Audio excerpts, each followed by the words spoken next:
should clear up when the storm has passed.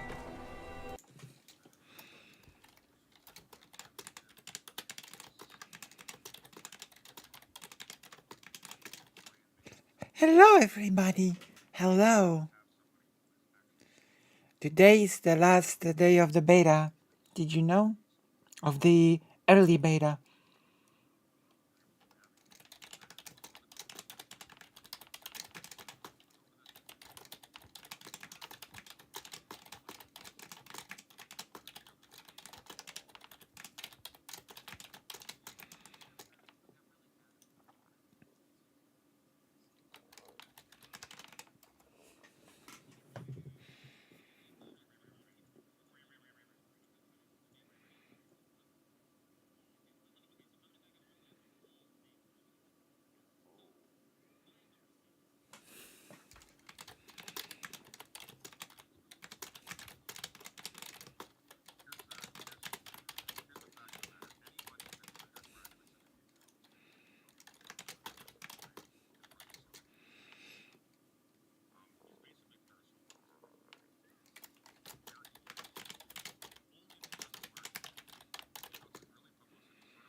Hello, fake Alec Parker.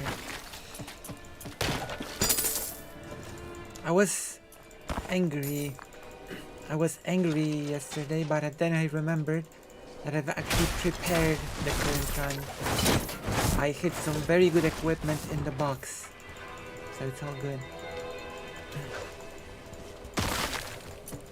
It's good.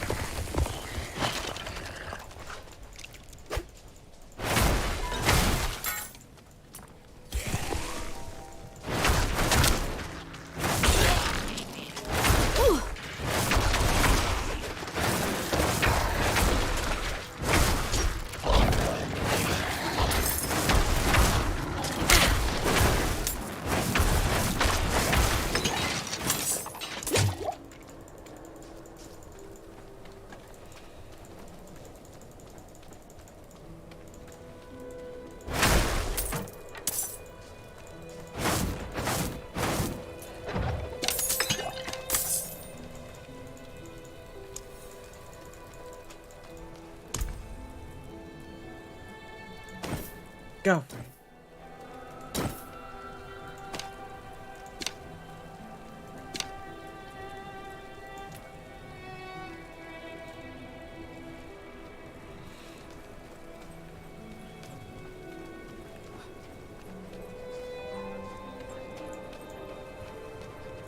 Fake Alec Kyle Parker.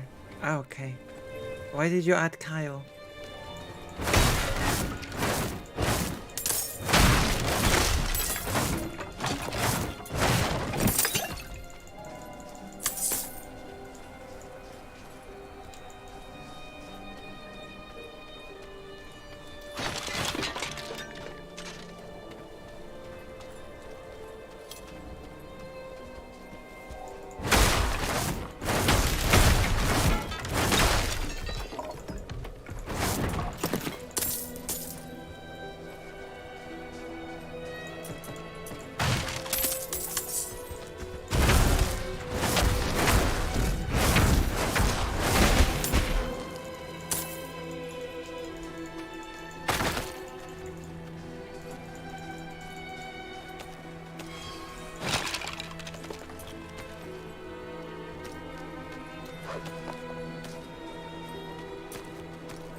FAKP. Fuck.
Nobody understands, then remove the K.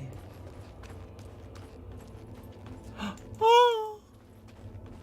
Oh no! Giggler!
AKP.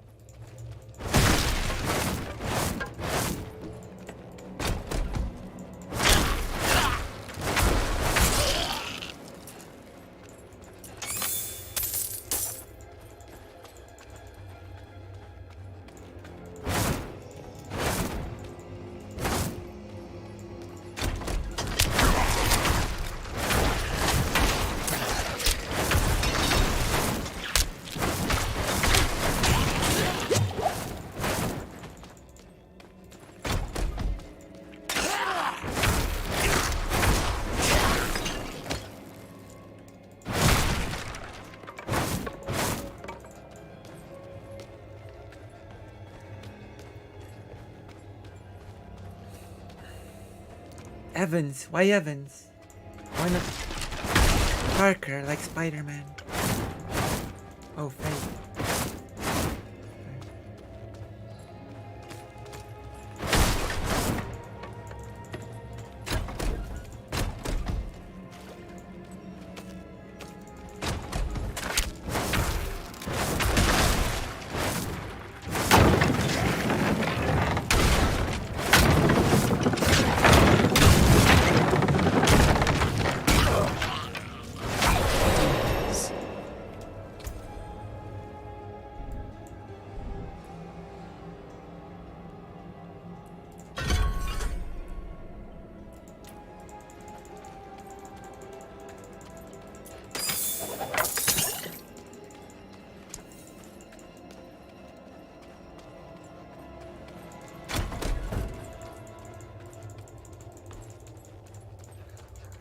I feel this weird feeling in my throat that makes me want to cough.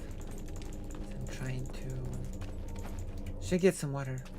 I'm out of water. You know?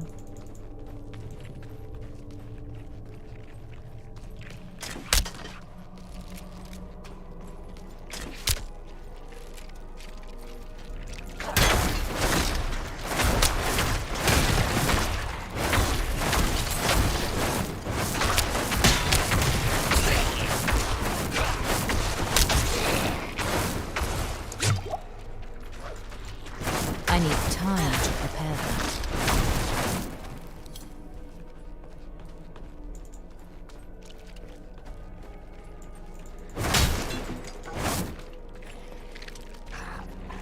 Hey Lucy, how is your day been doing? I've been sleeping a lot.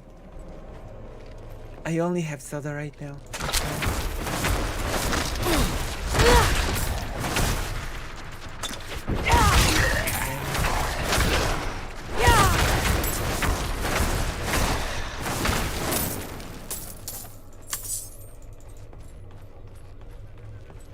What is good? Yeah.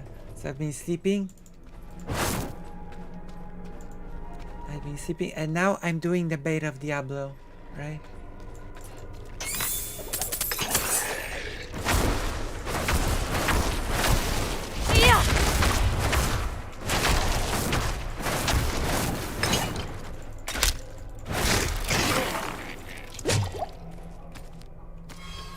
You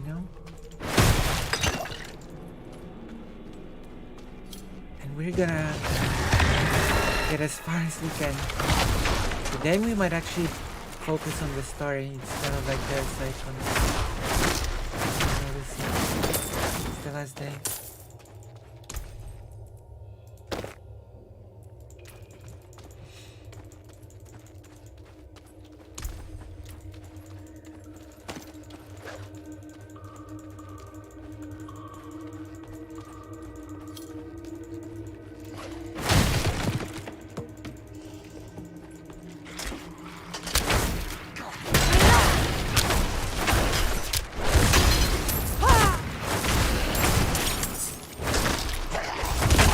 I'm out of mana.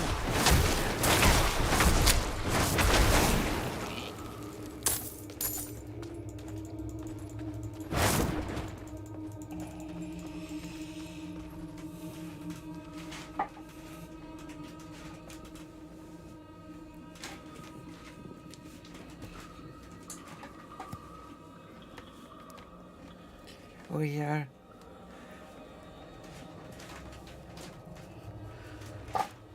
giggling.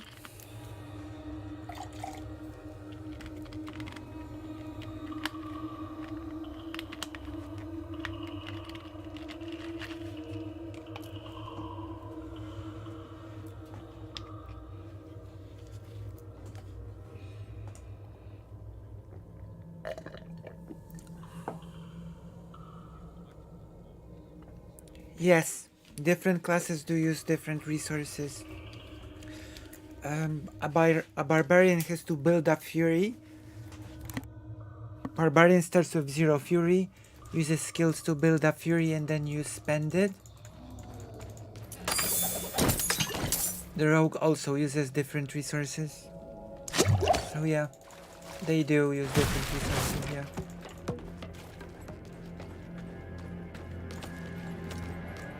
They don't all just use mana.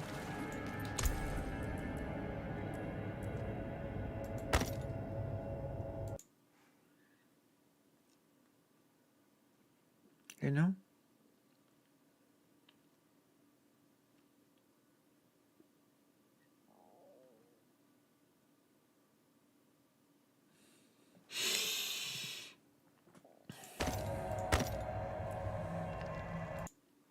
It's a good game.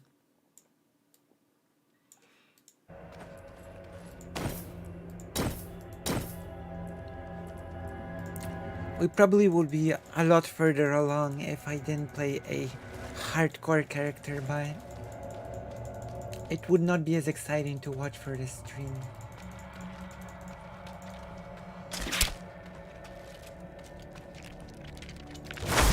I think it's a bit more than cosmetic here because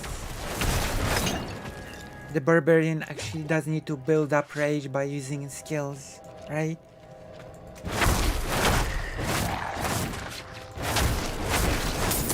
You need to build up the rage to use the rage skills. And also the equipment scheme is different for different classes.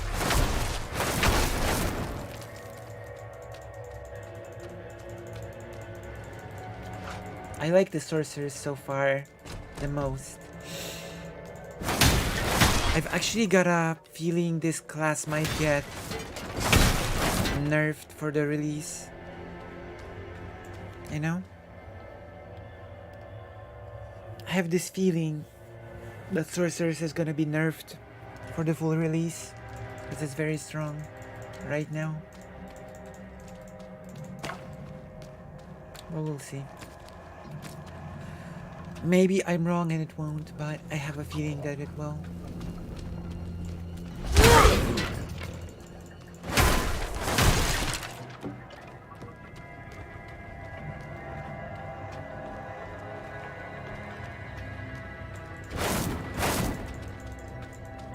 Yeah, like, as I've told you, see, you have main hand and offhand. Like, the rogue has here a ranged weapon and 2 slots for 2 small knives or short swords. A barbarian has 1 slot for a 2-handed weapon, one slot for a two-handed weapon here, and 2 middle slots for 2 smaller weapons. So 4 weapons you equip on the barbarian.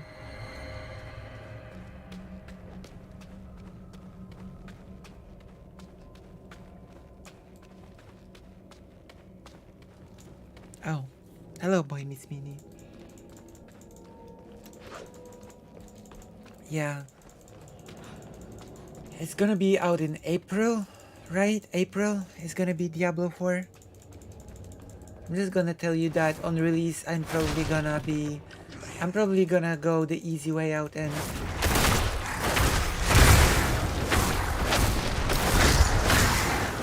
my first playthrough on the release is probably gonna be not a hardcore character.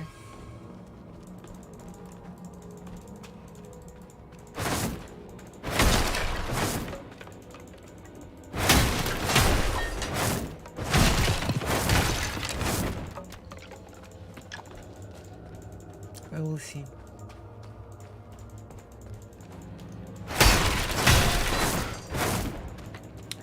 The butcher is apparently really broken in this, but I never got to the butcher.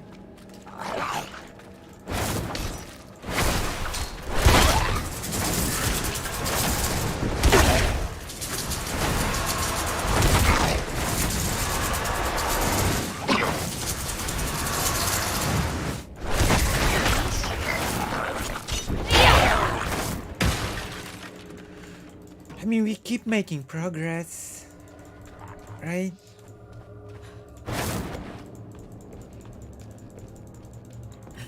So yeah.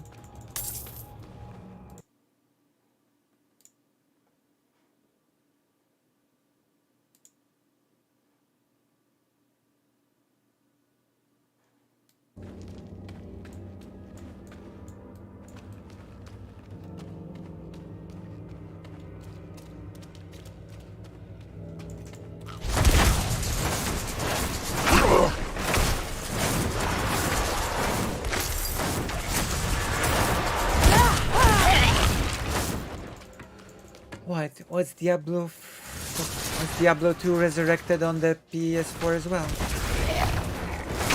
I need time to prepare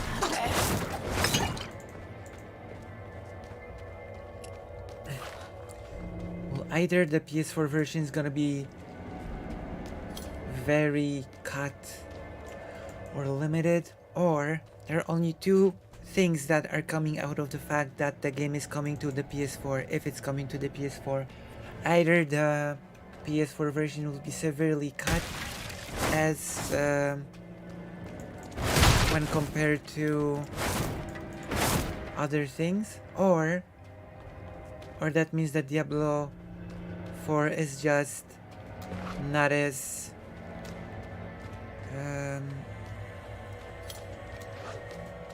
or Diablo 4 is just made not as impressive to accommodate the PlayStation 4 architecture. Does that make sense? These are the 2 options, the 2 genders of Diablo 4.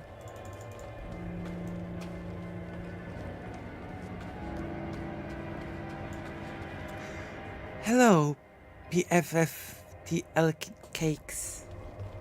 I'm not sure I've seen you here before. Are you new? Hello. How are you?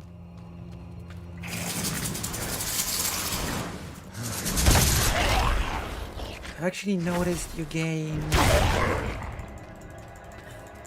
a second dash at 20. So you can actually dash twice at 20, not just once.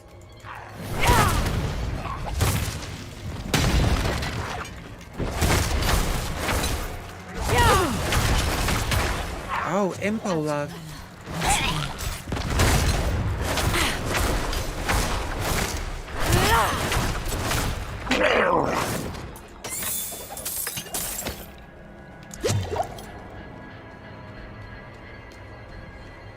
Yeah.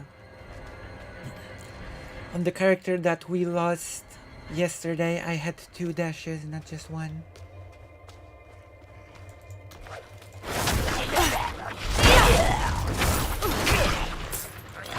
that was good.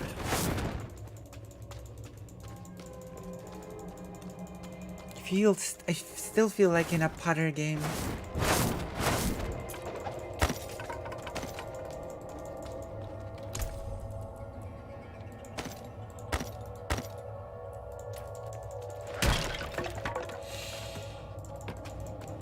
Okay. I'm not ready yet.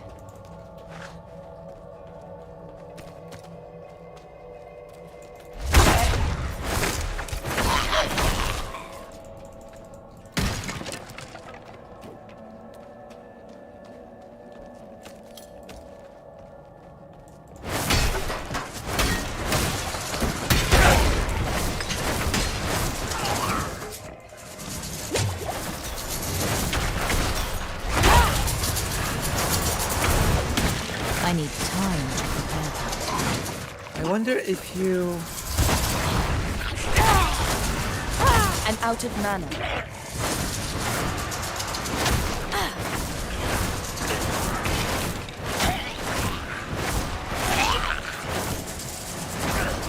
Okay, you don't.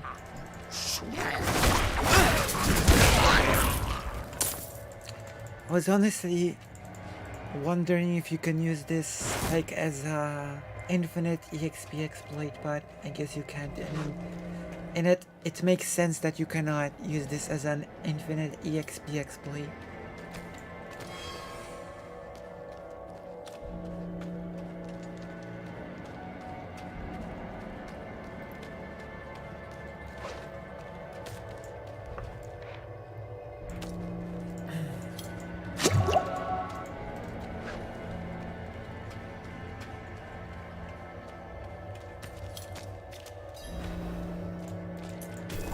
Yeah, let's go.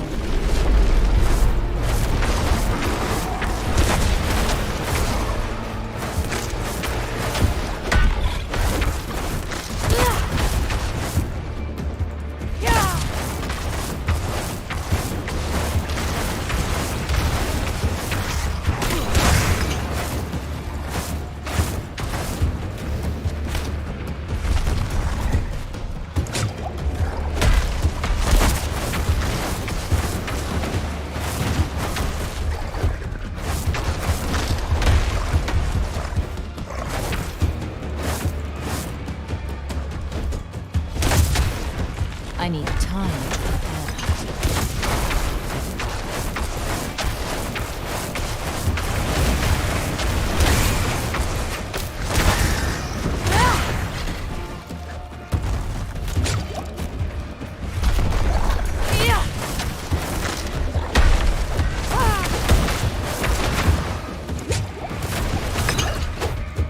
I'm out of mana.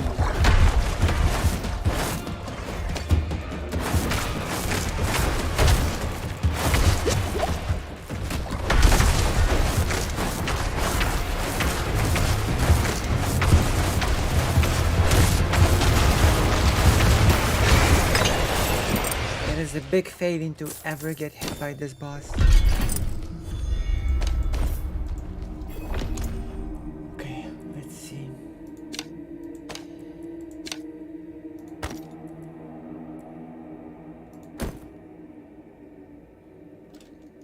Let's compare.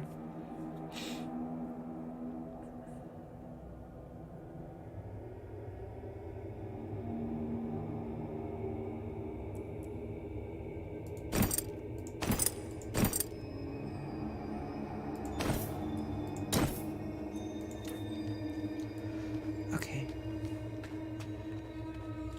Now, like no bosses with phases, but I've been swarmed by spiders. Last night I died, or last morning, because I kept avoiding enemies. I was on very low health, very tense fight, and then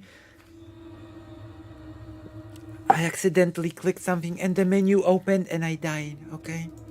I died by opening the menu by accident. I'm so angry. I'm so angry. Grrr. You know? Do you know what I mean? Do you know what it feels to be?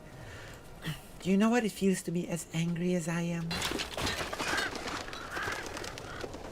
But it's okay because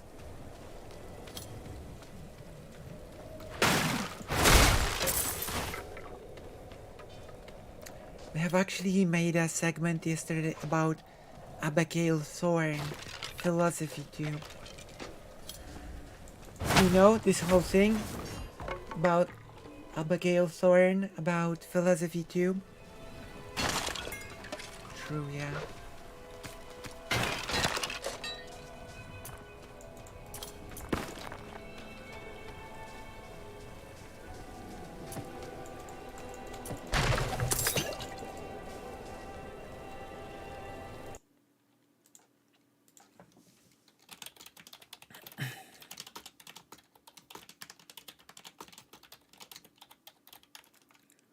Oh my god, and I keep hitting caps lock.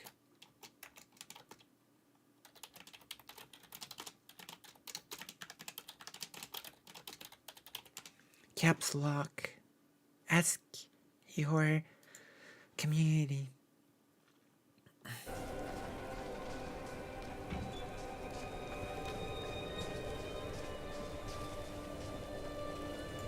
Oh.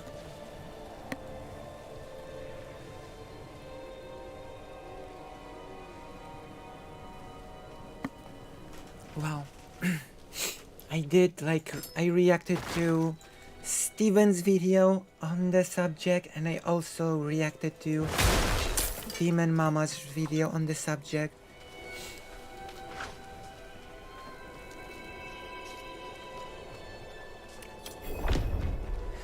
Basically, my thoughts on the subject is, and I keep getting this throat thing that, I don't know, maybe I'm sick, because I keep, it's like, I feel this,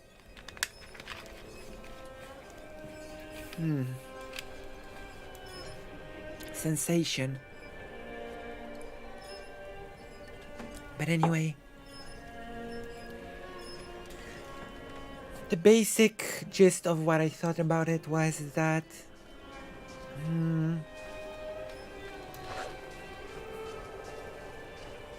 oh, thanks.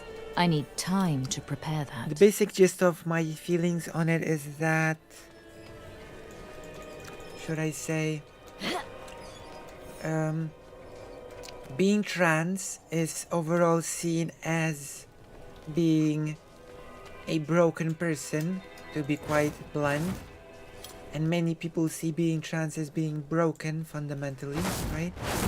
And this is why people use the language of suddenly we have an explosion of more people identifying as trans, right?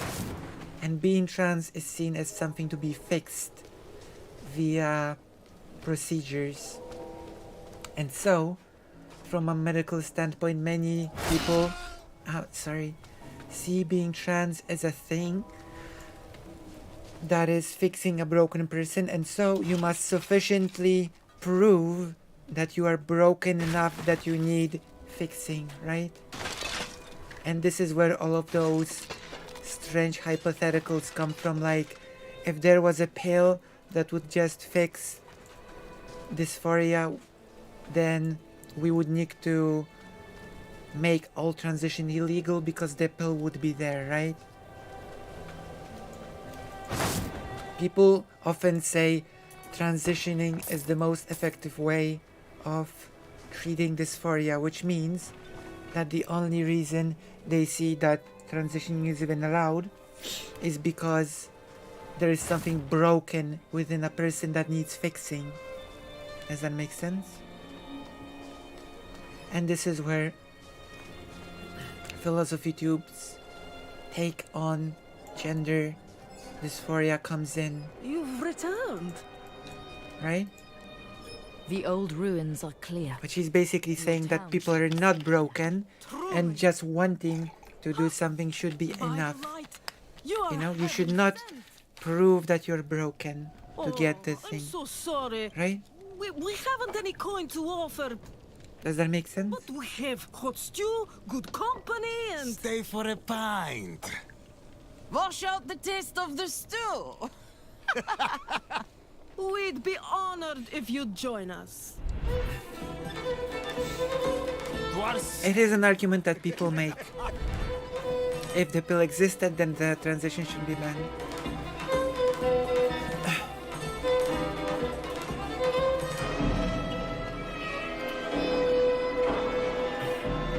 And it is arbitrary, right?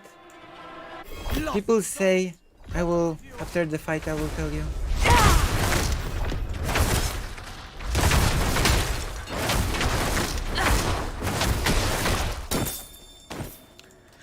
People say that before transitioning you need medical opinion of a psychiatrist or a psychologist, right? Because it's like a big change, irreversible change, like you cannot reverse it, etc., right?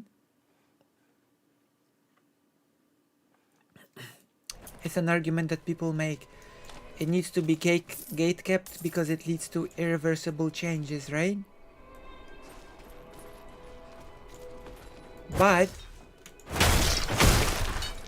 I would pose you this question. If people that want to transition need psychological and psychiatric evaluation because it's a very huge change in your life that can be irreversible, then I pose you this question. Why don't we have psychological and psychiatric evaluation for people that wish to become parents?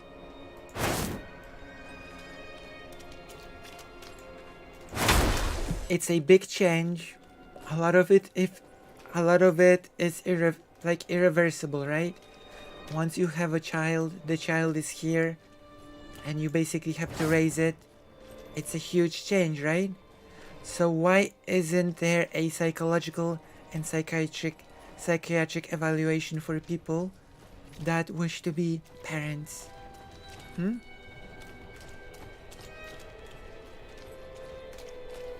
Like, arguably the consequences are bigger to becoming a parent than to transitioning, because it affects not just you but a newborn person, right?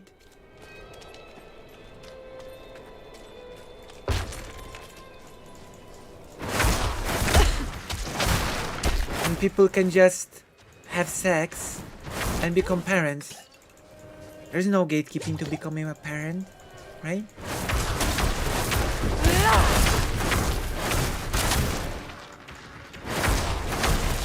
And the consequences are much bigger, you know? It affects the parents' lives, it affects the child's whole life, because the formative years are the most important when it comes to raising a person, right? It's very arbitrary. Those have...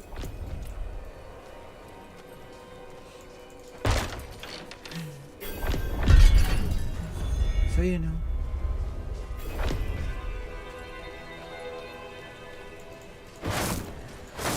That is basically my take on the I need philosophy time to prepare that. thing.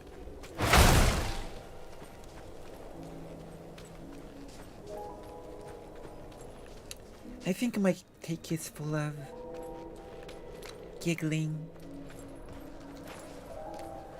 What do you think? Am I right or am I wrong? Only fire can cleanse the darkness in this place. Have a look inside, but hurry. I will prepare the torch. It is true. Looking for the town priest.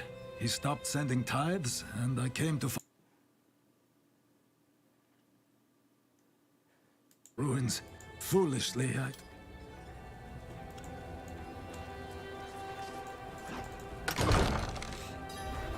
Blood petals. Like the ones I was fed. Is this real? It's fake.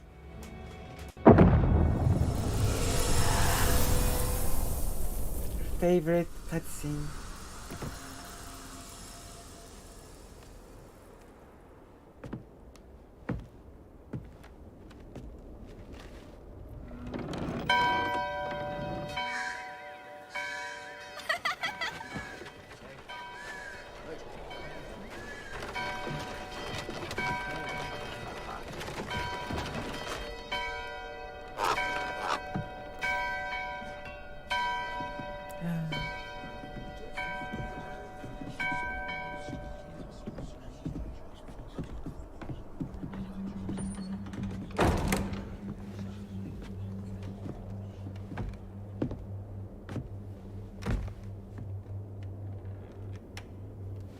Shameful. Our Father has granted you a path to True, it's our favorite. and Ah, yet thank you. you stray from it at every opportunity. You drink and gamble. You covet and steal. Shameful.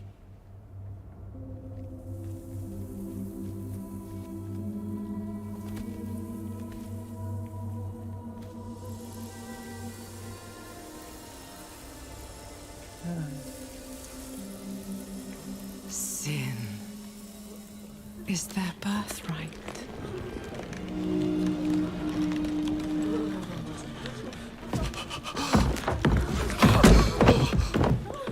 My children.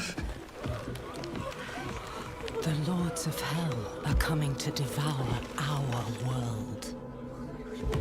Salvation lies not in the light, but in you.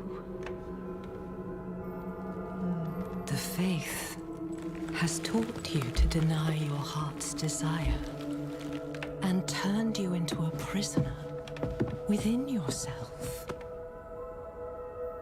Break the chains and discover who you were meant to be. Break the chains Break the giggling.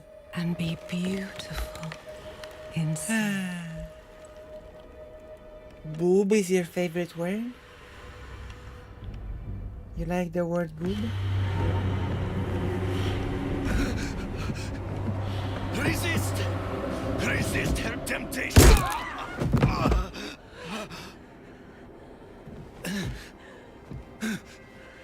Vani, it's me. I brought your child into this world. I hate my child.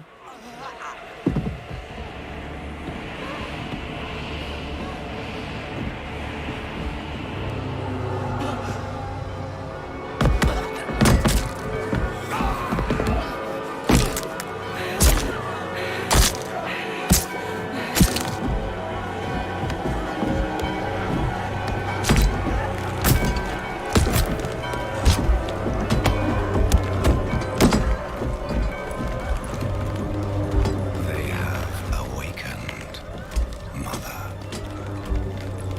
The first of many.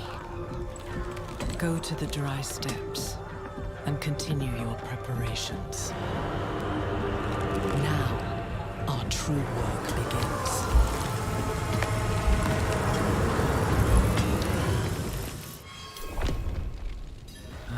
You came to thank the light.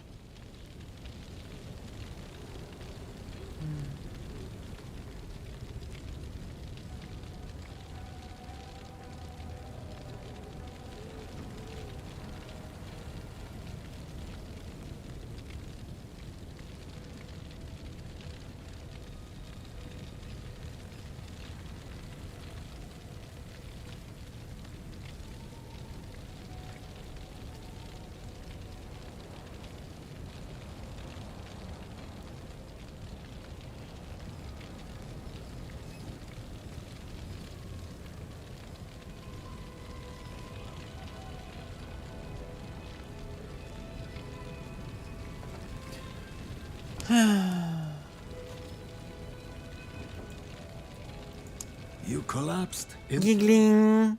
I thought the darkness had swallowed Okay, you. we skip. We must hurry. Because giggling is on my... You know what. I think you understand my feelings. I think you always understood my feelings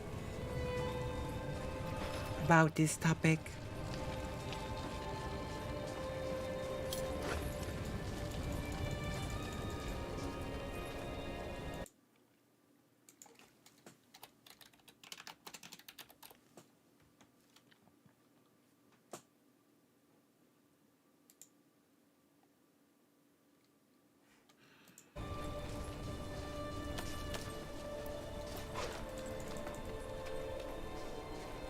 You know what I mean? Maybe I should sell myself as the uber expert of everything.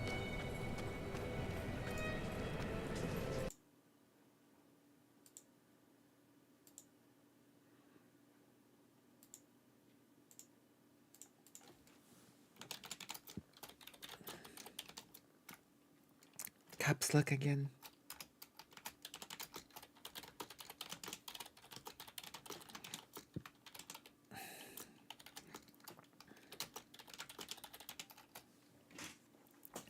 Does Lucy know about this more than 99% of people?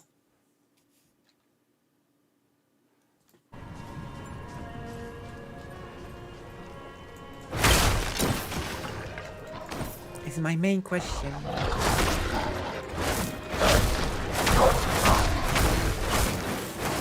I honestly feel like I know more about this than 99% of people.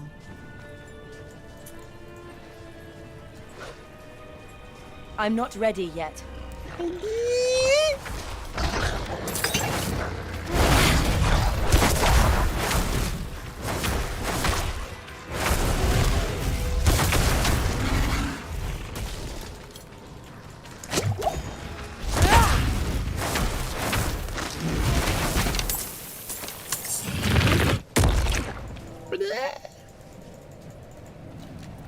Bear exploded.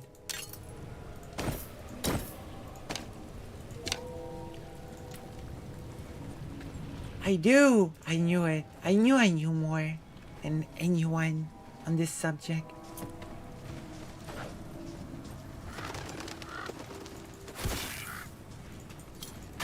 Are you excited to hear new? Are you excited to descend into madness in a new fantastic take from our good old friend Steven? Are you prepared? Are you prepared? Be prepared. Dum, dum, dum, dum, dum, dum, dum.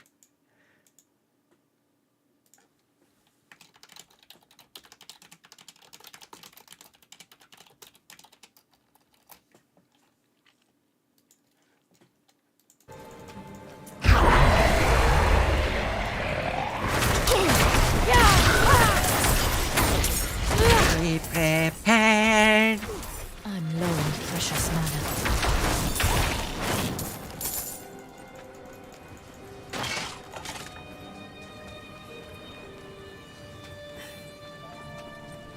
Everything.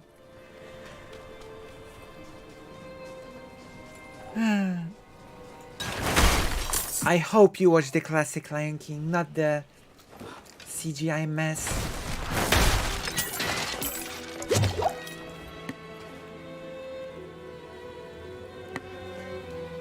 Oh, I just can't wait to be a ducky. Oh, I just can't wait to be a ducky. Hakuna Matata. You know, all the classic Lion King songs. Hakuna Matata.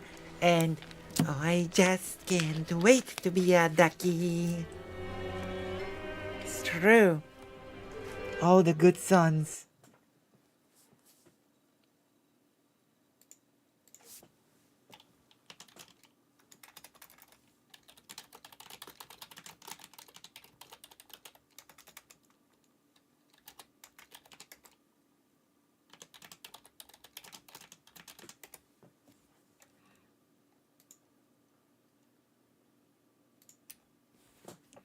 Hakuna Matata.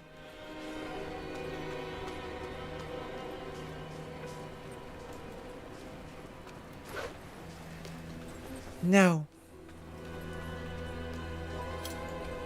Okay, no. The Disney remakes are bad. Okay? Don't even.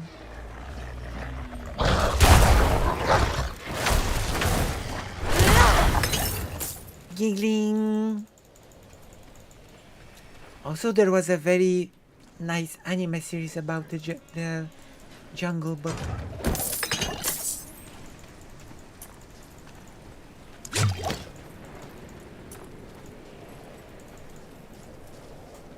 Wait! A draw about a Steven take? Come on! Giggling. Gigglers, come on. Don't even.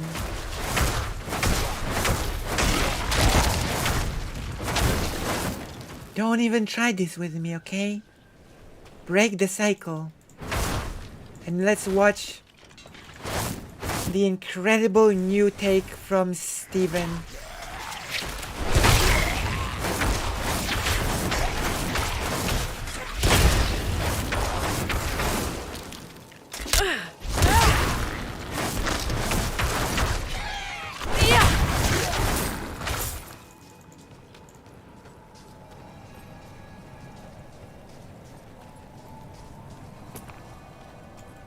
Arabian Nights.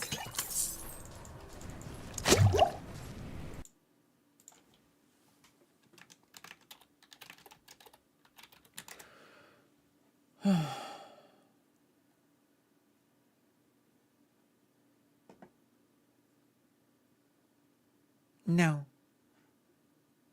I will never agree to this. Also, did you know that all the Golden Age Disney movies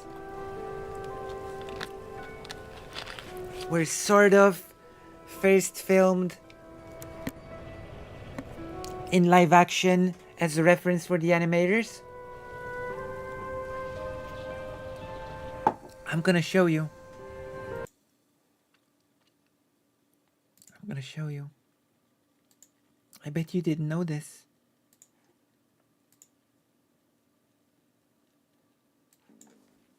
Look.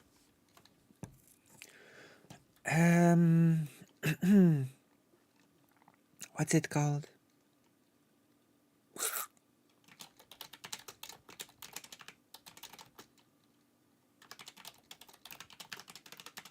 Look.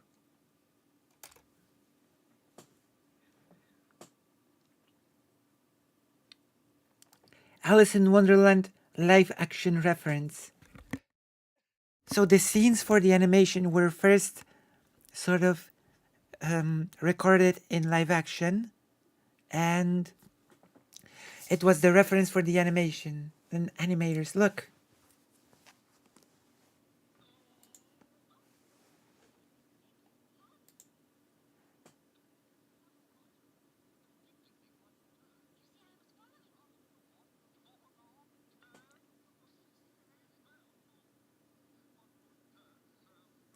Here you go.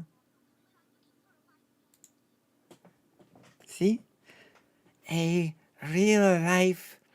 The classic Disney movies were first filmed in live action, but it was just filmed as a reference for the animated scenes. Isn't that interesting?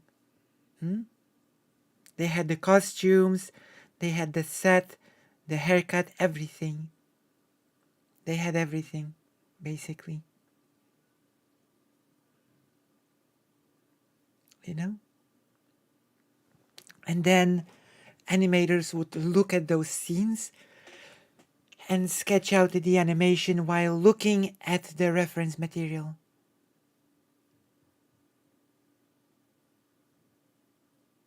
Right? It's really great, really good, and really interesting to me because I fancy myself a bit of an animator. Did you know? For example, I animated my Discord picture.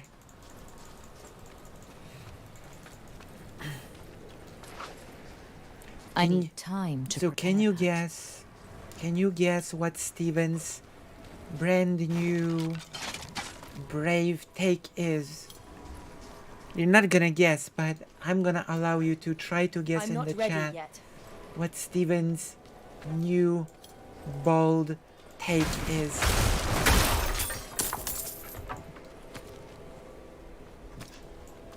It's Steven's biggest regret. It's Steven's recent biggest regret.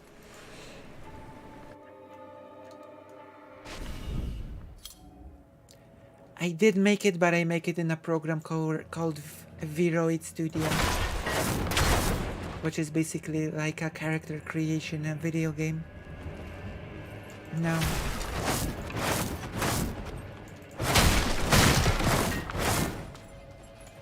So Steven's bold new take is that black people are the new trans people of the internet, right?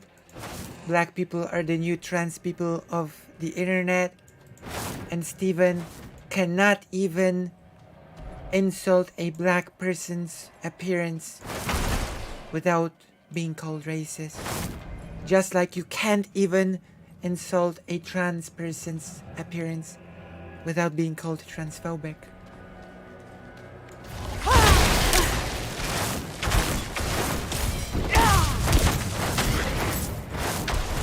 This is the new hell of our modern society, when you cannot even insult someone else's appearance in peace. I'm out of masks. I'm not ready yet. Political correctness gone mad, when you can't even insult a person's appearance in peace.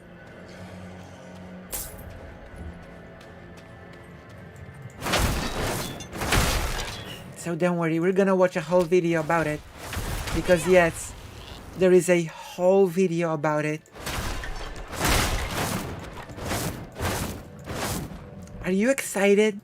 Are you excited to hear Steven's sort of, you know, the logistics behind the take that black people are the new trans people of the internet? Are you excited? Okay, let's end this boring poll and let's start a new exciting one. Are you excited for this? What is the world what is the world coming to when you cannot just insult others? Ridiculous.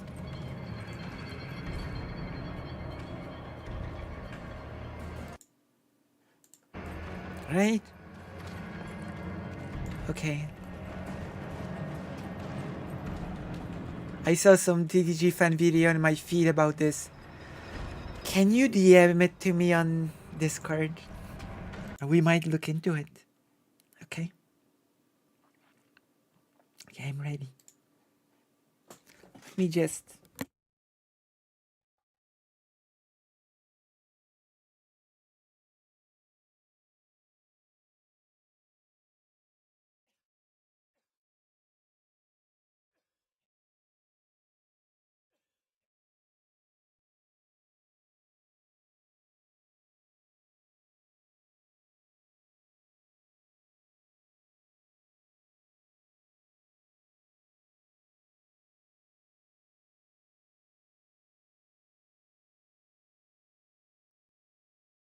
Okay, I coughed a bit off screen. Isn't it more like trans people and black people on the internet are the new trans people and black people respectively of meta space? Because both have been and continue to be treated very poorly. No.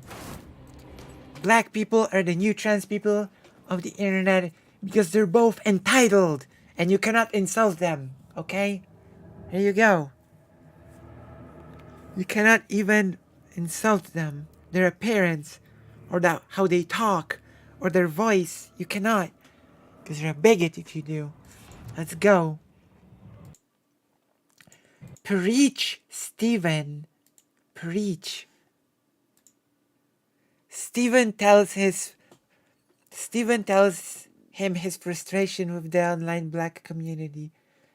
FT Abba. Steven's frustration. Ready? Ready. Let's go. Yeah. You should be ashamed.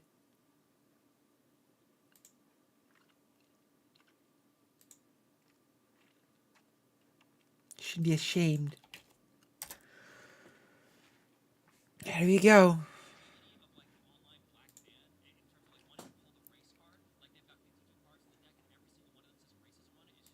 Exactly, it's always racism. You insult the way they talk, It's racism. You insult their face, it's racism. What has gone to? It's mad. Let's go. What an intro. Oh boy. Here we go. What a strong, bold statement. As expected of Steven, the best content creator.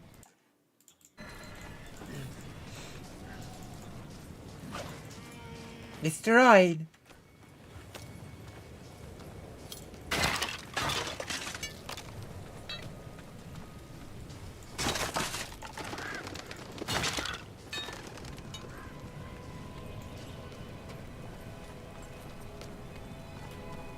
Oh.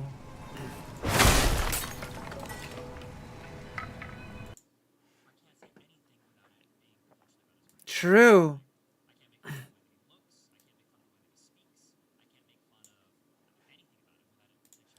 What a tragedy when you can't even... Wait, I know why it's too quiet. Let's start again. What a tragedy.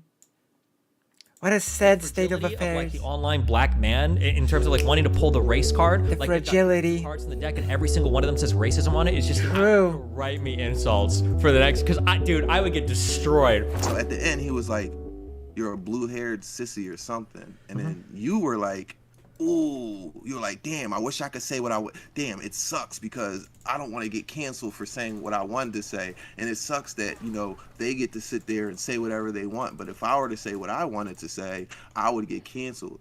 And it sounded like you were like, "Ooh, I want to say something about his race." I can't say anything without it being potentially about his race. Like, I can't make fun of the way that he looks. I can't make fun of the way that he speaks. I can't make fun of anything about him without. Damn.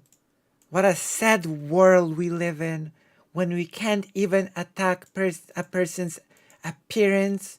We cannot even attack the way a person speaks. What arguments do we have left at that point? What insults do we have left? We have nothing. We just get destroyed. Right? Exactly. Damn. What do you do at that point? You're defeated. Once you cannot insult someone's face or how they sound, you've got nothing at that point, right? You've been disarmed. The most potent weapons in your arsenal have been taken away by the woke mob, by the new trans people of the internet. Oh my gosh. And this is a serious argument. This is not a parody video, just so you know. This is not a parody. This is not a comedy sketch. Just so you are aware. This is not a bit from Steven here. True. That it potentially being about race. That's the issue, Well, right? what It's were just you like black thinking? people are the What trans did you people want now to of the internet. We're like, I True. can't make fun of the way a trans person speaks, the way that they look, anything, because it might be transphobic. Same thing with black people. Like, I don't know what I can even say without it being like... Exactly. If you cannot insult someone's appearance or how they speak, then what can you even say at that point? There's nothing left, right? I think so. I mean, I need my community's opinion on this because this is an important topic.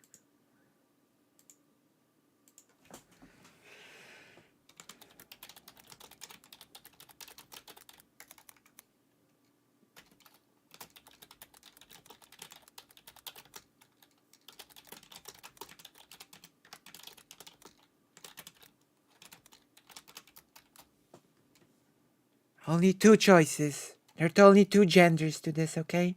Only two genders. Without insulting voice or appearance. What's left? One choice is nothing. The second choice is depression. Those are the only choices. Like the two genders of discourse.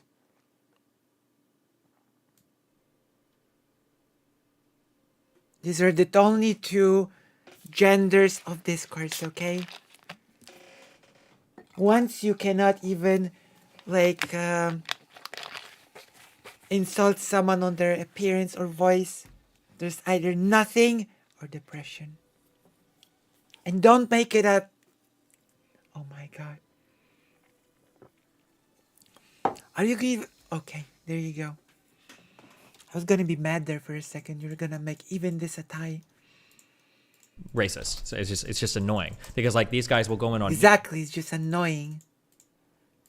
like I've got chat rooms full of people like calling me and shit and like all sorts of like crazy shit. Damn. And that, who cares? Because black people and homophobia are like bread and butter online. So, but I can't say anything back without it being like I got like 2 days worth of shit from half the internet because I said legion of black people and people were like, oh my god, legion, that's like a racist word. Like what the fuck? Like I basically like had my fucking hood out saying it. So it's annoying being in that circumstance where someone can go ultra hard on you in every aspect of your life, but I don't even know like what the I'd say back. If you heard that and you think like, oh, Destiny just wants to call me the N-word, then I did. Fuck it, I don't care. If you think that, then I did because I hate black people or whatever. Damn. I don't know. It feels like such a kindergarten way of thinking about things. Like when somebody tells me something, I absolutely have to tell them back. I have to get even, right? I have to tell them back something is as bad or worse. I won't lose. I'll tell them back. Like, I don't know. How old is Steven? How old is Steven? This is gonna be the... Okay, whatever. I do what I want, okay? This is my stream. I do what I want. You're not the boss of me. You're not in charge of me. Which means that I do what I want. Which in practice means that I'm the boss of the fate. I'm not gonna use the word destiny. I'm the boss of the fate of the stream.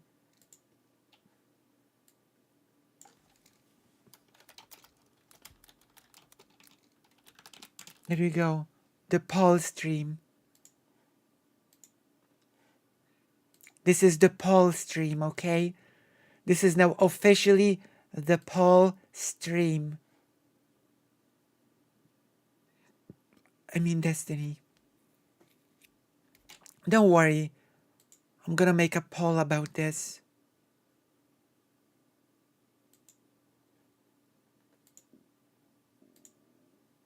So, let's go.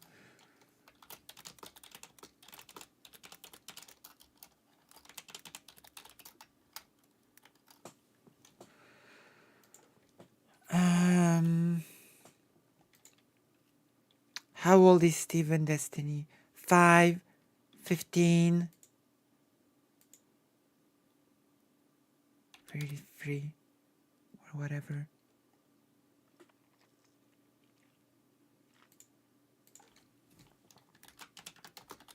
And of course, the most important choice. Ask your community.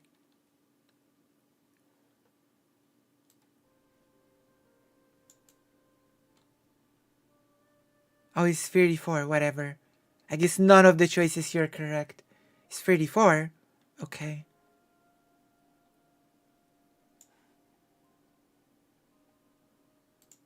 Who's Alec? Oh. Fake Alec. No, you cannot call him Alec. He's fake Alec. Don't make me confused. There we go. Over 9,000. 9,000? Yeah, that's right. It's over 9,000! You have to make this meme at least once per stream. Whatever. Let's But listen. the reality is, Let's listen. You have your notepads app. You have your notepads, you know, taken out. You have your notepads out. You taking notes of what Steven is saying. I will have you know that Steven knows more about this topic than 99% of people. So he knows what he's talking about. Steven knows what he is talking about. more than you, because he knows more than 99% of people. It's just, it's annoying that when I'm dealing with certain minority sects online, they have these impenetrable like shield of like +10 homophobia where they can go as hard as they fucking want on me, and I don't even know what the fuck I can say without it counting as like extreme racism or something. That's a very irritating world for me to be in. But True. The irritating world when I cannot just like insult people. Isn't Steven supposed to be like an intellectual giant? Shouldn't he be able to find ways to insult people without being like crude or crass? Shouldn't there be creative ways for him to be able to insult someone? Right? Okay, well, let's explore that a little bit. So you said there's not you can't say anything without it being interpreted as extreme racism. that seems like it, yeah. True. Well, I guess it depends on what you want to say, right? Like I don't know, does it? things- When I identified, and now everybody's come around to this, but I thought Everybody's come around to this. Like everybody. It's like this always happens. Steven discovers something, and then 5 years later, everybody catches on. Because Steven, basically, Steven basically is how you call those people? When someone discovers something earlier than anybody else? Like they're like before their time or something? Is that what Steven is? A man before, in front of his time or whatever? And then finally later everybody catches on to what Steven knew all along to be true. True. seemed to me like there was a legion of like online black Zoomer content creators that like screamed a whole bunch, and that was like, it felt like that was all their content. And that's accurate. If you look at like Speed, or if you look at Kai CNET, like that is, they do now, they're funny too, they do other stuff, but that is like a lot of their content. And now everybody else says that after grossing me for it. But people were saying that I was racist. I hated black people. I was upset that black people would become True. And now everybody apologizes to Steven because everybody knew that, as always, Steven knew better than anybody else. There we go. successful, and I'd been wanting to say something about black people for a long time. And that was like one of the most innocuous comments I've ever made about a creator. True. True. True and real. This is what makes Steven the best creator on the internet. And this is why people flock to his charisma. You know? He's like a protagonist of a game. Or he's like Luffy from One Piece. Steven, your special power is that you bring people together. They make people rally around you. True. And you also are always 5 steps ahead when it comes to new ideas. You're the early adopter. If I'm gonna get like grilled and raked as being racist for that, like what, I don't know True. what the I can even say. You're loud? That's racist. True. If Steven gets called racist, then I don't know what racism even is. If you can call Steven racist, then the word racism basically becomes meaningless. Right? Calling Steven, of all people, racist just renders the word meaningless. True. Racist to call somebody loud because black people True. have been called loud in the past? Like that's wild to me. I don't know. I just Exactly. don't like that environment. It just I irritating. get it. I get where your True. irritation's coming from. I completely trust me. I understand. Mm-hmm. Do you really honestly think that was the? Because I saw you talk to a couple of people after that, like that were I guess like black creators or whatever. Who? and none of them brought up. Who are those sucky creators that don't know any better? But I hope Steven will forget those creators because sooner or later, they too will come around and understand that Steven was in fact correct all along about everything. And why he's going to get all of his limbs cut off, perhaps. Temple. This is so wild. This is so wild to me. Why anyone would call Stephen racist. Or transphobic for that matter. This is wild to me. Like the fact that you said, so I guess their main point wasn't that you said, that he was screaming, or that it seemed like their problem was with your generalization of two streamers whose clips you saw on LSF, and then generalizing that to all young black. That's fine. I don't care. I already said if you want to have that problem, then overgeneralizing. I get mad when people overgeneralize me. That's fine. But that wasn't the problem. The thing is that they had to make it racial. That Bruce guy does it all the time. He's doing it right now with Mizkif and his shit. He did it before when he got cheating on school. It's the desire to make it like racial is what like amps everything up like a million times over, and that's what makes it. Everything's racial. And if anything is racial, then nothing is. They're really fucking annoying to deal with. True. Right, but would you agree that the good faith criticism coming out of that from the good faith people is that there is no good faith criticism. The only good faith position here would be to agree with Stephen. If you claim to be good faith, you should be agreeing. There are only two genders. Agreeing with Stephen, so being correct, and disagreeing with Stephen and being objectively incorrect. Okay? It's so frustrating. It's so frustrating. It's a genius.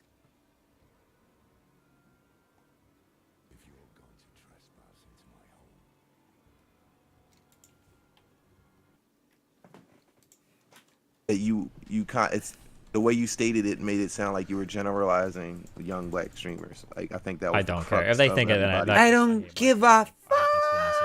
I really do. No. I don't give a fuck.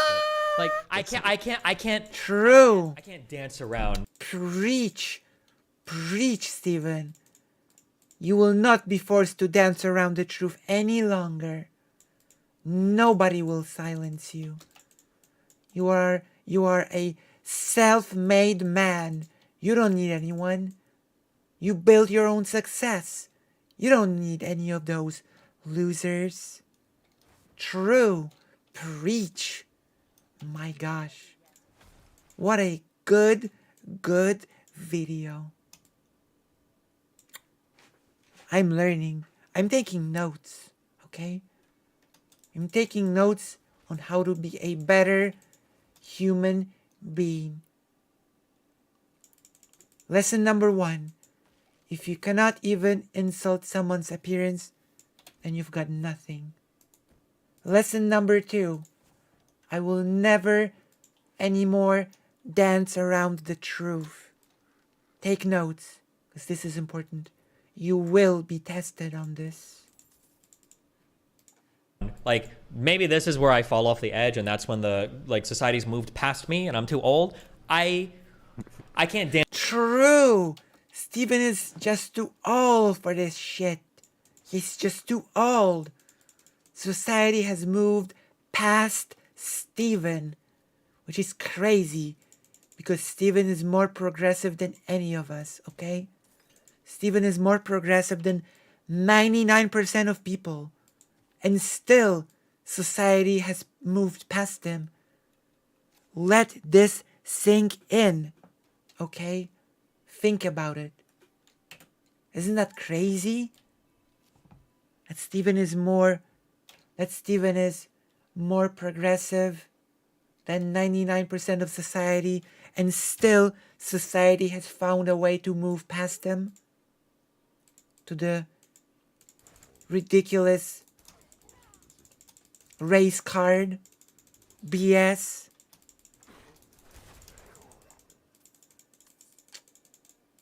Old man Stephen. Reminds me of something. Reminds me of a famous comic book. Stephen reminds me of a protagonist of a comic book.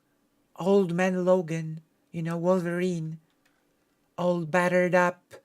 Tired of the world. His claws are not working quite as they used to.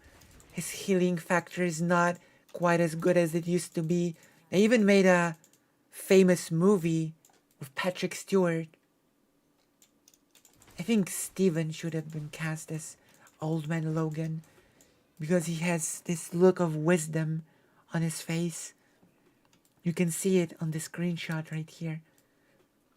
You can see the wisdom of age written on Steven's face. He's just too old for all of this. He used to be young and spry and have the patience for all of this, but now that he's old, none of that bullshit will fly. Okay? There we go. Dance around it that much. Like, if people are going to be in their feelings that much and so fucking horny, like edging themselves constantly, scratching their balls and just jerking off, just waiting for a white guy to say anything that's even remotely racist so they can blow their splooge all over the screen, I can't do that. Also, I just remembered something really funny because there was this one video in which, very recent video, in which Steven said that he will demand of, he was in some sort of a live show, right? And he was sitting in a chair and he said that the angle of the camera made him look fat or something, and that he will complain to the editor or the camera person that they made him look fat and unflattering and that is bad for his image or whatever. And it reminded me of something because Steven kept saying that he has to be careful of how he looks like, how the angle of the camera made him look bad and that hurts his image or whatever, that it's like literally a hurt to his brand, and that he will do some official complaint about it. And do you know what it reminded me of? It reminded me of my father. Do you know why? Because my father basically at some point told me, oh yeah, I just buy the cheapest clothing. I don't really care what I look like. I can basically look whatever I like a schlock. I don't really care. I can wear cheap, non-good looking clothing in most situations and not really care. I was like, what do you mean? Don't you care about your looks? And it was like, I mean, I've already achieved the status that I want. And basically my status allows me to basically wear whatever I want and not care. Which makes me wonder if Steven is insecure about his status in any way. Maria, this is a little bit of trivia about my father, I guess, and his little quirk about behavior and wearing clothing. You know? Like, I've already achieved my status. I don't really have to care about the looks anymore. Oh, it was funny. Jesus. Can't deal with it. Like, I shit agree. on, like, we talk about You XQC shouldn't and have to deal with Quebecians. I shit on them constantly. We shit on women constantly. We shit on white people constantly. Like, the fragility of, like, the online black man in terms of, like, wanting to pull the race card. Like, they've got 52 cards in the deck and every... The fragility of black people, whom I can't even, I would remind you, insult on the basis of their behavior. Well, not behavior, looks. It would be one thing, it would be behavior. It has to be looks or voice. Well, he did get banned off Twitch, so maybe he's still salty.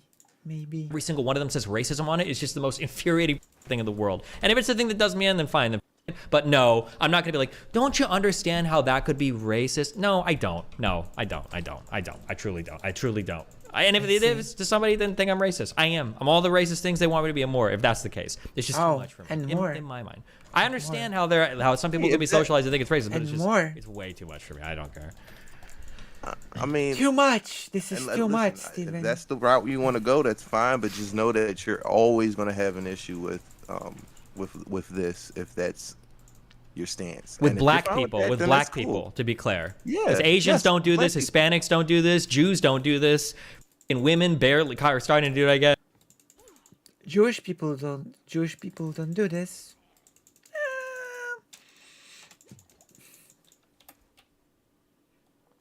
I'm not so sure about that, Chief, okay?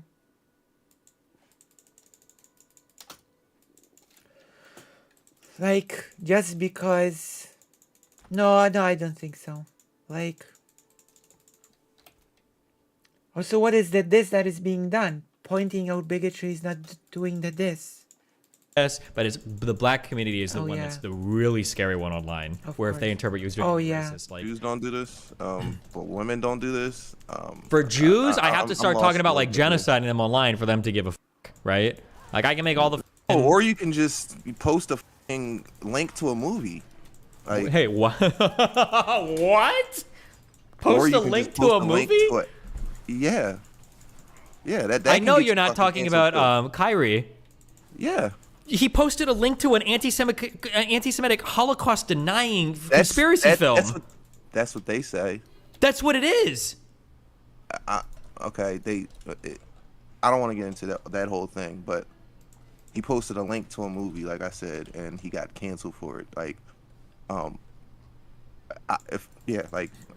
hold on. You think it's fair to criticize me for the using Black Legion, or that I deserve to get, or this is what I'm gonna get, but you would give a pass to Kyrie?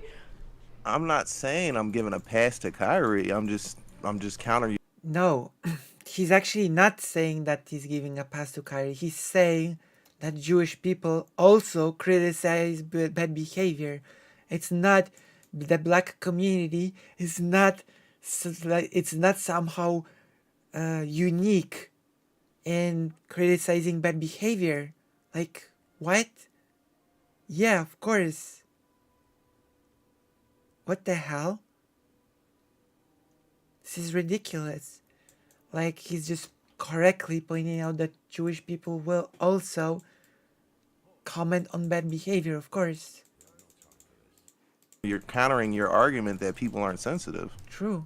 Okay, That well, other I wish people that the aren't standards sensitive. for talking about black people were the same as the standards for talking about Jewish people. To where, like, the only way that I can get shit on by the black community is if I post, like, a link to a movie that talks about how, like, slavery wasn't real. If that was Bro, the standard, I'd be... You can't even say they without people thinking like you're talking about the Jewish conspiracy. Because everybody that says they is talking about the Jewish conspiracy. What do you mean? That's not true. That's not true. That's not true. If I say they, I'm not talking about the Jewish conspiracy. You think when Like, and I Kanye know- says they, he's talking about Jews? Yes. You think when Kyrie says they, they're talking about Jews? I've never heard Kyrie talk about Jews ever. Okay. I've never heard him say one word about Jewish people. I saw him send a link to a movie which he may not even have fully understood. You know, like This whole discourse is just so bizarre. The black people are the new trans people of the internet. This is so bizarre. Like, it's basically just Steven crying about his bad behavior not being acceptable anymore. You know? Like, this, it is what it is. This is a whole video of Steven crying about his bad behavior not being widely acceptable anymore. And that he gets called out for it. fleeting references. That wasn't like the overall point of the movie was that, you know, the Holocaust didn't happen. Like that was a fleeting moment in the movie that he may have caught, may not have caught. Like he never made any statement on the movie overall. And he got canceled for it. So it's like, miss me with that, you know, black people are especially sensitive shit. Yeah. Yeah. That is just cope. The whole thing that black people are somehow especially sensitive about bad behavior is cope. You know?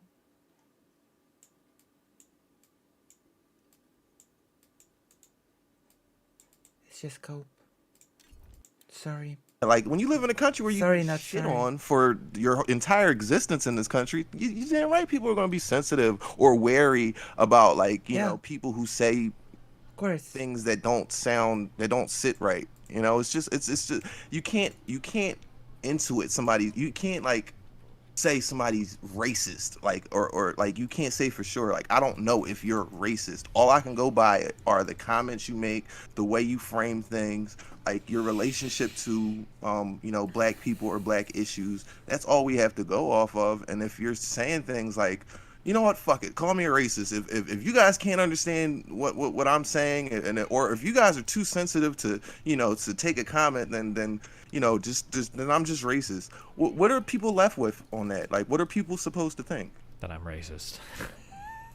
I mean, I don't. I mean, maybe you racist. are. I think that you are a white boy from. Hold on one second.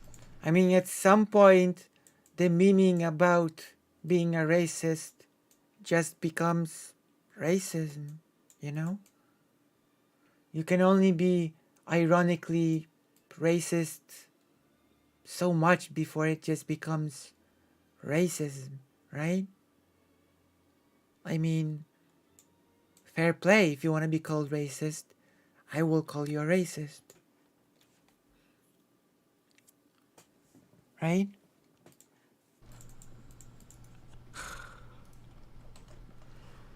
I'm so sorry about that. I really apologize. No, you're good. All right. So yeah. So Oh, we're back to the buffering thing. so I guess we're just left with just having a. So like I said, I don't think I don't. Okay, I'll go to the toilet real quick and let it buffer. And in the meantime, you think on my words. You think about your behavior. I'm gonna make it a poll because this is a poll. You think on your behavior while I'm gone.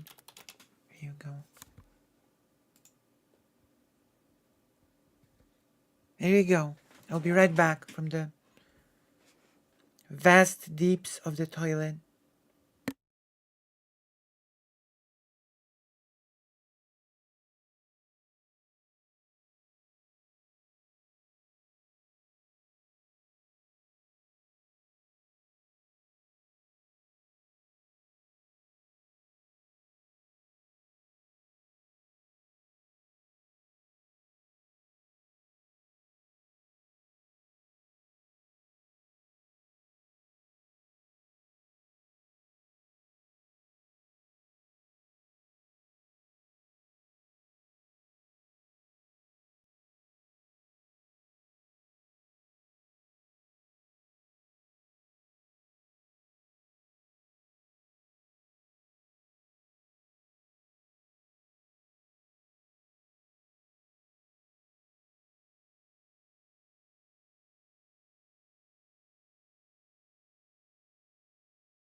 Are you serious with the draw thing? Are you serious? Are you trying to get me angry? Are you trying to make me be a typical angry streamer? Well, I only have 5 viewers. I have to make it more interesting. I should be juggling balls on the stream. Should be juggling balls, jingling keys or something. Jiggling keys, giggling bees. What is it?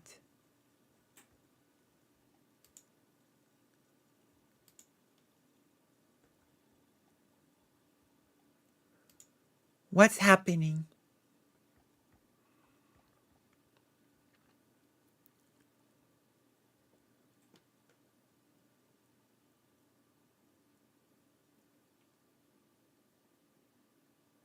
A month for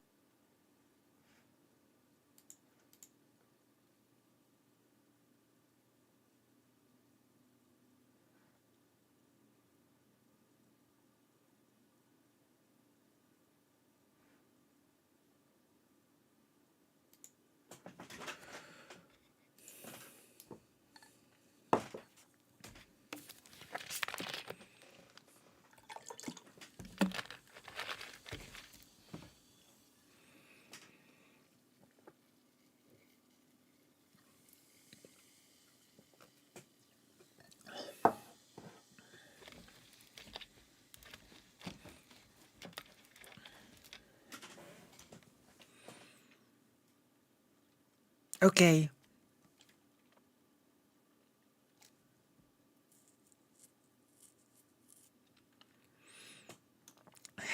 Giggling.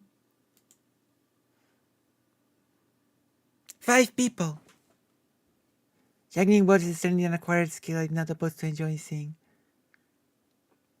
Oh my gosh. Wait. Wait. You really... Oh, I don't have any keys with me. Ah. I can't believe. I have to share this stream link with everyone now.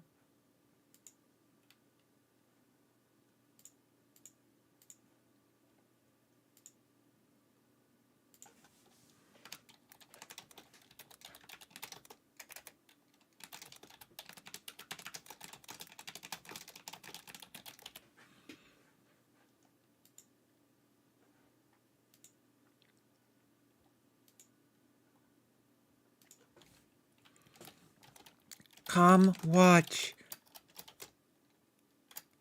Lucy, Mike, Jiggle, Keys. If you come. This is my message. For the Twitter. This is my message for the Twitter. I can only engage so hard though. No need to bust out the keys on my account. Okay. I'm gonna share this with all of the Twitter. You also can share this message. So I am putting it here so you can share it also. What Discords do I know? Let me go through the Discords one by one over here. Careful's Discord. Gonna get all the wigglers. As a wiggler is basically almost a giggler. A wiggler is only one letter away from being a giggler. Do you know that I've talked with Caffles on stream? Has any of you seen my talk with Caffles on stream? Or no? Or no one? Where is the cathedral orbiters? There you go. Xanderholics. Oh, median promos on Xanderhol. Boom. Where else? Where else? The Noodle World. Okay.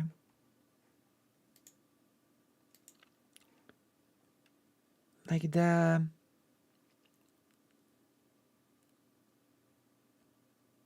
Of what stream? Oh, really? Miss Eleanor Ilaikos. You saw my talk with Caffles? Miss Eleanor? Have you seen that talk? Or no?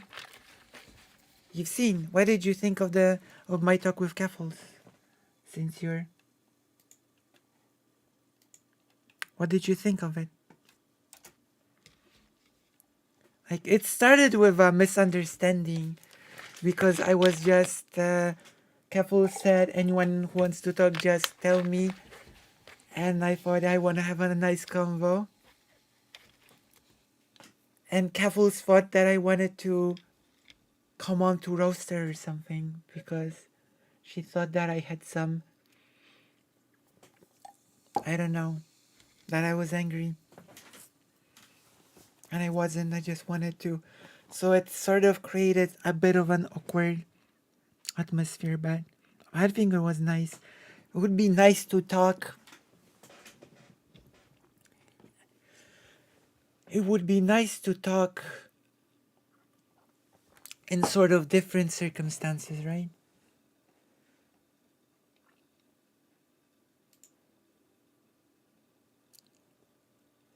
So what did you think?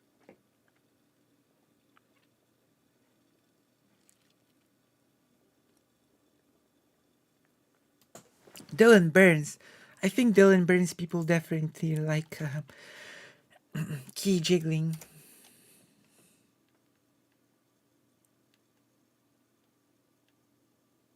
Yeah, that was basically like because that was the idea, right?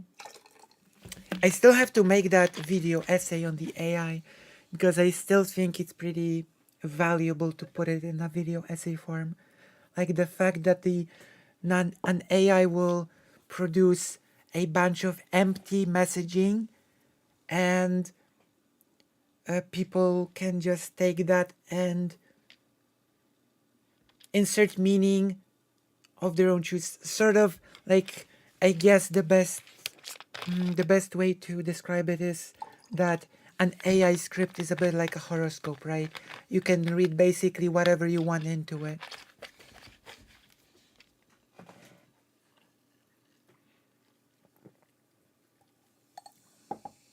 Which is good. Which is good for the video essay. It's not good for discourse. TM. Like, and it also means that people really should be more careful about what they listen to, because that is another thing, right? It points it is a bit like finding personal meaning in some lyrics, but a lot of the language in the Vosh and Keffel's video sort of mirrored the way certain people form their critique, which is, let's be honest, oftentimes very vague, very devoid of any substance, and just it's created in a way for people to read between the lines and come to usually negative conclusions about a person. That is usually what it's about, right? And the AI script was very uncomfortably similar to a lot of so-called, well, Scaldi types, right? Or at least I think so.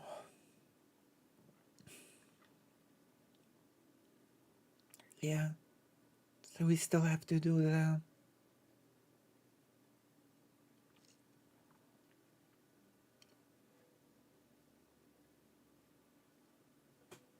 so yeah. Oh yeah, I have to share the link with some more people. Shark. Self-promo. The Soy Wars. What else? Well, Vosh. Vosh Discord. Oh yeah, of course. Of course. I think Vosh fans really do like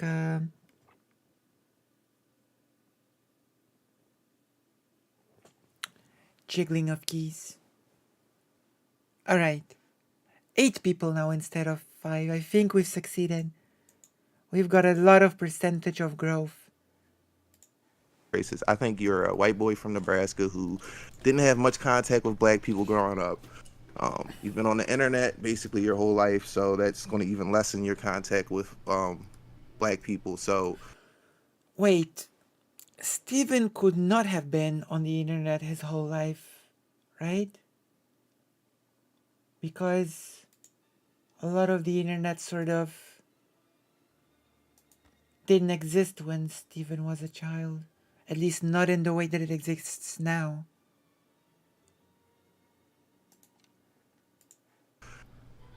I don't get like too caught Steven up is basically a pre-internet person. in like if you're racist or if you're not. I just want to meet you where you're at and have conversations with you where you're at. Okay. Yeah.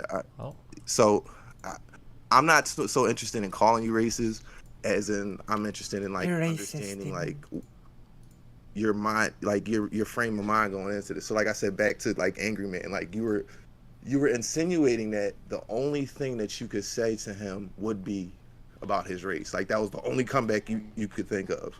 okay. Yeah. Oh yeah. The okay response is basically a conversation killer of I don't have much more to add or to say. This is what Steven says when he tries to indicate that there is not much more he has to add. Yeah.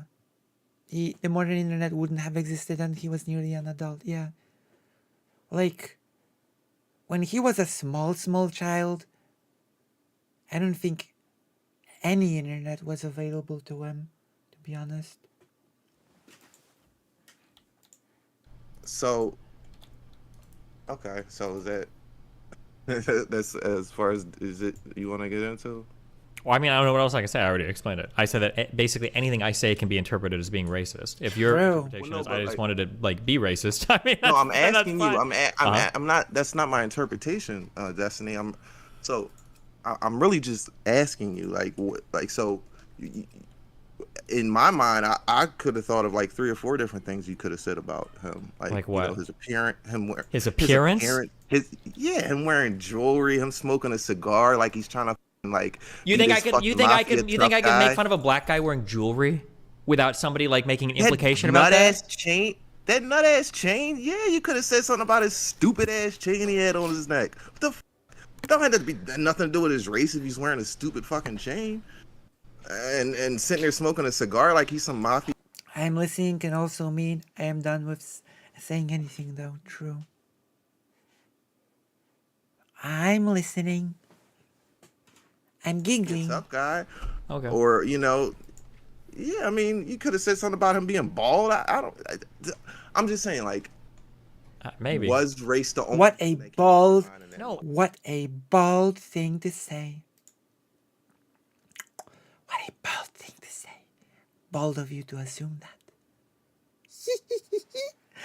I didn't say Bald of race was the only thing you. that came to my mind. I said anything that I say to him can be perceived as racist. That's the issue. Okay. Now I'm understanding it better. Now I'm Sure. understanding. So that's all. I wasn't making any accusations with Yeah, that. no, I was, it sounded like it, but and that's if I all good. came off like I did, I guess I got to work on my delivery. And I hate because I don't want to use the phrase "I'm just asking questions" No, because it's all good.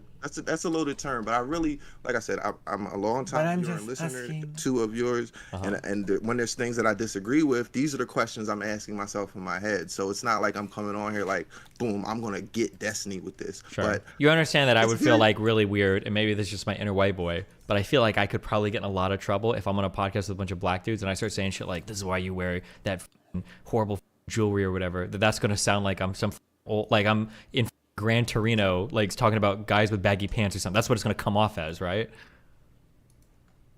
No, you You don't think so?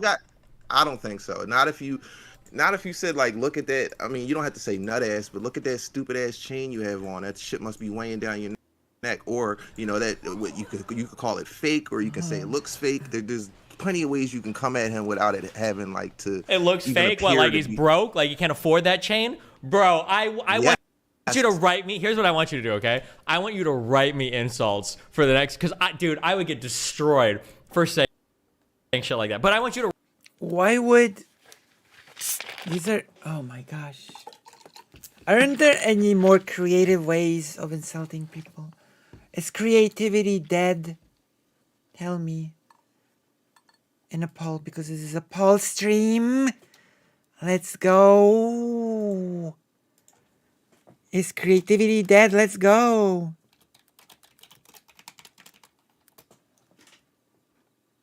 Creativity dead. Is it? Tell me. You tell me. You tell me. Oh no. 2 out of 8 people have already left. Oh no. Oh no, I must be doing something wrong. What have I done? What have I done to deserve this? Write me some and I'll use them in my next one. If I would accuse a People would black dude laugh. of having a fake People would chain, fucking laugh. okay, maybe. What? Why? What? Wait. Why would that be confusing? I don't know. In my mind, I'm thinking like, what? He can't afford it because he's black and poor. He can't afford real jewelry. That's where like my mind would go, and I feel like that's what a million people on the internet would start saying. I'm talking about a black guy's like fake jewelry weighing down his neck, like I want to lynch him or something. That's where the internet What? comments are gonna go. Like 1,000,000% if I start making comments like that. There's like no way, dude. Like slavery, chains, all this. Like I don't know. I feel like there's a million different ways that I get canceled for these comments. I don't know. Why are people so fixated on insulting others? Oh, wow. Oh my god. Yo, it's so interesting to hear like just where Yes, creativity is the name of my next playthrough character. people's minds can go. Okay. Bro, no, I almost got people trying to. See, now that is a creative insult. Is creativity the name of your next playthrough character? Right? Because creativity is dead. See, because I will die. Because for sure I will die through the hardcore playthrough at some point. This is creative. See? Oh, not enough. Okay, I'll be right back, okay?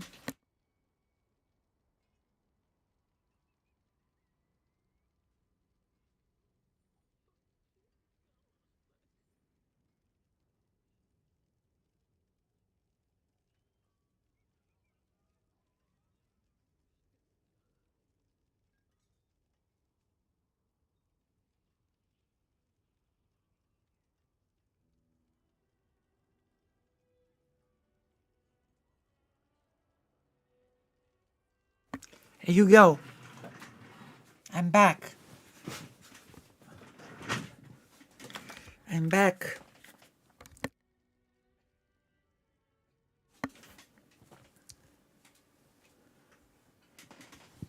Here you go.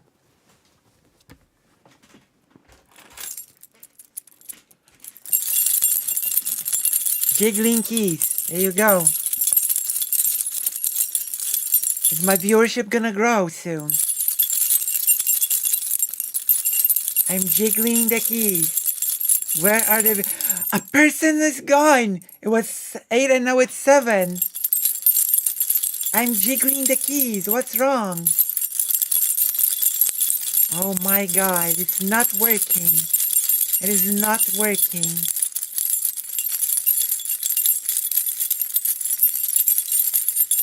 I was supposed to work. It's 6 now. Now it's 6. Oh my god, now it's 6. People hate keys. People are key haters. Haven't you ever played Kingdom Hearts? Keys are awesome. I jingle my keyblade. Oh my god. I'm giving you the best content. Oh my god. Okay. Okay. I will remember the timestamp or something. I'm gonna write the editor right now.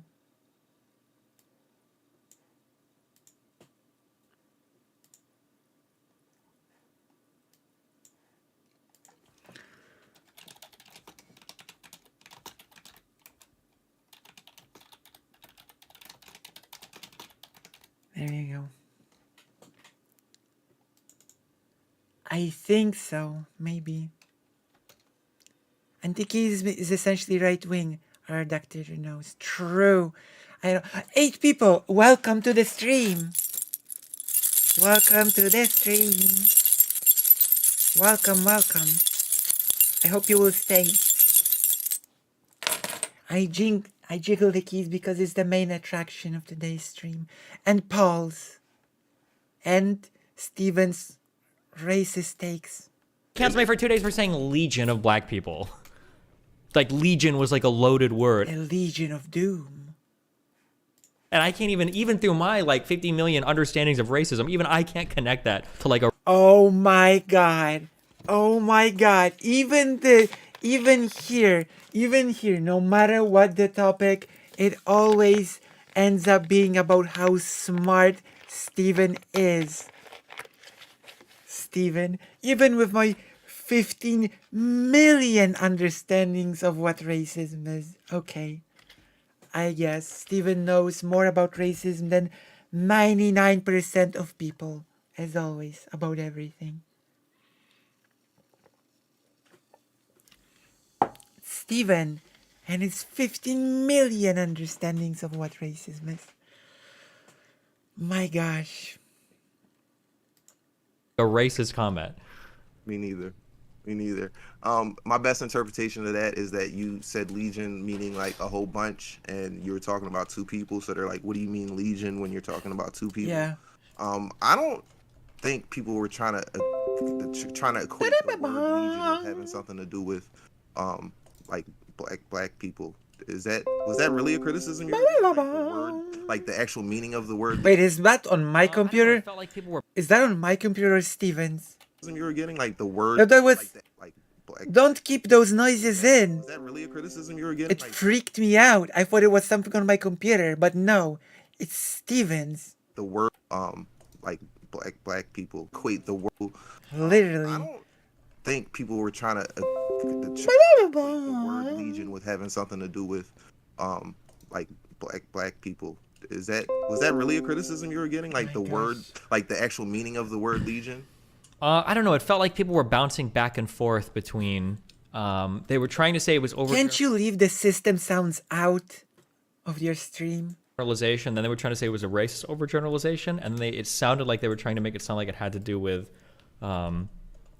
that word in particular, because people use legion a lot. But maybe I don't know. I'm not sure. I can't tell. I don't know.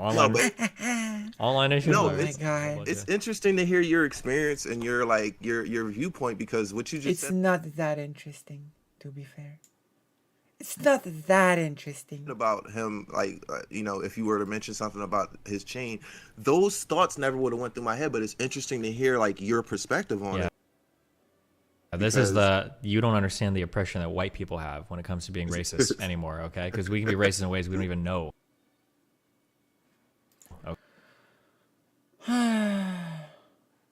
Yeah. You can make up all the ways that you like. Oh my god. You can even become to fathom all the imaginary scenarios going through Steven's head. You don't know. Okay, it's hard out here. It's hard out here. I mean, back in the day, you just drop your N-bomb and keep it moving, and you didn't really have to think twice about it, right? True. It's a different world out here for us white guys, okay? I'm totally gonna go in on some dude's chain. Let's see what happens, okay? Do you know how triggered I was just sitting at home smashing my screen? I hope you were ultra triggered.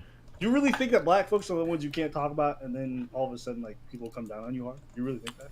A little bit, but not because of black people, but because they right now are getting an explosive community online.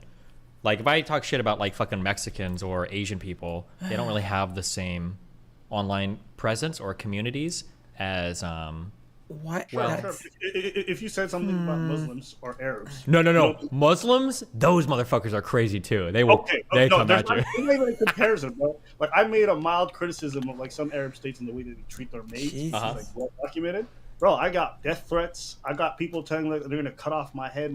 I've never. The online, there's a huge online Muslim debater community too. Yeah, the online Muslim people are wild. That's why Sneeko bitched out so hard. Remember? Yeah. Sneeko's all about system bots.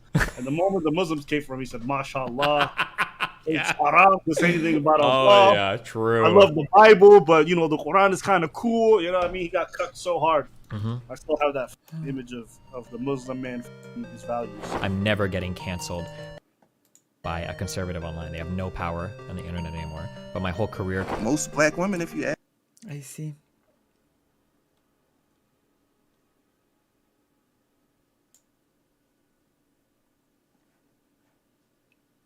I'm trapped in the city. I cannot even leave.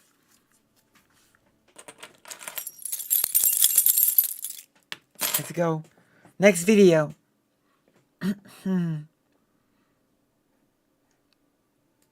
Let's go.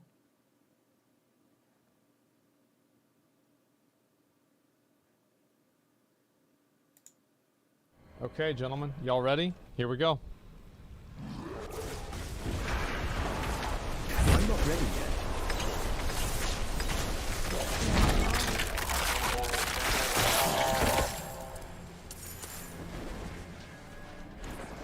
This build is so good to the point I'm only using my mouse button to move. So the boss usually dies in about 10, 15 seconds. So this... I'm not ready yet.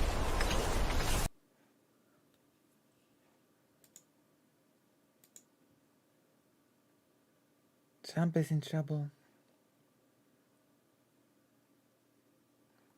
Wait, I want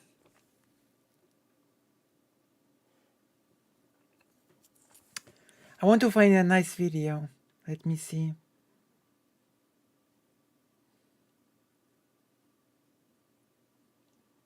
So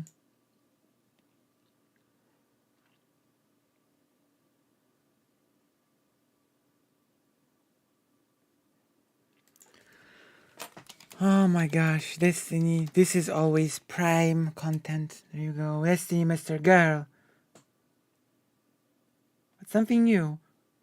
Destiny watches Mr. Gill gets cornered over love ruining the integrity of his article.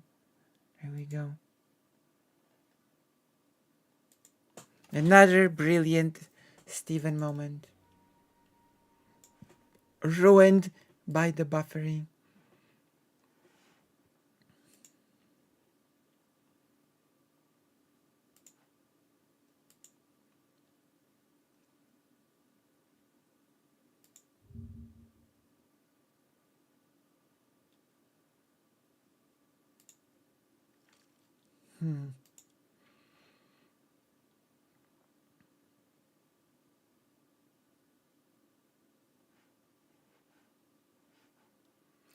Maybe I should just restart it though.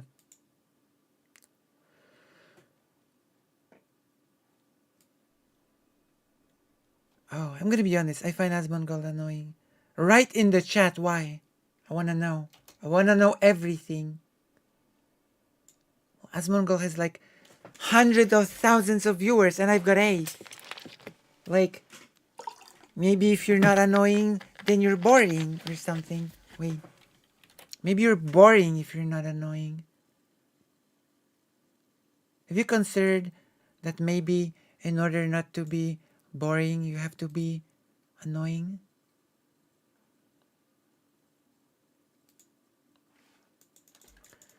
Has that thought ever crossed your mind?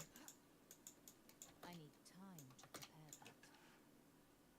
Have you ever considered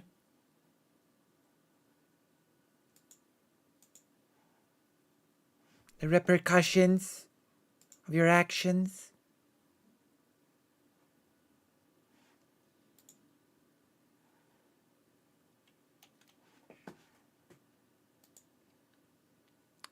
Have you ever thought about my feelings?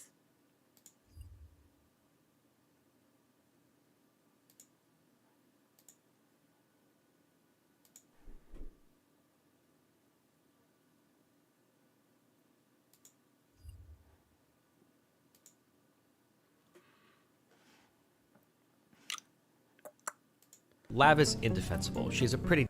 Love is indefensible. There is no defense that could defend love. Love is all you need, but not love.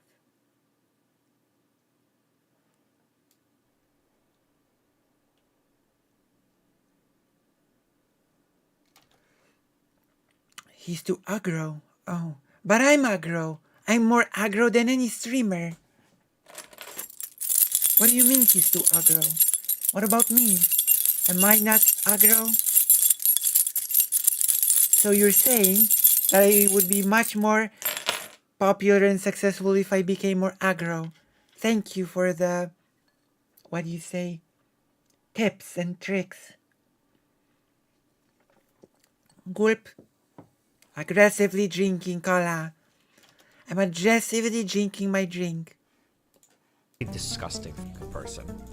Lav and Mr. Girl are both really disgusting. But Mr. Girl admitting his daughter doesn't follow journalists. I mean, I knew Mr. Girl was disgusting from day one when you embraced him as your friend or whatever, or content, so here you go. Now that you have fallen out, now he is disgusting. Okay. That's nice. Ethics. And now he is disgusting. Or anything she said on the call that made me think she saw Lav as any type of adversary, or that she didn't like her, or wouldn't support her coming forward, or knowing this, or even talking about it. Yeah. So I didn't see any reason not to tell her. True. I think that it was okay for Lav to divulge that on stream before the release of your article. I'm so glad that Lav exists, because Lav is like the perfect thing to hold up to show that Max has absolutely zero grasp of reality. Most of the questions, Lav is into. Well, you embraced him. You embraced him as this deep, interesting person. So, if Max doesn't have a grasp on reality, then what does it say about you exactly? Since you were duped into seeing him as this deep, intellectual thinker. Right?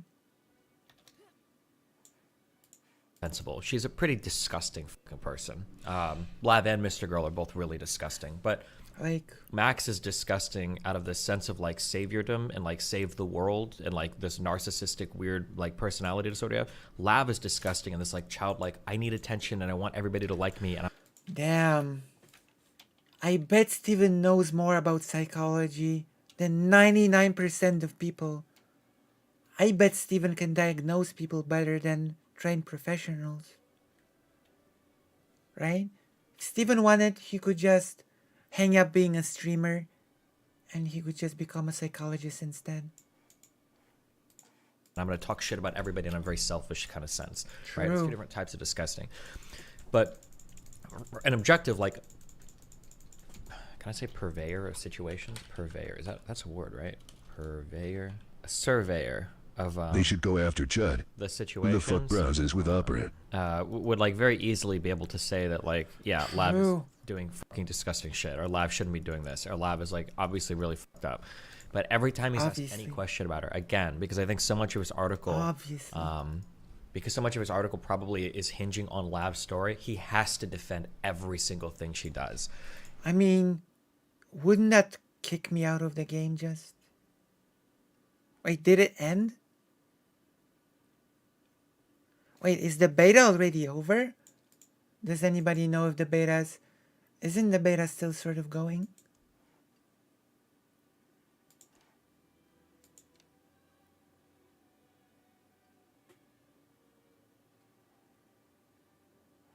I don't think it's over quite yet, right?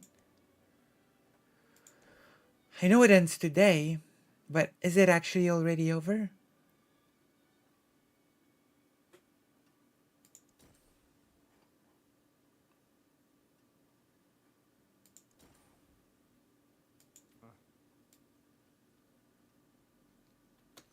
Wait, is the beta actually over already? Oh. Well, I'm still playing, so I don't know. Maybe that's true. Like the fact that if you were trying to hold yourself to some journalistic standard, you're doing an investigation on me, the rapist, and then somebody tells you a story, and then you start telling that to other people. It's just like, that's obviously indefensible. Like even that's obviously indefensible. But then for Lav to start publicly blathering about that, it's like beyond indefensible. It's like, obviously this is fucking horrible, right? Do you think that it was...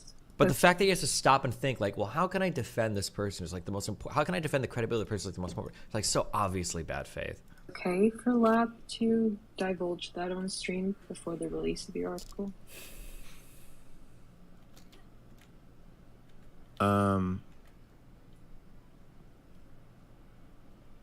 okay for like it's Genevieve's like well-being? No, for the integrity of your article, because Yeah, you cannot leave the city anymore.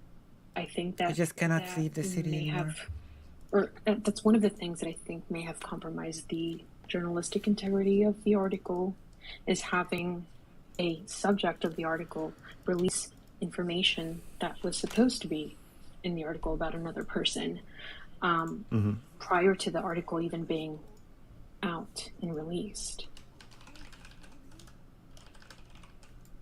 So in regards to Yeah, that, I think that if I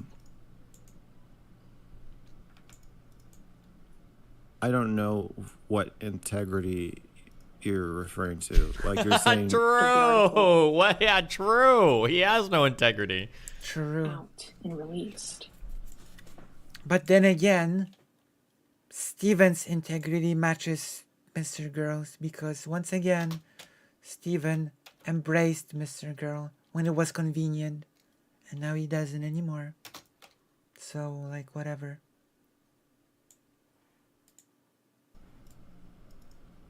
So in regards yeah, to that, I don't. I think that if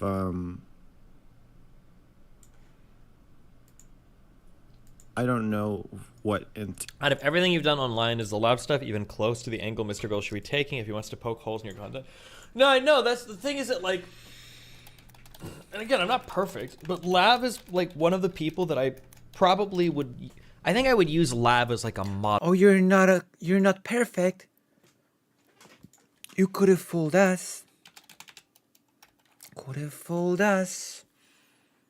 For like, this is probably how you should treat people who are on your stream that you've also had a sexual relation with. Like, I was so blatantly clear, and Blav knows this. Like, I was blatantly clear about boundaries. I was blatantly clear. We didn't do anything sexual when the stream shit was blowing up. I checked in on her to make sure she was going okay. She lied to me. Like, I think I played the live situation like by the book, if there was one written for how to deal with it. So it's like, it's so crazy that that's like the centerfold story that he's gonna lean into. That's just like, it's wild that that's the one that he's gonna hang his hat on for like his centerfold, like abuse story for the, especially, and then she's got like the worst reputation online. She's destroyed it after the Hassan false allegation shit. She's clearly fucking unhinged. Everybody can fucking see it. It's such a disastrous thing for him to try to like salvage. Integrity you're referring to, like you're saying that people are going to think that the article was created in an unethical way. Yeah. I think that anybody who cares about that is probably already going to think that.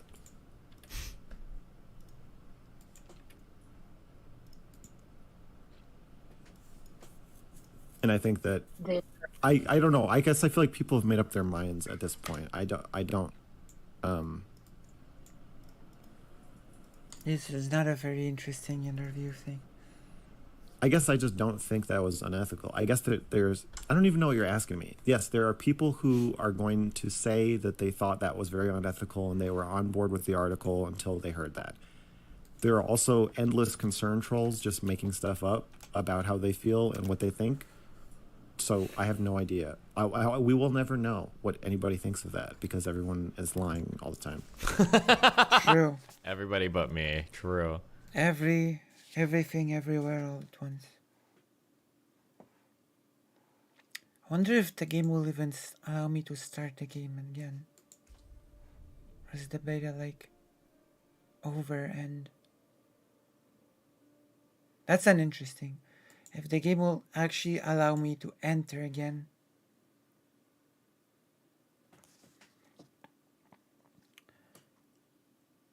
Me too, but that just makes it more interesting. That just makes it more interesting, doesn't it? Not being up to speed just makes things like this more...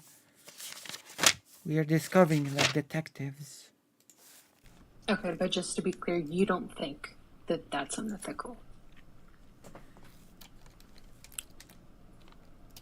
I think it would be unethical. Watch the whole Hotline stream, you'll enjoy it. Colors made Max look even more unhinged than normal. Ethical for a journalist to do that.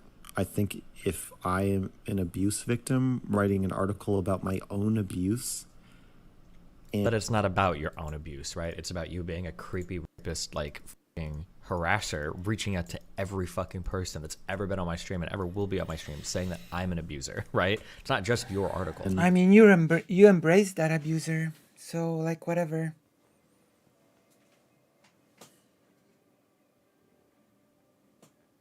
talking to another victim about her abuse, and we're talking about a stream we were both on, and I find out that Destiny is in some kind of sexual relationship with almost every single woman on the stream, I don't think it's unethical for me. Sexual relationship? I think me and Madame Genevieve, I think we traded nudes one time. That was it. One time. And she does OnlyFans. Like, it was one time. I like the active sexual relationship aspect. I also like that he tries to make it sound like he uses this verbiage a lot where he's like, Destiny is pitting all these girls against each other. He's pitting these people against. No, I'm not. Lav was the one that started fights with all of these people. I'm pretty sure Lav's fights with Madame Genevieve started off my stream.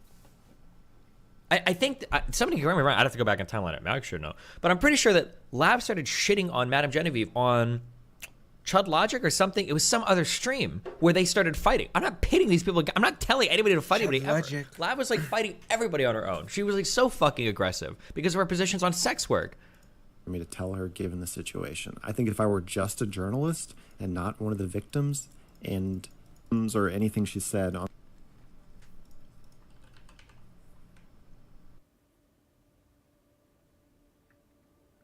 Uh-oh. Well, guess that's over. Guess that's over. Here we go. There we have it.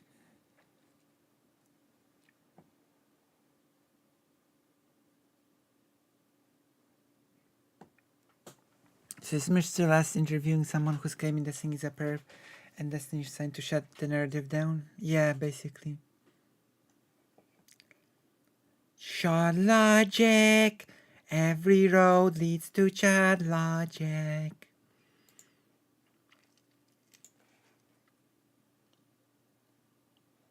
True. True. You're right.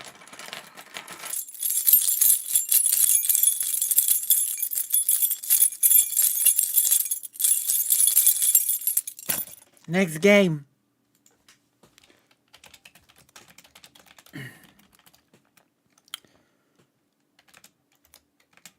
I'm gonna give you a big selection.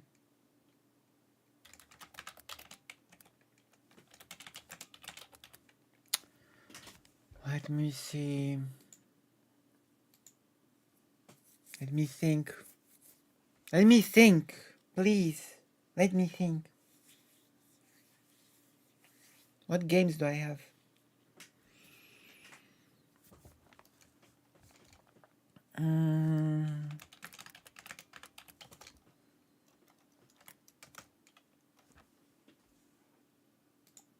RTS.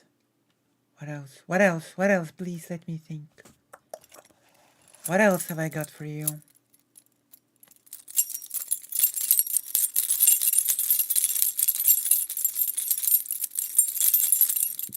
Burp. Let me see.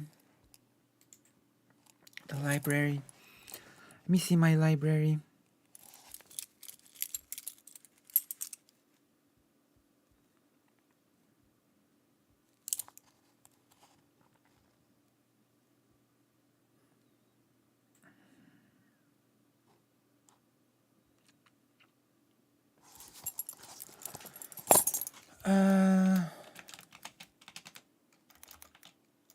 I'm not feeling like that game now.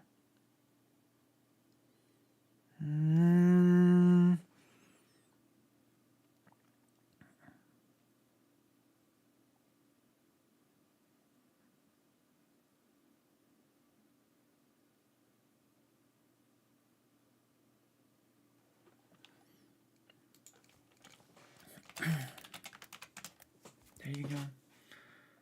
These are your choices.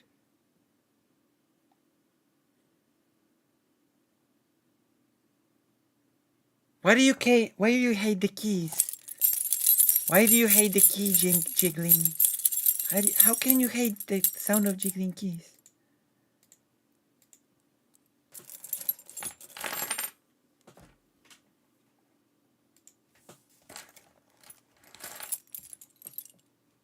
I need more than one vote, by the way.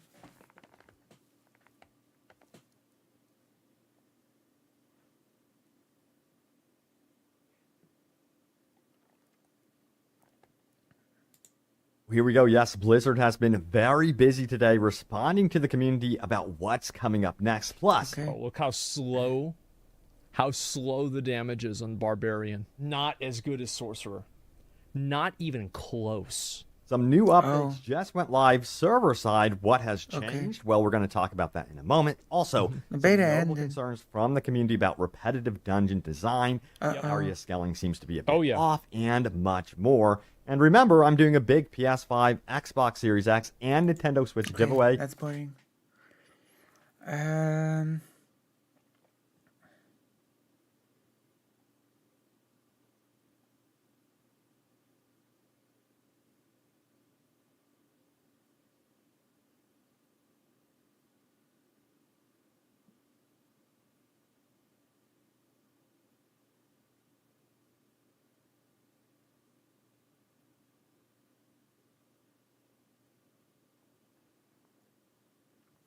An animated analysis of asset annexation.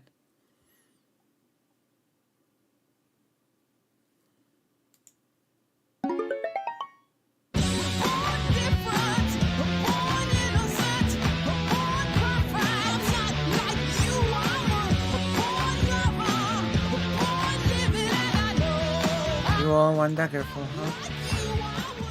Well, hello there. James Stephanie Sterling, the new PCW Women's Champion. Oh my, yes.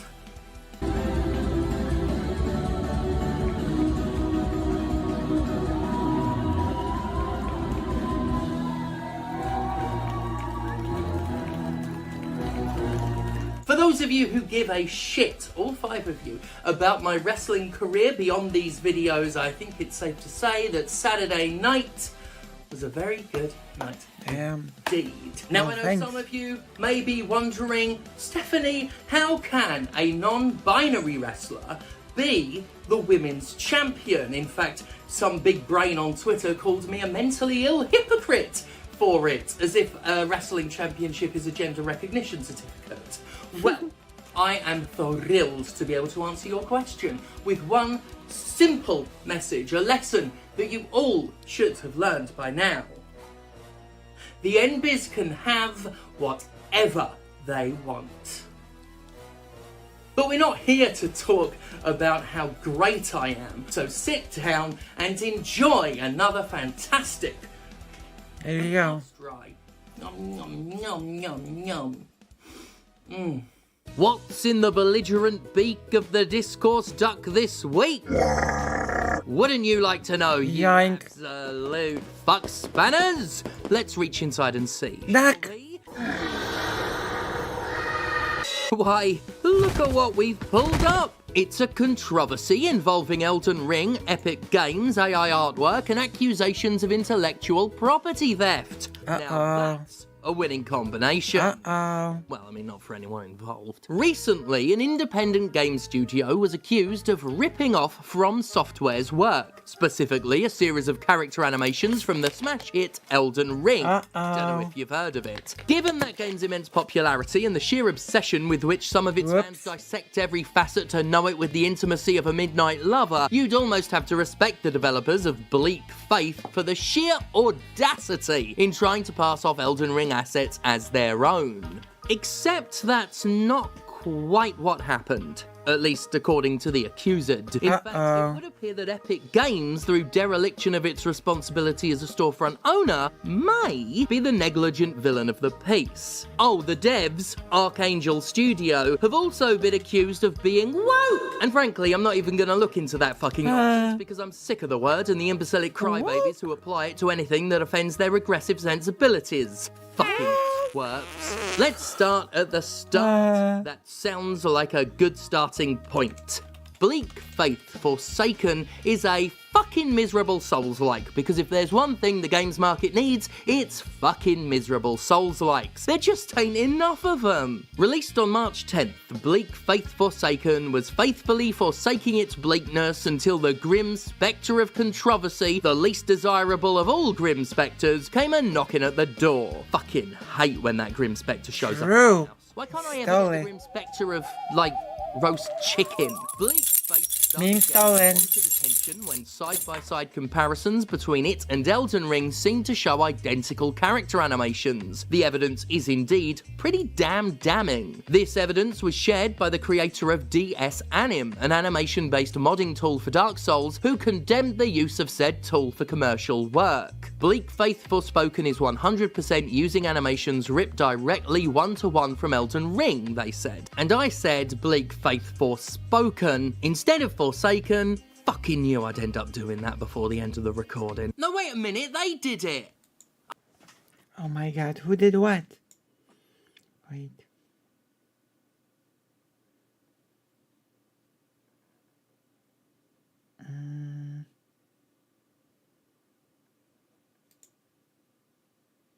Oh, there we go.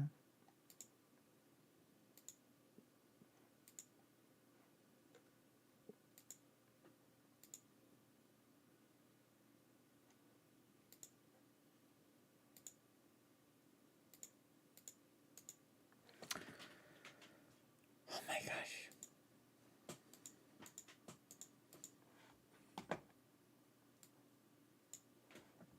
I'm trying to make it.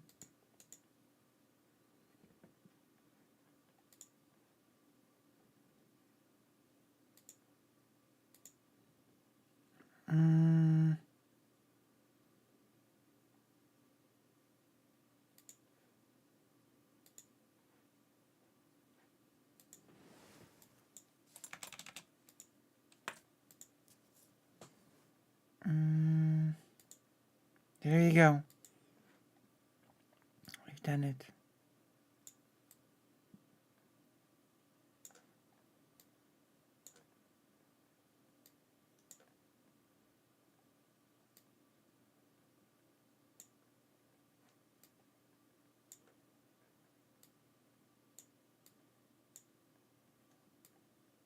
We have done it.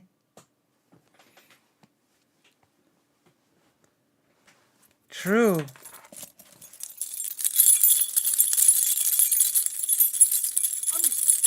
wasn't my fault.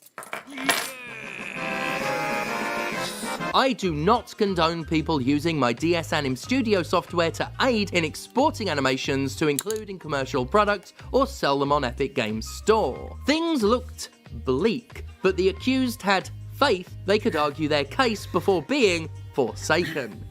Over on the Steam forums, Bleak Faith team member Roya claimed the animations weren't stolen, but acquired in good faith via Epic.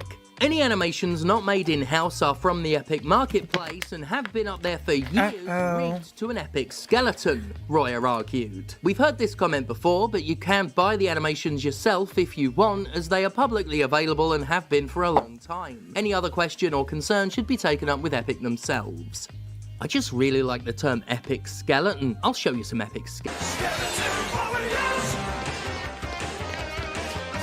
Epic! Is it safe to show this?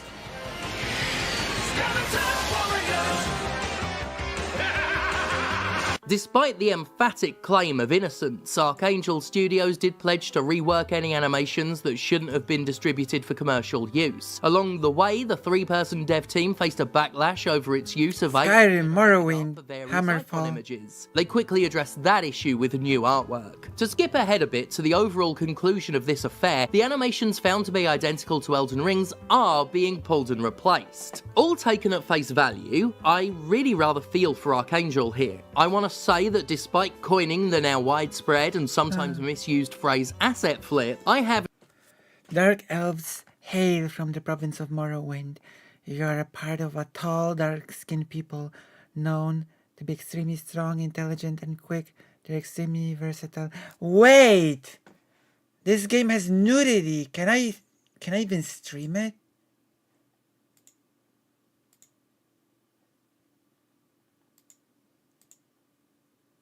This game has nudity, doesn't it?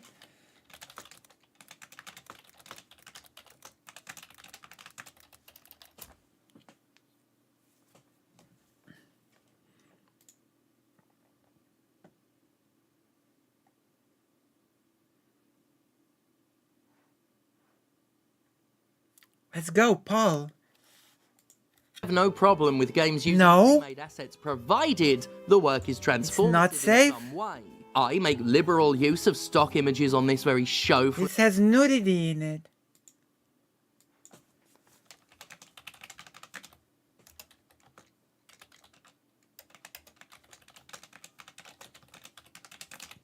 It has nudity.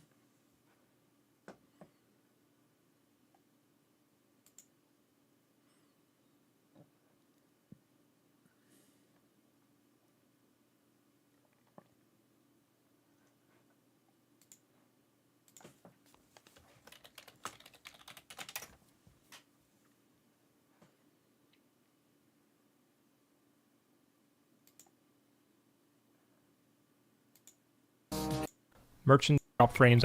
I'm just of you.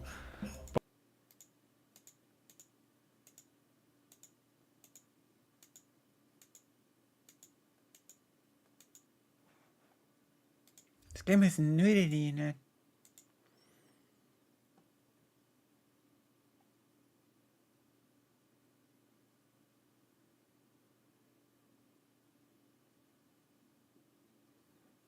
So, is it safe?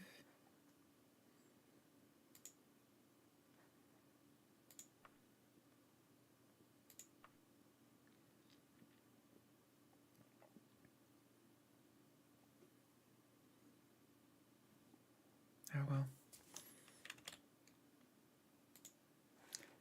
Choose a different game. My gosh. Oh my god.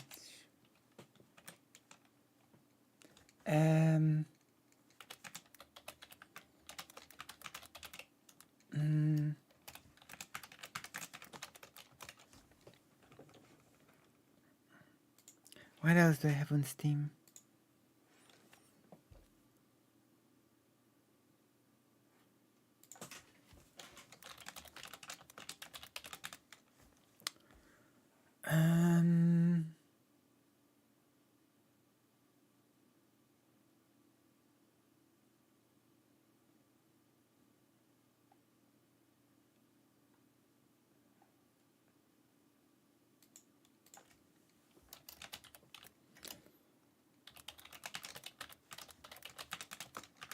Okay, most of them you don't know. There you go. I don't have Skyrim.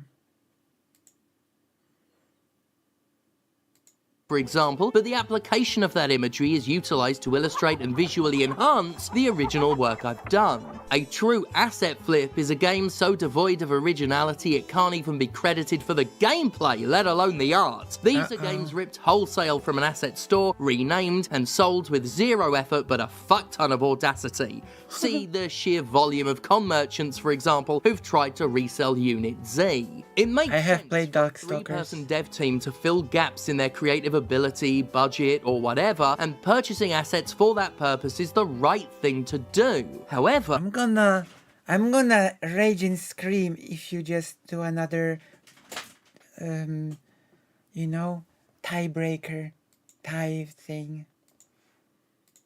when you do that, you do just sort of have to trust that what you're using is legit. If I've paid a stock library for footage of a man having a shit, I'm kinda taking it on faith that it's legit stock footage I'm allowed to use, and you have to take it on faith that I'm not going to masturbate to that footage much. And one could get burned on that. I once had a piece of stock music claimed by YouTube's copyright algorithm, for example, when I thought the very idea of royalty-free music would avoid that shit. When I contacted the stock library, they just sort of shrugged and said it wasn't their responsibility. So, that was that. If it wasn't for the fact that Storyblocks' music library has some genuine fucking bangers, I might have stopped using them, but I got some genuine fucking bangers. Speaking of disregard for responsibility, we have to remember that the animations Blake Faith used were said to have been purchased via Epic Games, with an estimated 10% of the game being made up of... No, Jura.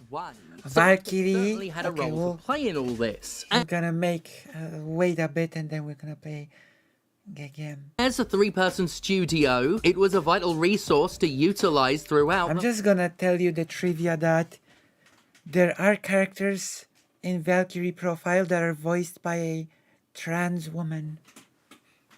There are characters in this game voiced by a trans woman, and I will allow you to, at some point I will do a poll and you will guess which character it is, if you don't know already.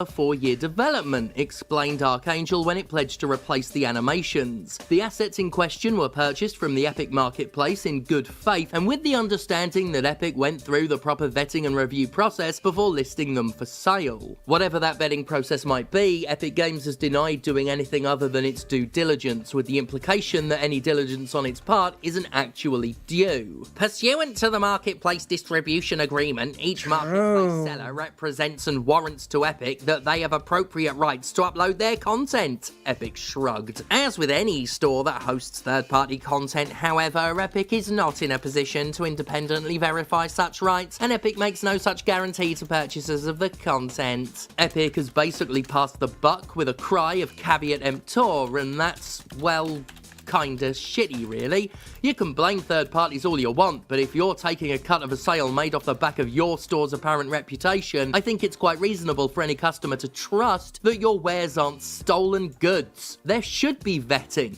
There should be verification outside of Scout's honor, because no game developer should risk being called a thief just because they trusted an allegedly credible storefront wasn't facilitating actual bloody thieves. I don't know, maybe I'm just naive, but I think that Epic Games might have a share of responsibility when it comes to Epic Games' Epic Games Store, owned and operated by Epic Games of Epic Games Store fame. Archangel, having been burned by all of this, is of the same mind.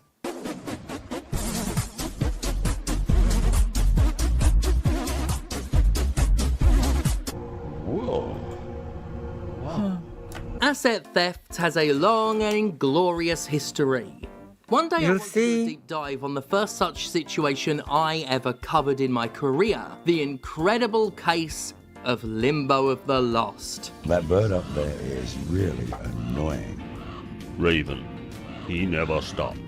He annoyed Black Hawk very much. Maybe I could help. How? Oh, I know this one.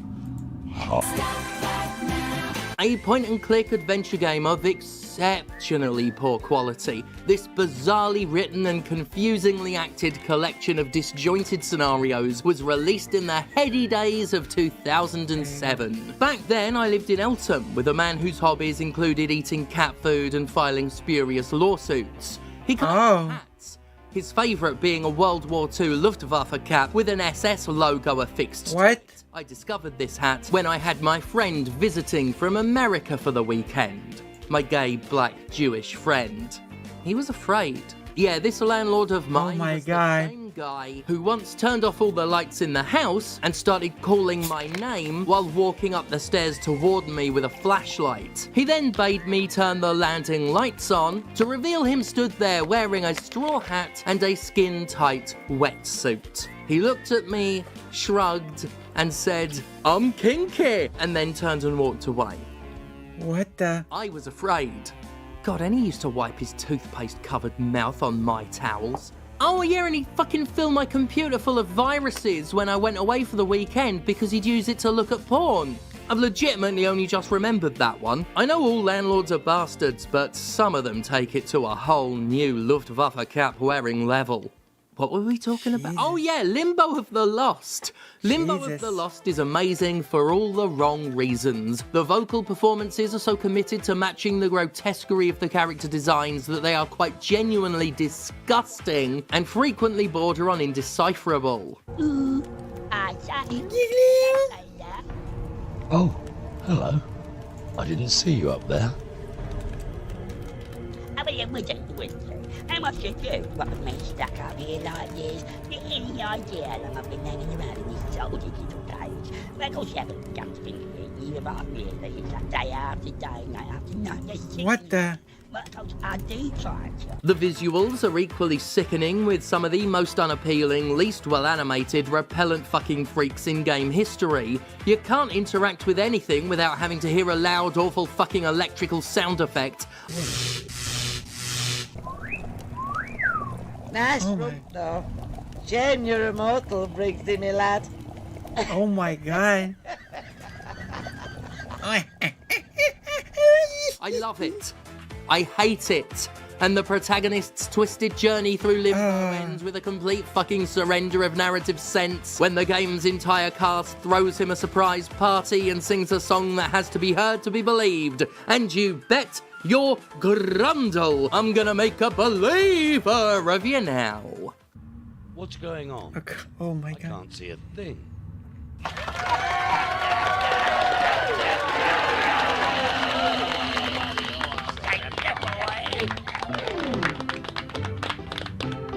Go on, Rita, baby.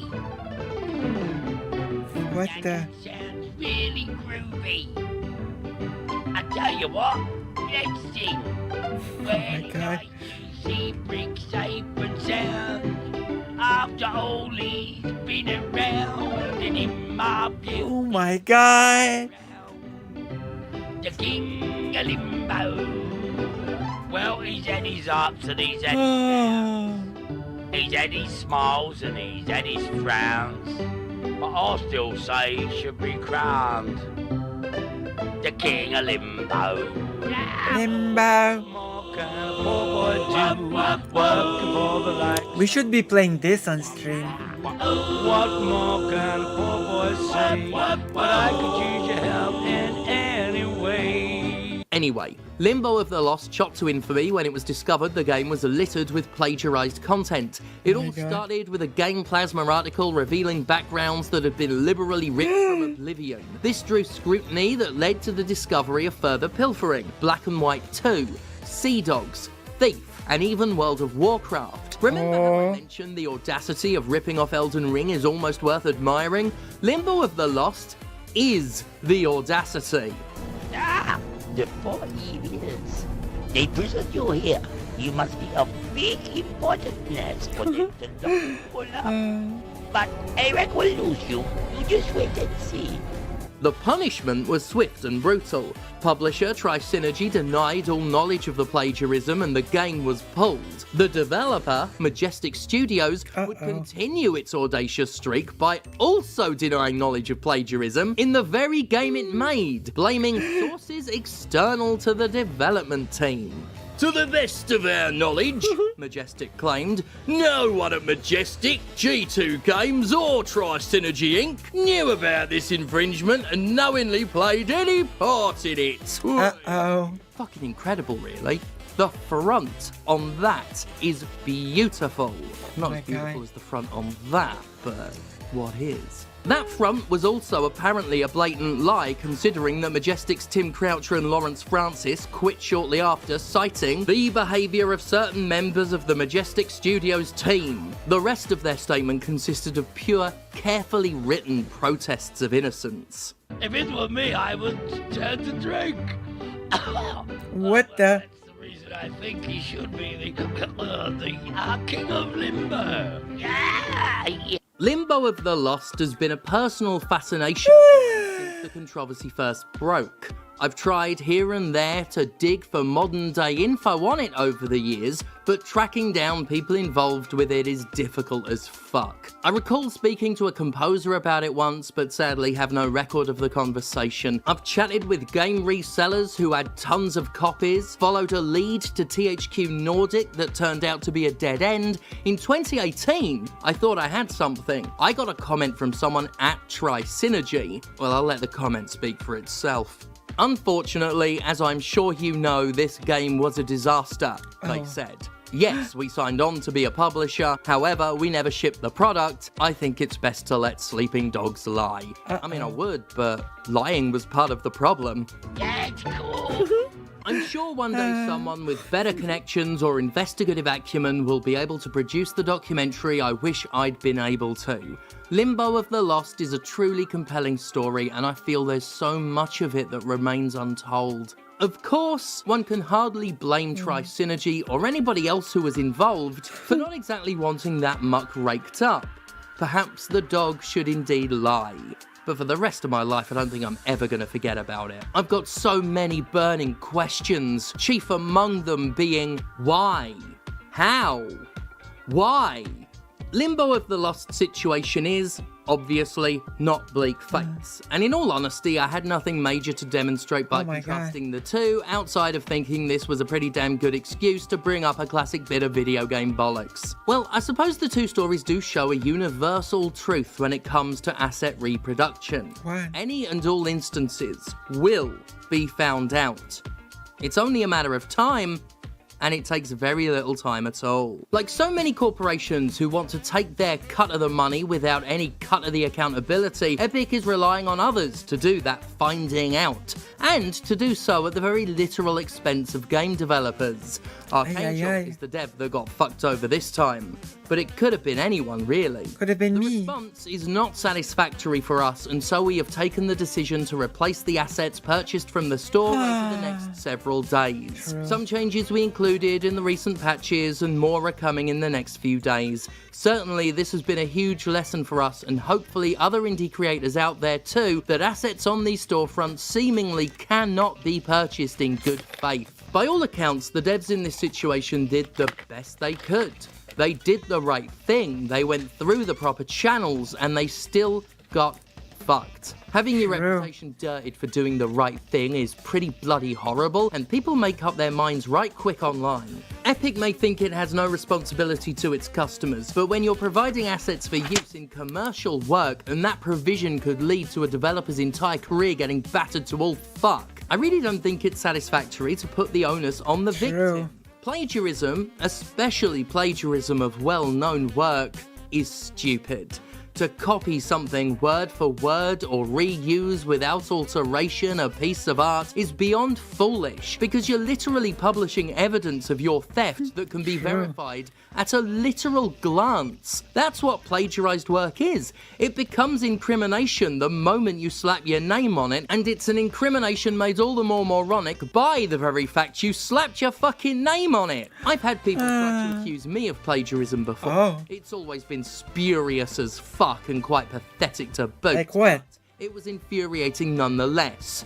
Not because of the insult to my integrity, but to my goddamn intelligence. My heart goes out to any creative falsely accused of plagiarism. It's a cardinal sin of creativity. One of the worst things an artist could be accused of doing professionally. Nobody should ever be seen as delusional, as self-defeating, as outright fucking dumb as people who thought they could replicate backgrounds from bloody oblivion and get away with it. I think that we should be crowning him the King of Limbo. Look, miniature fantasy commander Sterling. Look what we won. Look what we won. Now kiss. Oh, hello everyone. Welcome back. Now we did talk in today's video about taking things on. We do only really have Archangel Studios' word that they use those assets in good faith. Some people are still suspicious, suggest they may have still knowingly used them. Obviously, I'm taking it at face value to make the points I'm making in the video. And I don't know, maybe they were that stupid, but you'd have to be really bloody thick. Speaking of really bloody thick, James Stephanie Sterling does have some more wrestling dates. Could you share those with you before we go? If you are interested. No wrestling. I'm not interested in wrestling. I'm sorry. Okay. Burp.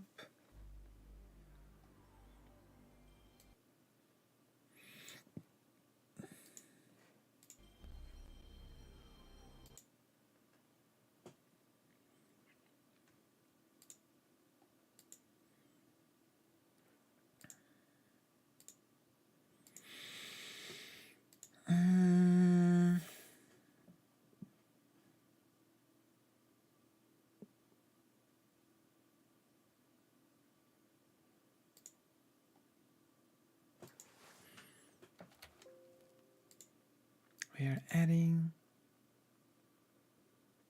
game capture.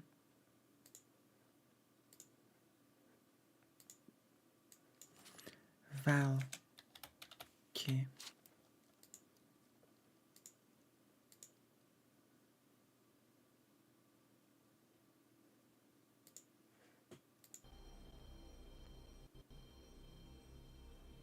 There we go.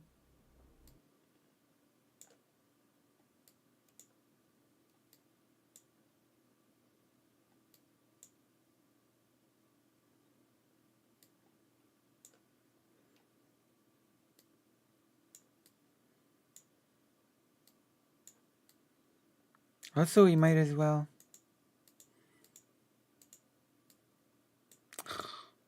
chat. Trying to capture the chat. There we go.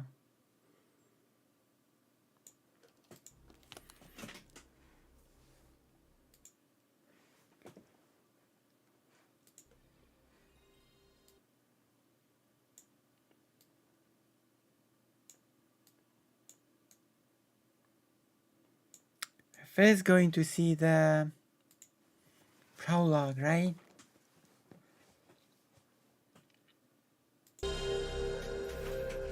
Oh, this is such a good game. Giggling. Enix. The company Enix.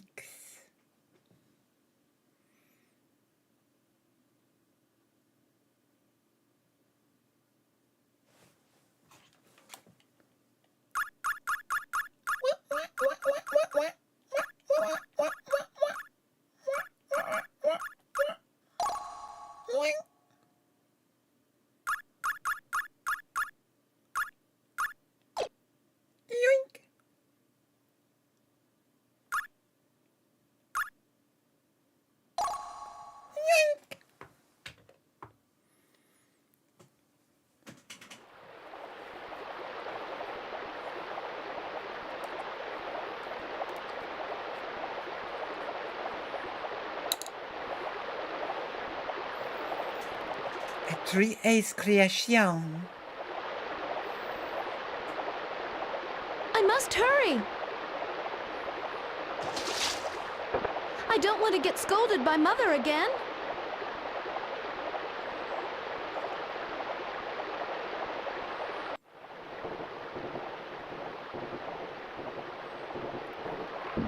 True, it does. It does, doesn't it?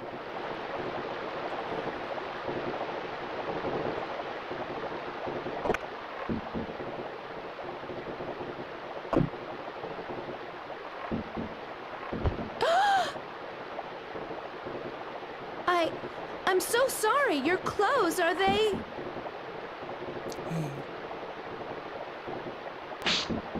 Watch where you're going, girl. How dare you splash water on a guest?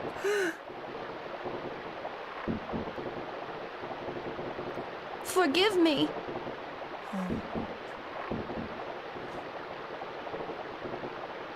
Mother, who were those men? It's none of your business. You have work to do now. Hurry up and grab your bucket. From Diablo to here, evil mothers. Evil mothers.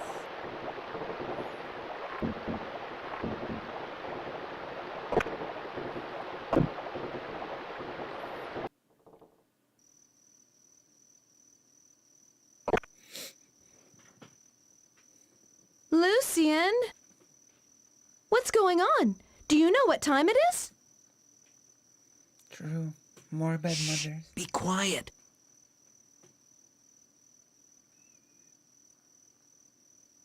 Platina, we've got to run. Come now, hurry.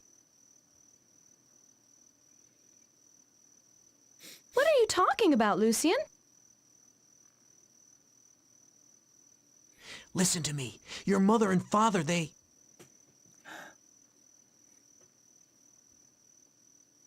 sold you. You little thief! What are you doing to my daughter? Come on.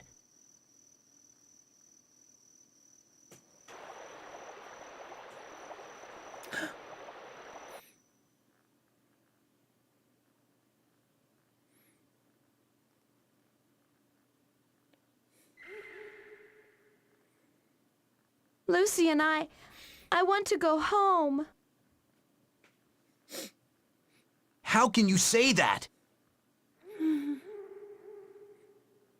I haven't heard anything from Mother about this. Are you sure this isn't all a misunderstanding about being sold?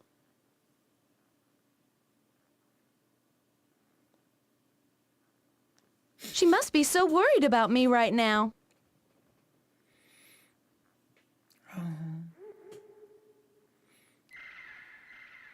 Lucian.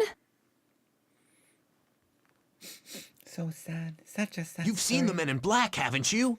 The Men in Black. Men in They Black. come to my house, too. True. They fight aliens. The Men in Black, they do. And then The next day, my little sister was gone. Oh no. Maybe she was an alien. My mom and dad didn't tell me anything. In the 90s. It's an old game. What? On the PlayStation Everyone 1. said she was stricken with a disease. It's a very old game. From the PlayStation 1. Oh? Have you ever heard of a disease that makes you disappear? Anyway, our family has no money for doctors.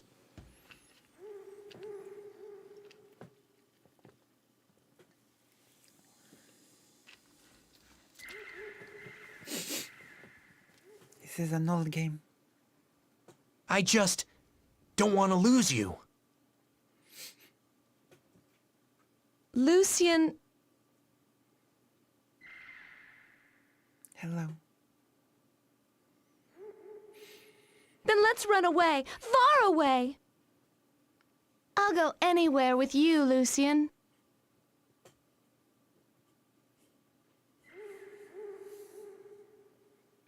What a story.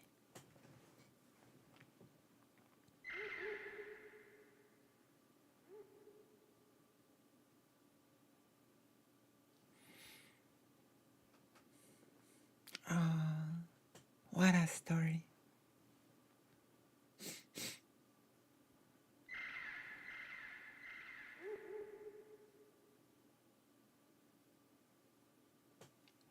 This was made by Enix before it united with Squaresoft to make Square Enix. Where do you think we are? I don't know. What will become of us now? This is an old game, okay? I didn't play the undub because this game actually features a trans woman as a voice actress, and I wanted to have the trans actress experience, okay?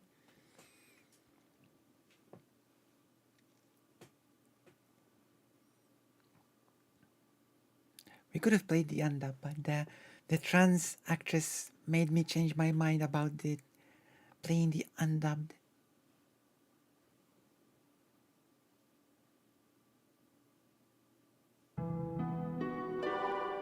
Where?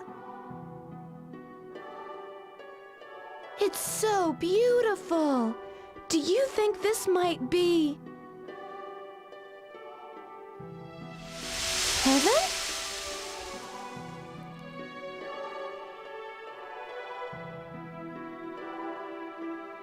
It's bad luck to say such things.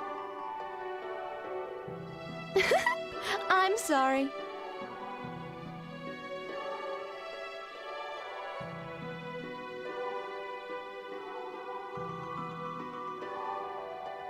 These flowers, they are...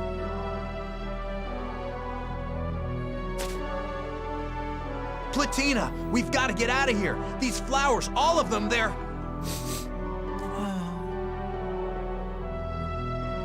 Weeping lilies. The story is sad anyway. Weeping lilies? That's right. If we stay here, their poison will kill us.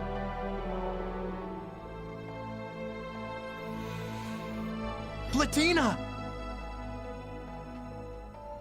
If I were to fall asleep here, would I be able to just slip away?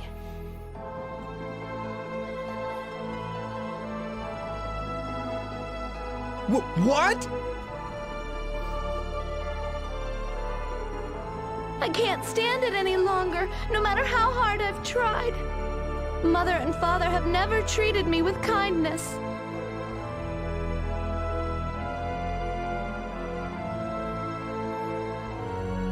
If you care about me so much, Lucian, do you think...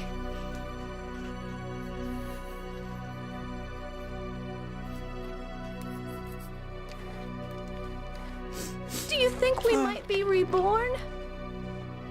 That we might be reborn together?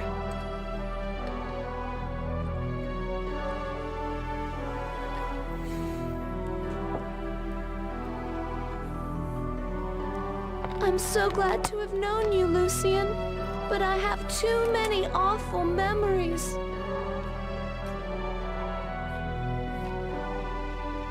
I just want to forget it all.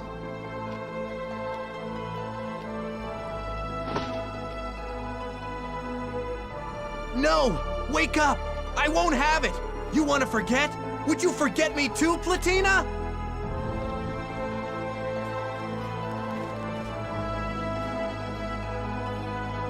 Platina!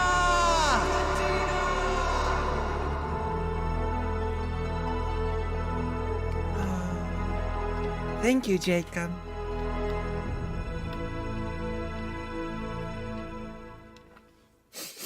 Oh, that game is so sad.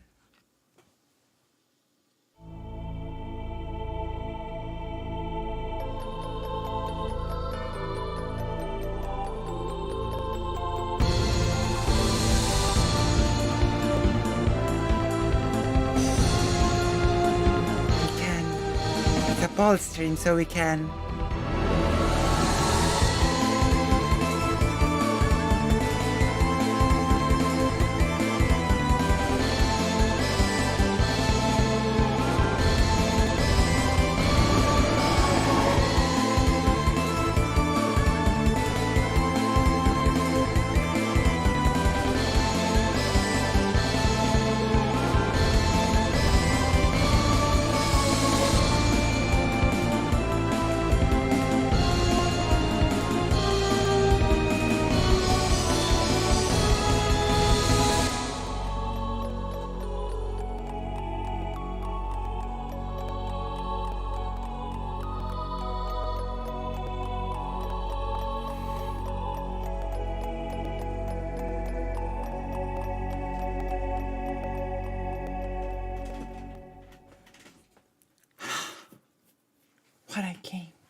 What I came.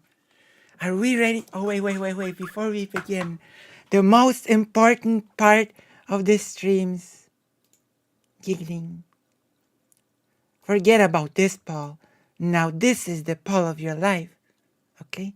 Plus Starday Paul is Lucian, Ugly, and also a Betty.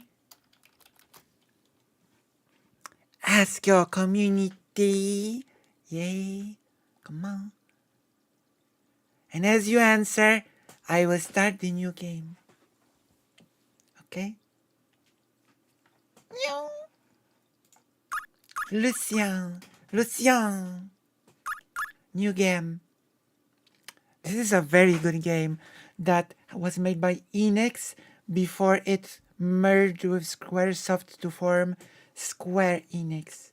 So this is a pre-Square Enix game, okay? Hi! Recommended for anyone who wants to plumb to depths of the game, however make this selection not for enjoyment, but as a challenge.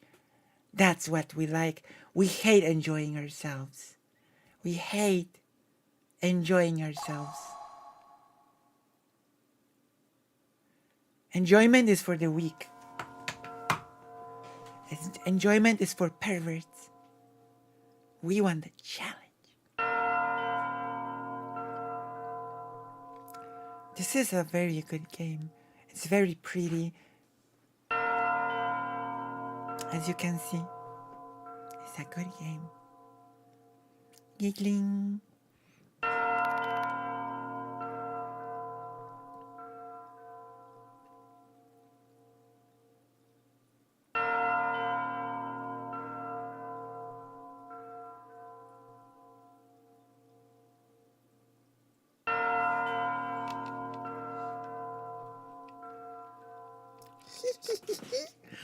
Yoink.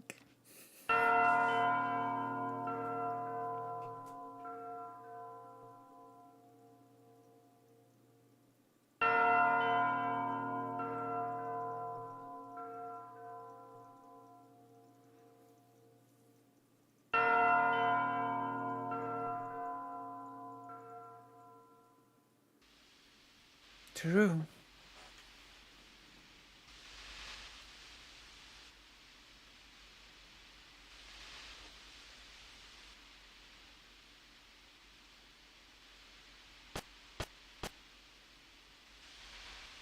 How nostalgic.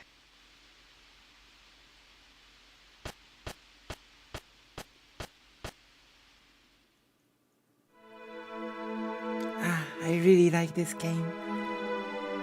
This is one of my favorite games. One of my favorites. Valkyrie Profile.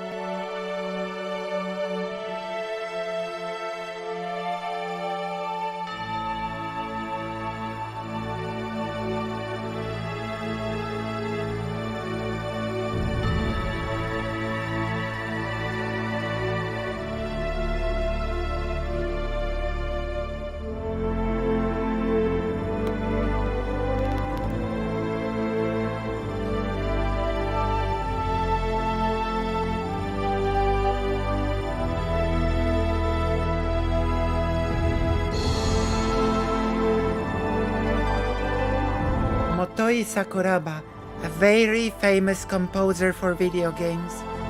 Very famous.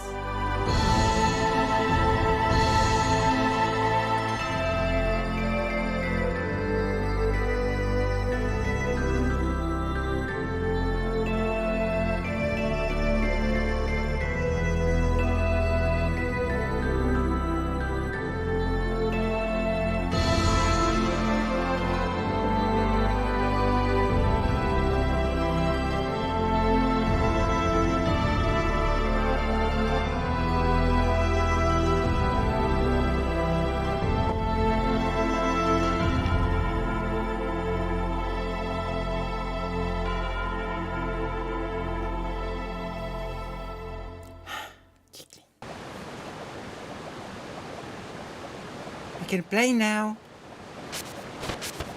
We can jump. We can... like a kangaroo.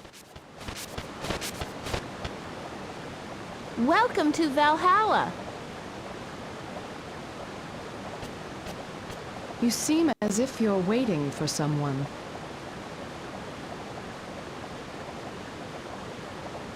Of course. I've been waiting for you, Lenneth.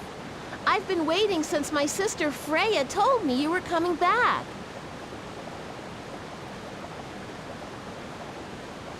Has it been that long? Are you well?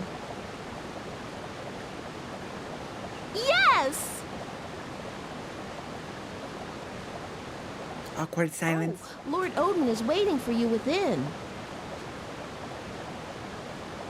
Of course. We will speak later, Frey. We will never speak again. I'm too busy for you.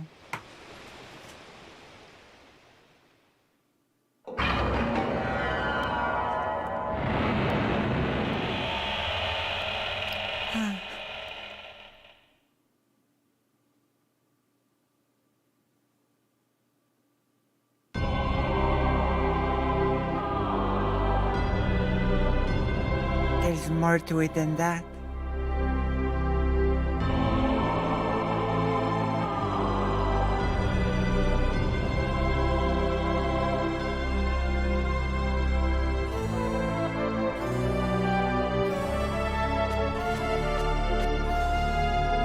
I am here, Lord Odin, at your service. Stand, Lenneth. You have no need to kneel before us like a dweller in Midgard. I understand.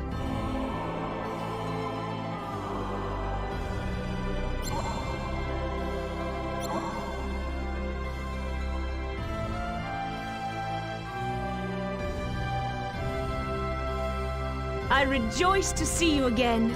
You have been missed. And you. And you. Lenneth Valkyrie. I would not summon you, the greatest of the three goddesses who govern destiny, without good cause. Yes, my lord. The head of Mimir has told me that Ragnarok, the end of the world, draws near. Oh no. Ragnarok? Ragnarok? True. There have been signs of unrest among the Vanir of late.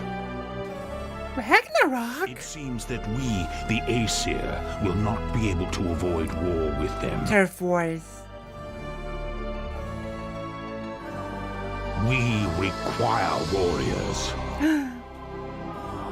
You shall journey to Midgard, the world below, and search for suitable human souls.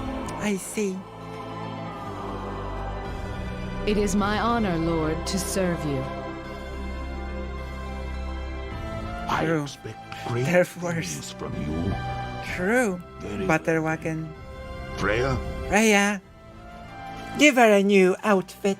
Yes, my lord. Yes, Giggler, sir. Yes, my boss. Magic girl transformation. It's ready.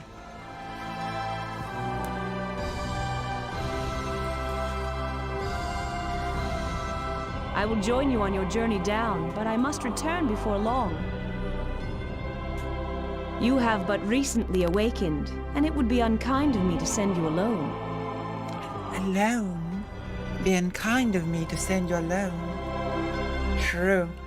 It is true. That would be rude of you. How do you like the game so far? Are you liking the game? What do you think? This is the human world? Yes, the lower world of Midgard, where souls wander about, locked in the cages of flesh. Does it remind you of anything? Not particularly. I have never seen this world before. I see. Then let us go. Go where?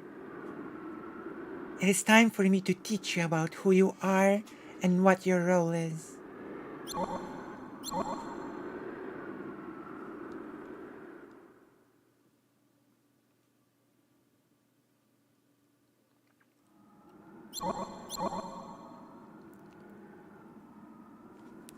Do you hear something?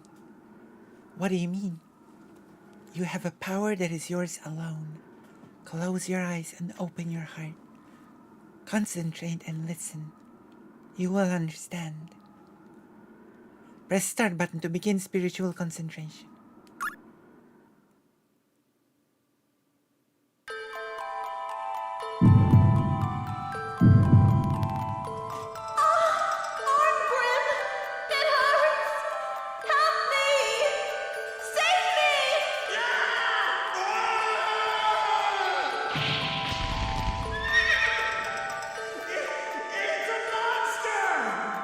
You think it's foolish, brother, because you're content with what you have. You're wrong.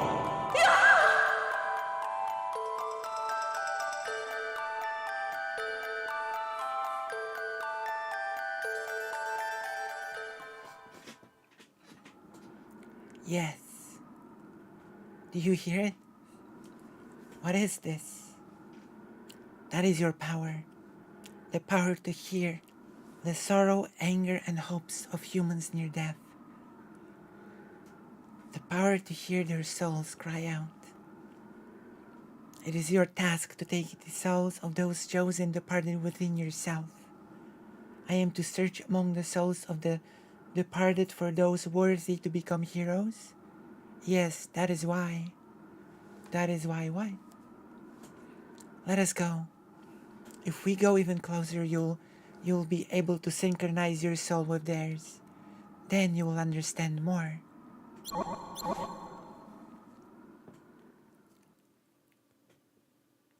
Human souls, take them into myself.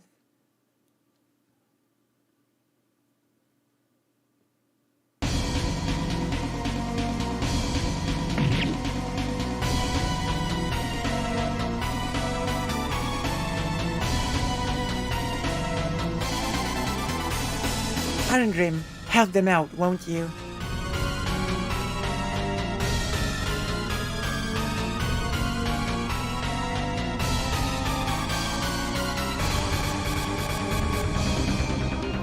This beast is tough. Ah. Nuisance. Out of my way.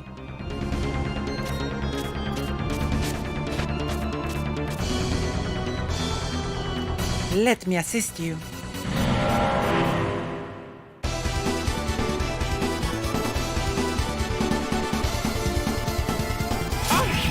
And yes, Arngrim is clearly inspired by Guts from Berserk. In case you have not noticed, Arngrim is actually clearly inspired by Guts from Berserk, okay? Not a subtle inspiration, if I do say so myself.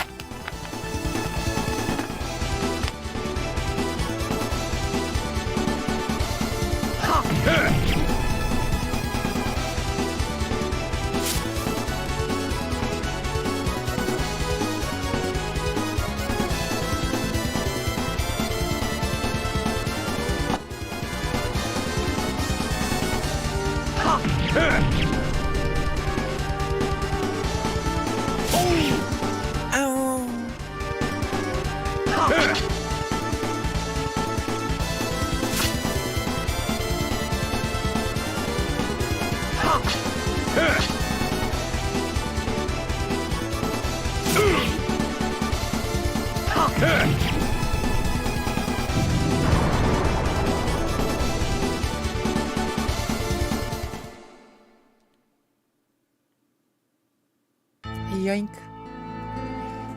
Giggling.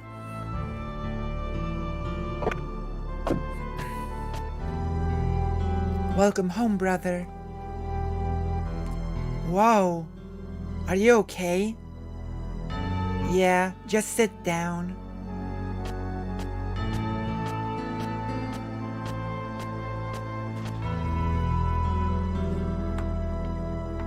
You're still drawing that stuff? Art is more than just that stuff.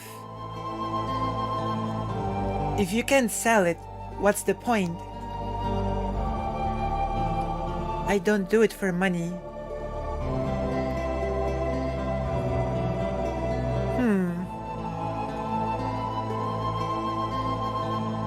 Whatever. Brother, it's different than war, where you just kill people. What? I don't fight for money. I'm a mercenary because I enjoy it. Same as you, right?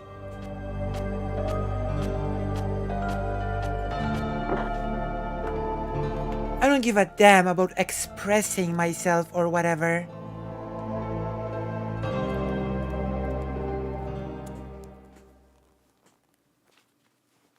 Say, Ronald, what's fun about making art anyway?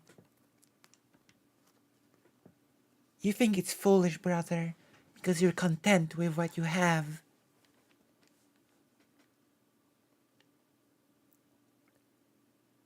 For me, drawing pictures has always been a way for me to escape the confines of this frail body of mine.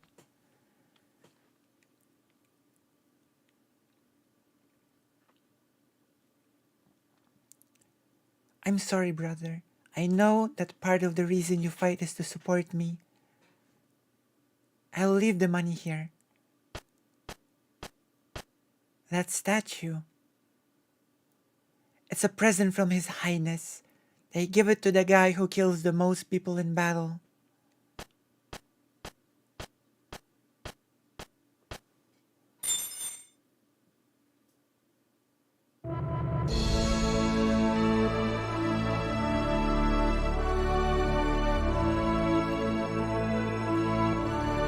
Princess, it is unseemly for such a lovely young princess who will one day rule the country to lose her temper in such a disgraceful manner. Silence, Lumber. I will not stand here silently and accept abuse from the likes of you. We cannot allow such behavior from a boorish mercenary. Princess Yolanda, you need to concern yourself with regards to this. You need not concern yourself with regards to this matter, Princess. I will take care of everything.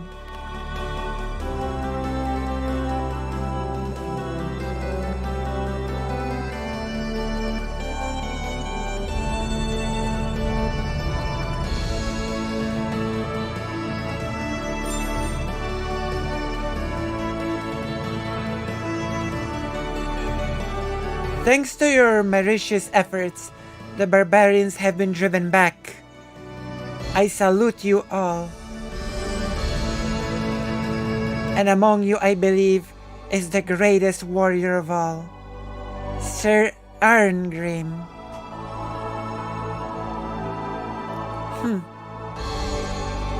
To you, I present a cash bonus and this statue.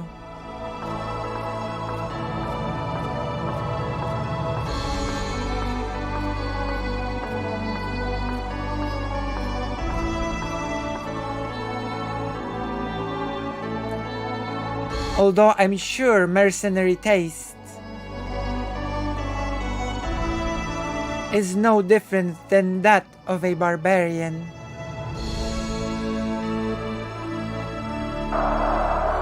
How delightful! I thank you from the bottom of the gaping void in my soul. You think this makes everything alright?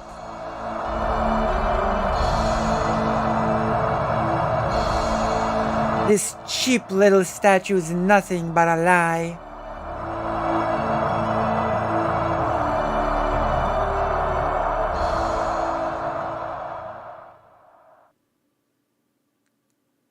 Ha ha ha, you're such a feeble little king. Está muy bien. What? What are you?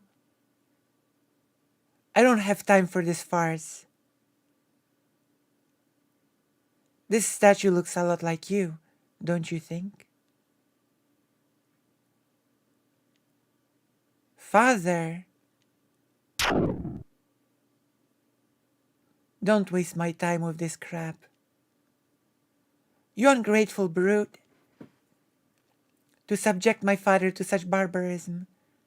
10,000 deaths are not enough for you. Guards, take him. What are you doing?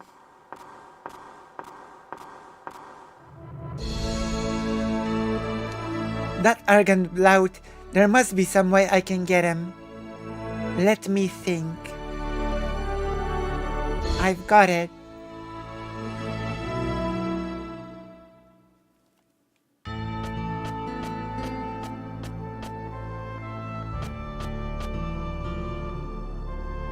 It's been a long time since you hung around the house all day, huh?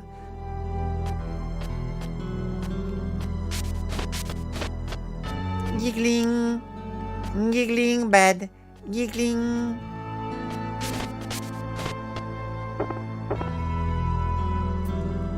Just sit down and relax.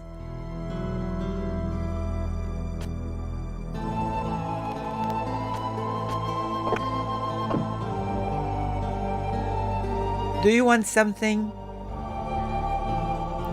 Aren't you, might you be Sir Arngrim?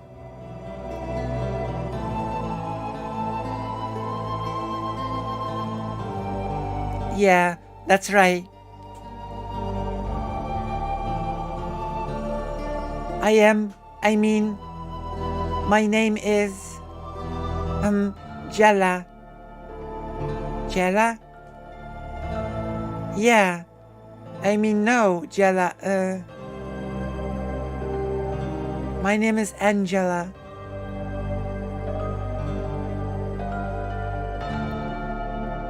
And what do you want from me, Lady Angela? I came to offer you a job. Are you serious? You've got time. Why not talk to her?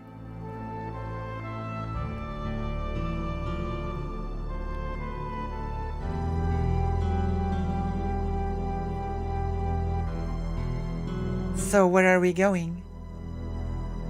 Let's go to one of those restaurants. Do you know of any fine establishments? Oh, thank you. Well, this place over here is about as fine as it gets in Artolia. An Asian restaurant.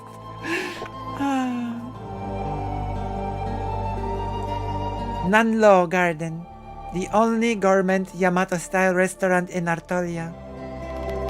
Its promise to the citizens of the continent is a taste of experience many Westerners find rather bizarre.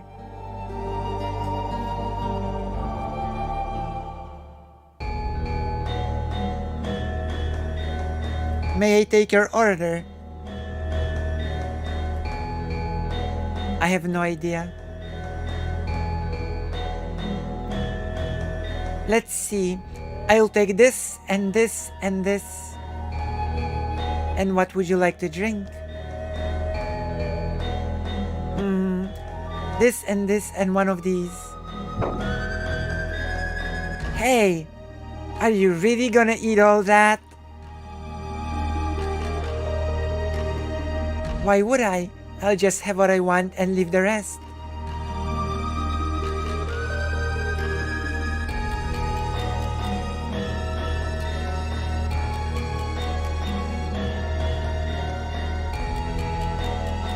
So, what was it you wanted to hire me for? Why don't we talk while we eat?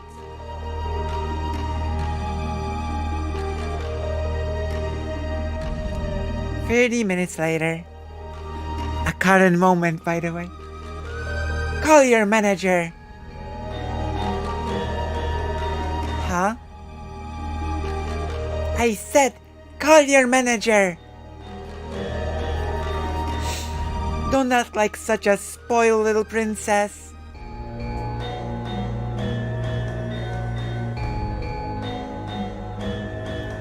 Is something not to your liking?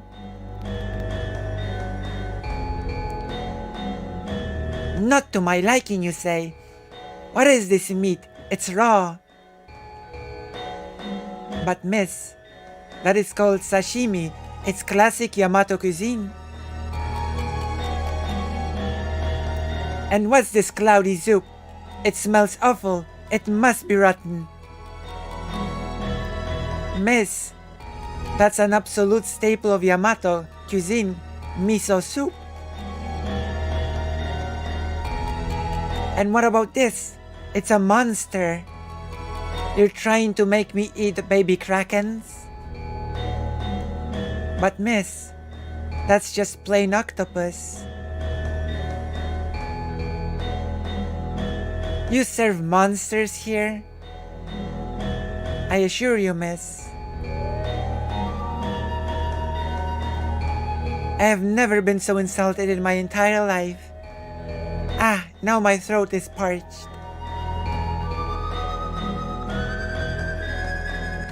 Ah, blah! What kind of water is this? Are you trying to poison me? How dare you? 10,000 deaths are not enough for you.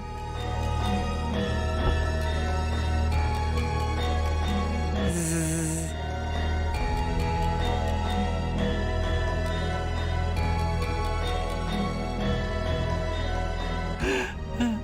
Your bill, sir.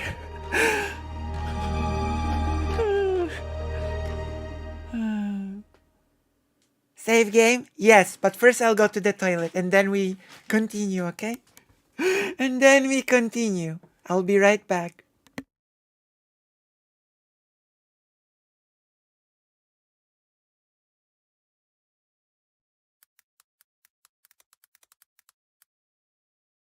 I'll be right back. I'm going to the toilet.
Giving. I'm back. I'm back. Full of giggles. Okay, let's say a game. Save game. Blech. Yeah.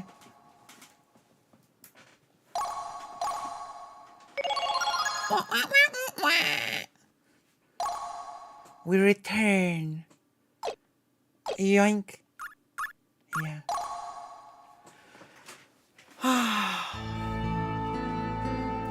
So this happened before you could hear what she wanted? Yeah.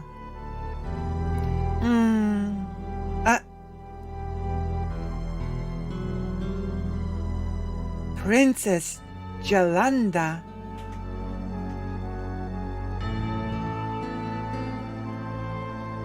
What's going on?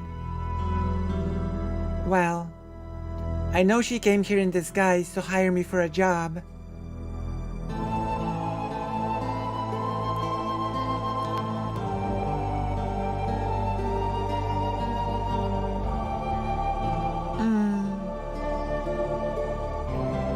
She's very proud. Dad! Huh? Talking in her sleep, eh? Dad!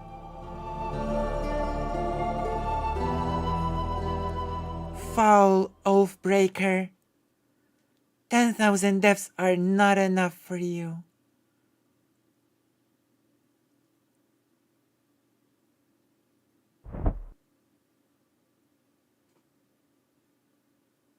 So that's it. I understand now.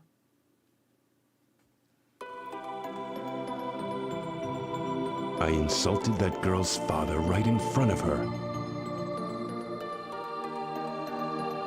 Of course, I didn't mean to. I just wanted to show what a gutless coward the king is.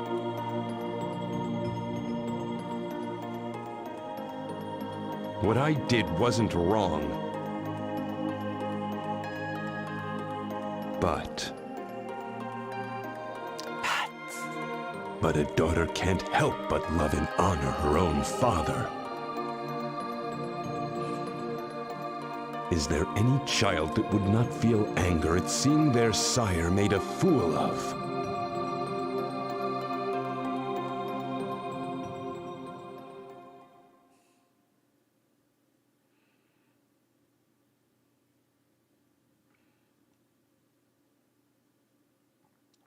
Where am I? It's already evening. Yeah, it is. I have to go. Oh, is it okay if I come back tomorrow to make my offer? Yeah, sure.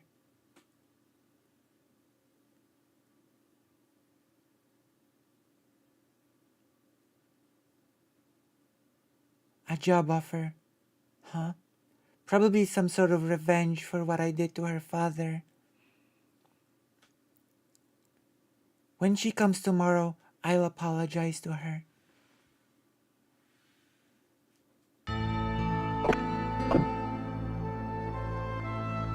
You're late.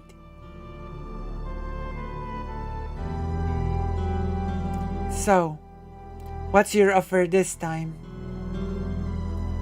It's short notice, but I need you to help another man deliver. What? Give me a break. You're wasting my time for that. Come on, the pay is top price, so will you take it? Dangerous cargo, eh? Well, I'll take it, but I want 5,000. My price has doubled. Fine, it's a deal. You serious? Well, if you say so. By the way, who's the other guy you got me teamed up with? You'll meet him soon enough.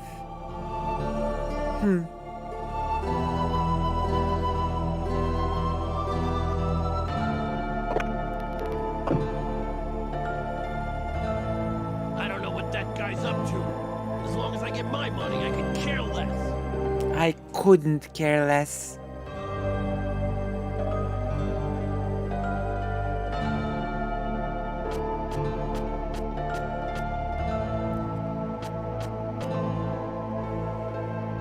The princess isn't coming, is she? Probably not. What if you think about the princess being out of the castle? Yeah, I suppose. If she keeps sneaking out, she's going to get her attendants executed. Yeah. Some conversationalist.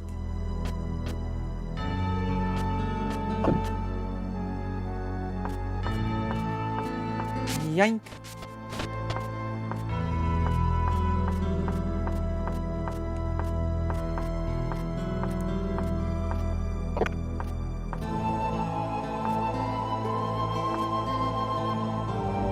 If the Vilnor army comes this way, this whole town will be wiped out. All we can do now is pray.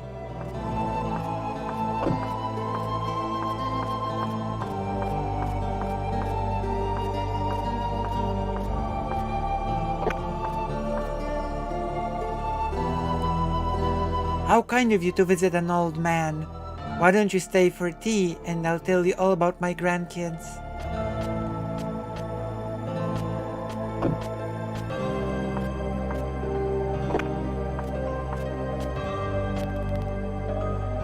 I wonder what lilac means in the language of flowers. Bah, who cares about flowers anyway?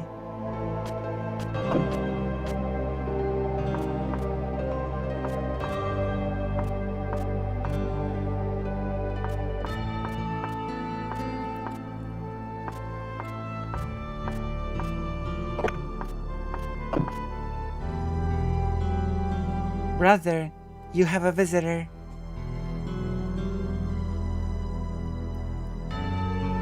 I need to speak with you.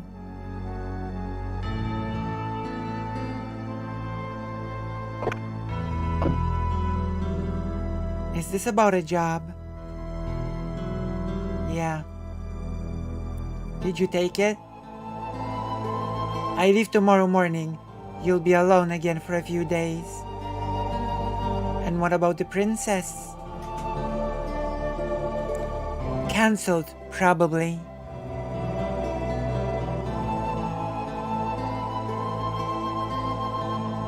Whoa, this is something of a surprise. My partner's gonna be you then, eh? Oh, don't give me that. The name's Badrach. Nice to meet you, Arngrim. Badrak. I've heard all about ya. If you must engage in such meaningless blather, do it on the road. This cargo must be delivered. Yes, ma'am. Vilnor was about a week's journey away along the Great Road. But the journey was uneventful, and by the third day we were halfway there.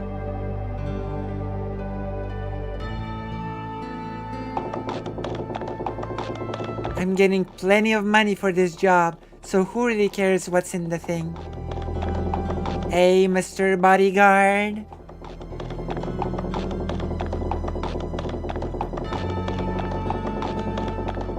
Grr, that Lombard. Lombard? Artolia's chief counselor? You mean it wasn't the agent who hired us? Hey, bodyguard, something's coming up behind you. What? Knights! And lots of them. Knights? The dust looked to have been kicked up by a group of Altorian cavalry. It seemed like they were chasing something, but I never imagined it was us.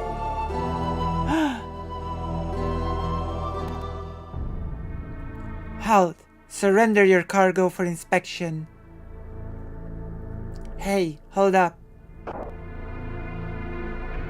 When I think about it now, I never should have agreed to take that package without knowing what was inside. It just wasn't like me.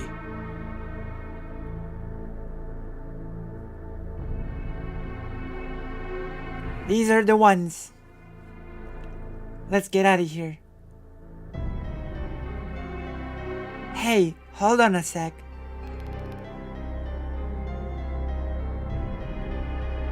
What?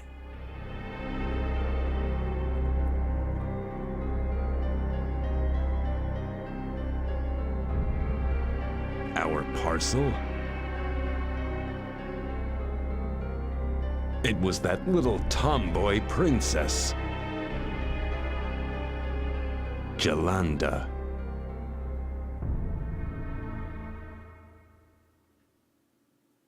Looks like we'll have to wait till night and run. Damn that Lombard. He totally screwed this.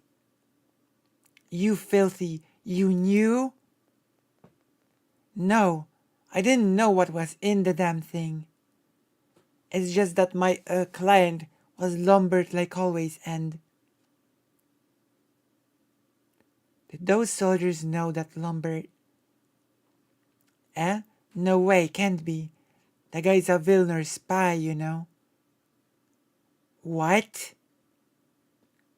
Nobody was supposed to know what was in the damn thing, man.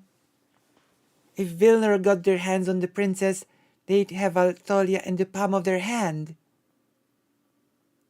I'd have been quite happy to kill a stinking knave, but I've got more important things to do.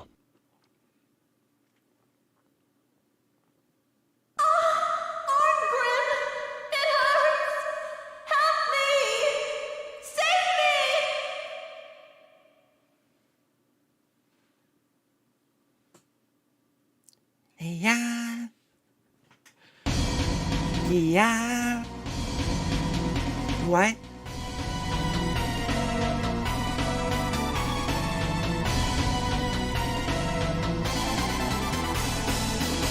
Hey, what the hell is that?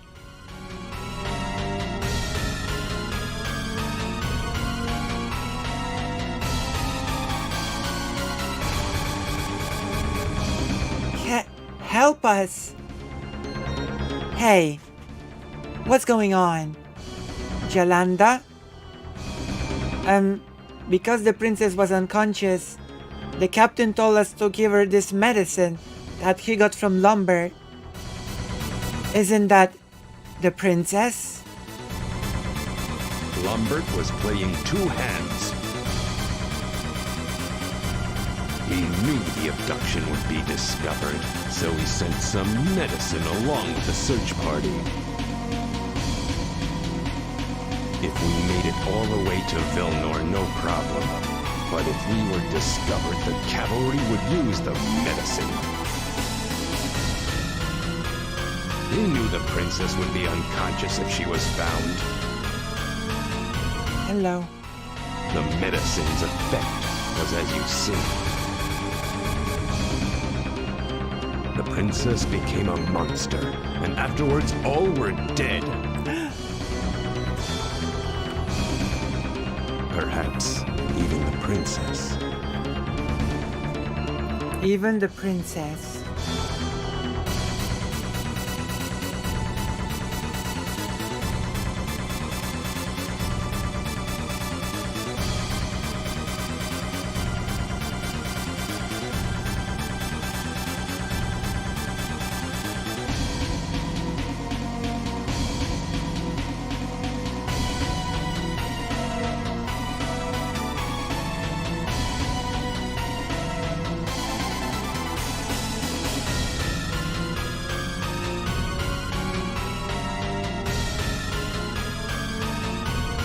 That's exactly what happens when somebody drinks gold powder.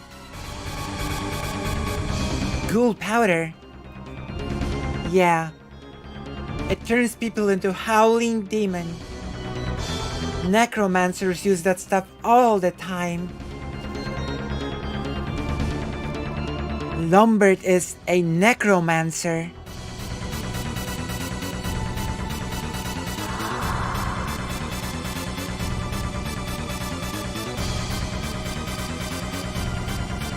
Angela. Angela? You mean Jalanda? What are you talking about? It's time we got back to Artoria. I'm getting out of here.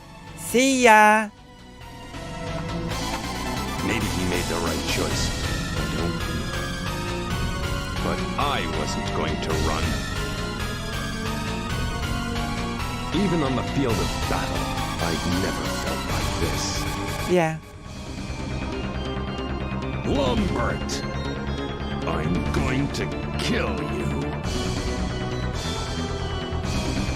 But what will become of Jolanda?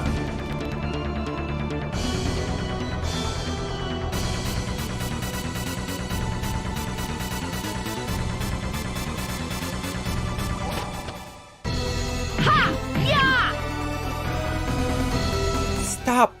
That's human. Life is not something to be thrown away.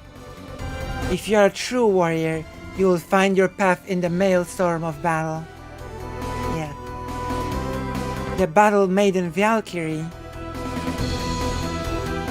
Who hadn't heard the tales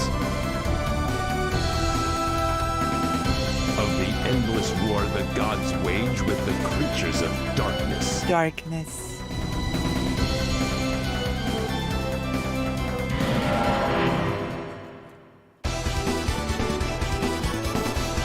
Come to me, Dark Warriors. Battle awaits us.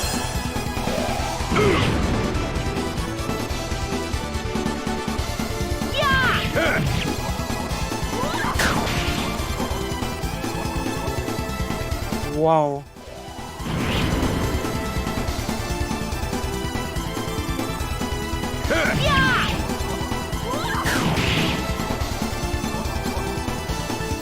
Yoink yoink.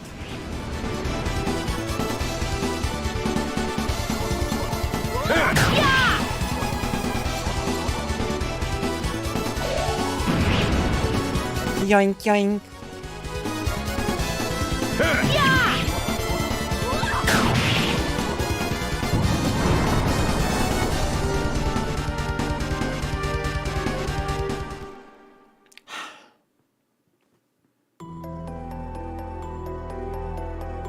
Battle is my greatest pleasure. But this was different. You think it's foolish, brother, because you're content with what you have. You're wrong.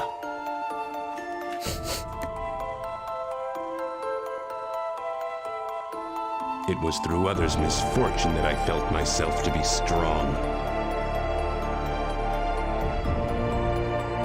That's right. I who was myself without morals. Who was I to judge others? Who was I to look down on them in justice?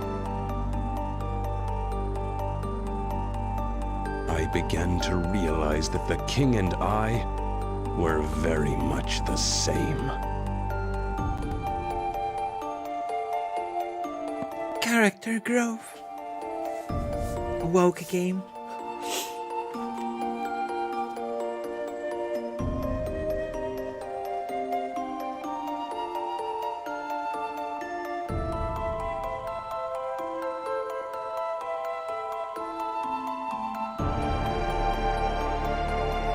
Ah, I thought you might show up sooner or later. You really should have just run away. It will avail you nothing to cause a disturbance here, young man. Maybe not, but I'll sure as hell avail me to smash your face in. I see. Arngrim, you may be a genius on the battlefield, but when it comes to the higher arts, you know little. You realize you are already dead. What? Magic, Arngrim. Let me show you. Arr.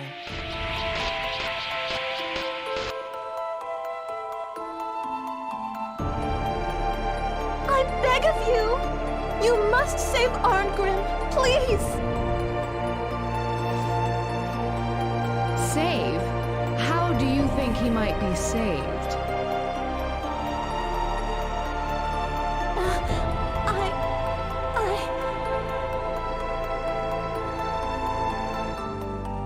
By being allowed to continue to live, or by being chosen by me?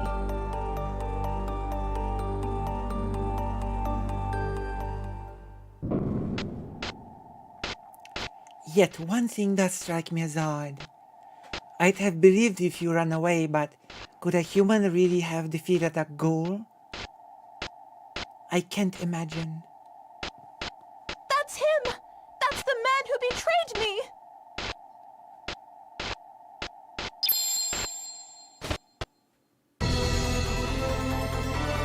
What? Ah, now I understand. We have a little conspiracy here, don't we? Conspiracy? Ha! I hear you're the expert on that subject. The failure of souls, your sins lay heavy upon you.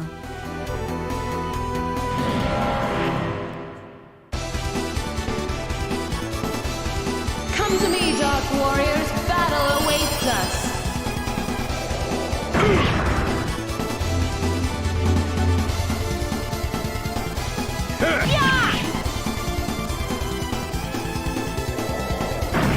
So basically, the story is, what if in Game of Thrones, in crucial moments, a positive character who is a goddess would swoop in to rescue good people from being killed? Basically, I guess.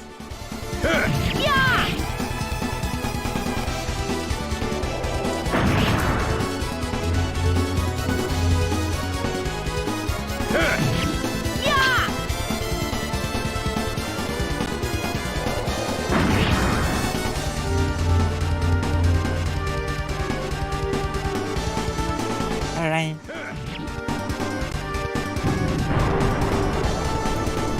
Woo! Yoink.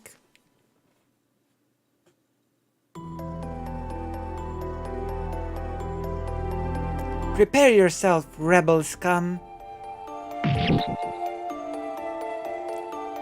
These slipshod soldiers think they can take me, basically, is what he said. Look, friend, don't expect me to do you any favors. I'm not going to die. I guess they don't have much use for heroes with true strength up in Asgard, eh? Ha ha ha. Vainglorious human, strength is not everything. You're one to talk, deaf goddess. Impudent fool, Valkyrie is not a goddess of the dark. Such words will result in your certain death. Angela. Eh? You knew. Heh. I see. So you're safe, little one. I have one question. Aren't you just a deaf goddess? A god of death is merely responsible for the snuffing out of lives. I, however, can show you the path. Path? Yes, however, you must walk it on your own. Stop this pointless slaughter. Old man. Arngrim, will you truly raise arms against me? Do I have any regrets?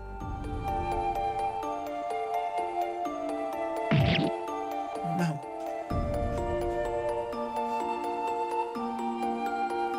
I do not. Why did you save me? Consider it a gift.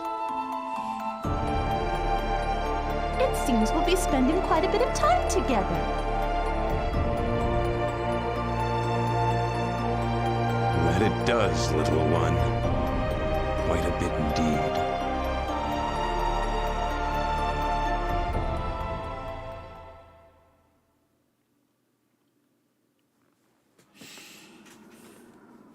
Fate can indeed be a cruel mistress. What is it? Nothing. Let us take leave of here. Next. Yes. Even the strongest steel must first be tempered, yes? To send them to Asgard directly would be only a death sentence. Concentrate once again. You should be able to feel the presence of the undead as well.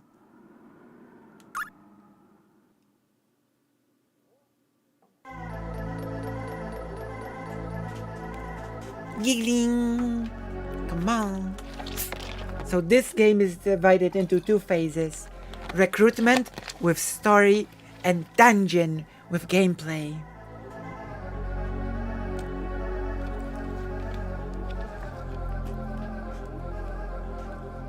Full of giggling. Yes, I feel them. They are nearby. Let us go and see.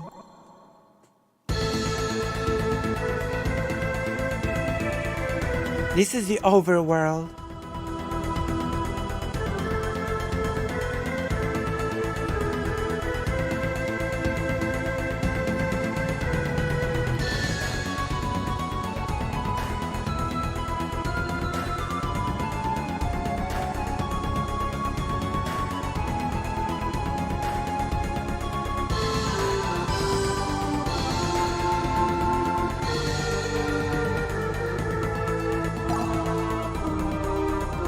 The Artholian ruins lie in the northern hills. The massive stoneworks have eroded over the years, and their hulking forms peer eerily out from the deep blanket of fog. A bonfire now burns there, and an eerie screaming sound can be heard each night.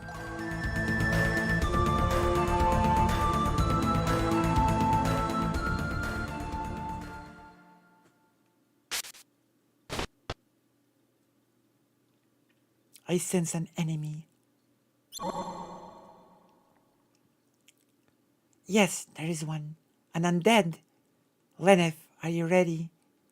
I can accompany you through this ruin, but when you leave this place, I must return to Asgard. Yes. Look at this, Lenneth. That is the memory camp. Record game save in memory camp status. Open the camp screen and select process data. Tools can be created in a dungeon only in memory camp. I think you understand, but eating souls is a desecration of the dead.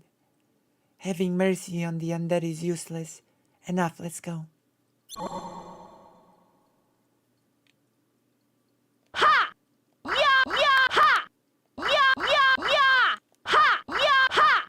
You can slash with the sword.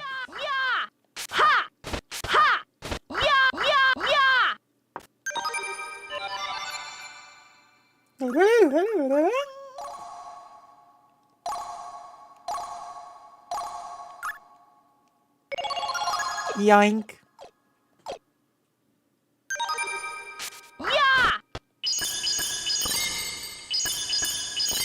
Also, this game has a lot of platformer elements. You'll see.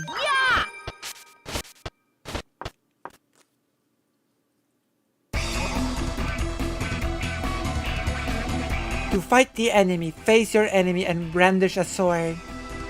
Any contact means a fight, but you never know who will be first.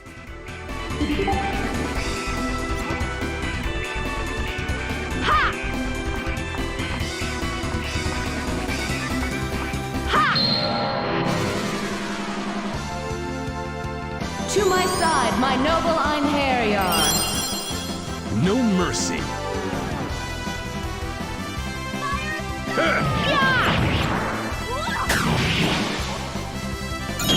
This is divine punishment!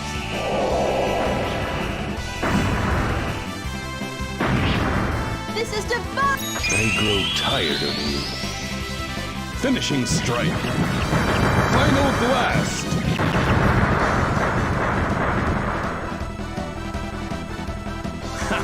Dead already? It shall be engraved upon your soul. Divine assault. Nibalang Balesti. Such is your fate.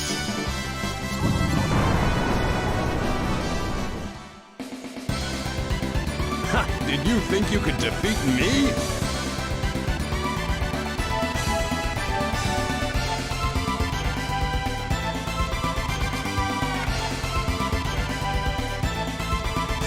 And now time for the paw.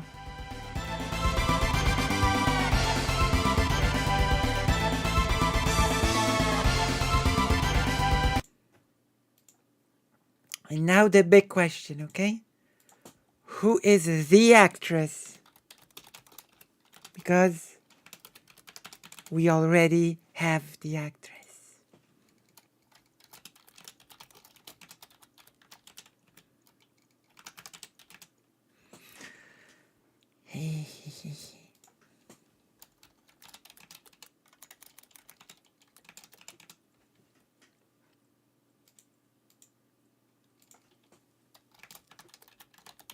There you go.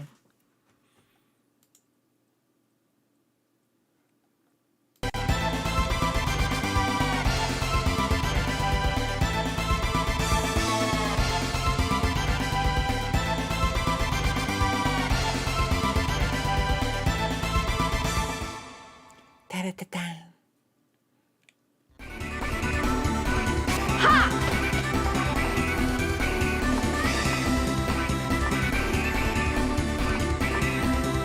Iron bars are shut tightly.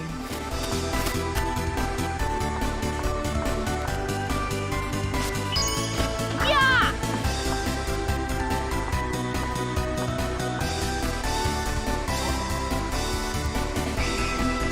Let's check out the contents of that bag. It's possible that there could be something usable inside.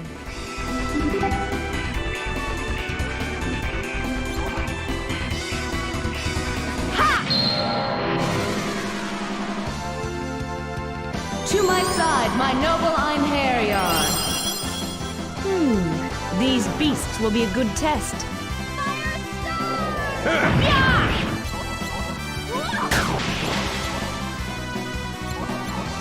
Prepare to be cleansed. Divine assault.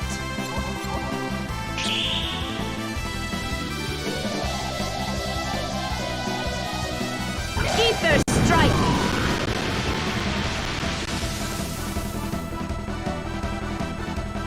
I am Freya. Recall the name on your journey to hell.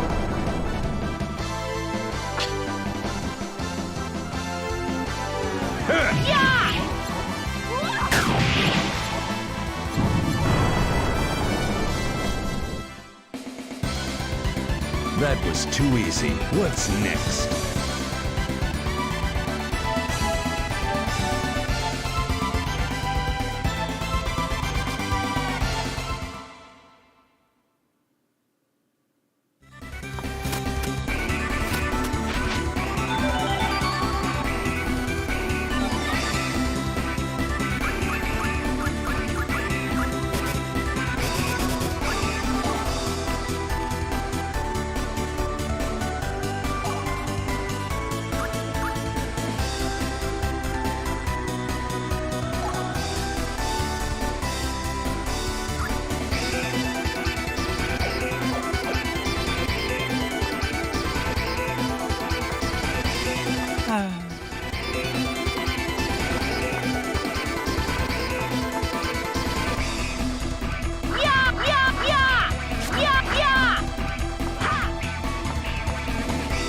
The character is based on Guts from Berserk.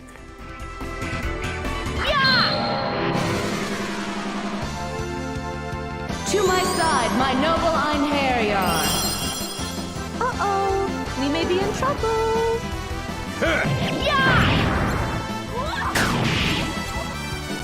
I grow tired of you. Finishing strike. Final blast. Final blast. Now die and be silent.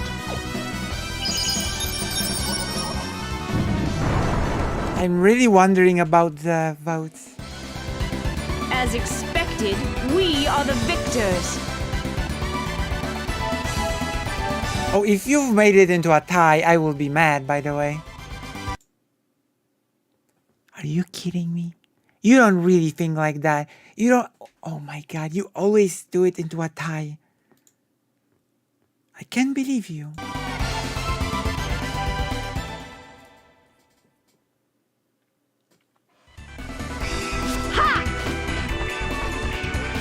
I cannot believe you.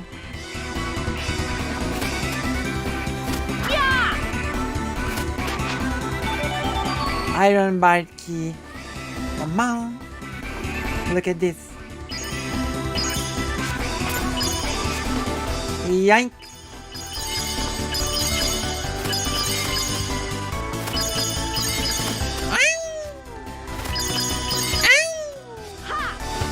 Yeah.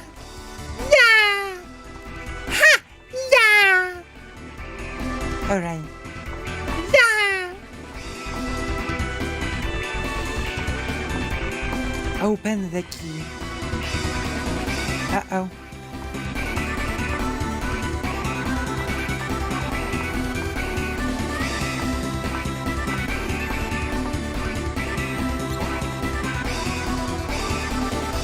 Lenneth, I think you can use that key here. Please take a look at these iron bars.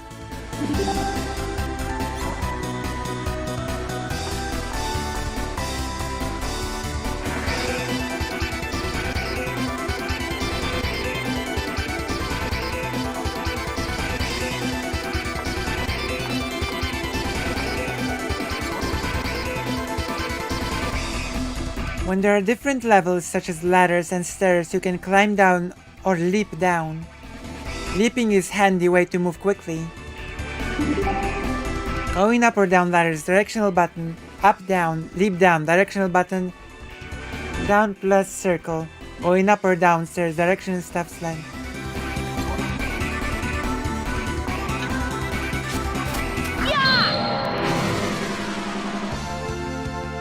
To my side, my noble Einherjar. No mercy.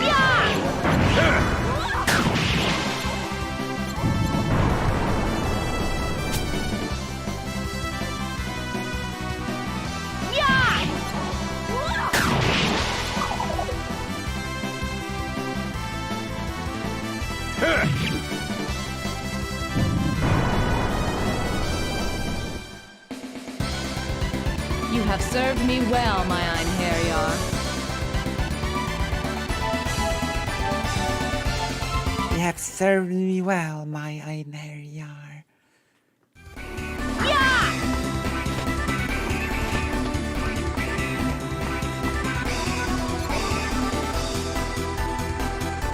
We won't be able to get up there by jumping. Let's build some crystals into the wall and use them for footholds.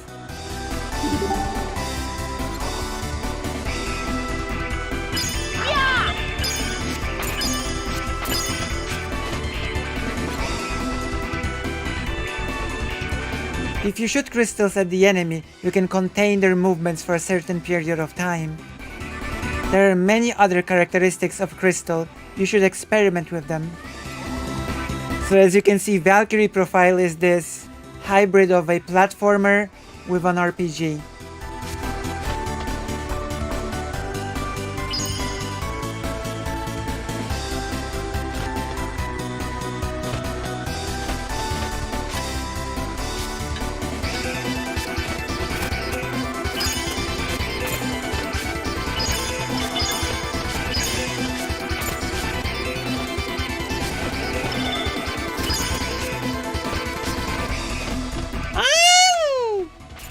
Okay. See that treasure chest? Can you take it? Yes.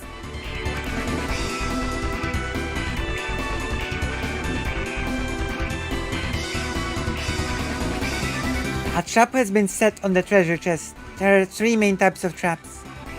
There are different ways to avoid different types of traps. You can jump, crash down, leave, but which is the best here? For the time being, I recommend leaving as quickly as possible. Let me check something, okay? I can check something. Because I think I know why. I think I know. I think I know the answer.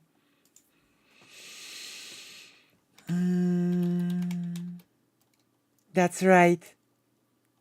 You have good ear. You have a good ear. This game and Golden Sun's soundtrack were composed by the same person. Okay?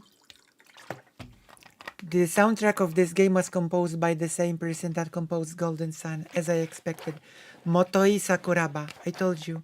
Motoi Sakuraba is a very famous composer in video games.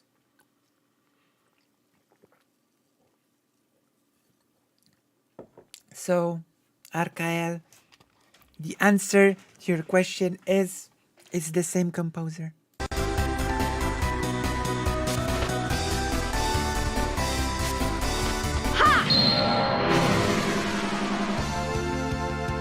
To my side, my noble Einherjar. Uh-oh, we may be in trouble. It shall be engraved upon your soul. Divine assault. Nibalang Valesti. Return from whence you came.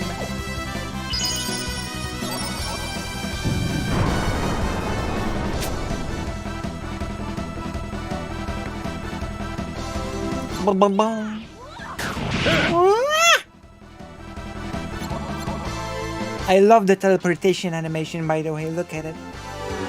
Look at the teleportation animation. Look. I love it. Isn't it great?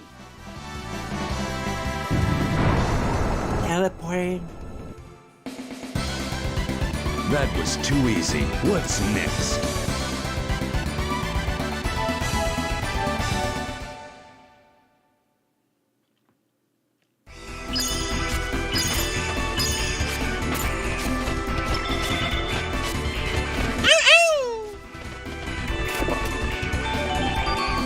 Book of Everlasting Life.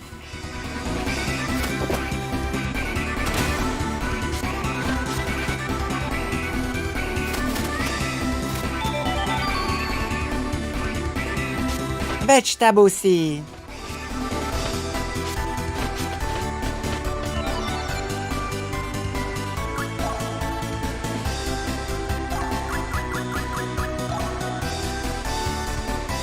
A vulgar book written by a small, foolish man. It has no value. Some type of plant seed. I see. I see. A small book written by a small, foolish man.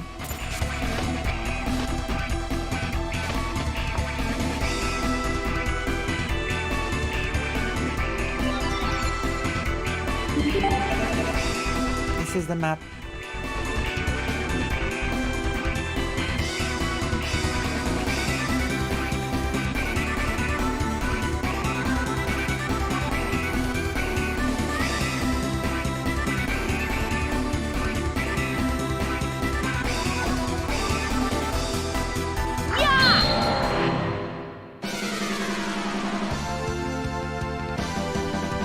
To my side, my noble Einherjar. No mercy.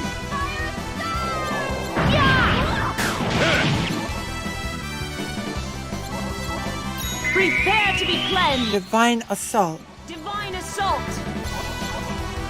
So in this game, all the gods say Divine Assault and all the mortals say Finishing Strike. That's the difference between gods and mortals. Gods will say Divine Assault. Ha! Did you think you could defeat me? And mortals say Finishing Strike. It's functional, you know? It serves its purpose well for this game. Like, the main thing about this game is to orient yourself where you are.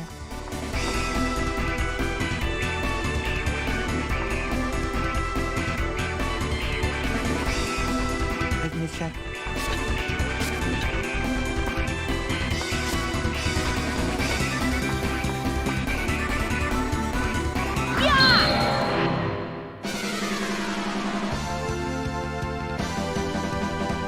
my side, my noble Einherjar. Interesting votes. These beasts will be a good test. True, gods and mortals, the true genders. That's true.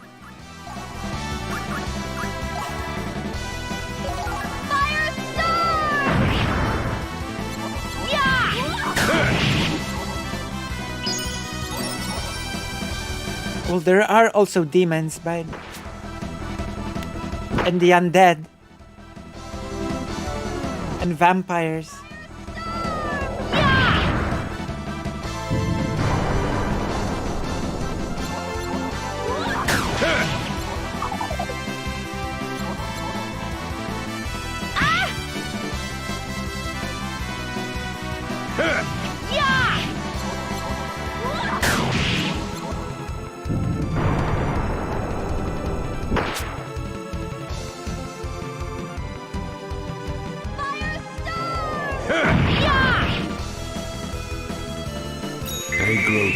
I grow tired of you. Finishing strike.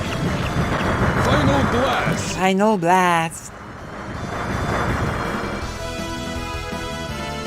I love a good fight.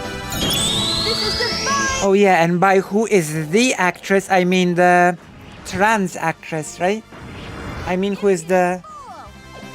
I mean who is the trans woman who is the voice actress. You have served me well, my Einherjar.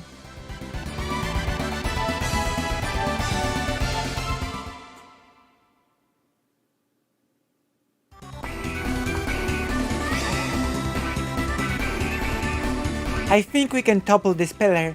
Lenneth, go ahead and try.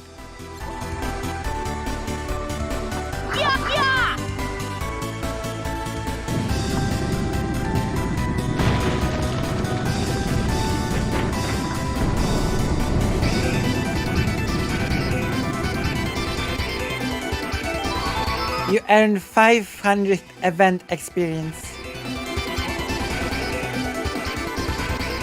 You can also gain experience points from special actions that do not occur in the course of battle.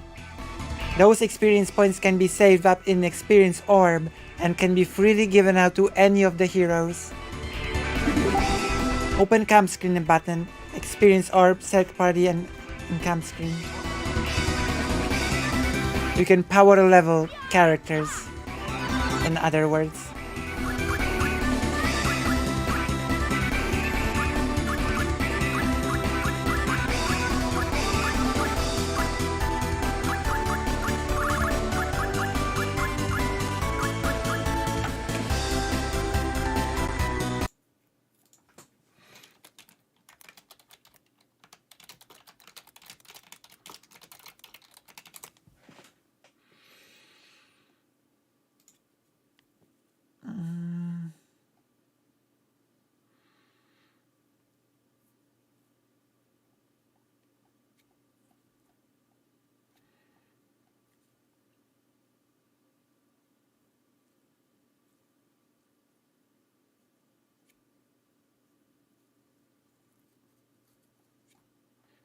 Let me see.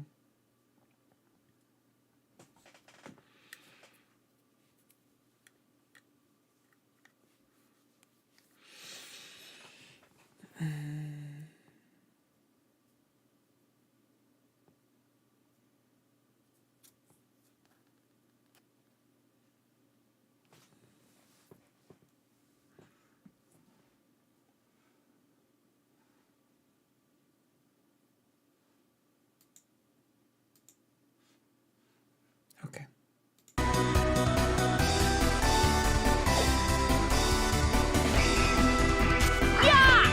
What is the experience orb?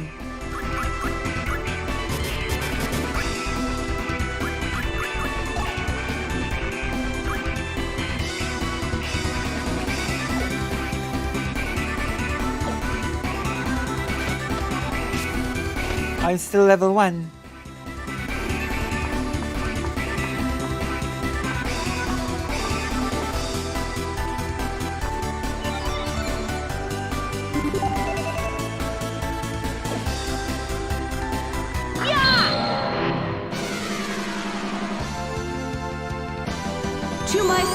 my noble Einherjar. These beasts will be a good test. These beasts will be a good test.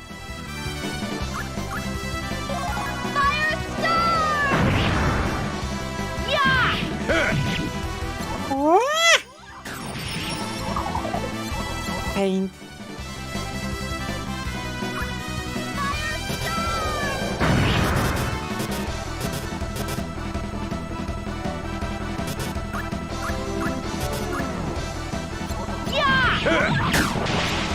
Hello, Chili D. That's right, it's a really good game. Also, Chili D, are you new to the stream? How did you find this stream? Tell me. Is your name referencing Sonic, Chili Dog, or something?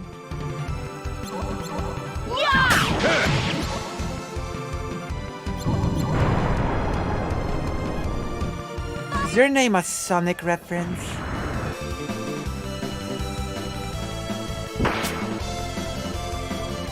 But yeah, welcome to the stream, Chili Dog. Well, Chili D.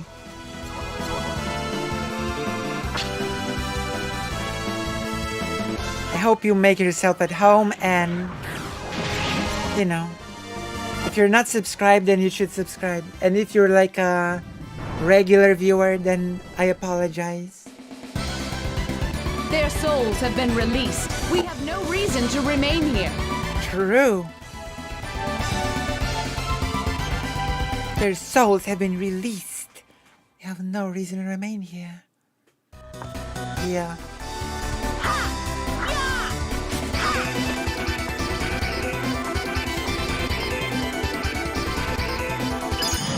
Uh-oh. To my side, my noble. The enemy fell on my head.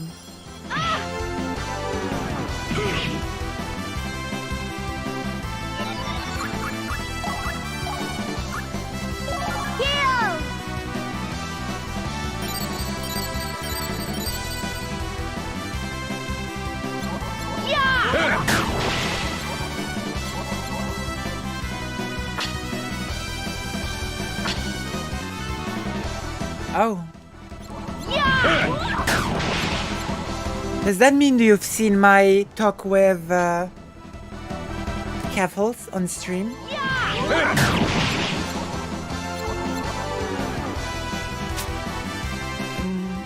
So what do you think of my content? What is your judgment of my content, Giggler? What is your judgment of Lucy Hazet?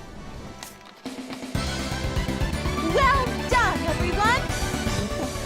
Well done, everyone! Level up.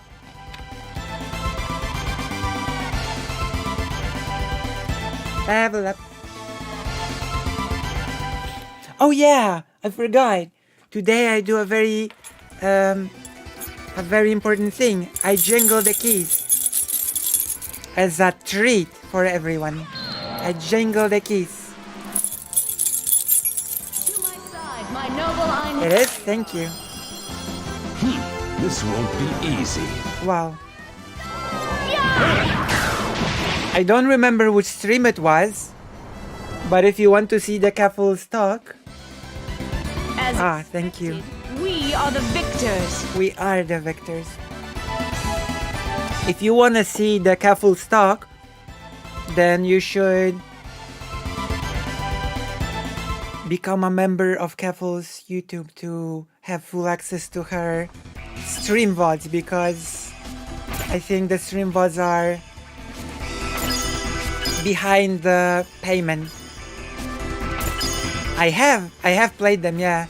I also played the Star Ocean 1 on Super Nintendo, but I also finished the PSP remake. Star Ocean 2 is great. Star Ocean 2, I think the game is overpowering my voice a bit. Star Ocean 2 is the best Star Ocean of the whole series.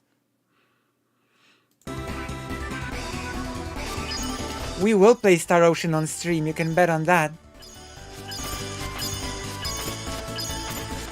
Star Ocean, I will seek the undubbed version because I don't think Star Ocean has a trans actor. I don't think the Star Ocean has a trans voice actress. Yes, that's right. This game has a transgender voice actress. And now it is your task in this poll to tell me which voice do you think is the voice actress, the trans voice actress? Oh yeah, I wish that as well. They released the first 2 Star Ocean games on the PS4. Also, the answer might surprise you, okay? These are your choices. Which one of these characters is voiced by the trans actress? Lenneth, Arngrim, who is clearly inspired by Guts from Berserk, Freya, or Jelanda.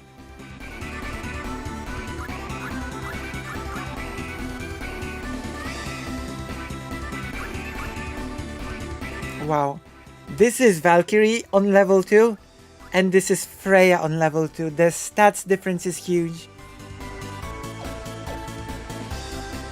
She voiced a few characters in Valkyrie profile, but only one of these 4.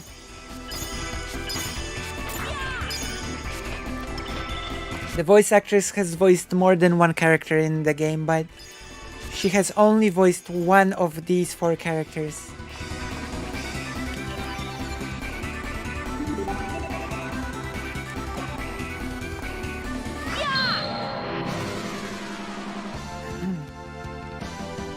To my side, my noble Einherjar. This won't be easy. This won't be easy.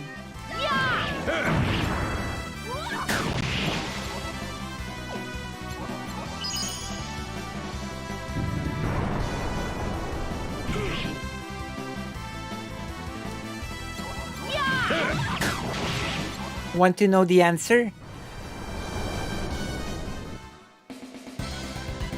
They were no match for us. No match for us. I would never. Let me check actually something.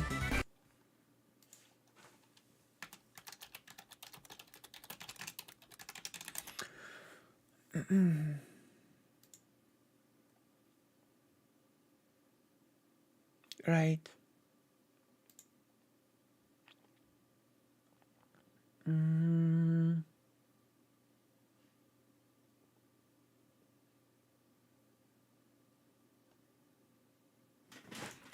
Oh yeah. And if there are any Pokemon fans in the audience, she also voiced a Pokemon character called Meow. Meow, one of the, Meow, the red rib, the RR, something squad.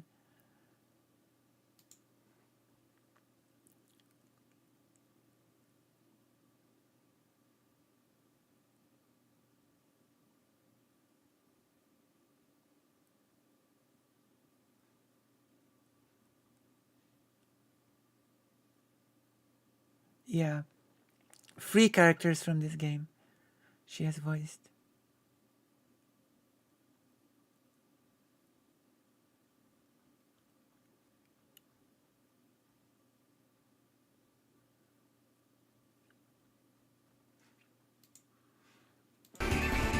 So do you want to know the answer?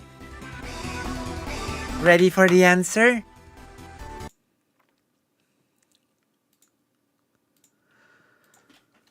Ready for the answer?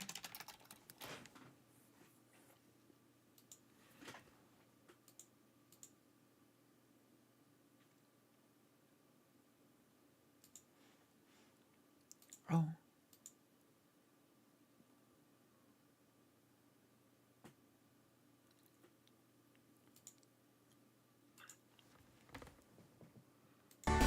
No. What is it? What is it? What is the ping pong club? Is it an anime? I don't think I've seen it.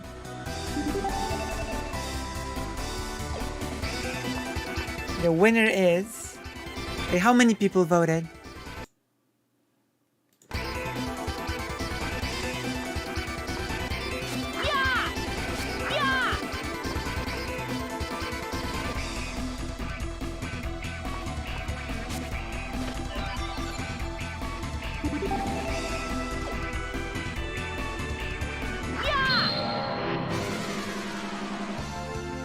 Giggling. To my side, my noble Einherjar. The answer is... Beasts are an offense to me.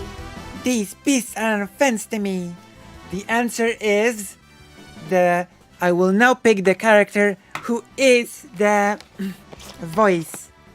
The voice actress voiced. The answer is fanfare. Da da da da da da da da da da da da da da da da da da da. The answer is... The answer is... Arngrim. The voice actress voiced the famous character Arngrim. You know? The Guts-inspired character called Arngrim. And the actress's name is... or was, because sadly she passed away in 2008 because she had a stomach illness that has caused her to pass away. Oh my gosh. Her name is Mary Blaustein. That is her name. That is the name of the actress that voiced Arngrim in this game. This is the answer. So none of you have guessed. None of you guessed. Yeah! None of you knew. Well, some of you guessed. 14% of you guessed. E.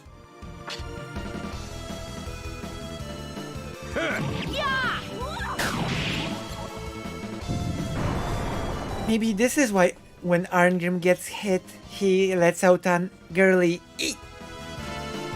You know? E. Hey.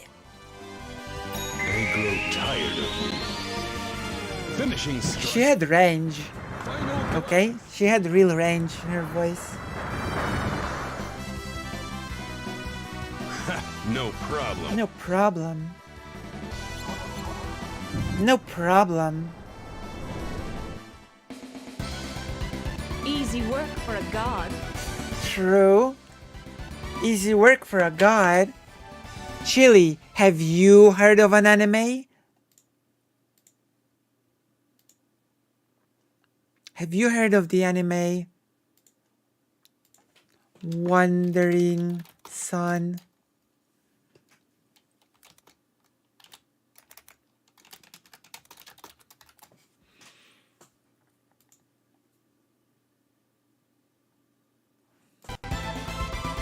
Giggling.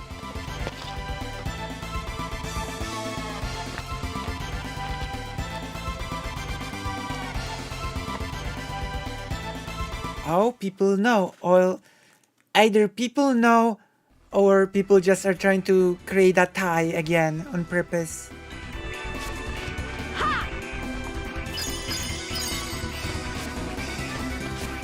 Okay. Do some of you really actually know, or is this just a tie for the sake of creating a tie? Are you just voting to, like, I cannot trust you, I swear. Vote how you really feel, not to create. Oh my gosh. There you go. What the? I don't believe you. I don't believe you. I don't believe that exactly half people know and exactly half people don't. I don't trust you.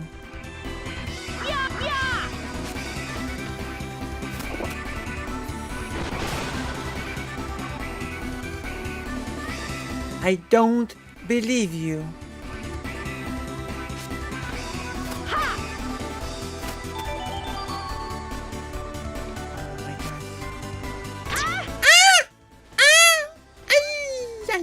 Ay.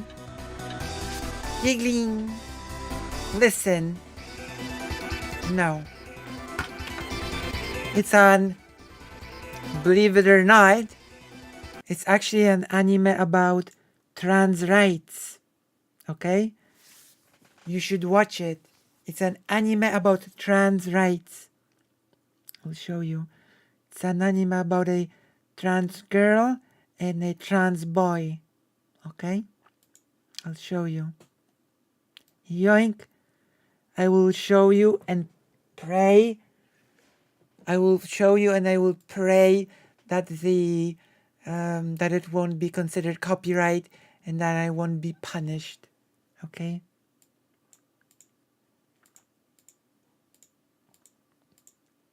At the risk of copyright, I'm gonna show you somehow a sample of this trans rights anime.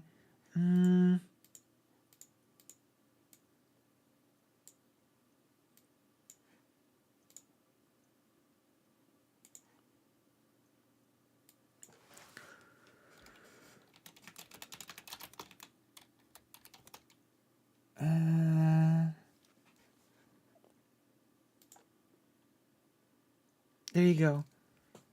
PV trailer. Ready?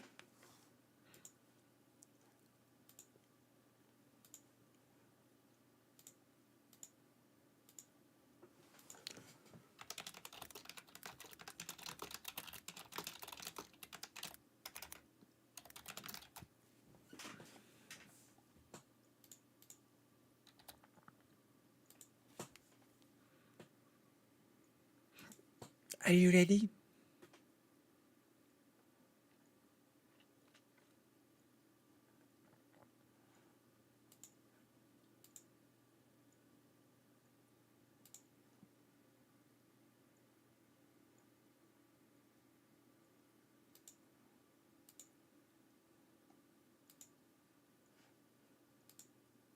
Yes?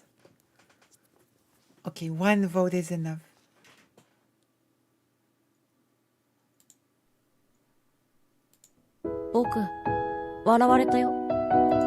Wait, is there a...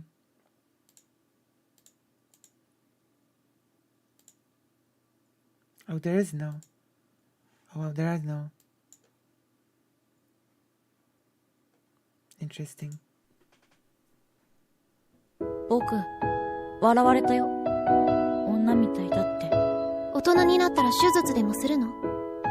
そうでもしなけりゃ女になるなんて不可能だわ。ニトリン、ほんと気にしない方がいいよ。それはいつから？ちっちゃい頃からの趣味なの？習慣？おかまかよ、あいつ。気持ち悪いな。可愛い顔してるのに。もったいない。私のこと好きだと言ってくれて嬉しかったです。でも私はまだ恋愛のこととかよくわからないのです。いいの？いいに決まってんじゃん。気持ち悪い。私はあんたのことなんか大嫌いよ。バカ！私も絶交するよ。そうよ、私は暗いのよ。だから友達がいないの。ふざけんな。いつも自分ばっかかわいそうみたいなこと言って。殺してやる。みんな死ねばいいわ。前みたいに戻れたらって思うけど。うん。女の子見たくなった。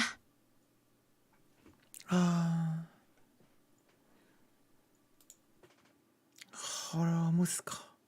Yeah, right? Just some guy. It's like a nice anime and we have not been punished from the... So yeah, isn't this nice? It translates manga and then anime. And it says like a nice style, doesn't it?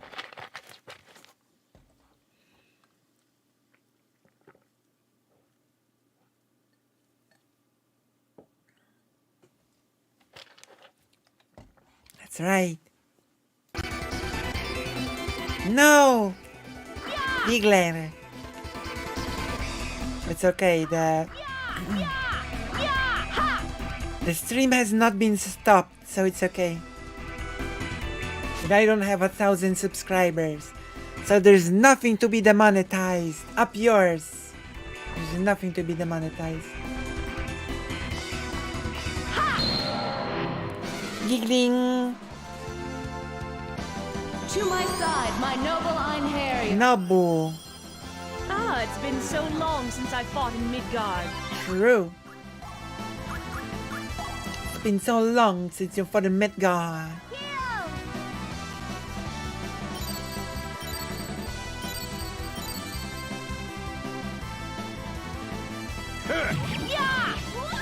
Plus, this is not a scene, this is a trailer.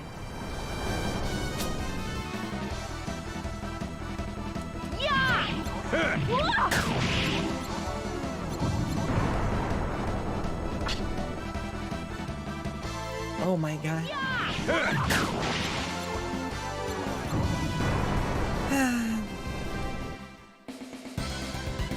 They were no match. They were no match for us.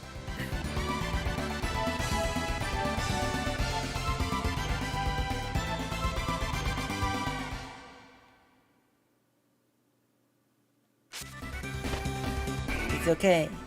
I'm always behind. Oh, wait. The keys. The keys are the key to success.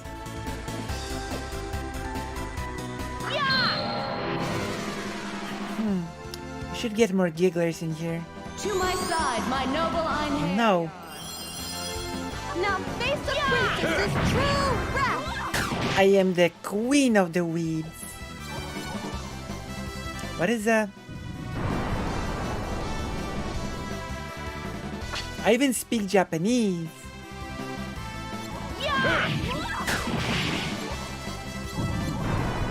Also,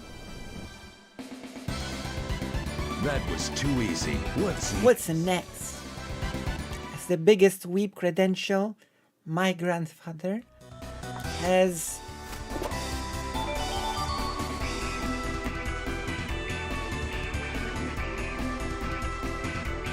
Talizan Oberlander. Yeah, it's nice.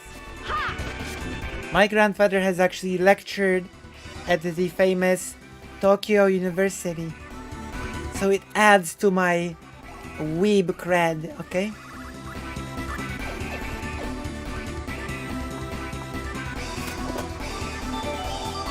Violence.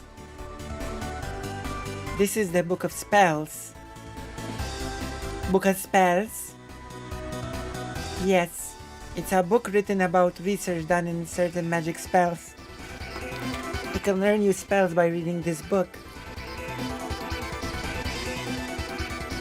Giggling. In this world there are many books to be found where ways of fighting and other things are described, in addition to a book about magic. From these writings you can acquire knowledge on many matters that you could not have obtained otherwise from experience on the battlefront. Giggling.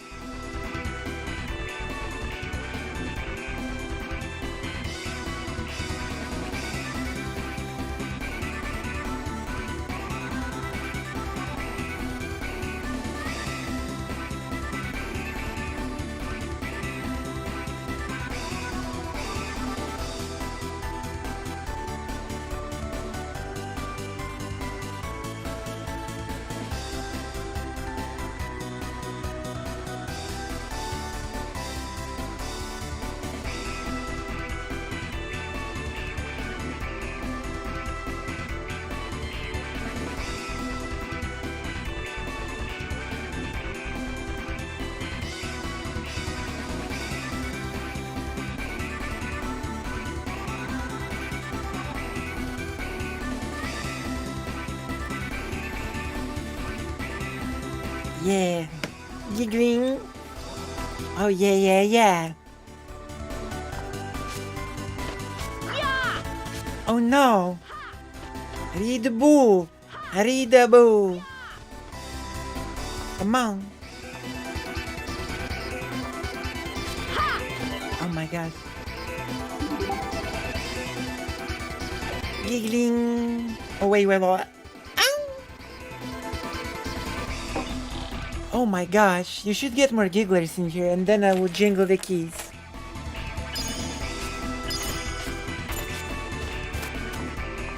I promise you this. I promise you the key jiggling and giggling. I'm here.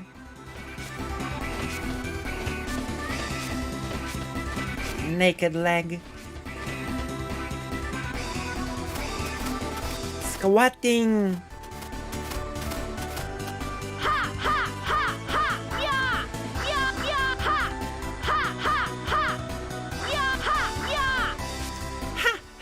Yeah. Ha ha. Yeah. Yeah. Okay. Because Motoi Sakuraba is a very good composer.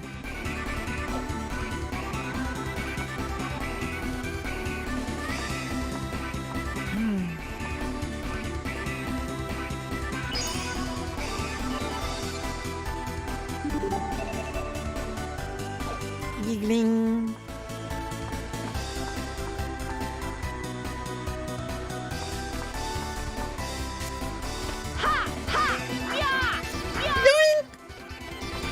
Zoinks.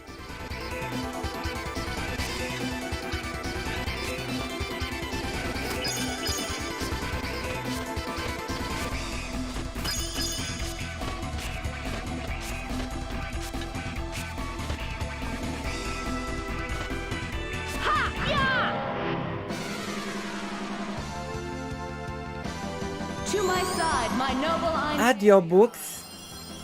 Audiobook. Yoink. Yoink. Firestar. Prepare to be cleansed. Divine Salut.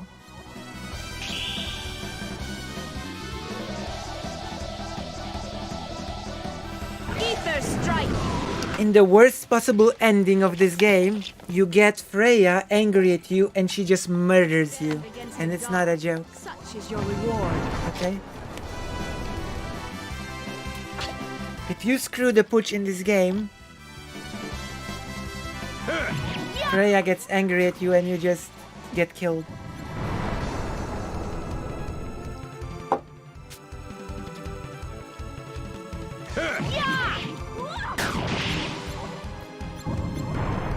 Technically speaking, I could demonstrate to you the worst ending. You have served me well. Ein Herr, yar.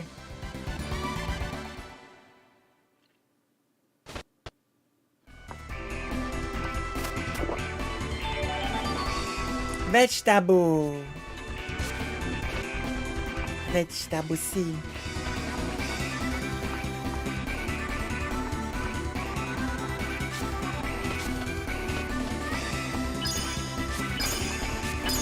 Giggling.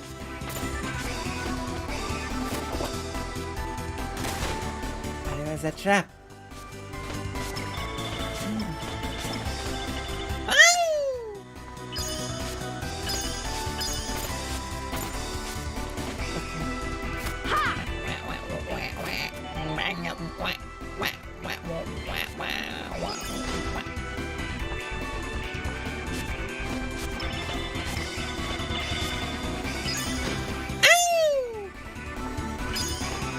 Yeah, Motoi Sakuraba is one of the most well-known ones.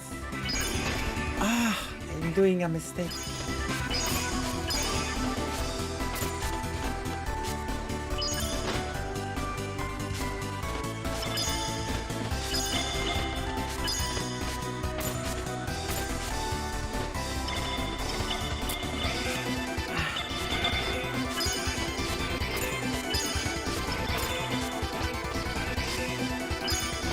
There you go.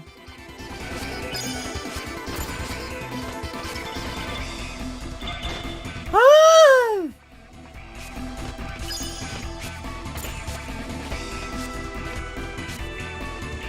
Uh-oh.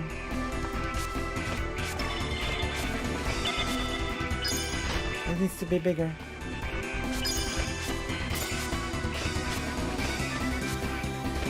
Here we go.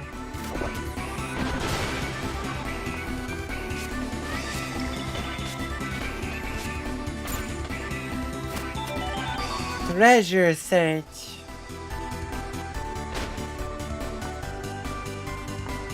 Here we go. You got it. I know this game well because I've played it before. Or I'm just a genius. I know more about this game than 99% of people. Did you know? I know about this game more than 99% of people. To my side, my noble Einherjar. No quarter. No quarter. Prepare to be cleansed. Prepare Divine assault. to be cleansed day. True. Even Steven doesn't know as much as I know about this game.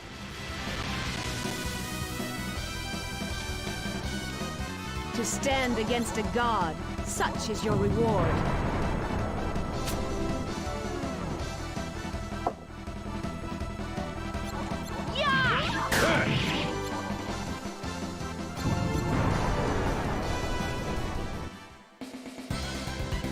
That was too easy. What's next? What's next? You know what's next? Giggling. That's next. Oh, this is a Paul moment. Uh-oh. It's okay, this is a Paul moment.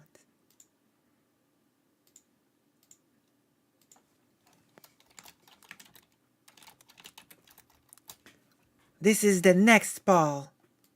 Ask your community. To my side, my noble Yeah.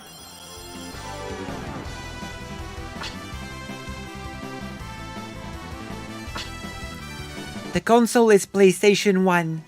You know, the very first PlayStation. The good old PSX PlayStation.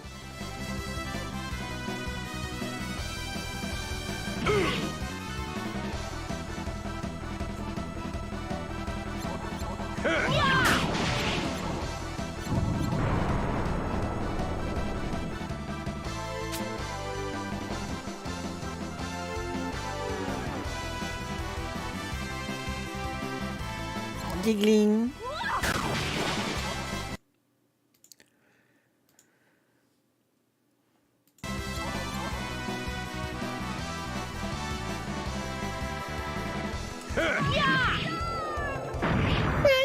Firestorm.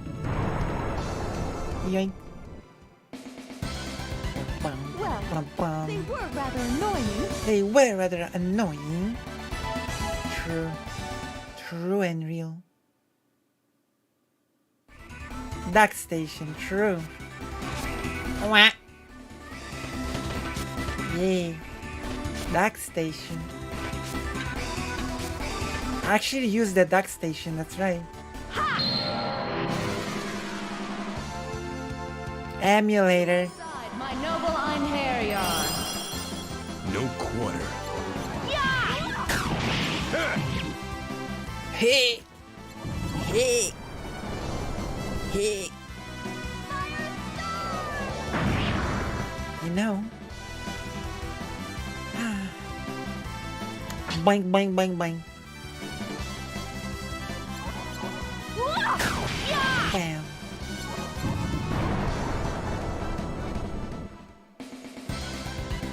One day I must face Brahms. One day I must face Brahms. I think Freya would kick Brahms' ass, but...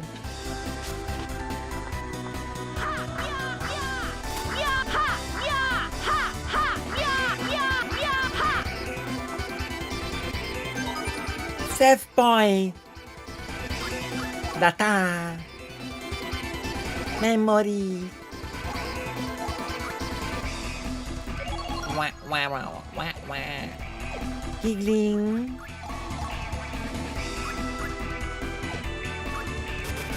Divine item. Elixir. Spectacle. Antler Saw. Vicky Saw. Two-handed Saw. Hack Blade. Ruby Massey. Giggling.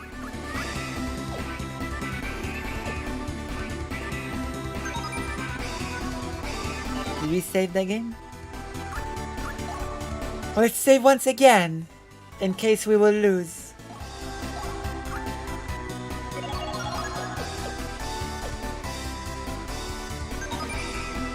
Giggling.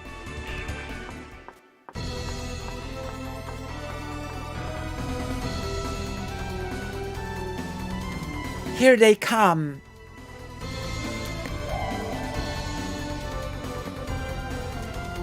Elder Vampire, why do you disturb me? It is my task to hunt those creatures who prey upon the living. Abomination, you have no place in this world. Hunt, you say? You amuse me. Very well then. Let us see if you have the strength to match your boastful words. I will not participate in the battle. Lenev, let me witness your power. Use this sword. It will allow you to do a triple combo attack. You borrowed Raiter Palash. Giggling. Come to me, Dark Warriors. Battle awaits us. Dragon servants, their masters of defense, will have to break through their guard with combination attacks. Guard crash. Giggling.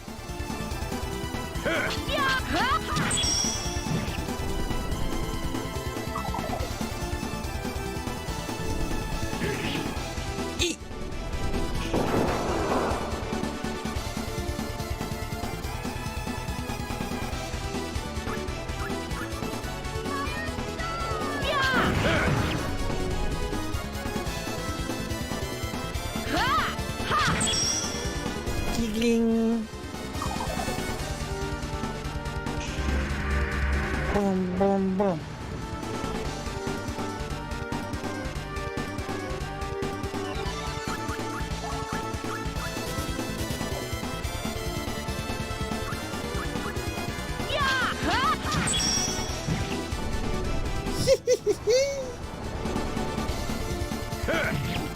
Dragon.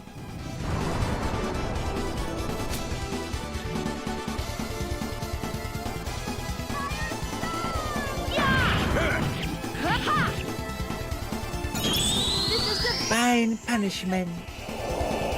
This is divine punishment. I grow tired of you. Finishing strike. Final blast. Final blast. You're next. It shall be engraved upon your soul. Divine assault. Uh-oh.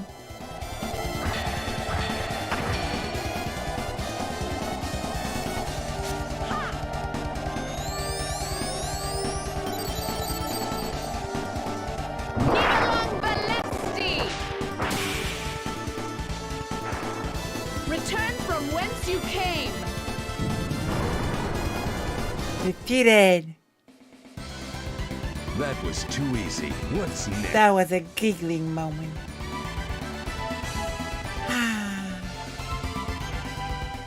Giggling.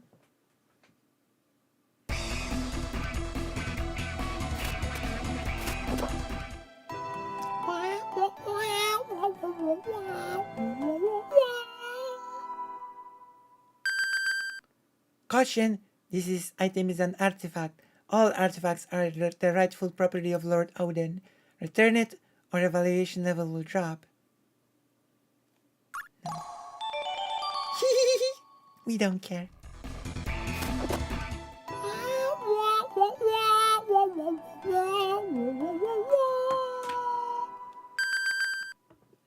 Oh wait.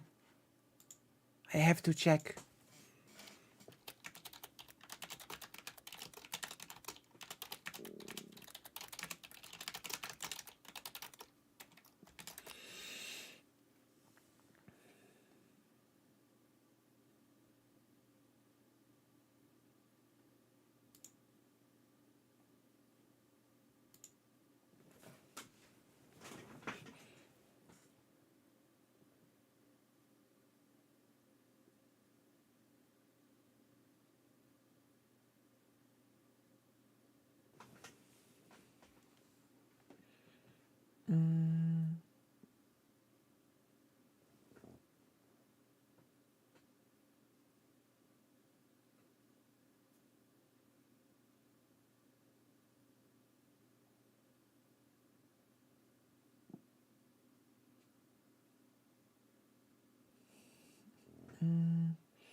Let me see.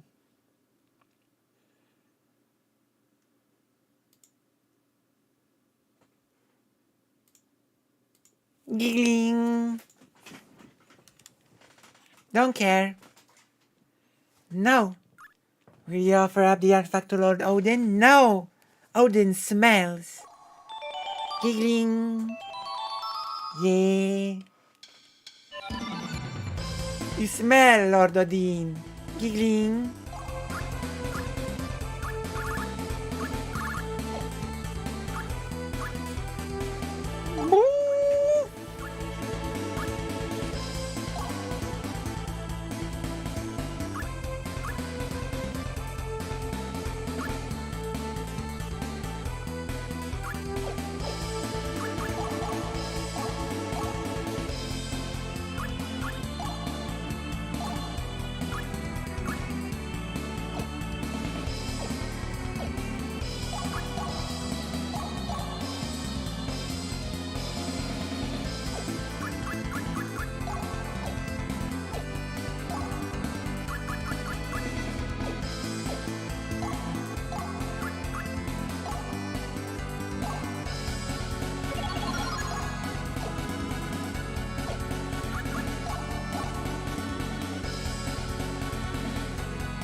Oh yeah.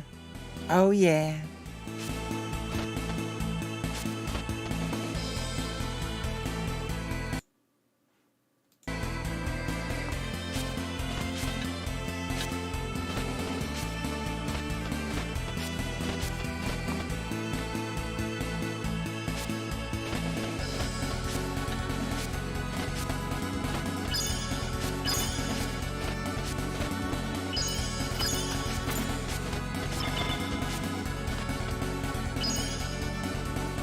Understand my feelings. What the? Oh.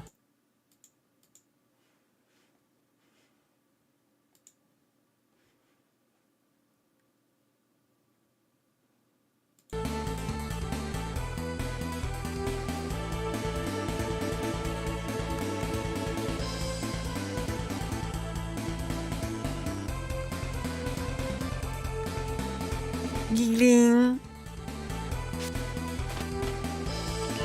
You understand my feelings? Feelings. Filius. My Filius. How do I get out of here?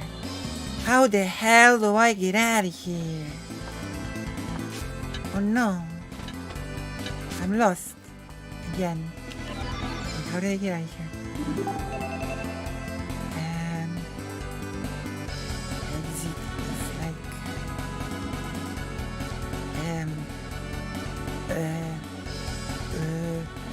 Ay. Oh. I understand now. I understand what I must do. In the name of justice. Justice. Aking Daimos. Captain Daimos. Justin! Wait, I'm in the wrong place. This is not where I should be. Warn me of such things, gigglers. Yoink.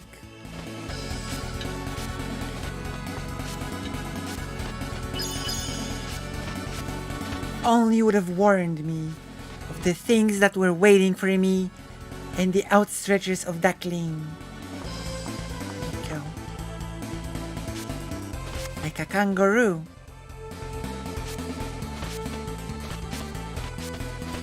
See, I'm like a kangaroo.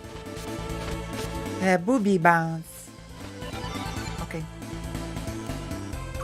Statue. Seal value 98. Hero value minus 99. Hero value minus 39.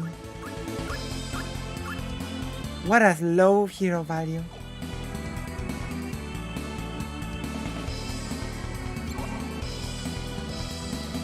We shall not meet for some time. Just a moment.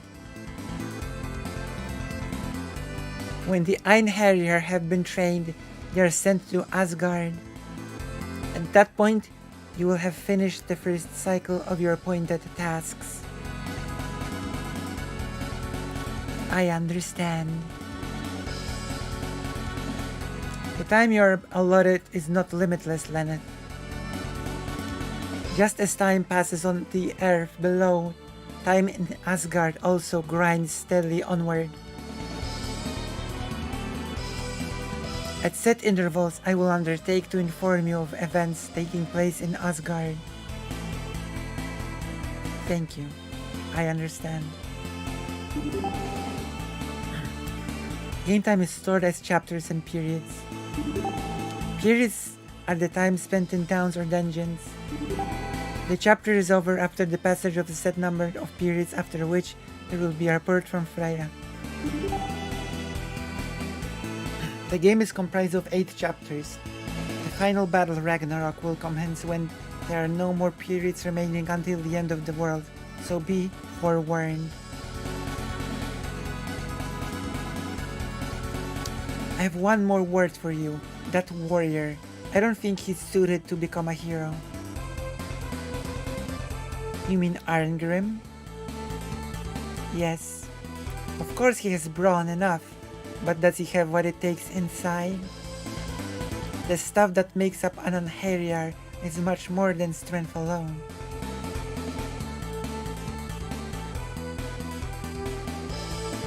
Good luck. Good luck. Taking leave of the Einherjar is but a temporary measure. Oh, and then if you don't understand the plan for the training of the Einherjar, or for the battle, then ask him/her your questions. Well then, we will meet at Ragnarok. Wouldn't it be just easier to say ask them? Sprite, I will remain here until then, Lenneth, as a token of my esteem. It might have as well been translated as them. The abilities of the Einherjar of Asgard are not determined by strength alone. An Einherjar's personality has a major impact on the outcome. Physical strength alone is not enough. You must send to Asgard only those warriors who have undergone personal growth. Well, of course the point is, how much? An Einherjar's activities in Asgard are also dependent on the warrior's armament. It's very different. Even if you make a mistake, don't send someone who is lightly armed. Don't think that just because Asgard is the world of the gods, that there won't be any need for armaments. You understand me? Well then, good luck. Giggling. I understand. More than you. I have to get out of here.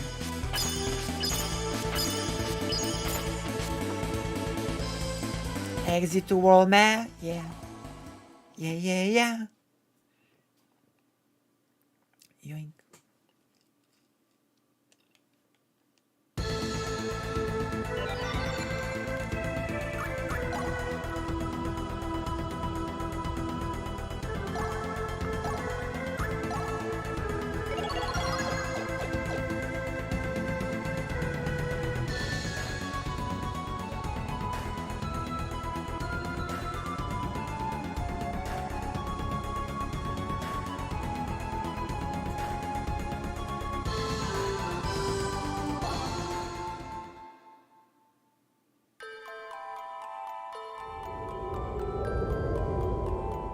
Being picked was this flower's destiny. Destiny? Do you know what it's called? Lord Melis! Please, can't you save her? I was a slave to circumstance. So you have nothing to say to me, huh?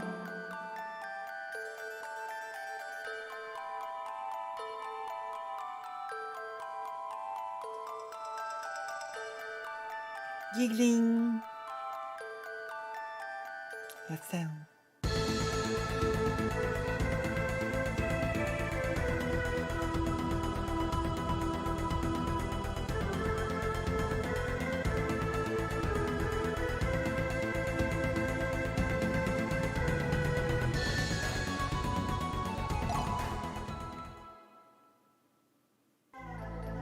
Giggling.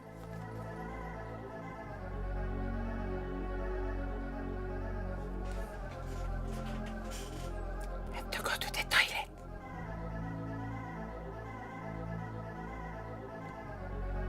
Sol de Catacombs.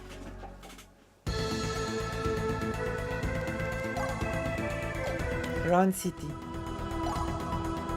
Lassen! A merchant town in Garibaldi region with a thriving slave trade. Troops are mustering in the city due to the threat of invasion from Vilnar.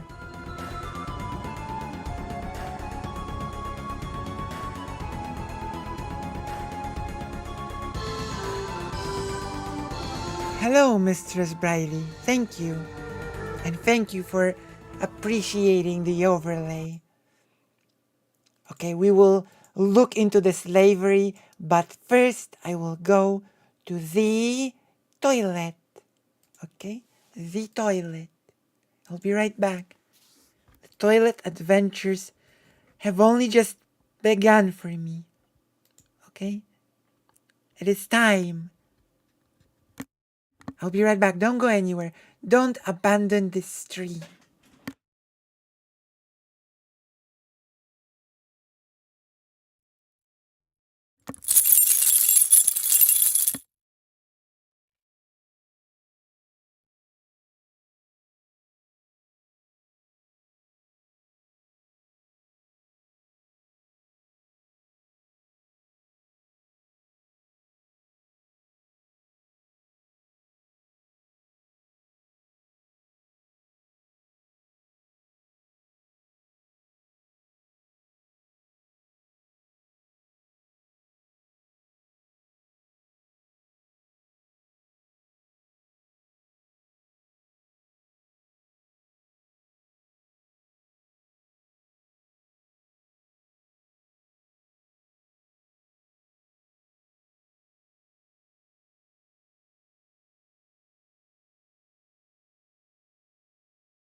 I am back.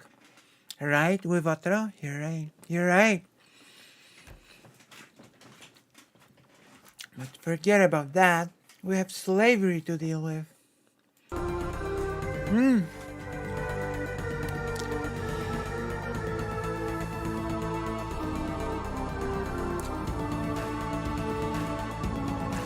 I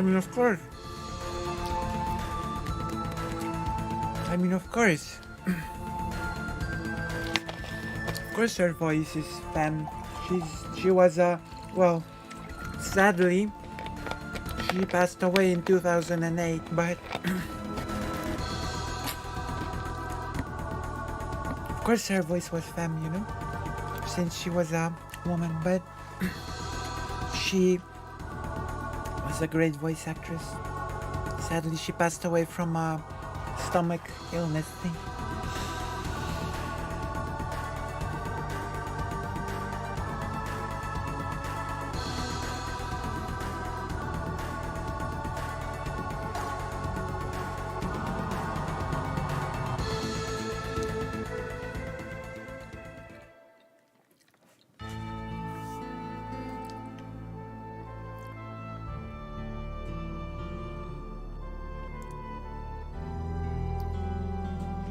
Asaka. What a beautiful flower. Do you know what it's called?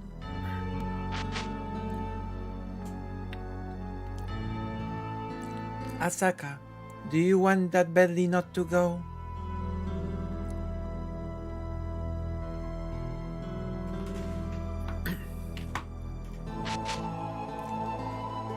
Lord Belenus, give it back.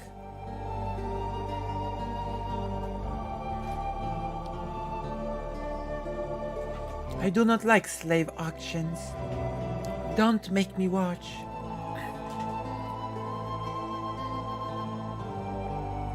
We have to do this, Asaka.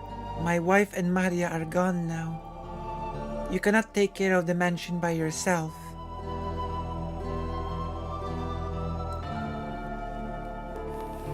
The one you buy will be well treated, but when I think of the fate of others, I do not wish to go. But I need you to go, Asaka. I do not speak their language. I need your help to pick a good worker. I cannot do it. To have that kind of power over someone's life.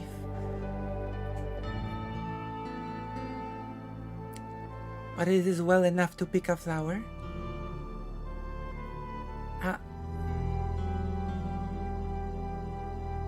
I don't think that's a thing in this city. I don't think just hiring people is a thing in this city.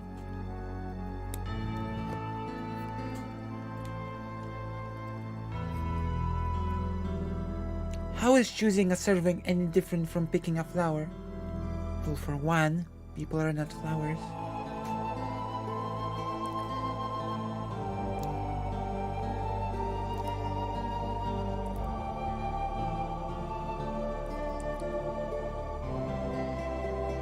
Being picked was this flower's destiny. Destiny.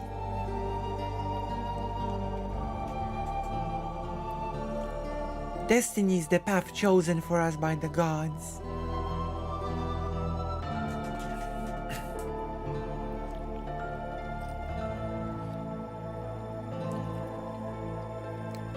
Please forgive me. I just felt so sorry for her.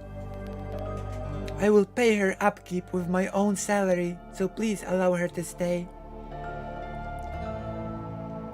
Please, Father, I promise you Maria and I will take good care of her. Very well. She's your responsibility. Maria, educate her.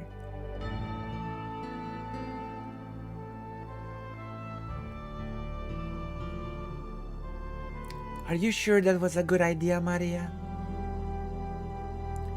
I am sorry, young lord. It's okay. Do you know what her name is? Her name is Asaka. Asaka. That's a Yamato name. Yes.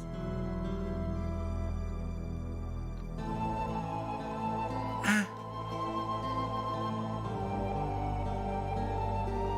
Finally, we get to see your face. The scary man is gone, so don't cry anymore.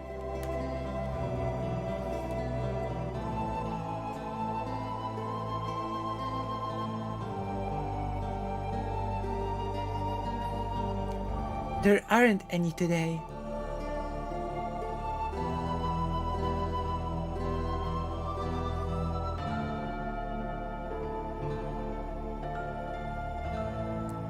Being picked was this flower's destiny. Destiny? Was it destiny that killed my wife and Maria? What? What did Destiny do? Destiny killed his wife? Destiny that sent my friends and my father to die in a distant war? Wait, I'm sorry, what did Destiny do? He sent his father to die in a distant war? Is it the reason I am here now? Destiny is a monster. Oh the my reason god. I met Asaka? Oh my god, Destiny is a monster. That's horrible. Destiny, what did you do? Oh my god, Destiny, come on. Me neither, but I mean, do you doubt Lord Belanus about this? I for one trust Lord Belanus, so I guess Destiny is a murderer. Oh my god.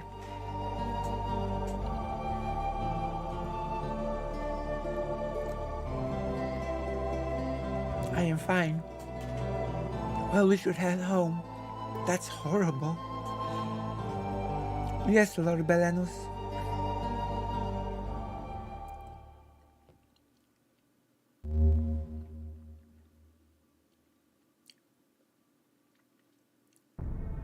A specter.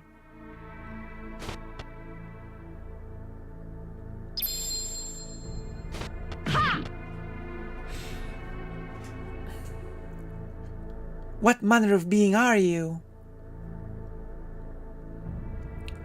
No, it can't be. Your home. It has fallen under a vampire's curse. The young lady is in danger. Asaka!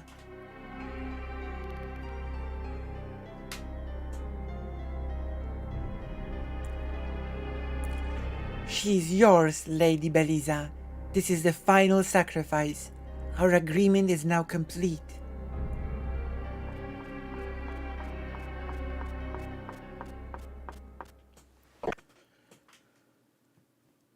Asaka! Asaka!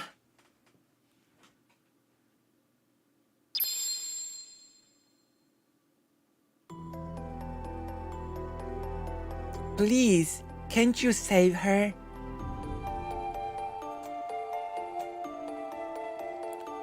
It is already too late. No one can defy their destiny. You speak of destiny? That's right. Destiny. Again, destiny. As if such talk could possibly ease my mind. I loved her. There is still a way. I'll do anything. Tell me. The ritual of soul transfer. It means if you truly desire it, you may take her place. But you would have to die in her stead.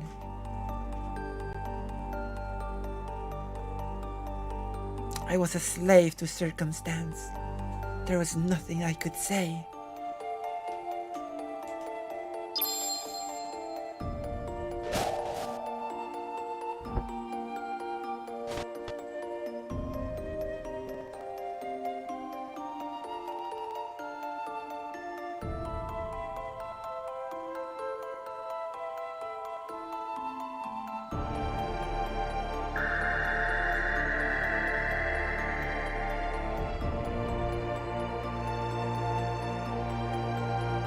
Let us go.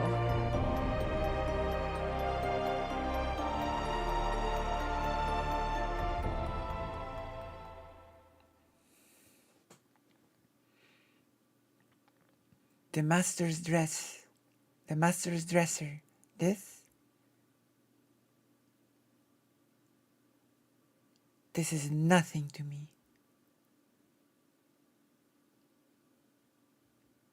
The forces of Beliza, human blood is the catalyst of their simple but ruinous powers.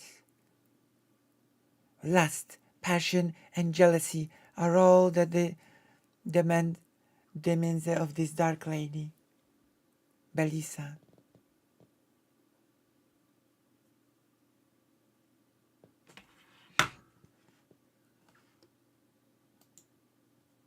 See? In the end, he took an at the end, he took an anti-slavery stance by dying for his beloved giggling. Come on.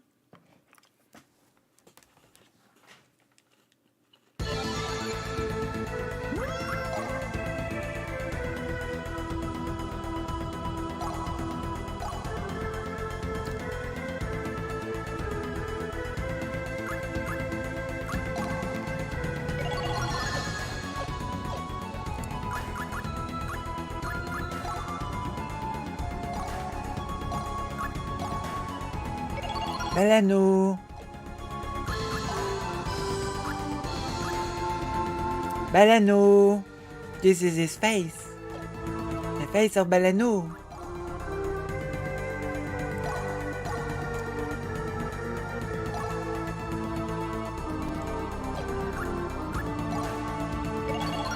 Giggling.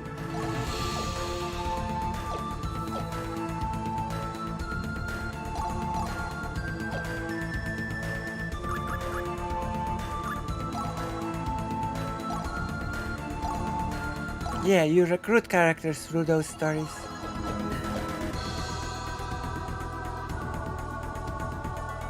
Giggling. I am full of giggling. Mom.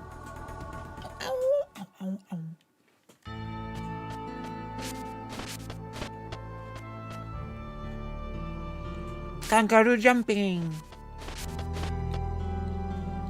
Live action. Kangaroo jumping.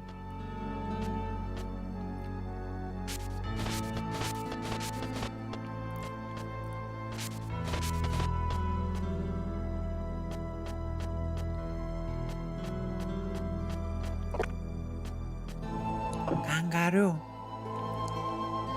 Asaka's Roo.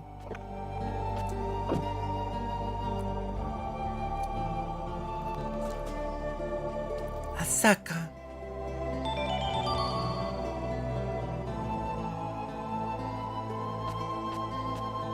Asaka.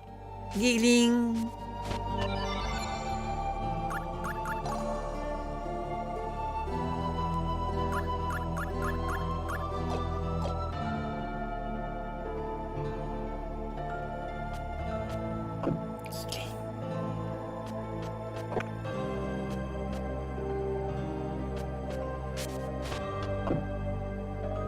As you can see, this is a very sad game.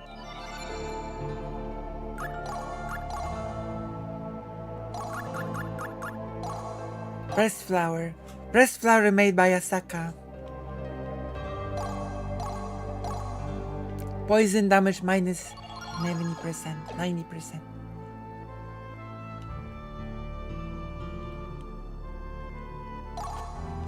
Do you see how sad this game is?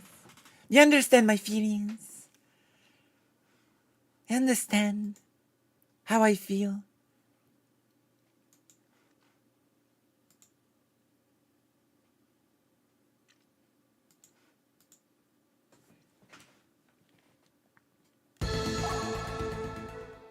Uh-oh.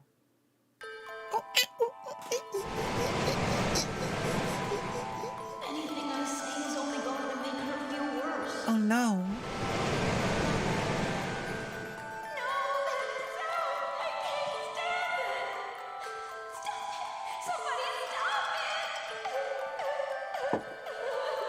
But first I wanna do the dungeon, so let's load game. I'll wait for you. I'll come here and think of this as our special place. I won't die. I'll come back to you.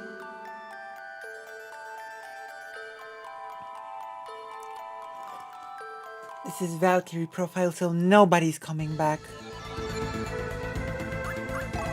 Nobody's coming back. Not on my watch. Or something. On my watch, nobody returns ever.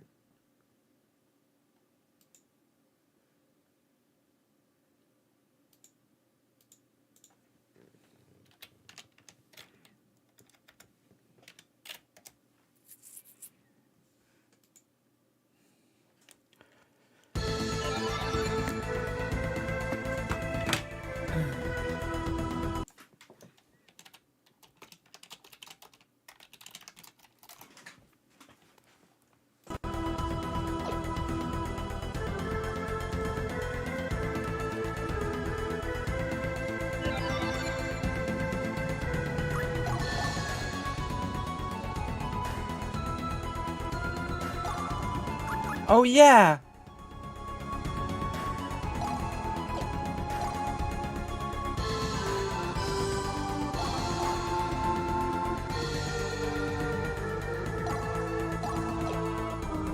I'm supposed to remove this.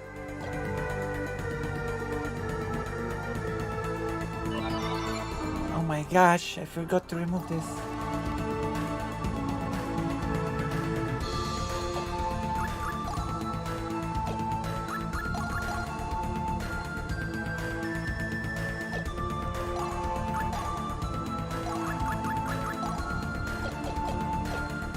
We must do this again.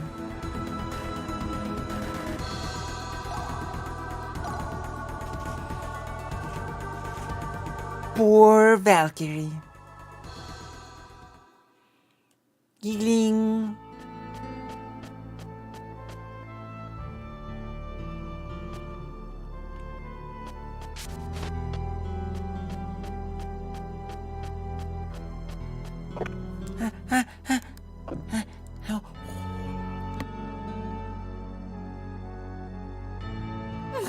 Yeah, I sneezed. Did you know how hard I sneezed? Giggling. Oh, my beloved Serenada. Ding, ding, ding.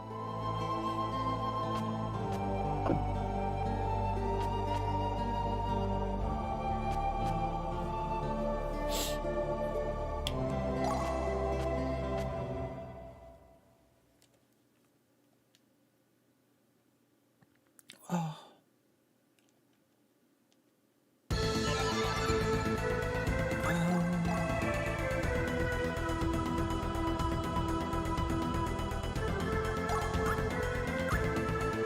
But I know. They did. Wait, why is it still 96? Something's wrong. Something's wrong.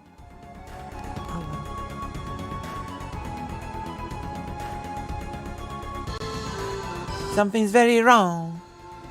But it's okay.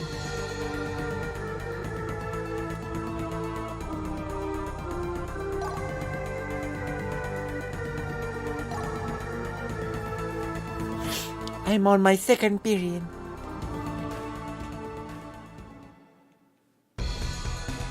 Bum, bum, bum, bum, bum. Wah, wah, wah, wah.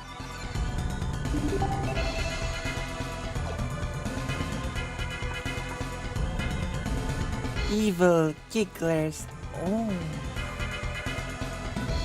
The door is closed. Shoo.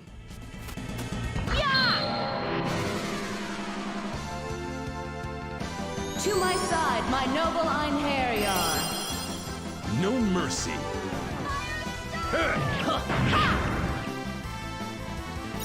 Feel my wrath. Feel my wrath. Finishing strike. Extreme void. Be damned. True.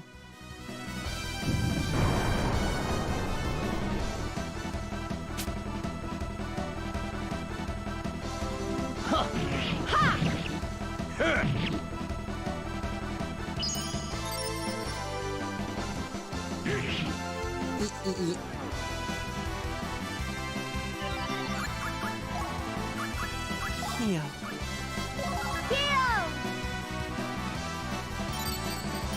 Ah.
All right.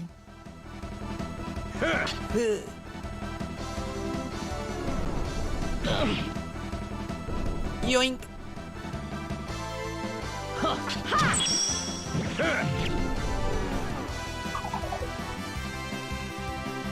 Melanu. Destroy. Well done, everyone! Well done, everyone. Well done, everyone. Oh, yeah. Oh, yeah. It's true. Well done, everyone. Everybody. Sunshine.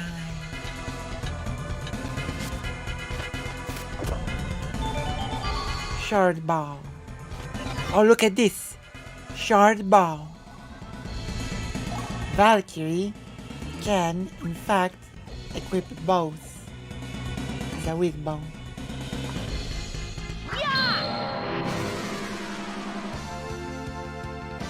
To my side, my Noble-eyed Harrier. Uh-oh. We may Might be in trouble.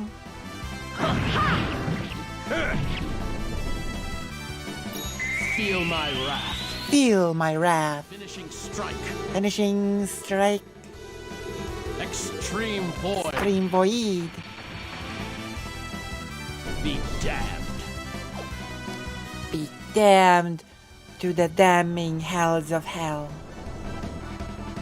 Oh. Ball. Yoink. Boom, boom, boom, boom, boom, boom. Wait. Firestorm. Too late.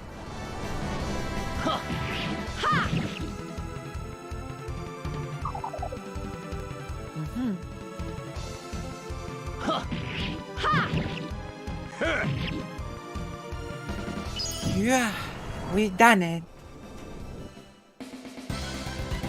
That was too easy. What's next? Super easy. Easier than ever.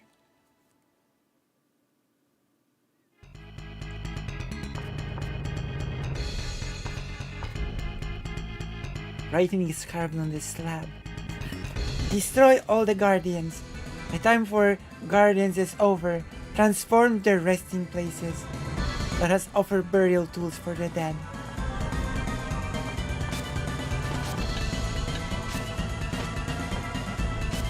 So there's like a, you know, riddle. There's a riddle that I must do. Let's jump in the hall. Yay!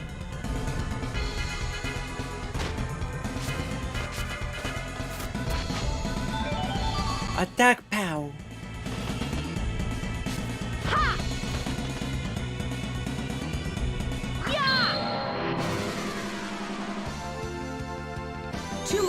aside, my noble Einherjar. Uh-oh, we may be in trouble. Ha! It shall be engraved upon your soul. Divine assault. Salute. Nibalang Balak. Divine salute. Return from whence you came.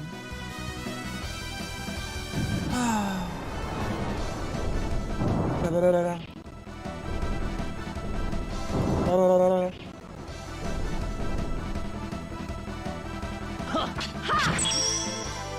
Guard has been broken. Yoink.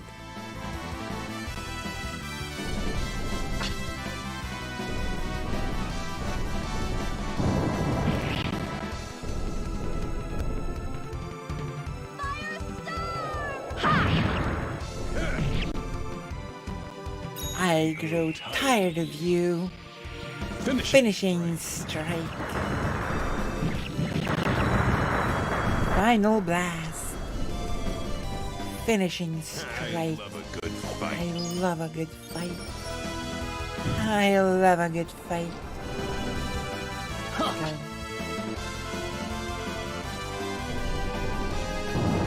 Okay.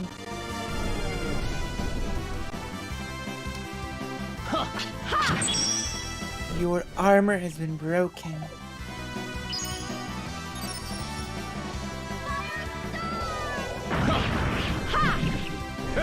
Hey.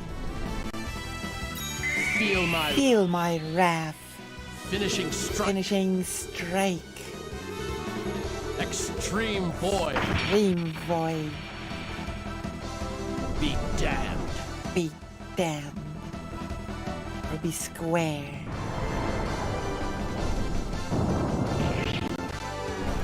That hurt. That hurt my feelings. Uh-oh. Combo guard.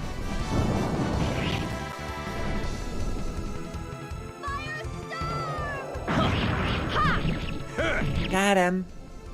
This is divine punishment. Punishment. Good. I was getting tired of you. I was getting tired of you. True. Truer words have not been spoken. You have served me well, my Einherjar. Have served me well, my Einherjar.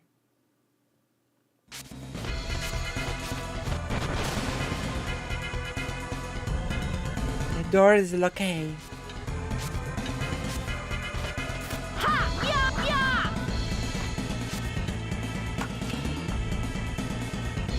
Oh yeah.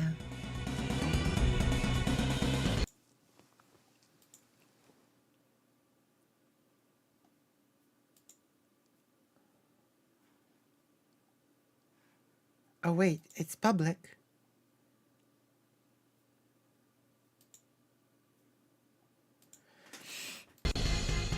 Alright, now do a poll. Close the poll.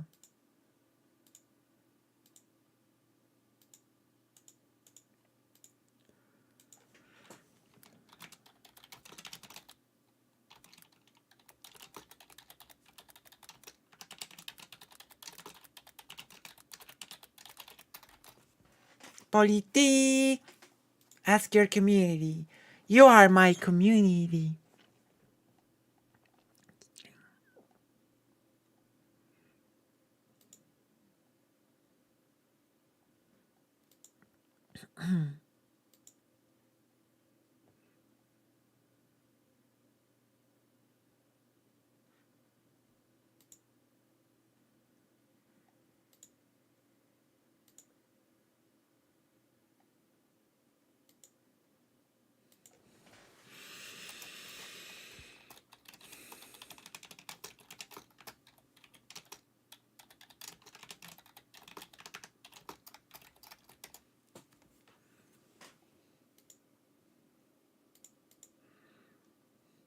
What happened?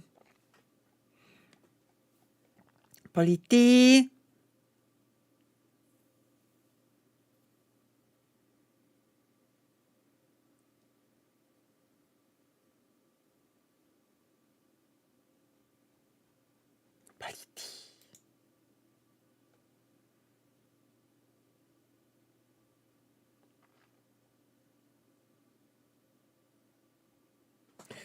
Giggling. Okay.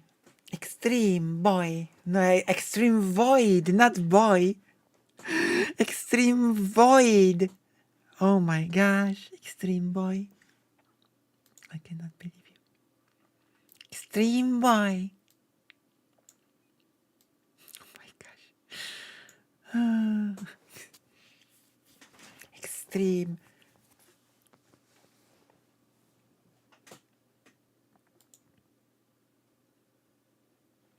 You wanna know how they sounded in the original? I'm gonna show you, okay?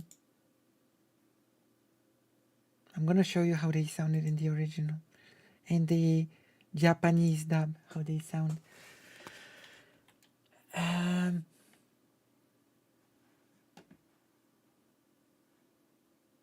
It's my pleasure to show you how they sounded in Japanese.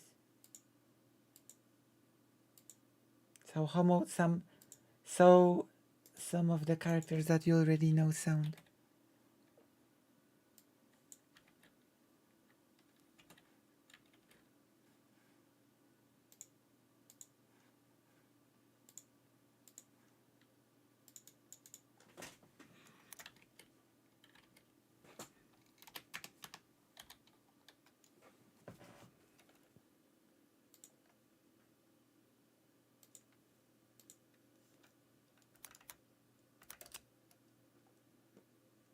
Where is it? The famous video.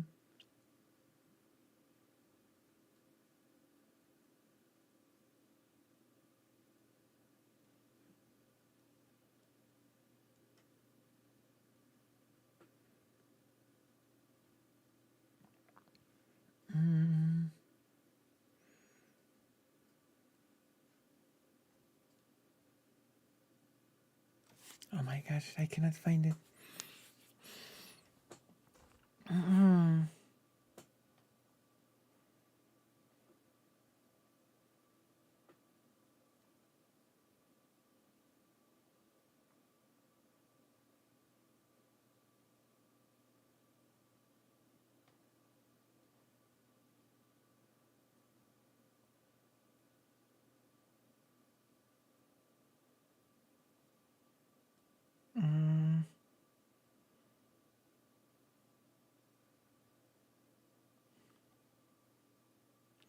Trying to find Extreme Boy.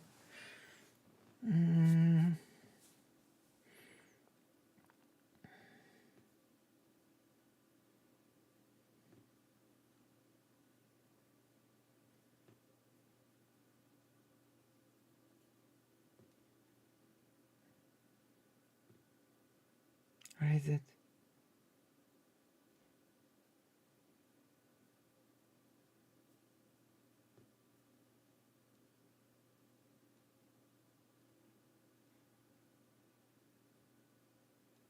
Oh my gosh.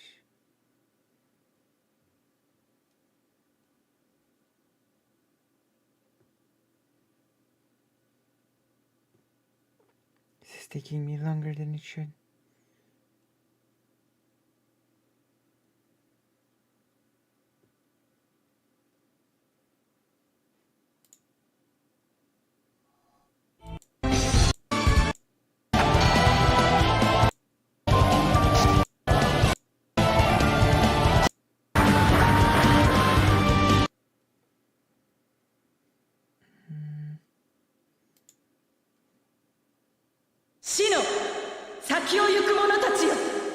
There you go. The Japanese voices. 魂を冒涜した罪は重い。そは将のもとに召せよ。まあ少しはできるみたいだけど、それだけでしょ。底辺で這いずるものを見ておくのも容赦しねえぜ。ふん。簡単に倒れんじゃねえぞ。Actually similar to the English one. バルキリー、手加減しなくていいんだろ。おい、こんな奴らじゃ相手になんねえぜ。てめえの顔も見飽きたぜ。奥義ファイナリティブラスト But まあこんなもんだろ。黙って消えろ。本当に死んじま Belenus is very different in Japanese. In Japanese, Belenus sounds very angry. これは強敵だ。 Oh my この身は神に捧げた。私は神の敵を切るのみ。行くぞ。多少は気が抜けそうだな。心の痛みを知らぬ者め。奥義ボイドエクストリーム He sounds so angry in Japanese, I swear. Like he sounds so mellow and cute in English, but in Japanese he sounds furious.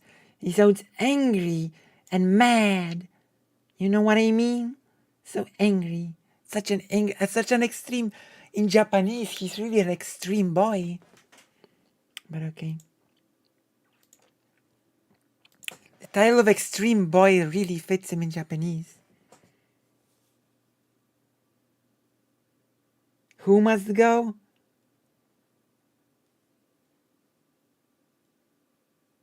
It's Chad Logic.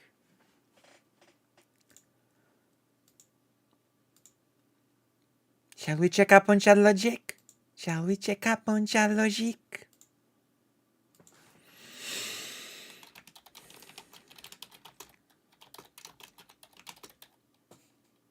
Oh my gosh. Wrong alphabet. I almost gave you a gibberish poem.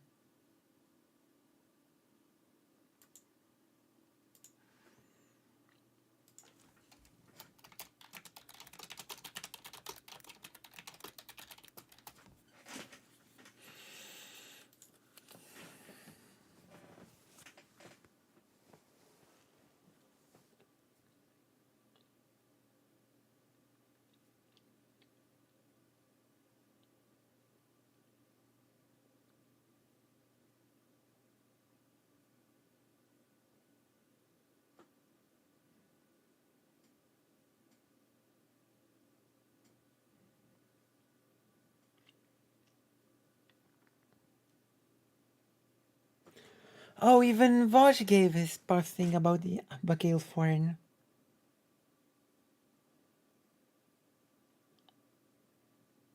Destiny confronts the girl.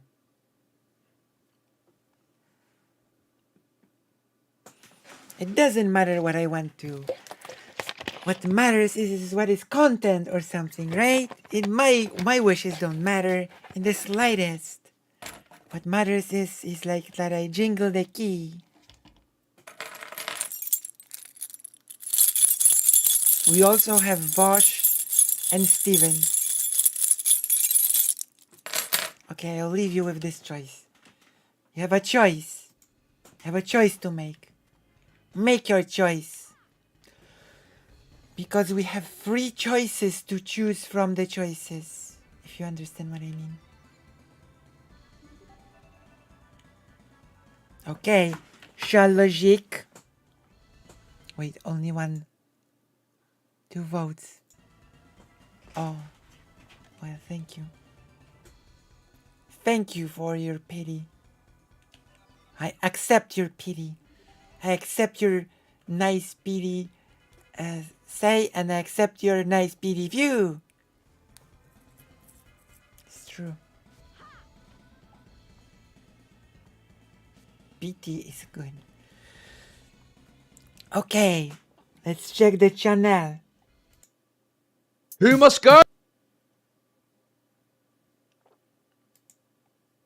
Why is it that there's no big videos? Mr. Gerban, Mr. Ger calls for mass reporting me again. Oh my gosh. I'm gonna go grab a drink. Mass reporting? Uh-oh.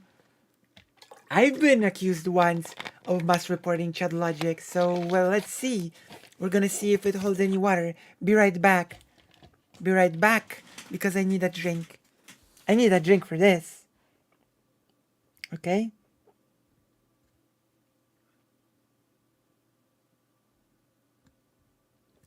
Don't go away. This is gonna be a big segment, okay?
It's okay.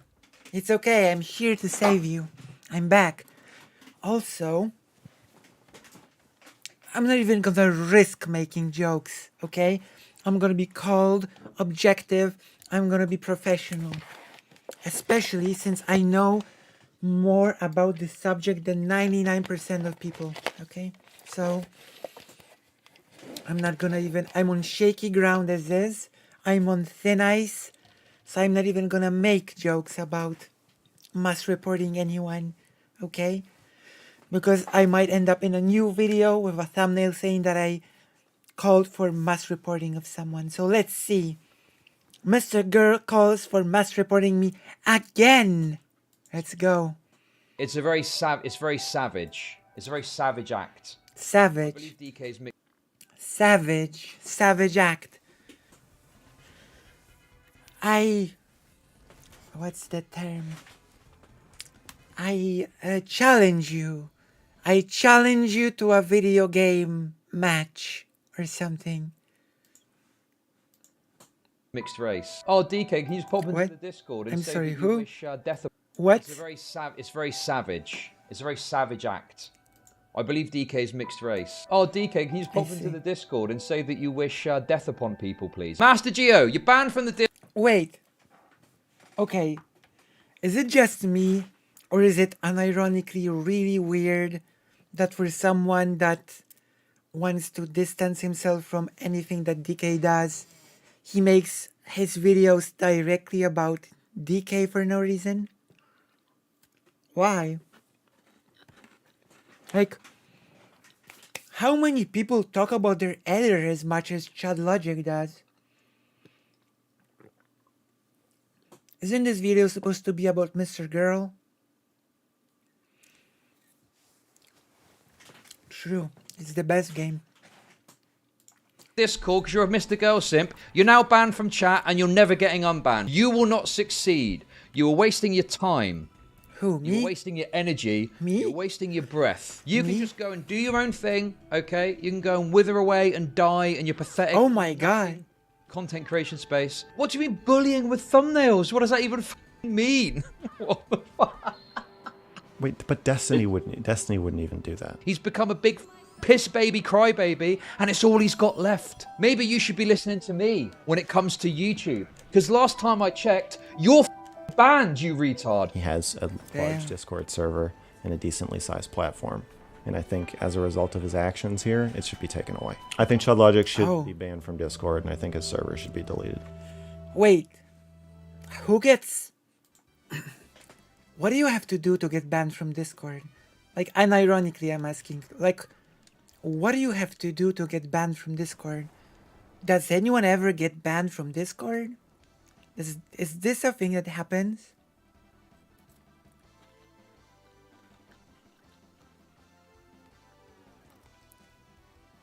Yeah, sure, he does defend him, but defending him is one thing, but he keeps inserting DK into his content. Also, I have to... Okay, I have to do something because this is not good. This is not a good arrangement.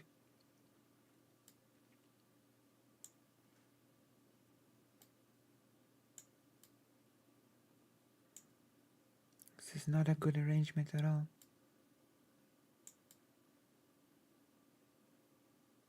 That's better. That's a bit better, right? I might as well. Sorry, technical stuff. I'm trying to... Oh my gosh, I'm trying to select that. There we go.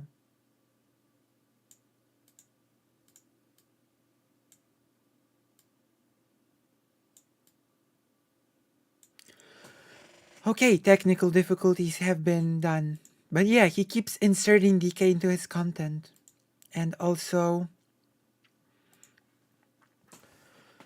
Is there any situation when you actually get banned from Discord?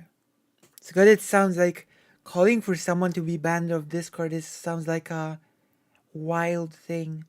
Like, I don't know, I think Discord has a particularly big threshold of things that you can say or do, right? Do you know anyone who has ever been banned on Discord? That's actually a thing that should be a poll.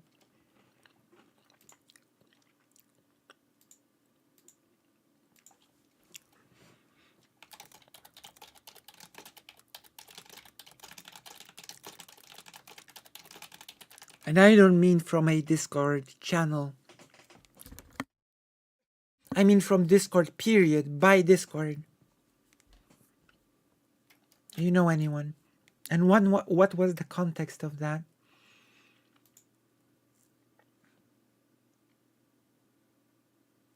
I'm really curious about that. So before we move on, I would like to know.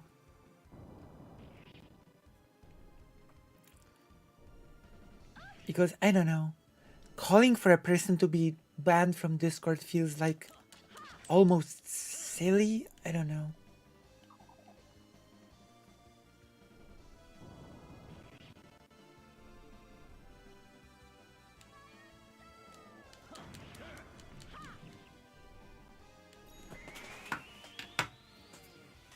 No.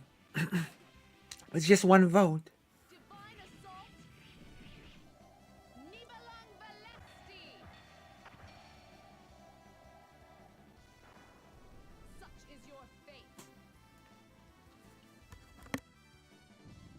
What is the Discord TOS? I'm gonna read.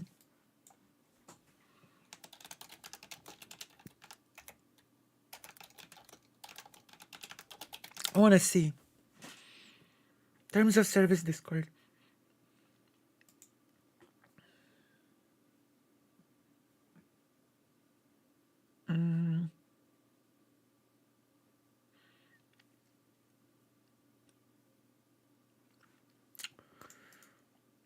I wanna see. I honestly don't know if he has broken TOS. I mean, I think Child Logic has enough people disliking him that if he actually broke terms of service, somebody would have joined and reported his Discord at this by now, no?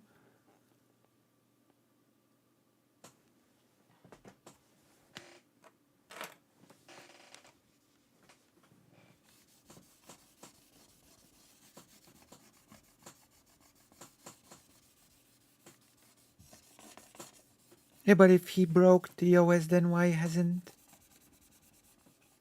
I don't get it.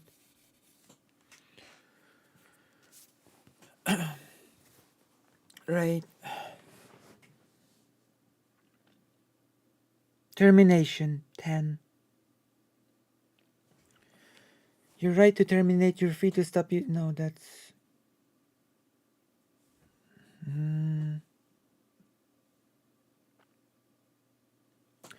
Restrictions on your use of Discord services. This has to be it, right?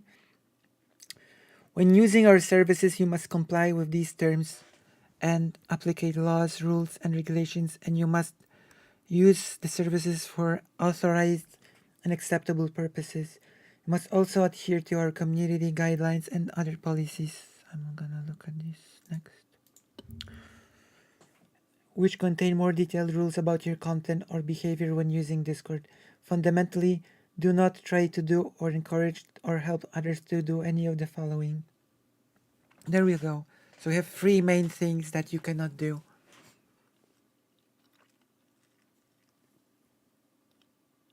Oh, you have seen. You have seen. Okay. We have a first person that has seen Discord banning happening. Okay.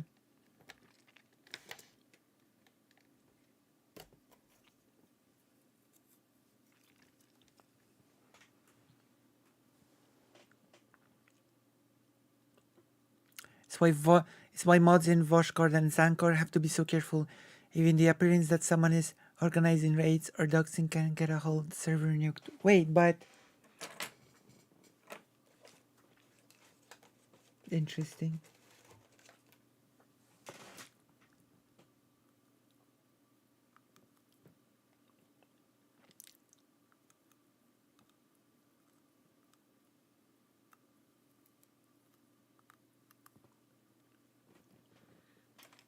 Very interesting.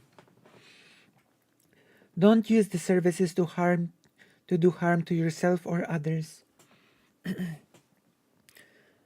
Among other things, this includes trying to gain access to another user's account or any non-public portions of the services, infringing anyone else's intellectual property, rights, or any other proprietary rights, exploiting, harassing, bullying, spamming, auto-messaging, or auto-dialing people through our services. Don't use the services to do harm to Discord. Among other things, this includes trying to gain access to do attacking our systems. Okay, this is irrelevant. Don't use the services to do anything else that's illegal. This includes using the service to plan or commit any crime or to do anything else that is illegal. Is doxing illegal? Is doxing illegal?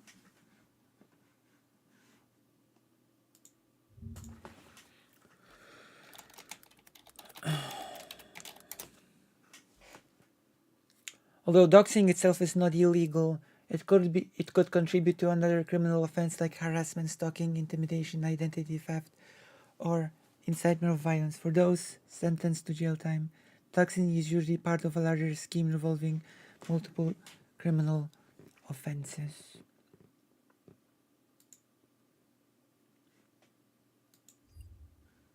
So technically speaking, it's not.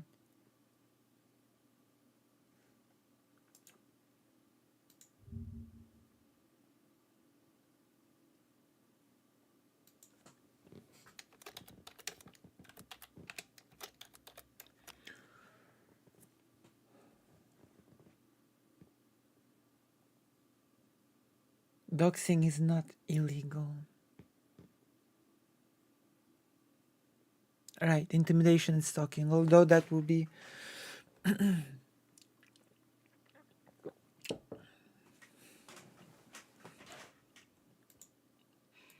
mean, I assume there were people who sent those screenshots to Discord, and ChatLogic's Discord is still up, so I am guessing that Discord has ruled it not to be against Dirty OS for some reason. That or nobody raised the issue with Discord, right? Well, the action itself isn't illegal, in many countries at least. Like if you use illegal methods to dox someone, then yeah, but doxing itself is not illegal. Okay. We've dived a bit into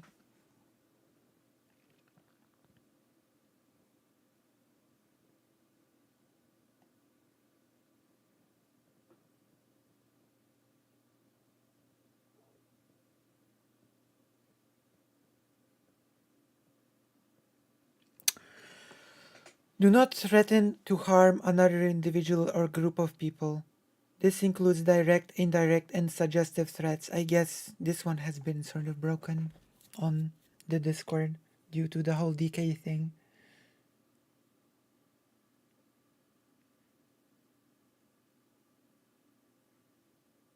I guess this one was broken, right? This is so strange.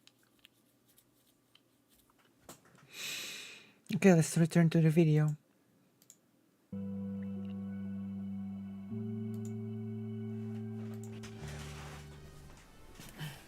Okay, so what is going on? Well,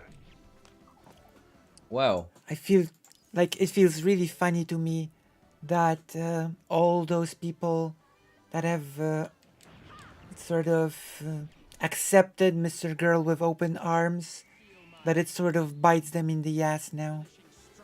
Like, I find it really funny and sad I don't know.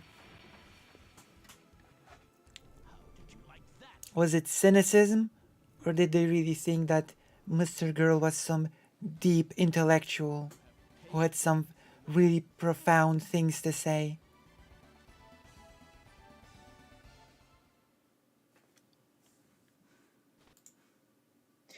Max is unhappy with my community moderation, and for that reason thinks I need to be Giga deplatformed, to put it very simply. So let's get into it and talk about it, okay? Chud Logic's moderation. I don't even think Chud Logic does any of the moderation himself, so he's hands off to be sort of to have all that plausible deniability. Technically speaking, he accepts everything, but he does not do any of the moderation personally, or at least I think so.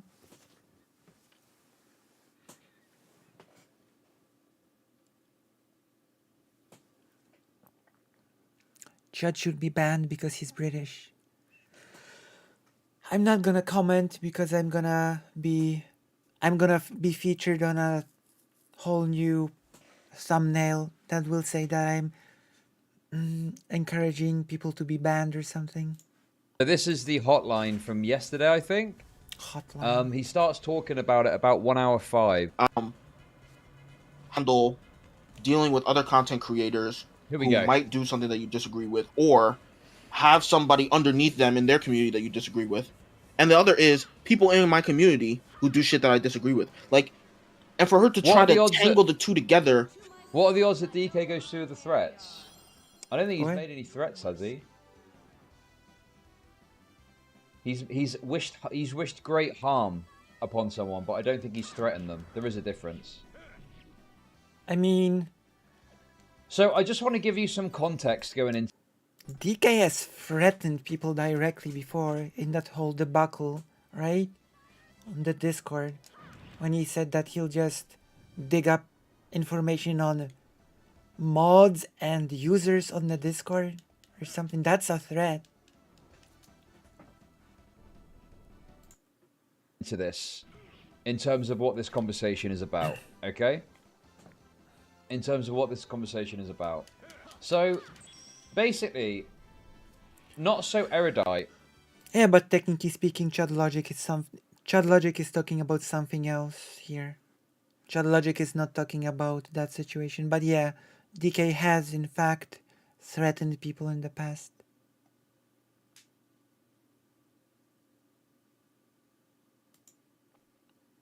Yeah, but I think in here Chud Logic is talking about something else. Not so erudite tweeted this out. So I don't know what the context of this is exactly. Isn't that against Discord TOS? Well, we'll get to that in a minute, my friends, because, you know, I have actually, in preparation for this, made sure to read through the community guidelines of Discord. We have done as well. And I'll be revealing my findings then, okay? But I have read through it, and we will look at that in a minute. I see. Because that is a good question. Because the whole point of Spicy Chat is it is moderated to the standards, specifically of Discord's terms of service. So, we'll have a look, won't we? See what's what. Anyway. Specifically, I want to know if the whole threatening of revealing other people's information is against the community guidelines. Specifically, the community guidelines again that talks of direct, indirect, etc. Any sort of threats, right? Implied or otherwise. So, this is some cringe argument. Cringe. So what is this?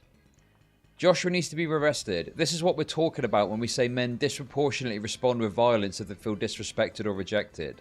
This is the kind of thing people like Destiny and Not So Erudite want you to ignore. Really, dude? Okay. Go.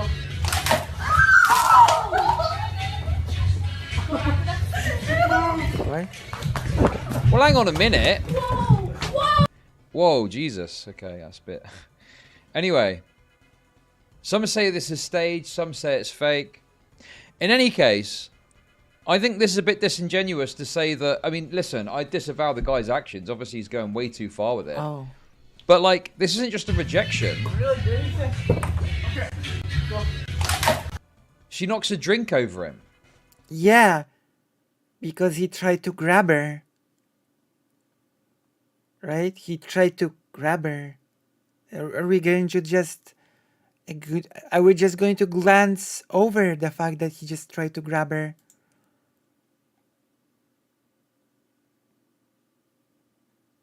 Nonetheless, it does look staged, but even if it's not staged... Yeah, but the point is, this isn't just a man getting rejected, is it? This is someone getting a drink poured over them and overreacting, assuming it's correct, and beating the fucking shit out of the person. Like, this isn't just getting rejected, is it? We've got a very limited context to assess what this is. Sure, but in this stage, quote-unquote, video, the guy is not just hitting on a girl. He's just trying to grab her. What? I guess it's normal behavior to just try to grab someone out of the blue, right? Essentially, it's staged. I don't know either way. But anyway, what a stupid fucking comment. Even if this was true, even if this was a true example of a man reacting violently, you know, after getting rejected, the idea that you would use this to make any broad argument is insane. Honestly, these talking points where it's like, oh, you shouldn't reject someone. If you reject someone, they'll just respond with violence. Unironically causes more fucking rape and bad situations. It literally fucking does. Because it puts people in a position where they think, oh, I can't say no, I can't assert my boundaries. Nobody says that. People just say that it's not as easy as some people make it out to be, right? Be the victim of violence. No, you're not. Assert your boundaries and you'll be fine. Like, oh yeah, sure. Obviously, there's some cases where you might be at risk, but that is the minority of times. Out of, like, you know, 100 people asserting their boundaries firmly, right? How many of those people are going to end up actually getting, like, physically assaulted like this? It's just such a bullshit point. Anyway. Anyway. Still doesn't defend the guy in the video. When have I defended the guy in the video? You're just asserting that, right? Like, this is why discussing these sort of things just from videos like this and you're just asserting things out of your ass, basically.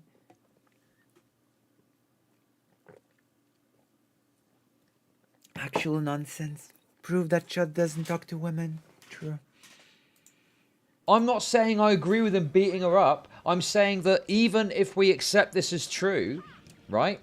Even if we accept this as true, it does. It's not just getting rejected. She's pouring a drink over him, and he's responding to that. The point is, yeah, but he didn't just try to chat her up, or I don't know. He didn't just go to her and say a cringy pickup line, and she poured a drink on him. He tried to grab her. Responding to. He's not responding to getting rejected. He's responding to getting a drink poured over him. That's not the same thing. Yeah, but she's not just responding to him trying to talk to her. She's responding to him grabbing her. You see why this whole thing is silly? Like, we saw what happened on the video. Right? We saw clearly what happened on the video.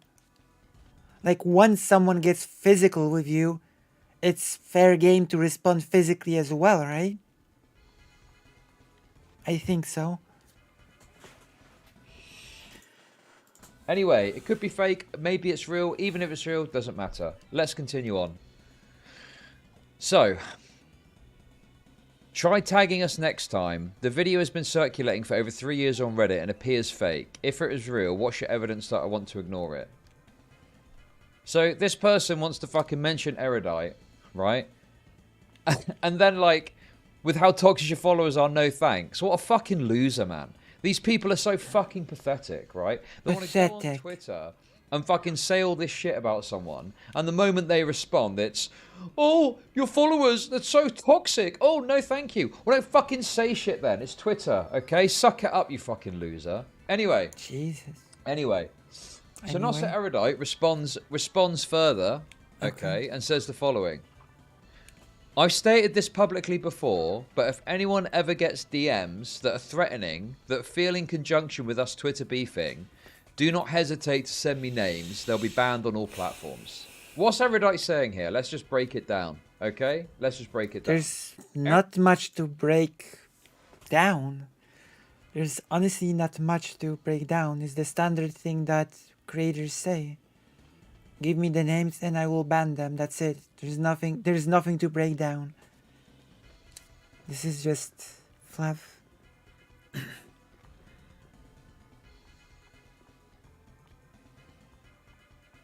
True. Erudite is saying, if we get into a Twitter beef, okay, and one of my followers contacts you, threatening you, with threatening DMs, yes, let me know and I'll ban them, okay? Okay. So that is what is being suggested here, right? If someone off the back of Twitter beef is in your DMs threatening you, let me know and I'll ban them. Which, you know. Wait. You didn't break anything down. You just repeated what she wrote. Like, how did you break anything down? Breaking stuff down is not when you just repeat what is being said once again. You know, is a pretty reasonable standard that Nossa Erudite is saying there, okay? Seems fair enough, okay? Great, anyway, but you didn't break it down, you just repeated it. Is because Nossa Erudite responded to this tweet with this. Okay. This is Chud Logic's editor.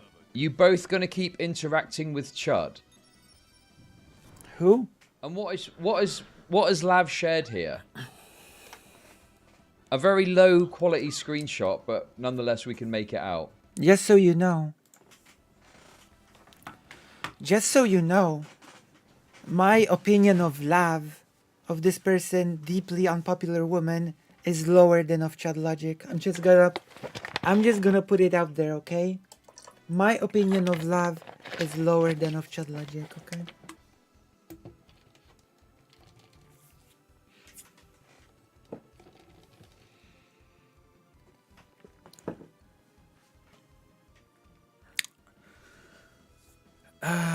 An extremely transphobic person. An extremely transphobic person.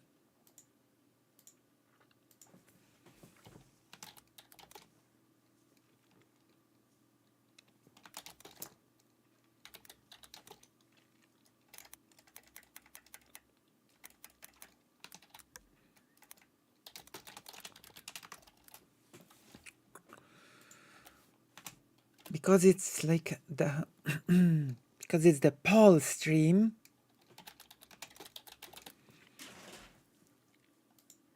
we're gonna do this. Lav's transphobia is off the charts, let's just say.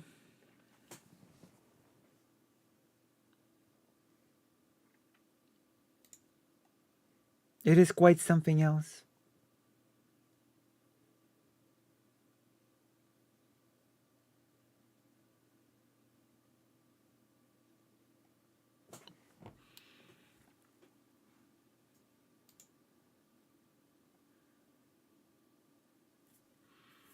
Like, Lav keeps writing her transphobic screeds on Twitter.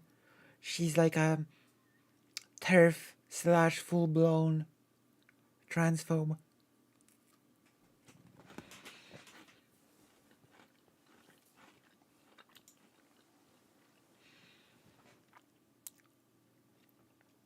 Cynical, the worst Andrew Tate clone.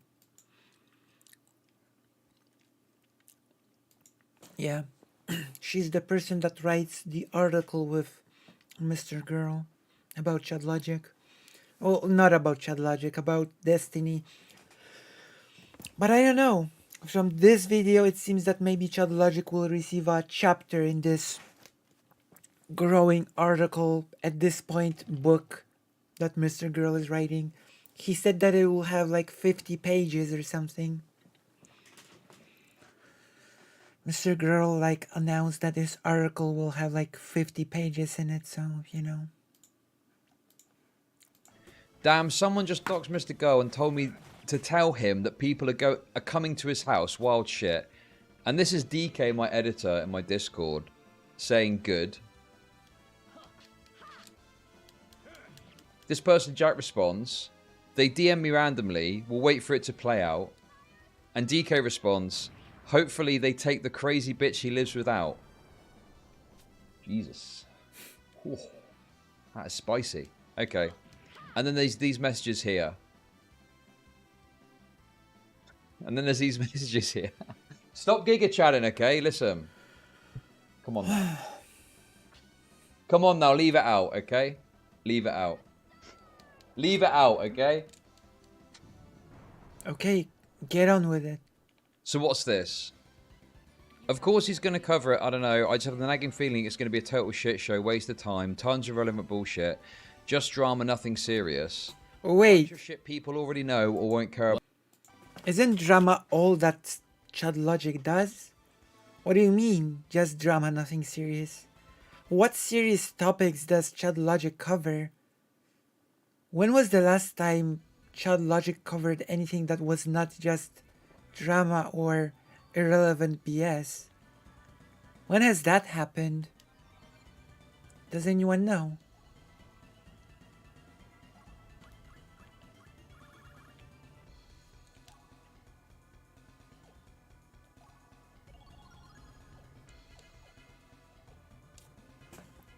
I don't know. About anyway. Chud Nation. Oh, Queen Man, you know, the person that sometimes came to this chat and the person that did a whole segment on me on his YouTube channel. Another one of those people. DK. Thank you for the song. Even if Destiny forcefully raped a woman 10 years ago, I doubt he'd lose a single viewer. I feel like Lav might actually kill herself with all of her shit laid bare on the KF page. I feel that Destiny would lose, like, I feel he would lose at least one viewer. Okay. He would probably lose at least one viewer.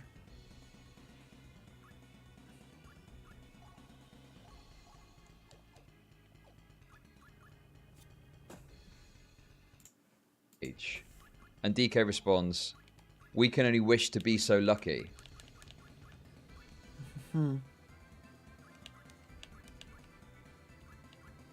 That is.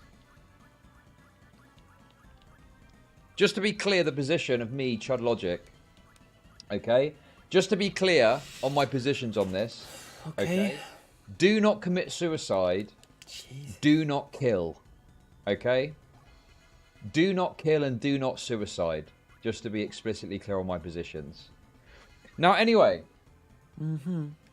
This and other messages I think that have been shared around. These are the main ones, though. You know. These are the main ones that are going around. But this is what has kind of instigated some of this drama. Is this claim or this idea that, like, you know. Essentially, DK posting these messages in my Discord server is comparable or, okay, you know... that's wonderful. But how do I make money off depressed people? Whatever the antonym of disavow is. This is very interesting because... Thank you for the 420. I think it's a vow. This is very interesting because Chad Logic is sidestepping altogether that whole thing when DK... where DK directly threatened people. You know, the thing about doxing everyone in the server and all the mods.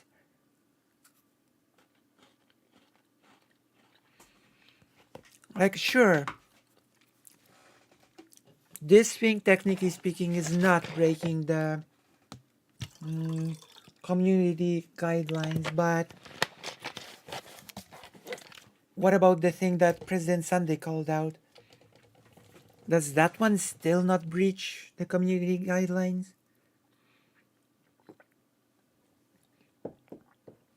Chad Logic, could you please look over it on stream and make that judgment.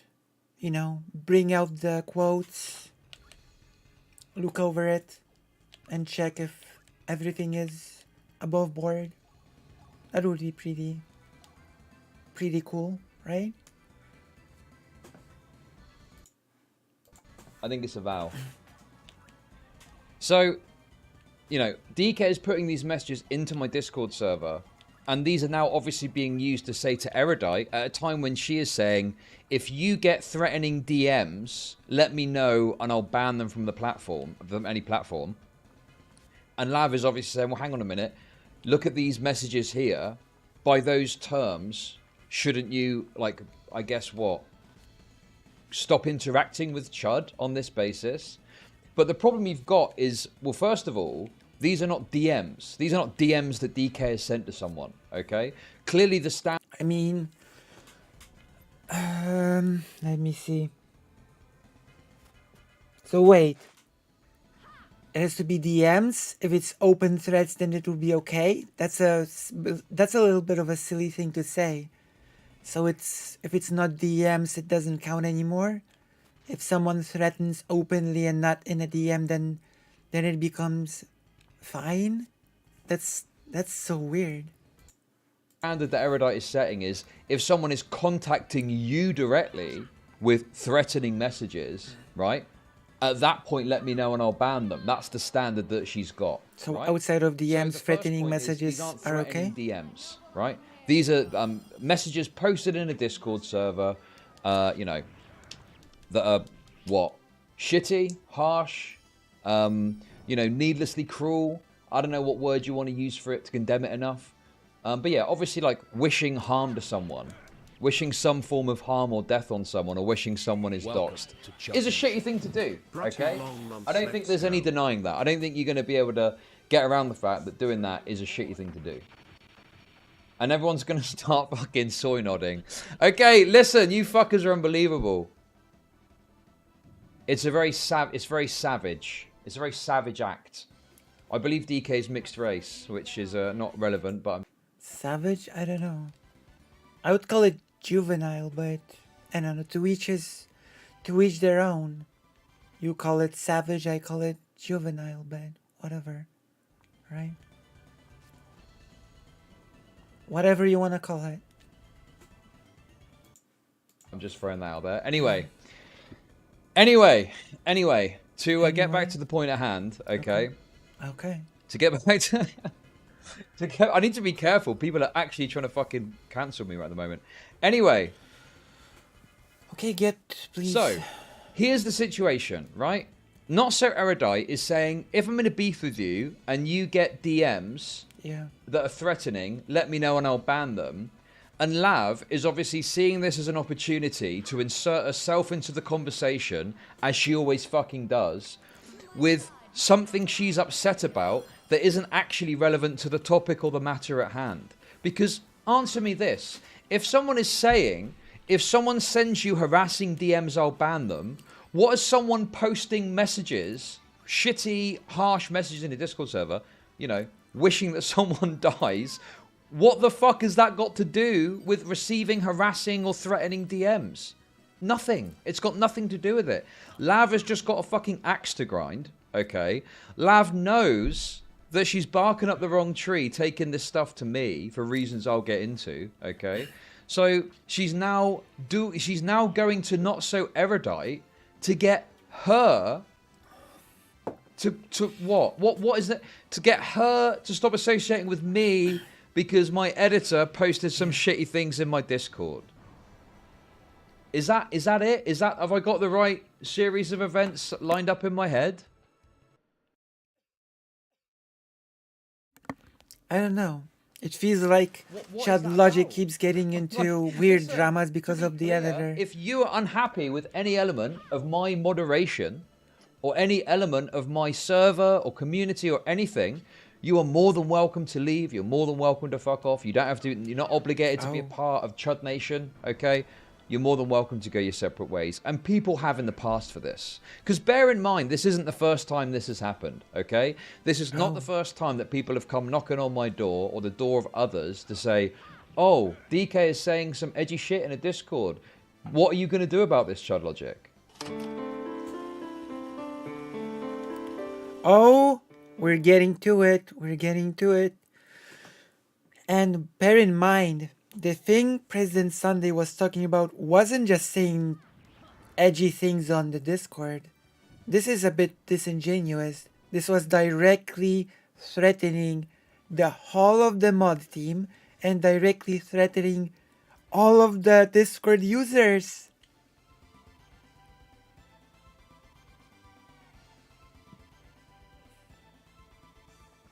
Like what President Sunday pointed out is something totally different than just saying some edgy things on Discord. Like it's okay. Let's see how this will be framed and explained away. Let's go. Hello. You know, this is not the first time this has happened. Anyway, so that's where the kind of core of the drama has come from. Okay. Oh, so he's not going to say anything. Like he just dropped the whole President Sunday thing, hello, and that's it. Because we know that it's just indefensible. We know that DK threatening the whole mod staff and all of Chad Logic's Discord users is not really just saying edgy things on Discord, right?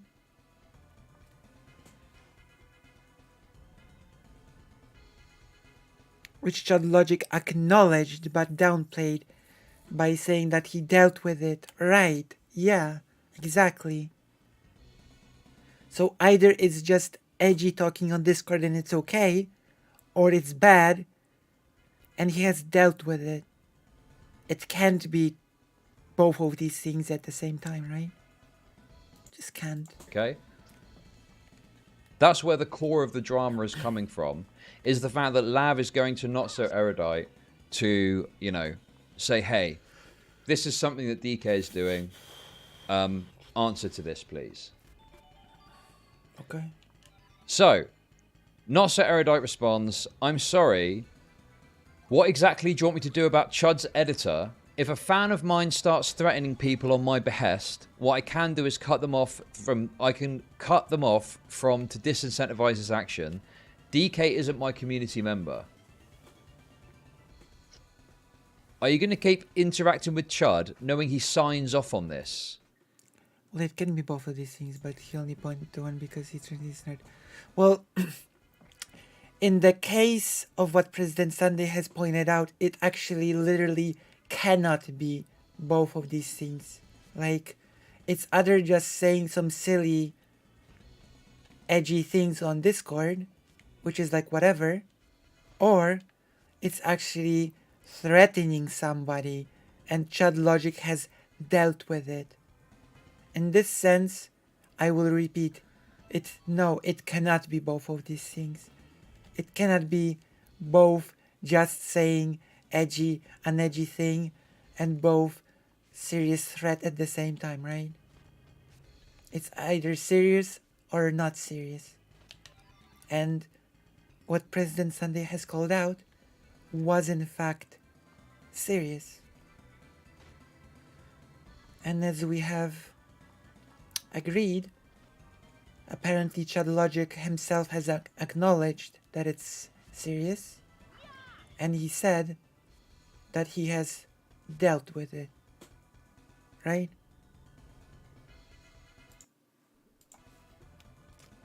Hang on a minute. Wait, what? What's that supposed to mean? I just fucking disavowed this shit. What do you mean? I didn't sign off on that. It's not like I said to DK, oh, DK, can you just pop into the Discord and say that you wish death upon people, please, and hope people commit suicide? Also, it doesn't matter if you disavow or not, because DK, like it or not, is part of your brand. So what he does will be associated with your brand. Like it or not.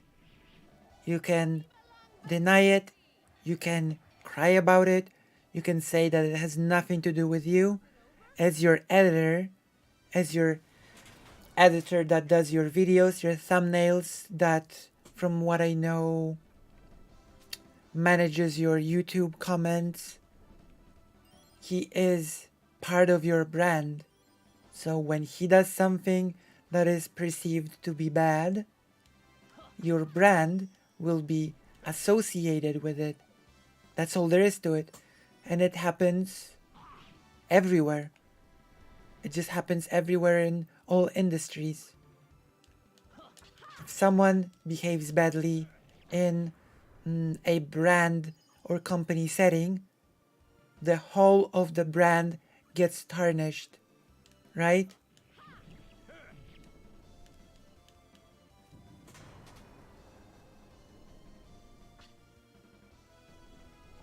Yeah, I feel like Chad forgets about something called personal responsibility, and he has a responsibility for the people he associates with. Well, it goes beyond that.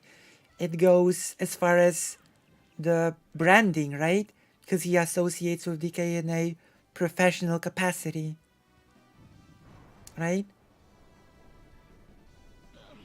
When people from Blizzard made their whole Bill Cosby room, nobody could give an excuse, oh, they're just being edgy on their own time and it has nothing to do with Blizzard. No, Blizzard got the hit for it. And it doesn't matter that it was just a bunch of people that, you know, that did a funny room on their own. Of course the brand is gonna be, like, affected. Right? Like, of course. It's silly to think otherwise. Right? That the de facto face of the brand can just say, I disavow. And it's all fine all of a sudden. Like, if it was that easy, then Bobby Kotick would just say, oh, I disavow all of the things that my employees at Blizzard have done on their own time, and it's all good. It's all good. They have nothing to do with the Blizzard brand. Like, you know? That's silly. Ridiculous. Beside. That sort of excuse would not fly anywhere else. In any sort of business setting. It just wouldn't.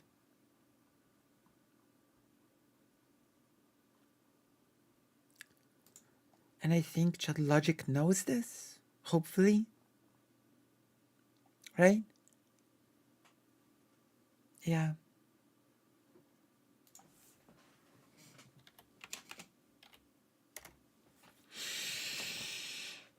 My gosh, my mouth is frozen. I could restart the thing. Mama. Mom.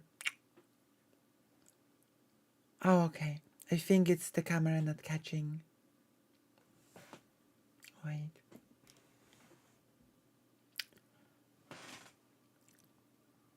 I think it's the camera. Wait, I will just restart. VC face.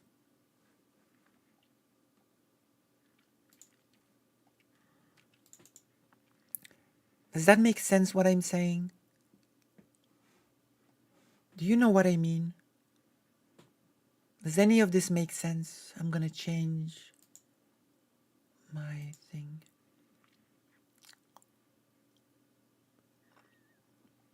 Does that make sense or no? Okay, it works now.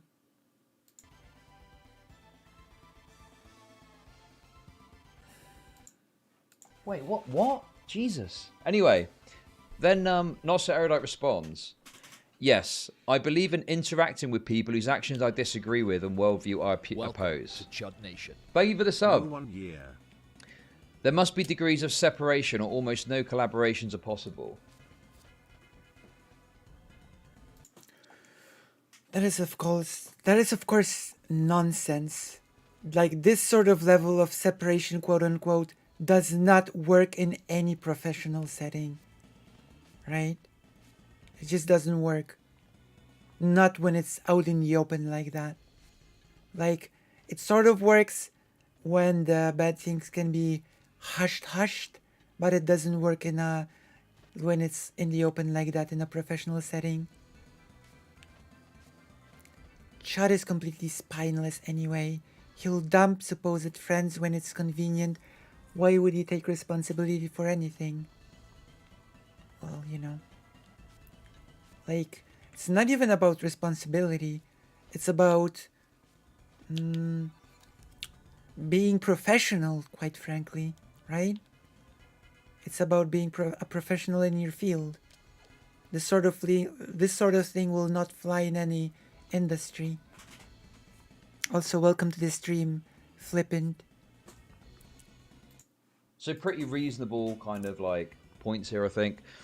Not so erudite. Like, I think there was a quote tweet chain. I mean, yeah. Mr. Girl quote tweeted and was complaining about it. Destiny then quote tweeted it saying, well, what about what you were doing to me? So it kind of spun off that kind of a lot of people got to see all this. A lot of people got to see DK wishing death upon Shaylin and saying that, you know, Lav committing suicide would be good. I'm paraphrasing, obviously, but that's the main flavour of what was being said. Okay, a lot of people saw this. So, let me just explain a couple of things before we go any further into what do you want to explain? Okay? Because even though people have got all these perceptions about it and what's what, let me just explain a little bit about my logic and thought process of all of this. Okay? Logic. Because here's the thing. There's a couple of things here, okay? So these messages, I believe... Yeah, but it also comes with an understanding of what damages and what does not damage your brand, right? It comes with the knowledge of branding, right? Of course. And associating with a person that has openly bad things is damaging to your branding, of course. Unless, of course, your main target audience is people that will just think that it's okay. DK has a sense of humor of a 13-year-old who uses 4chan daily. No, well. Sadly, some people do not mature past that age. It is unfortunate, but, you know, some people just end up mentally stunted.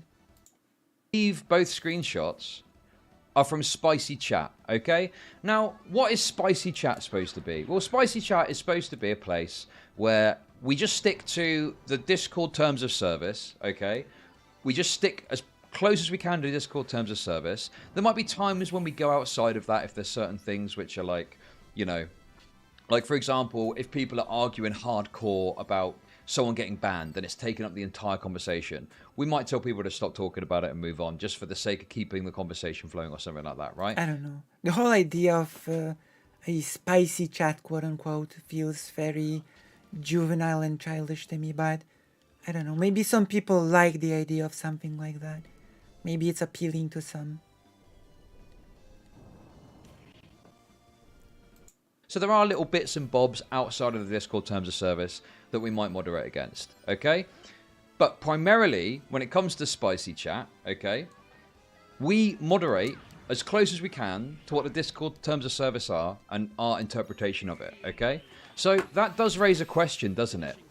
Well, surely this would be against the Discord terms of service. Wishing for someone's death.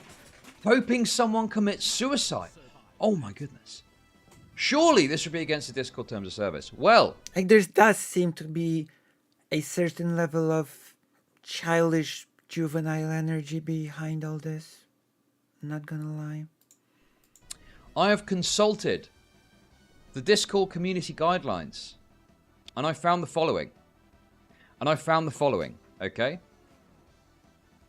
So, we have read this as well. The most relevant point that I could look at as to what it might fall under, okay? Do not threaten or harm another... Sorry, do not threaten to harm another individual or group of people. We read This this. includes direct, indirect, and suggestive threats. Yeah. So we read this before. Can anyone point to that message where there was a threat against a person? Oh. But interestingly enough, Chad Logic, I can take the video of President Sunday when he was talking about DK threatening the mod team, and there I actually can point to a pretty direct threat against somebody. So I guess my question is, what do you say to that? What was your answer? Who knows? Maybe Chad Logic's even gonna end up watching this segment. So what is your answer to it? Or like, are we gonna review the quotes again and consult the community guidelines when it comes to that sentence? Yeah, but it's not a question if he dealt with it. Like, is that an answer that is acceptable to Discord? Like, Discord says you broke our guidelines, and Chad Logic just says I've dealt with it? Or does dealing with it meant that he sort of explained himself to Discord and just got it sorted with Discord directly? I don't know. It could be very well the case that he explained himself to Discord directly and, I don't know, made us some sort of like a promise that it would never happen again. He got some warning or whatever. Who knows? After all, breaking terms of service or community guidelines does not mean that does not always end in immediate termination of an account, right? Sometimes it's just a warning, sometimes it's like a strike type of system. So who knows? Who even knows? I don't see it personally. Now look, do I agree that like wishing death upon someone is a good thing to do or should be done? It's not really something I would do, okay? I'm not really in the business of saying, oh yeah, I hope this person dies or I hope harm comes to this person or something like that, okay? But there we go. I don't see any rule here, as per Discord TOS, that message would break, okay? So, here's the thing. Although I don't agree with the content of the message, it's not something I would put out myself, okay? Right? It's within the Discord guidelines as I'm interpreting them. I cannot see any piece of terms of service of Discord that would, mean that someone couldn't say something like that. The channel is designed specifically to adhere as close as possible to Discord terms of service. Looking at the rules that are in place, I don't see any breaches, as distasteful as I find it myself. So I don't really see any reason to remove it, or to demoderate it, or anything.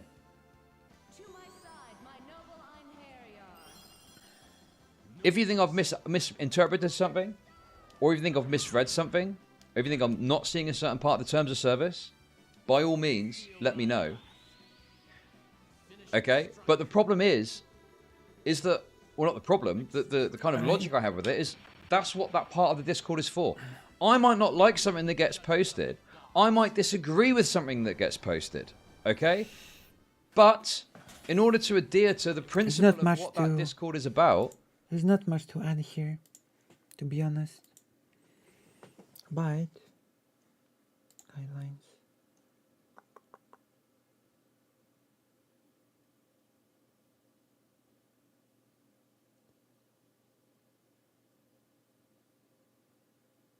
Oh,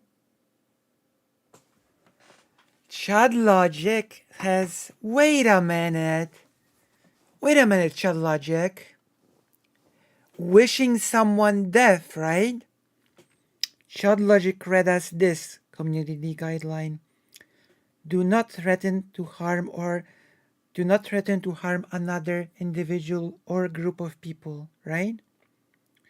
But right below it is this community guideline. Do not organize, promote, or support violent extremism.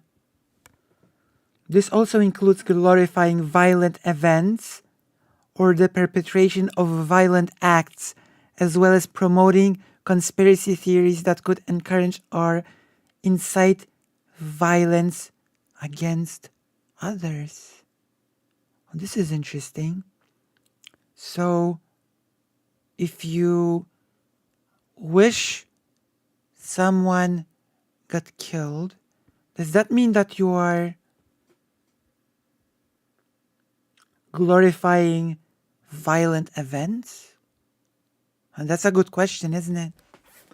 Are you glorifying violent events when you are wishing death upon someone? And what do you think? Does that trip this particular guideline or not?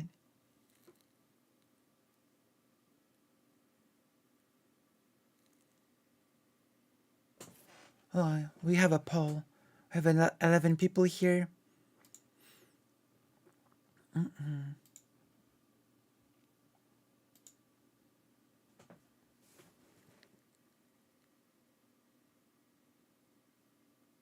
Glorifying violent events.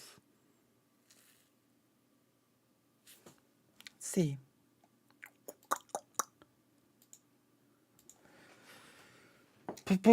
Is the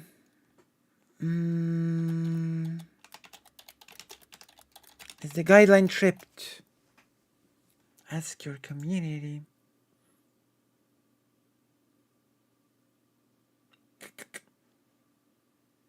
Interesting.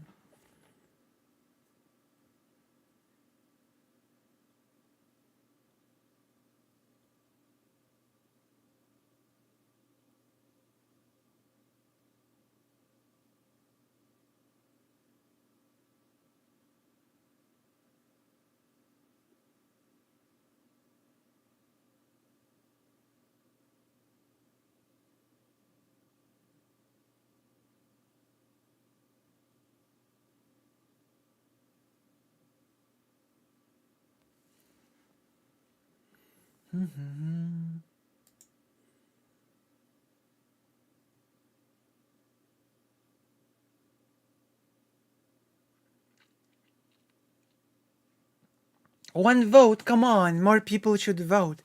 Oh my god. I need more voting. Okay, let's go.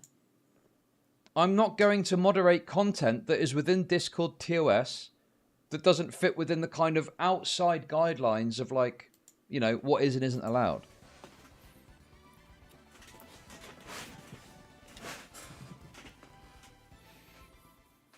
Comes under hateful conduct. Where? Where does it come under hateful conduct?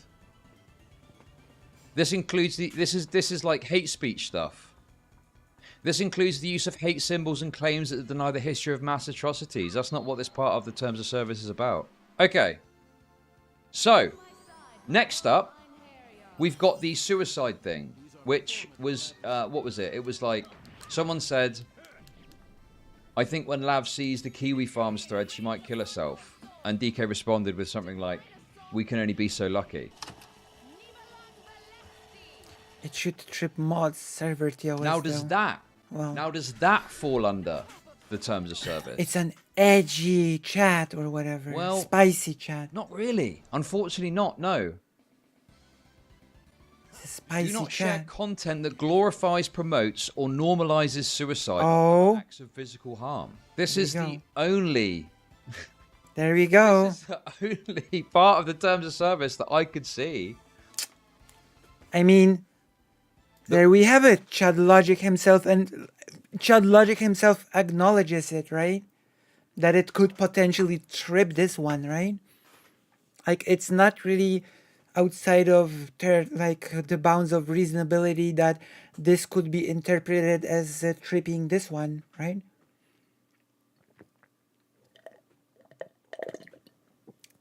So I guess Child Logic does not have to watch this video anymore. You're spared from pity watching this video because you've looked over the term right here. Be relevant to this. How is it glorifying it? How? What is It's not like he's saying suicide is good. It is saying, you know, it would be good if this person killed themselves. But to paraphrase it, obviously. Yeah, so it's glorifying this person doing it, right? It doesn't need to just be glorifying the act. It can be glorifying a particular person doing it, right? I think that's a reasonable interpretation. You know? I don't think it's unreasonable to say that the person is glorifying a person harming themselves. Right?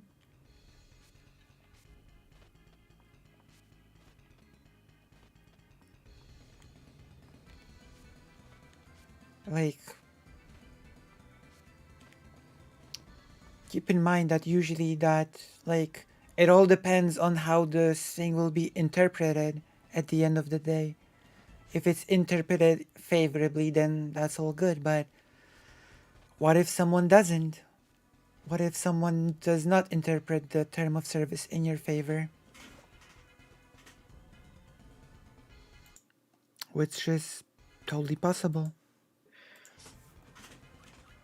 Where in the terms of service is any of this not allowed? So, as much as I understand Max being upset by it, don't get me wrong. I don't have a problem with people being upset by it and not liking it and finding it distasteful and stuff like that, right? But the entire premise, the entire point of Spicy Chat is if you go in there, as long as you're posting within the Discord terms of service, that's what we're moderating against. It says here, in the fucking rules. This is the... Wait, how? I'm not hiding behind anything. I've laid this out clearly. Back on the 16th of June 2022 is when I said this, before any of this shit happened. This is a place where the rules are a little more lax than in other parts of the server. The primary thing that we moderated here is anything that is in breach of Discord rules. And anyway, listen, I'm not just... I don't think it's based. I don't agree with these... I don't never say stuff like that myself. I'd never say, you know, I hope harm comes to this person. I'd never say, you know, I hope that someone kills himself. Because I'm a nice guy. Oh. Because I'm a nice guy. I'm such a good guy. But here's the thing, and a couple of things to understand with this, okay? Oh, what a First nice of guy. all, What a even nice though guy. I'm a fucking content-brained drama freak, okay? I do have in my head some set of principles that I tend to operate by, okay? Okay. Some things that I tend to operate by. One of those things, if Principled I've got a thing Chad in place in Logic. my Discord that is like, we're going to moderate to the terms of service here, what right have I got, even if I find particular messages distasteful, to go in and moderate those specific messages? I mean... That seems like an abuse of power to me. Just because I don't like something or I disagree with it, or I'm... It's okay, it's against the person that he really, really dislikes, so that's fine. Okay? That's okay. Screw principles when it's someone you don't like. As the main rule of cool. friends with a content creator that doesn't like something that's been posted, rule of cool. I don't feel it's really my place to go in and fuck it. And look, I've made mistakes in the past, don't get me wrong. But I've reached a point now where, for me, you know, unless it explicitly breaks the terms of service, I'm not going to remove something from Spicy Chat, and I would not advise my moderators do so either, okay? The message is still up in the Discord to this day. It's up in the Discord to this fucking day. I've not received any notifications from Discord. I presume it's been reported. I've received no notification. Touch wood, the Discord is still up. Nothing's happened. Nothing's gone down. What about the thing that... Never mind. So, I am following the letter of the law of Discord. Letter of I've the law. assessed the message. I've looked at the terms of service. I can't interpret it as seeing there's a breach of the terms of service, so the message stays up. Now, the other question that's asked, okay? The other question that's asked, okay, listen, there's some absolute retardation in chat. If I see a retarded comment, I don't have time to respond to you, so I'm just going to time you out for fucking 8 hours, okay? I don't have time to argue with it. I'm going to explain everything, and if you don't like it, you can fuck off, okay?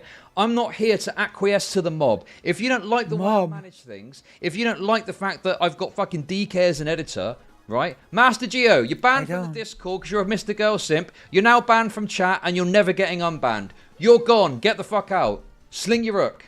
You're gone. You're too retarded, okay? I've given you fucking 20 chances. You're too fucking retarded. You're gone. You're never coming back, okay? Right. Now we're fucking taking out the trash, right? Let's get to the fucking meat and potatoes here, okay? So, people have done this before with DK, and to my shame, at times, I have somewhat acquiesced, spoken to DK, whatever, right? But I'm operating off a new set of rules now, You've okay? spoken to DK. DK is a person in his own right, okay? See? DK... Okay. is a person in his own right, separate to me, with his own points of view, his own opinions, and his own perspectives on things. And sometimes those perspectives will clash with mine. So there's content creators that I'm on friendly terms with that he fucking despises, right? I am not gonna fucking put the fucking thing on DK to say, well, you've got to follow the party line. If I like someone, you've got to like someone. If I think this, you think this. If you think that, you think that. That's not the way that I'm gonna fucking operate, okay? If you've got a problem with something... That's not what is being expected of you, but good to know. That is a total non sequitur to the critique that you're receiving about DK. But, okay. Good to know, I guess. Sure. Don't follow the party line, okay.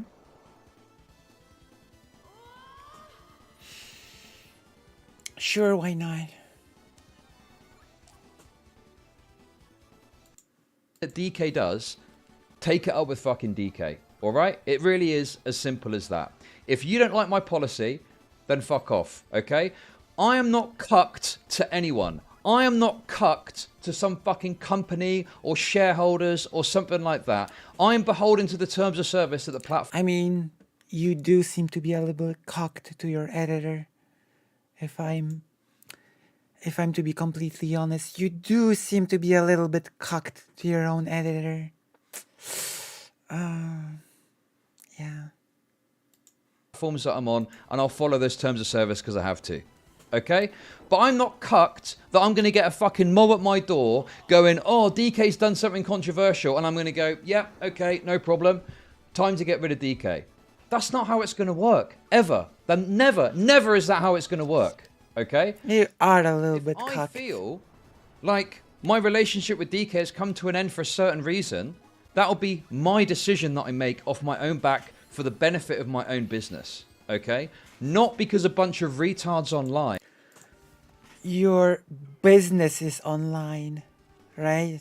That's first off. And second of all, your editor is damaging your brand online. But I get, whatever, right? Whatever.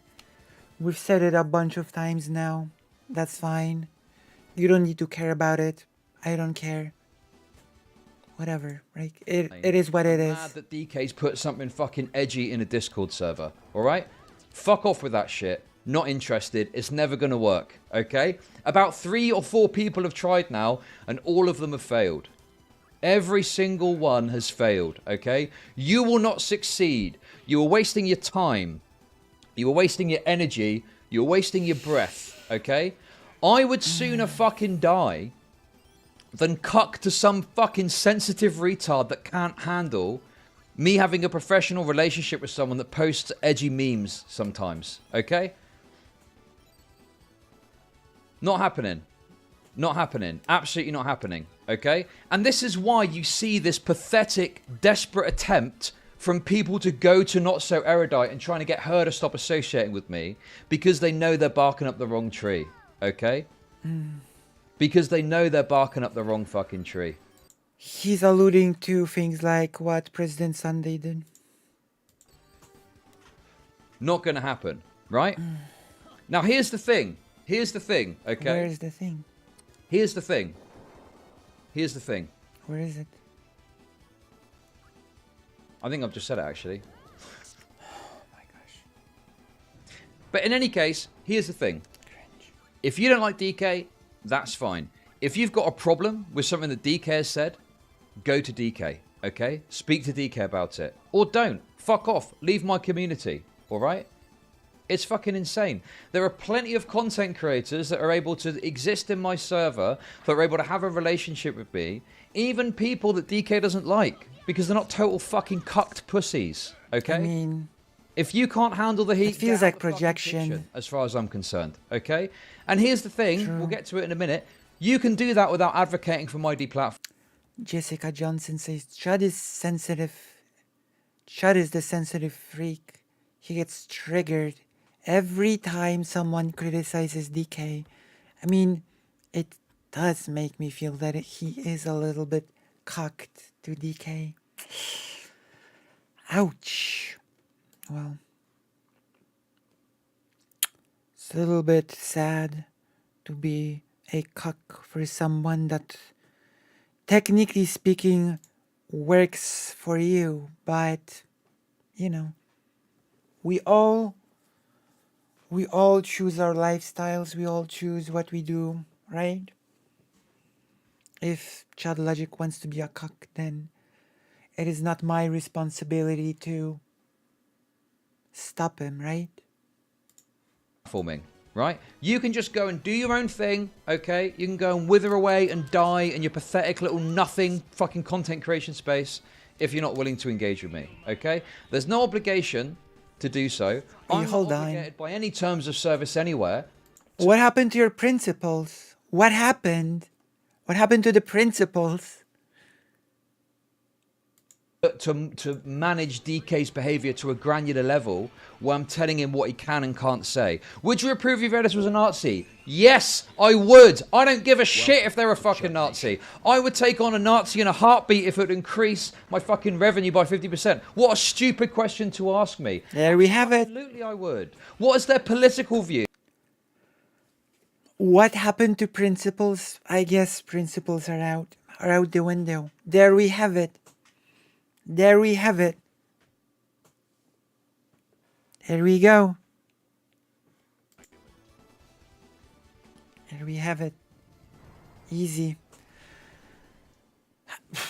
Not much to add there, I guess. Not much to add there. Got to do with the work they do for me.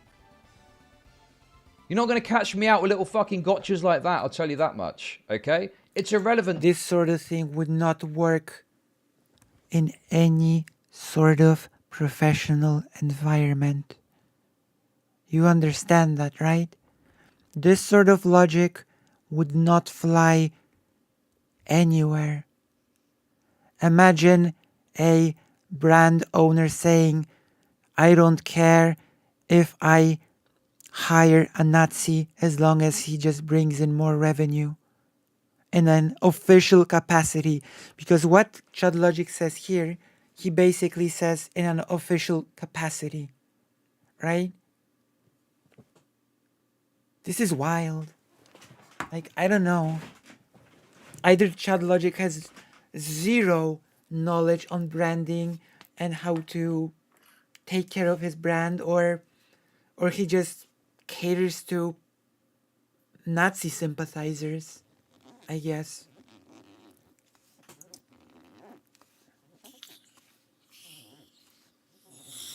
I don't know. This is what I'm really wondering, if Chad Logic has ever held an actual real job outside of this. Like this, moments like this really make me wonder if he has worked anywhere outside of doing this in a more structured capacity in a company or anywhere else.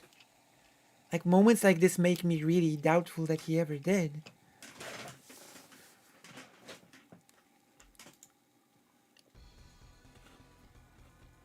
Like, sheesh. To me. What is this cucked bullshit? Oh, you've got to show deep concern with the political ideology of the fucking person that edits videos for you. Get the fuck out of here. The only thing is, obviously, if it came through in their work, like, for example, right, if every time they submitted a video and it had a black person in it, and it was like, Mr. Nazi Man, I can't help but notice everyone else has got a picture of them, but you've replaced this person with a particular animal. What's that about? What's going on there? Maybe that might be a problem, okay? But I genuinely think Chad Logic has no clue how branding works. Like, he has no clue what things affect positively or negatively his own brand, and what sort of association, sort of like, this is wild. This is wild. Assuming everything is how I want it to be, and the channel is growing, and everything. It doesn't matter. It honestly doesn't matter, right? If you openly endorse a Nazi as a person working for you, then I'm sorry, your brand is gonna suffer for it. Even if they do an excellent job, even if they never sip any of their beliefs into the work they do, as soon as people openly know that the person is a Nazi, the reputation is tainted. I'm sorry. Like, I'm sorry. At that point, the reputation is just tainted. It's ridiculous to think otherwise, that you can just neatly separate those things. Like, it just does not happen in any reasonable professional field. You know? So there we go.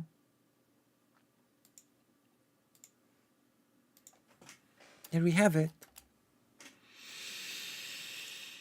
Well, no problem. No problem. Anyway, if you don't like my mentality with this, which is, I admit, very juvenile and unprofessional, yeah.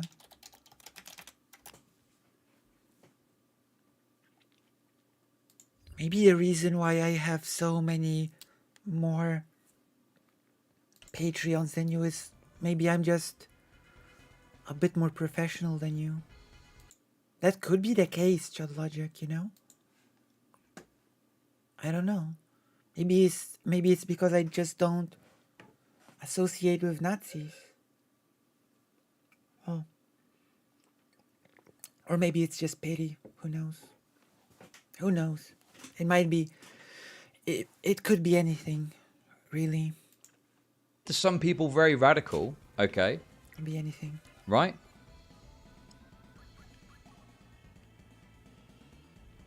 I need to stop reading chat comments. If you don't like my fucking thing, right? Stop watching me. That's the price I pay for sticking to this principle that I've got, and that's fine. If you don't want to watch me because I'm not willing to fucking fire my editor because they've done some edgy shit or said some edgy shit, or there's a bunch of people mad at him for doing something, if you don't like that, then leave. I mean, Chad Logic used to be considered as likable, right? Chad Logic used to have like a reputation of being more likable, I think. Than now, at least. There were people, like Demon Mama used to be friends with Chad Logic, right? Like, it's like a thing. Plus, don't forget, nobody is a Patreon because somebody is likable or nice. It's either trolling or pity, or they like the content. That's it. That's it, mate. That's it. Stop watching me. Unsubscribe from me. Unsubscribe from my YouTube. Leave my Discord. I don't care. That's the price that I pay. But guess what? Guess what? My viewership is only increasing at the moment. My viewership is only fucking increasing at the moment. So clearly, right, it's not a negative impact on my fucking business. Wait, hold on. Hold on, Shadow Logic. How long have you been doing this? Let's talk about because you are now 22.9k subscribers. So I guess you are growing. I'll give you that. Why is it that there's no big stream? But Demon Mama is still catching up to you, even though she used to be much smaller than you. That's one thing.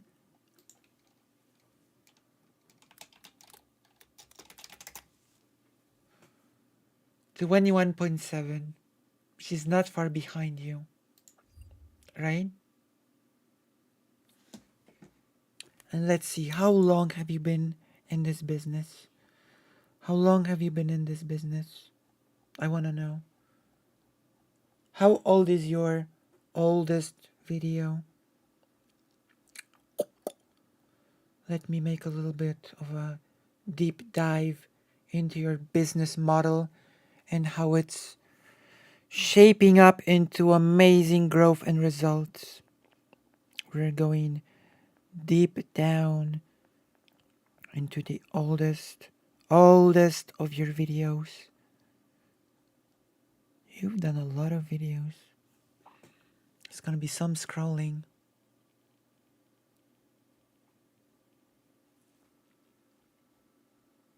Oh. Damn. Chud Logic has been on that grind set. That's for sure. Damn.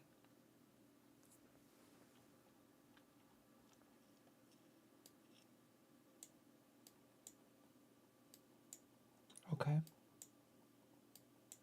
Oh my god.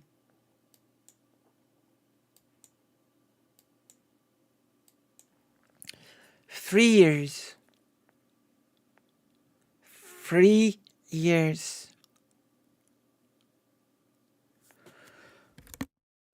Well, he has not always been a drama channel, right? So, 3 years ago. And now, Chud Logic is at 22.9k subscribers. Now, let's look at a content creator that I like. That used to be smaller than Chud Logic, if memory serves. Shark 300. How big is Shark? How long has Shark been doing this? Let's see. Maybe Shark's been doing this for like 5 years. Who knows? How old is Shark's channel? Is it older than Chud Logic's channel?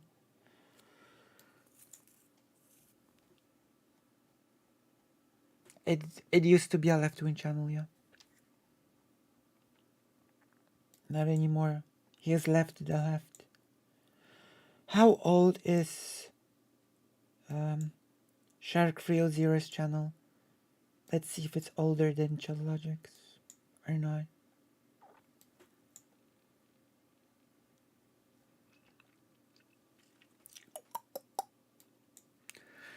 No worries.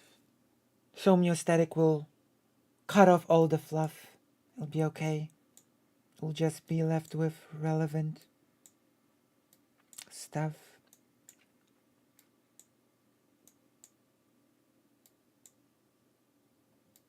I guess similar time to Chud Logic, which makes it good because it makes it like a fair comparison.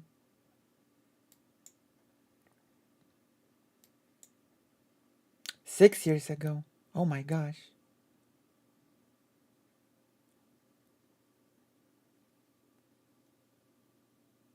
Oh, that's interesting.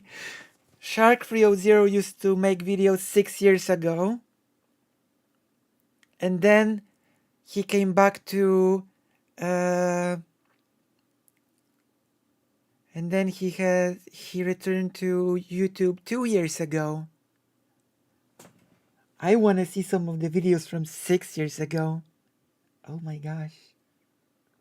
Let me see. That's a little bit of a stun lock, but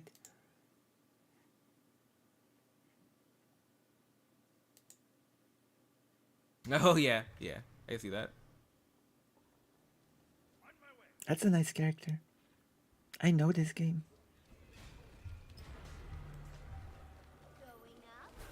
Put that on the back line.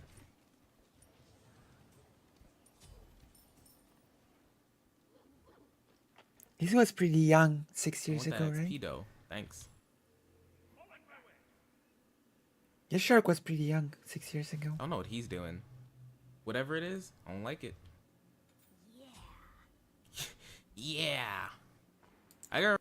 It had like 17 views. Damn. Damn, baby shark, shark, shark, shark, shark, shark, baby shark. Nice. Okay. So let's just say that he started real content 2 years ago, because this like 6 years ago he was a baby and he just did these little videos, right? And Shark is at 96.4k subscribers. I think it's, yeah, I think it's him recording his gameplay, yeah. It's him recording his matches. So, Shark is at 96.4k subscribers. So I will, I guess, leave it to you to decide who has the better business model. Shark has more subscribers, more viewers on videos from what I see. Yeah, he has a lot more viewers on videos, but strangely enough, less people come to watch Shark live than Chad Logic. But that's because Chad Logic always speaks about drama. Yeah, he's very big, which is wonderful to see. Like, Shark is definitely one of my favorite content creators. And he gave me great advice on how to stream, if you know. Yeah, Shark is great. There you go. I doubt anyone will need this, but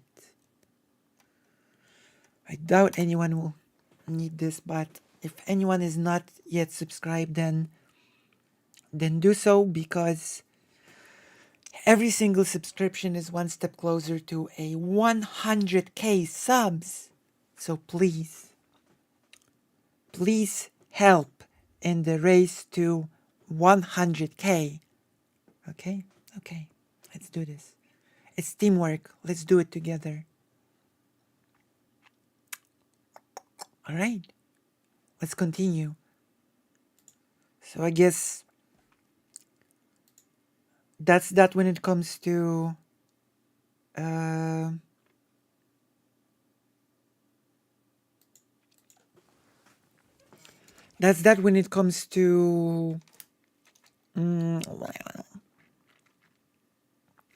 Chad Logic business model.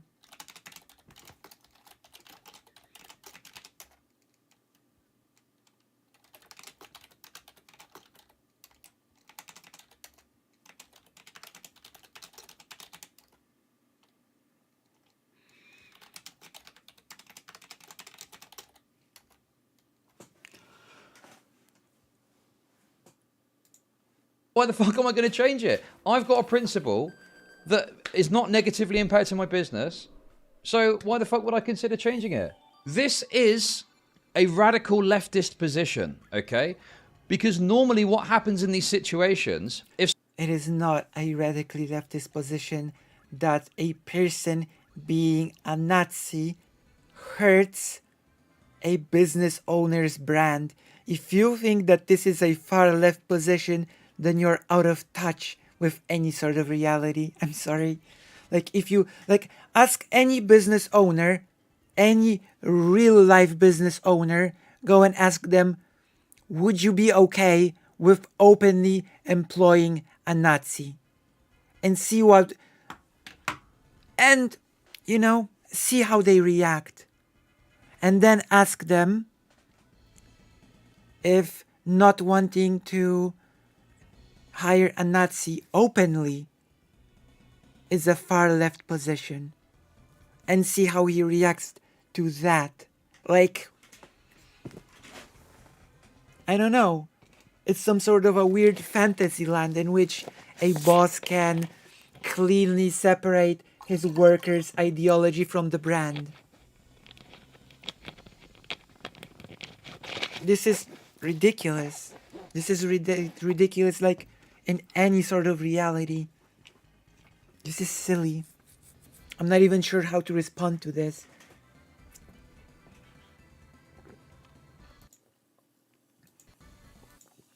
If someone is controversial that is part of a certain business and like content creation online, they get cut off, right? The sniff of an allegation of an assault and the person's fucking slinging their hook. I don't play those. Wait, hold on, Chad Logic. You said that you would not care if the person was openly a Nazi. Someone being openly a Nazi is not a sniff of an accusation, right? Like, so this is like a whole other weird tangent. Like, I feel like most drama channels are just delusional about how the world works because they're so enveloped into their own drama space. Yeah, like, this is like, I don't know.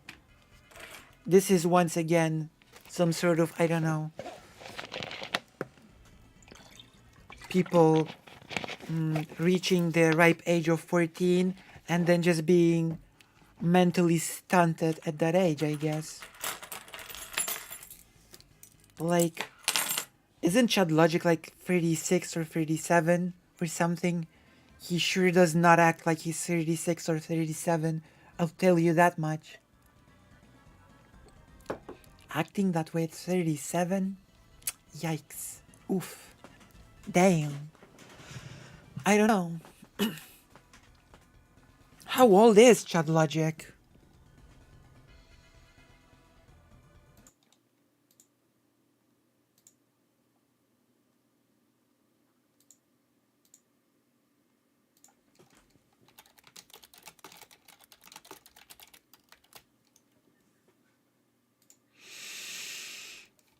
I'm gonna give some real ages because I honestly don't know. And I'm honestly curious.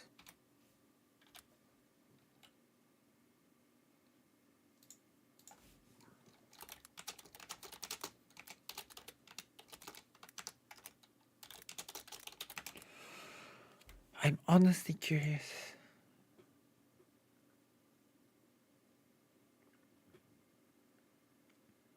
Well, I know that much. I know he's in his 30s, but the real question is like, how old is he actually? Like, is he 36? Is he 33? Is he like 59? What is the age of Chad Logic? Games, okay? There's a very clear standard that I have in place in regards to DK It's and his not ability very to clear. continue to edit videos for me, okay? Right? If he commits a serious crime, murder, rape, you know, something like that, you know, a serious crime. That's a very bizarre at that standard. point, assuming he's, you know, gone through the legal system and charged, at that point, yeah, sure. That's a very bizarre standard. If he was to engage in, you know, some form of harassment, such as doxing or something like that. Oh? Yeah. At that point. Wait, hold on. Didn't he threaten doxing already? Doesn't he partake in doxing? I don't know. I guess It's not my business how you handle your business. Sure. If he was to like go and dig up someone's fucking address and put it in my Discord, okay? Yeah, obviously at that point that's different, right? But then, you know, that is the kind of thing that I'm looking at. It's something very serious at which that I would cut ties, right? No, I'm actually asking seriously how old he is, not, you know. I'm not looking for a meme answer.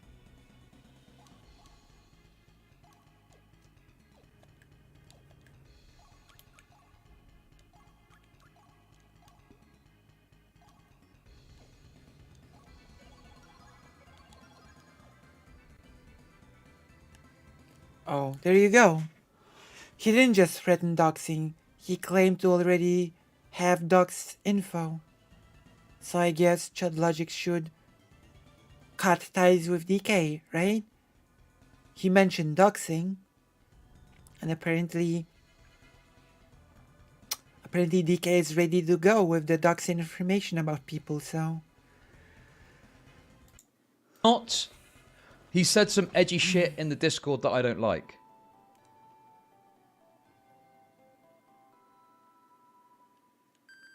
Why couldn't a felon edit YouTube videos? Well, he wouldn't have his fucking gear in prison, would he? Anyway, that is where I am with it, okay? You can not like it, you can criticize it, you can disagree with it, you can even hop into the Discord and try and convince me as to why I should actually take a different action. That's fine, okay? But you can't make me do anything. That's what's so beautiful about this. You literally cannot make me do anything that I don't want to do, okay? The best chance you've got... Sounds like something that a 14-year-old would say. Is to get me fucking deplatformed, cancelled, removed, whatever the case may be, okay? Sounds like something a child would say. But you can't make me do anything. You have got no power. The only thing you can do is murder me, okay? That's how you're going to stop me. Sounds like something that a mentally stunted person would say. Or alternatively, oh my gosh, alternatively, a person who is a cuck to his own editor. Should we start calling Chud Logic Cuck Logic because he is a cuck to his own editor? Is that a thing that we should start calling him now? Cuck Logic? Interesting. I don't know, he feels really extremely cucked to his editor. Which is surprising. Isn't he supposed to be Chud? A Chud Logic? But in reality he's just a Cuck Logic? I don't know, it's weird. It's extremely strange. Very strange behavior. Because unless you manage to get me on some clause on every website where I get suspended from every platform in existence, okay? Other than that, you have to kill me. You have to kill me. Like, I don't know. Whilst I'm... That is literally like a total... That is such a cringe lord... I don't know. Don't like the term, but it does sound like a weird cock soy boy-ish. You have to kill me first. So dramatic. So bizarre. So weak. I don't know. You have to kill me first. Like, this is so bizarre. This is so cocked, unironically. You want me to fire DK? You'll have to kill me first. I would rather die than fire my editor. What? Jesus. Okay. Okay, I guess you would rather die than fire your editor. Good for you. Sleeping. And... like a vampire. Stake through my heart, okay? God. Okay. So anyway. I'm sorry, and Chud Logic unironically calls other people lol cows when he says something like that.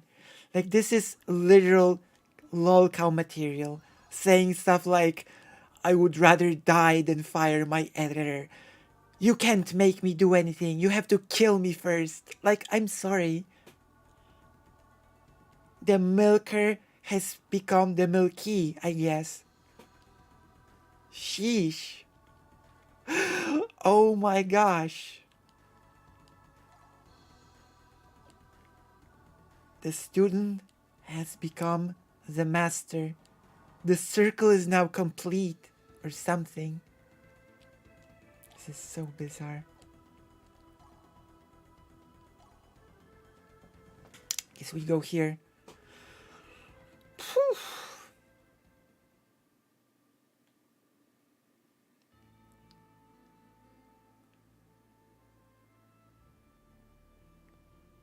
This place.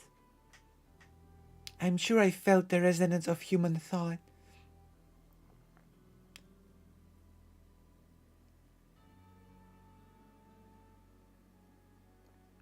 This is the place from the prologue when Platina died, by the way.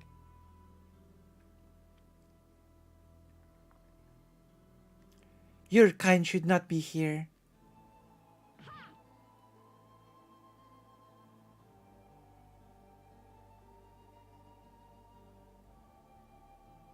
They fled?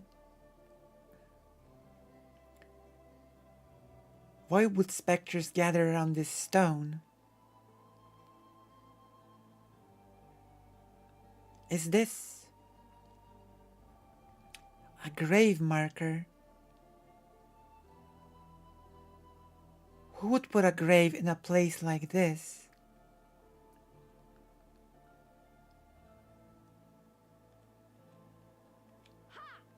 Okay. So I think our little seal should be lower now. 81. Okay. Nice. Seal value was at 96. Now it's at 81. Nice. People who call others lolcows unironically are 100% shifting the blame away from themselves. True. I'm afraid that Somnial Static will have a bit of work with this segment because we are going to do a story segment in Valkyrie Profile as like a intersection between chat logic moments.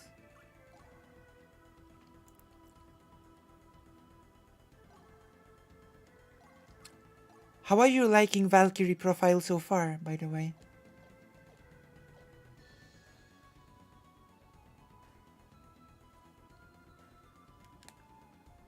How are you liking Valkyrie Profile?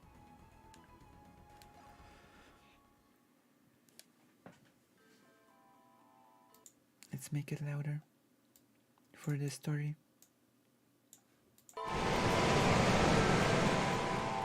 Anything I say is only going to make her feel worse.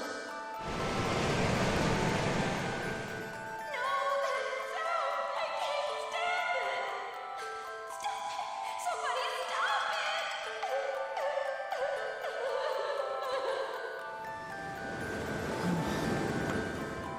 I'll wait for you. I'll come here and think of this as our special place. That's okay. I'll come back to you. You'll be able to rewatch. You'll be able to rewatch the story moments. Because the story moments are not interrupted by any...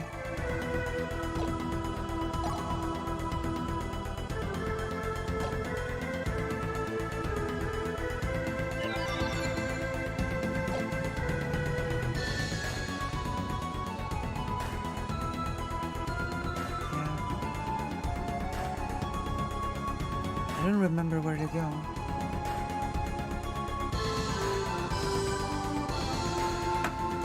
I have to Google it now.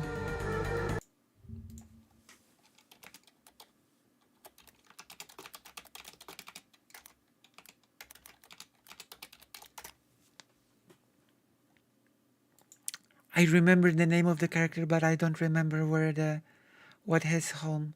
Krell Morfarello. Okay. The cucker has become the kaki. True. The milker has become a milky.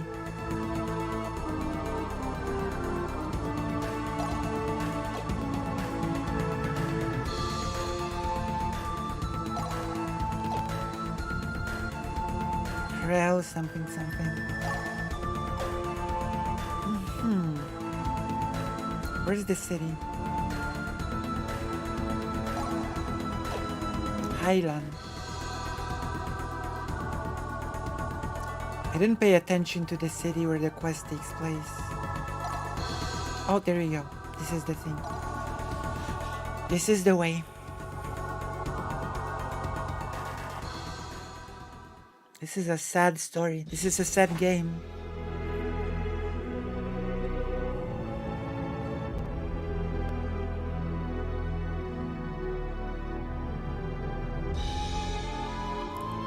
Battle Maiden, please light our way so that we may walk the path of courage. That spirit, it shall never be despoiled.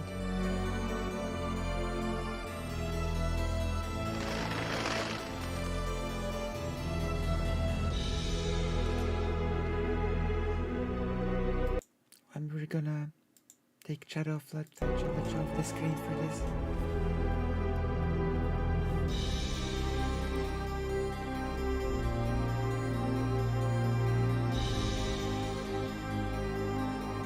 Sorry, Emilia. Were you waiting long? It's okay. I love this place.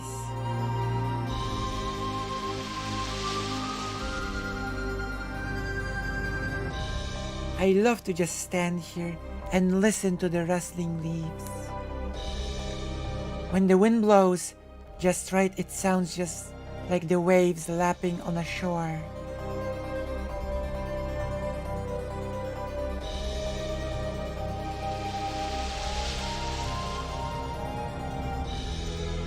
I never noticed it before. Now I know what they mean by a sea of trees.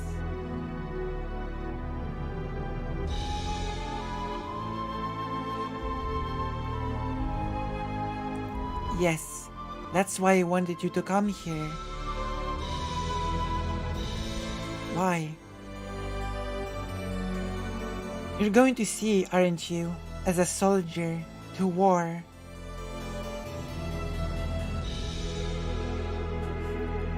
So you knew.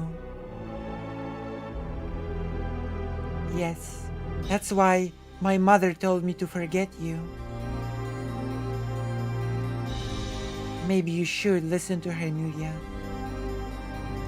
Don't say that. I'm going to wait for you. When I come here, I feel like I'm closer to you.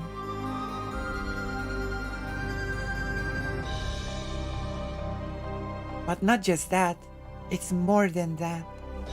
I feel like you're really here together with me. Emilia.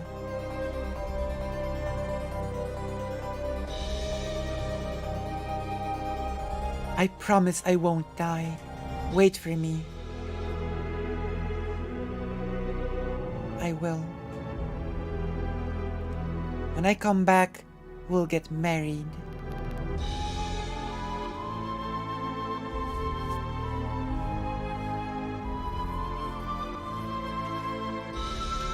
Legends say that the lotus flower grants eternal life. When you give a lotus flower, it means you are praying for their eternal life.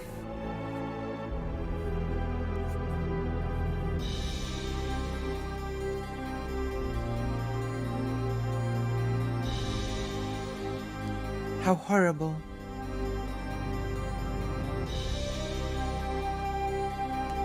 They say it was a war that we could not lose.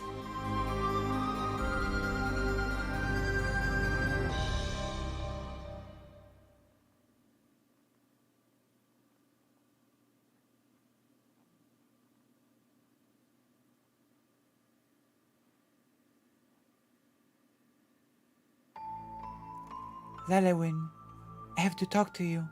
My mother wants to arrange a marriage for me. I told her no, of course. All she cared about is her own social status. Anyway, she's just wasting her time. I'll never marry anyone else.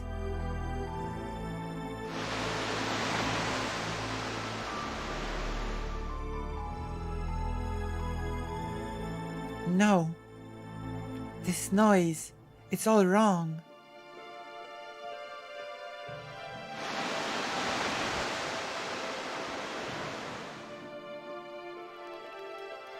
Stop. Somebody stop it.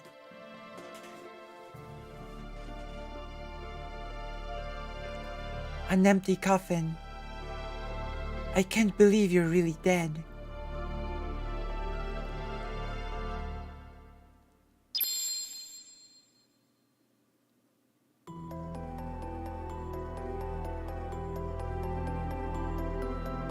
Are you certain about this?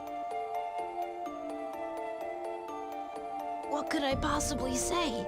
There are no words. If you believe that we cannot do anything for you humans, then you are mistaken. Huh? The death of a loved one. For they that remain, the wounds grow deeper and deeper. They that remain grow weaker and weaker, an agony incomparable, their hearts in bondage.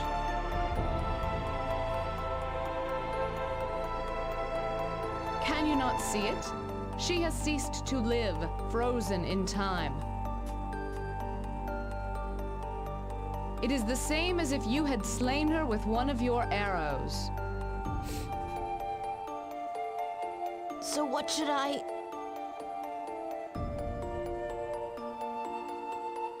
There is no need to pretend. Simply do what you can.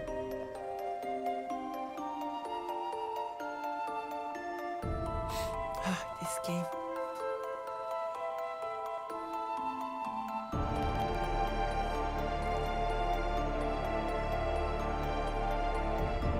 Lalewin.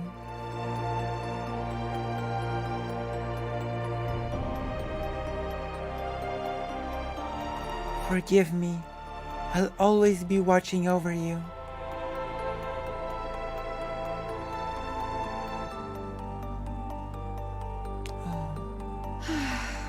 This is not my task. I am no goddess of love.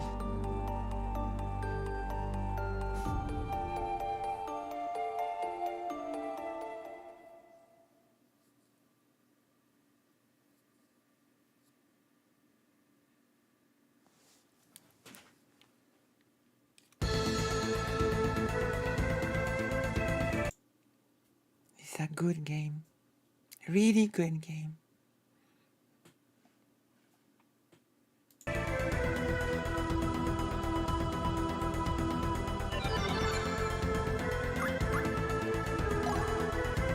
And now he's in our party. Just so you know.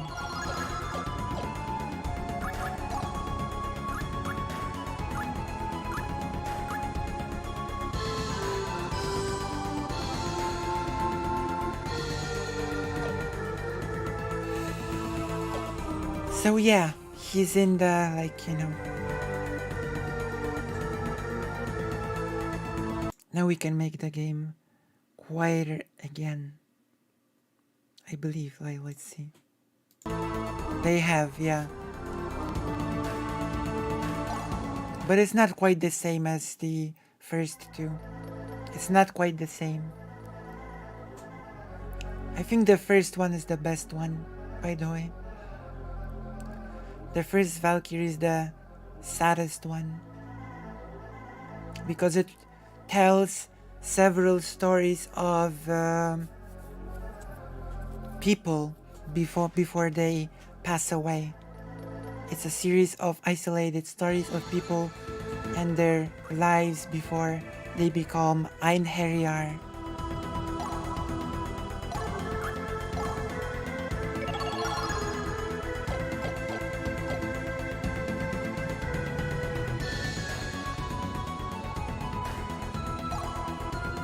we will play the second one. I like the second one, but it also has a time traveling plot which retcons some of the first game. And I gotta tell you, I'm not the biggest fan of time travel stories.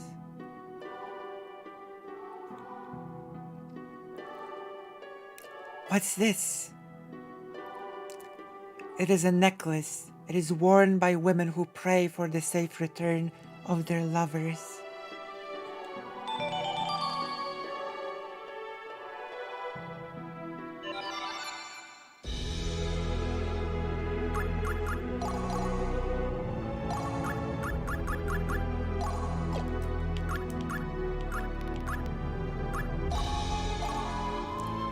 Pendant decorated with the Battle Maiden's image.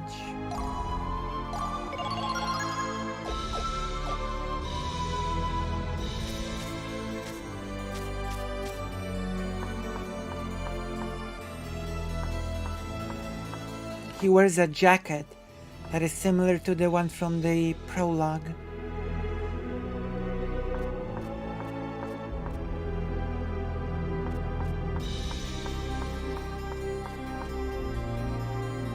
A lotus flower is a symbol of men's hopes.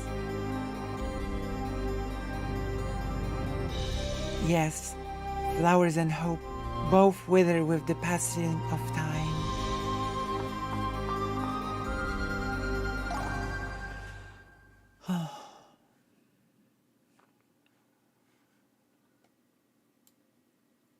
Okay, we can make the game quieter now and go back to the logic.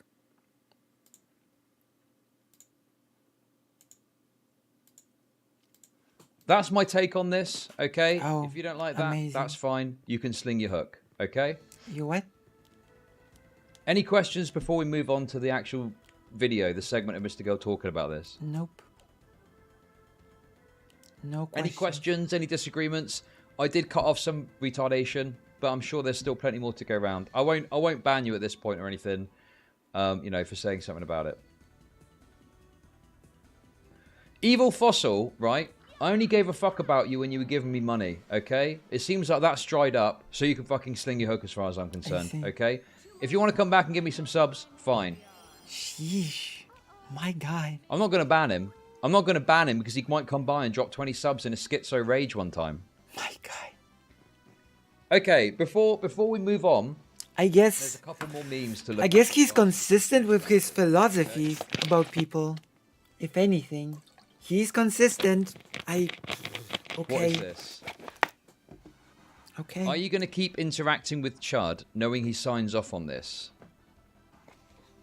If that's a standard you hold, I do believe you were interacting with Destiny when he was interacting with Fuentes, who is unarguably a way shittier person in every way, and you didn't stop contact because of that. I've never seen Fuentes say anything like this.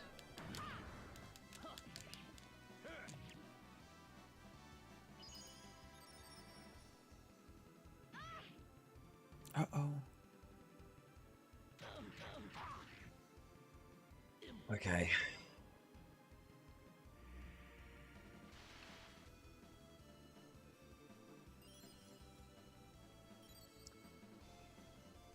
I mean, first of all, that just isn't true. That just isn't fucking true on its face, right? That just isn't true on its face. But go and watch one of his streams. And I'm pretty sure within fucking 10 minutes, you'd find him saying something incredibly morally and ethically egregious, right? You'd have him fucking breaking some TOS of a normal platform any day of the week. Right? But secondly, even putting that aside, are we really suggesting? Are we really suggesting that DK is somehow worse than Nick Fuentes? Okay, I will say that much. DK is not as bad as Nick Fuentes, but I don't know. I don't think it's an achievement not to be as bad as Nick Fuentes personally, so I don't know. Those are That was big. mean, but now we're making the point unironically. Those are big shoes to fill, right? Good one. Being like Nick Fuentes. Good one. Is it good? Not so sure. The other thing I find funny too, I don't know What's if people funny? know this. DK doesn't just edit for me, right? But it's Okay. always Chud Logic's editor, Chud Logic's editor, Chud Logic's editor. There's always this. I have, desperate and we attempt will to play it on associate stream. so directly DK with me, because that's the only way they can get me. That's because you're the most vocal about your relationship, working relationship with DK. That might play some part of it.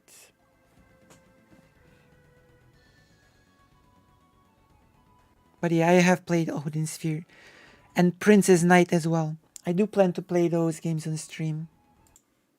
Okay, it's like trying to get Al Capone on tax charges. It's the only method they've got left. Because I'm a Teflon Don, Teflon Chud. Nothing sticks to me. No, you're a cock. I'm sorry. Anyway, You're cocked to your That was own quite funny. editor. what else have we got before we move on to the video? Oh, here's some original Lav tweets. Oh, maybe the reason why Chud Logic is so cocked for his own editor is because Chud Logic only has this one editor, and the editor has many other people that he can work with.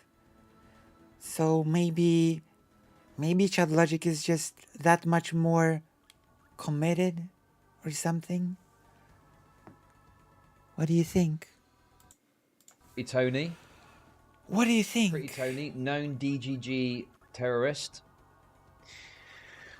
Chud Logic, whose editor has been cyber abusing and harassing me and my partner for months.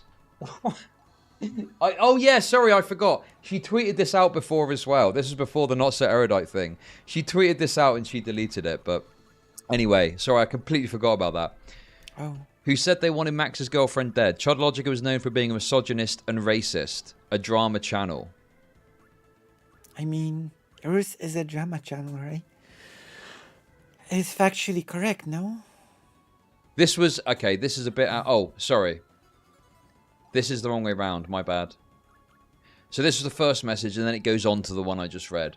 Brianna Wu sends me the most unhinged messages to then go on Chud Logic, who has repeatedly put my fiance's job and full name in his videos to encourage harassment, and called me a dumb slut and whore repeatedly after I begged him to stop.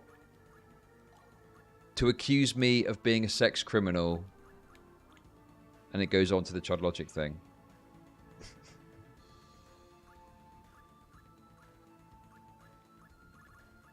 Well, she didn't beg me to stop doing that. What she actually begged me to stop was she sent me a series of DMs after a video of hers went on my channel, and she was desperately trying to get me to delete it because it made her look bad, basically.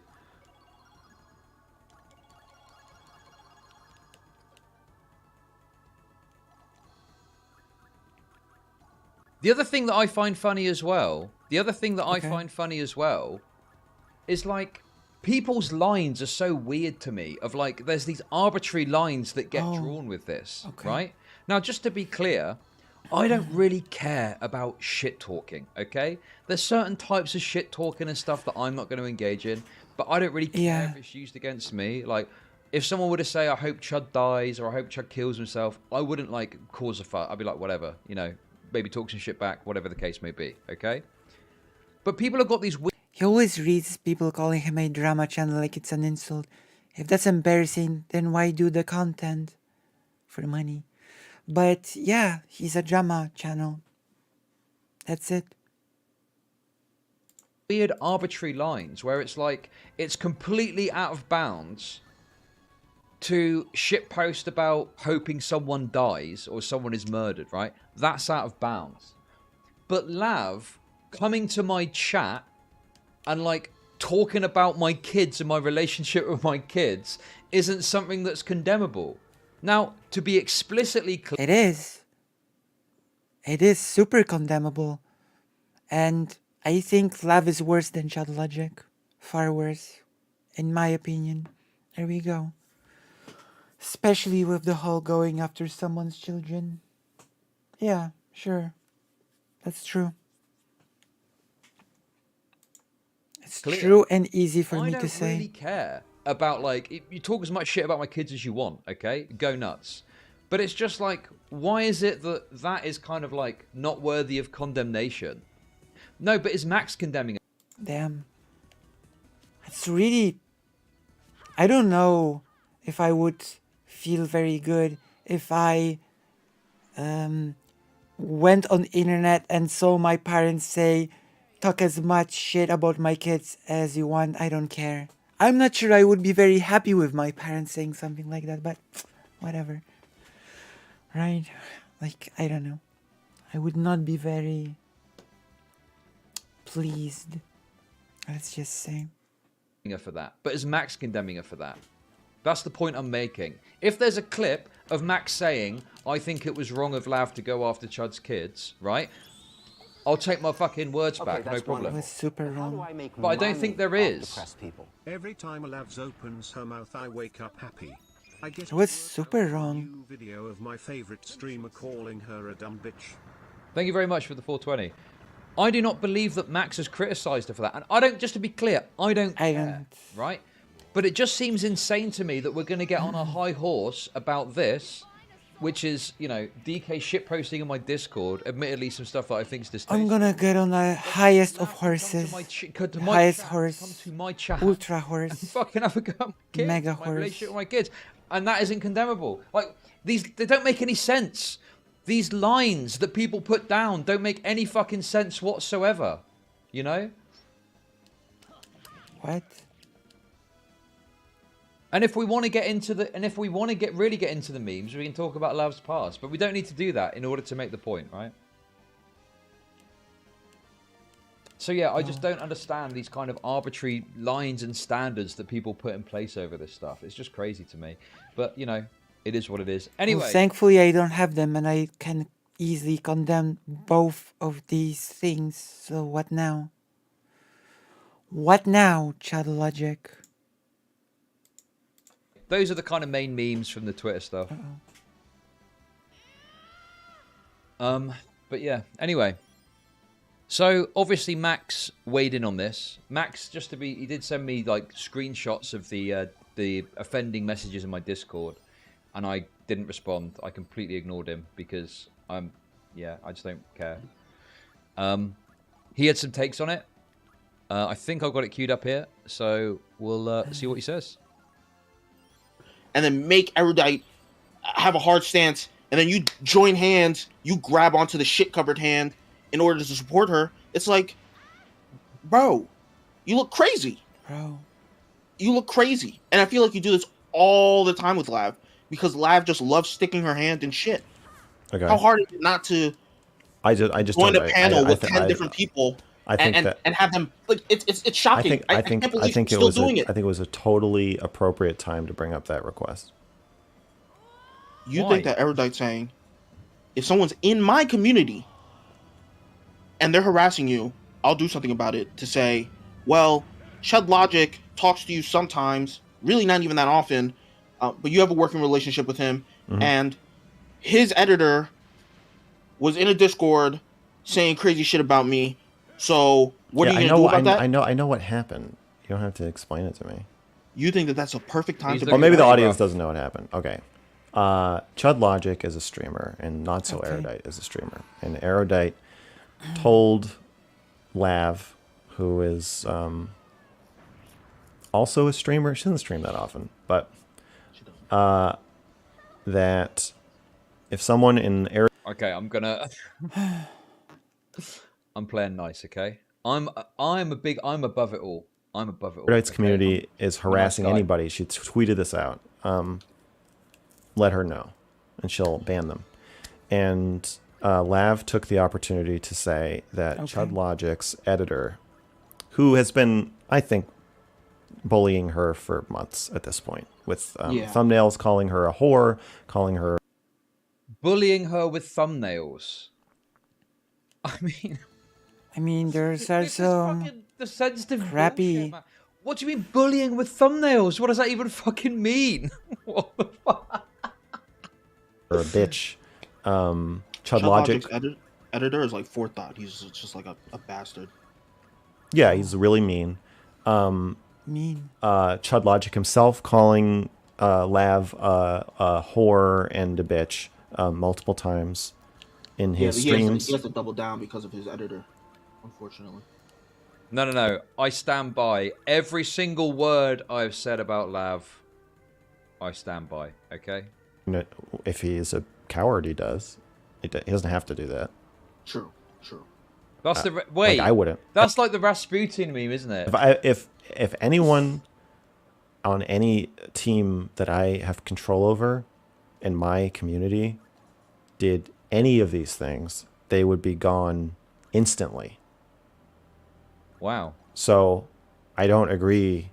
It's not like there's a fucking lack of editors out there either. True. Like, I'm sure Chud Logic could find another editor instantly. It is so bizarre to hear that from Mr. Girl of all people.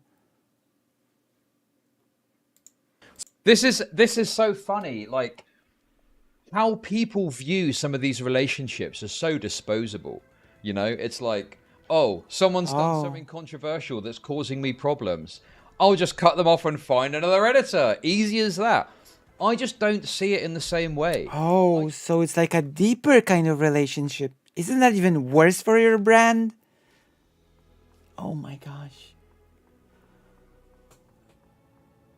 Chud Logic has not a lot of self-awareness. Not a lot at all.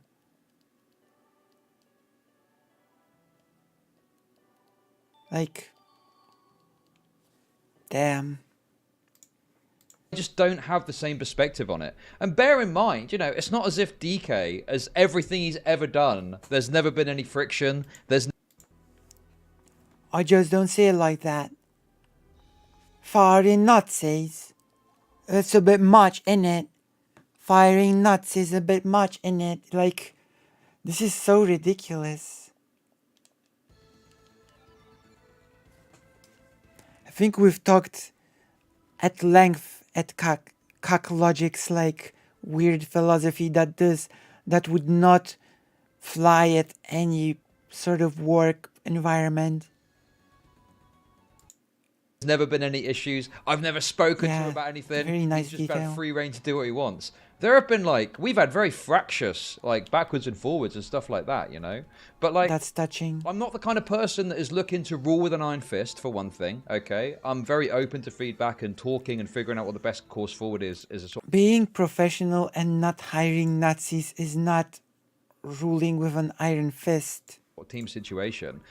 But the other thing as well is like, I feel like this really undervalues what that looks like as well in terms of like a professional relationship, because it'd be easy to say, oh, DK just edits for Chud Logic, right? If he's causing a problem, if he's doing something I don't like, get rid of him and find another editor. Yeah, that is right.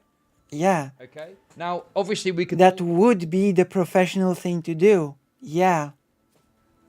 That's right. About the fact that he generates content for me by being such a fucking schizoid sometimes, but that's besides the point, okay? DK has taken my channel from being a 7,000 sub channel with middling success, if you could even call it that, you know? It was, you know, it did okay managing it myself, but it was not anything really special, okay? I got it to a fairly reasonable point with no training, no editing, nothing, but nonetheless, 7K sub YouTube channel, right? He's taken that, and with his efforts, labor, whatever, he's transformed that from a 7K sub, you know, thing, earning a few $100s a month, to like 20,000 sub plus, growing, feeding viewers into my stream, you know, adding value to my brand, you know, all this sort of thing. And he adding value to your brand. What value has DK added to your brand? Can you name anything? Is this cope that I'm like?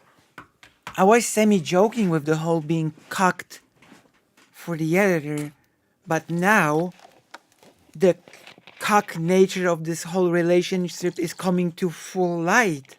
What's going on here?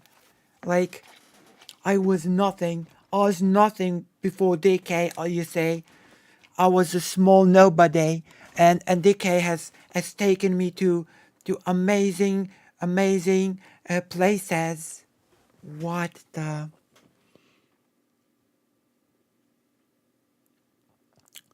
Cock logic is really accurate, isn't it?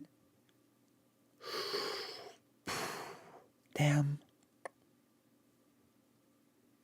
I'm speechless. Comparing to your colleagues that were either smaller than you not so long ago or comparable size, you're not doing that great. Shark is over 90 subscribers. How big is Xander Hall? Also like 80 or 90,000 subs. Demon Mama is basically almost as big as you. Like, yeah, and he got fired. Like,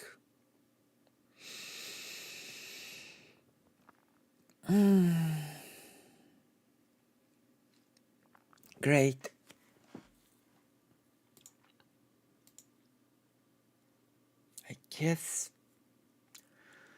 I guess I've stumbled into a really accurate name for Chad Logic, Cock Logic.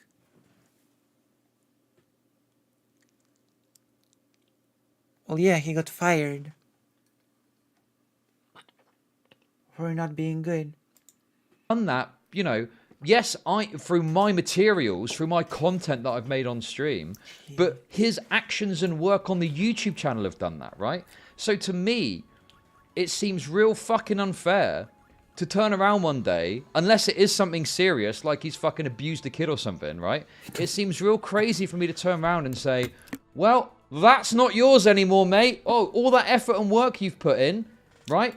What do you...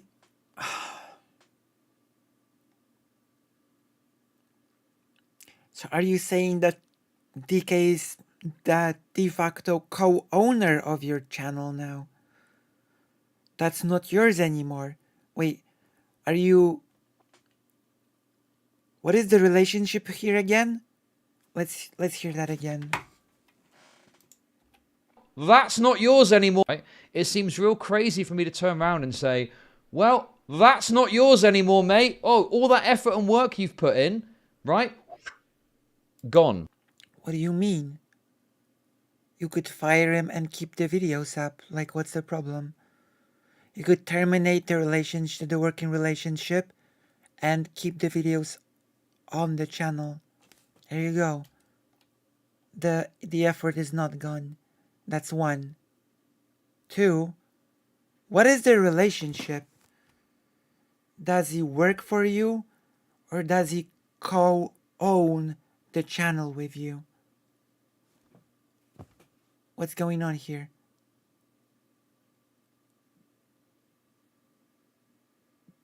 Like what?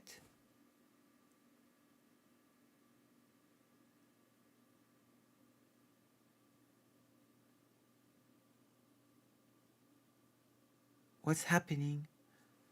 What's happening here? This is just silly cope. Cock logic strikes again.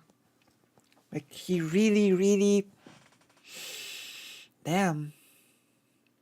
I mean, it's sad, but it is what it is. It is what it is. Stripped away. I just don't think that's right. I just don't think that's the right thing to do.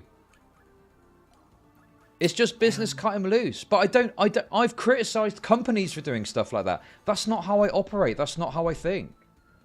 Marxist soy cuck. Call me whatever the fuck you want, okay? But you're... So, it's okay to hire openly a Nazi, as long as he increases your profit margin, but it is against your personal principles to fire a Nazi that you openly hire, because that would mean their amazing work would go to waste? What?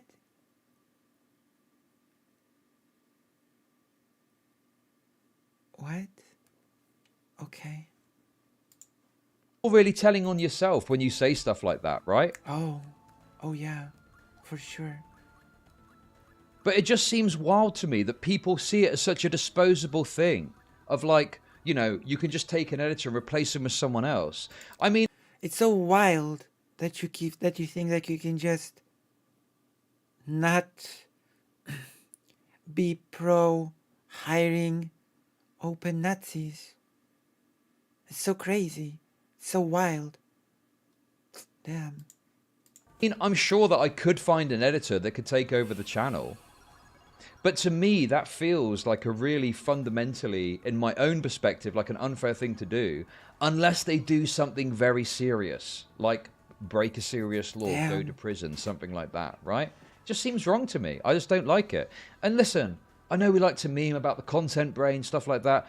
I do try and operate off a sense of like ideals I have in my own head and try and work accordingly. Do you see what I mean? Now, obviously, there are times at which, you know, it might be that DK wants to sort of part ways. And hopefully, if that ever was the case, it would be a mutual thing and we'd figure it out, whatever, you know?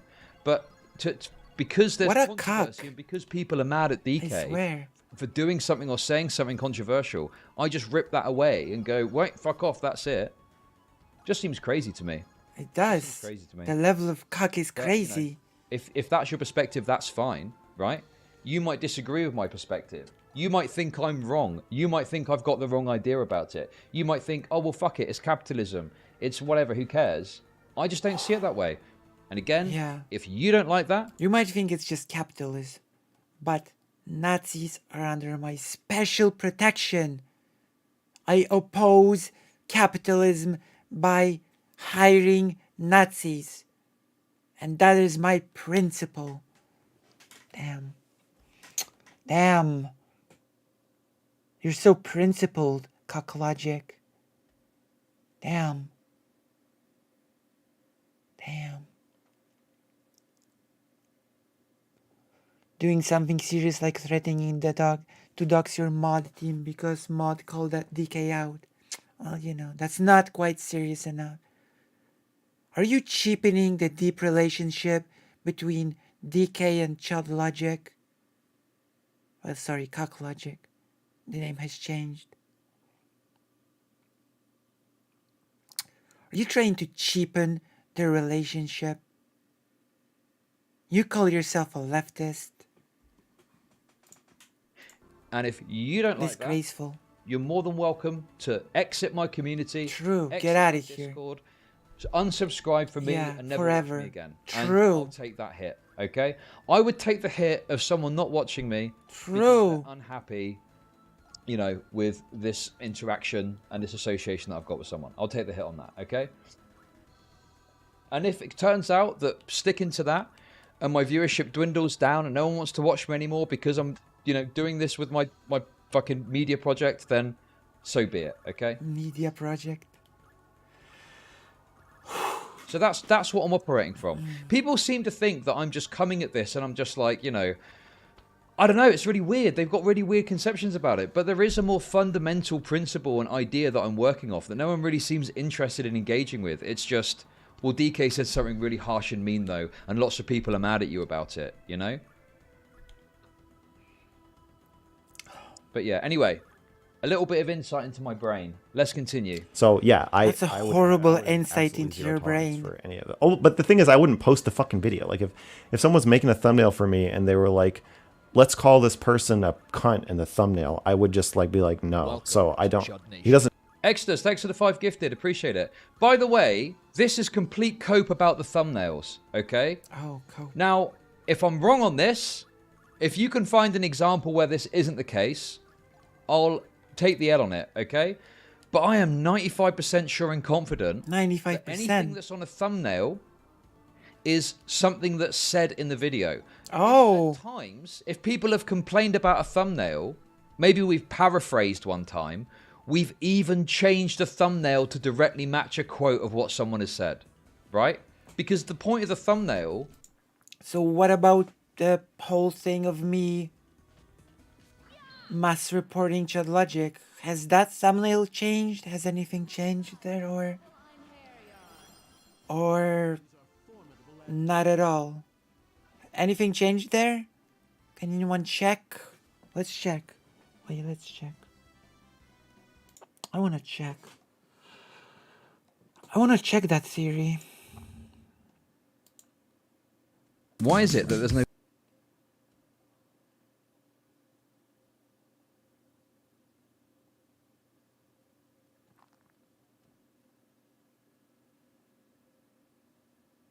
So many videos.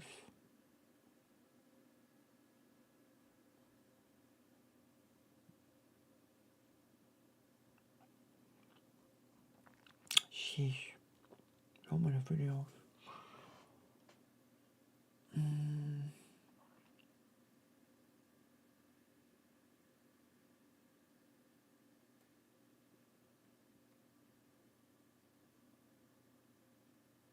Where is that video about me?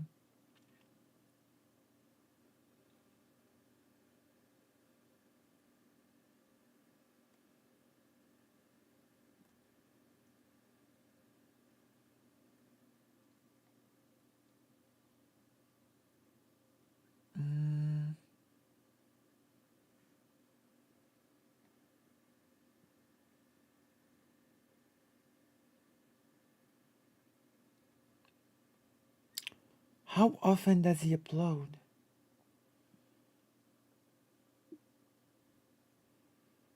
My gosh. Wait, that's 6 months ago. 4 months ago. Where's that video? Maybe you've removed it or something. Which I doubt.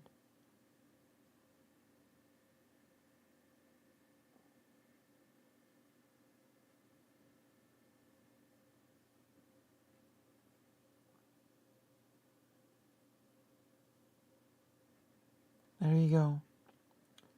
Bizarre Lefty Must reports me in fever dream attack video. Well, I guess that theory does not check out. Where have I said in the video that I have must reported Chad Logic? I would like Chad Logic to point to the exact part in the video when I said that I have done so. Is to be provocative and get people through the door, right? But we always try and represent as, you know, we're not going to make something up to put on the thumbnail. Oh, is that so? The words on the thumbnail generally are going to come from a premise or words spoken in the video. It's not like I've done a video about Lav where I'm like, you know, well, interesting. You know, Lav is a lovely person. I think this and this about her. And then it's like, Lav, dumb, blah, blah, blah on the thumbnail and stuff like that. Interesting.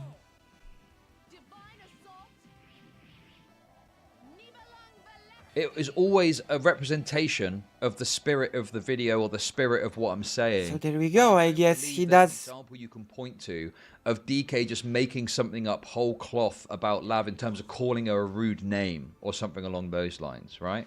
There's possibly like editorializing of like, you know, oh, Lav had a breakdown on stream. But that is often rooted in like, well, she cried on stream as a response to this or something like that. But, you know, I do not know of any examples where DK has just made up an insult out of nowhere and put it onto the thumbnail. So, yeah. Again, we're dealing with thumbnail abuse. I mean... Interesting.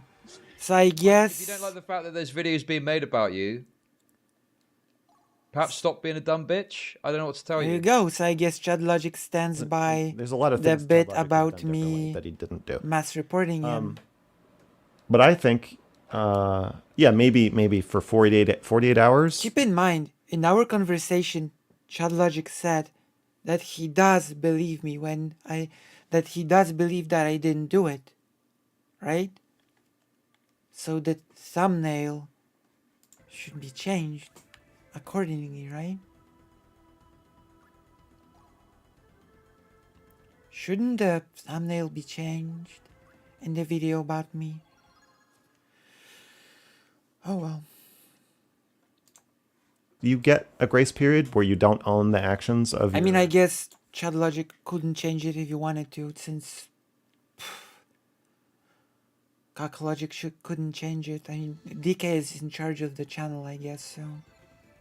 Maybe I should ask DK, not Chad Logic, to change the thing, since...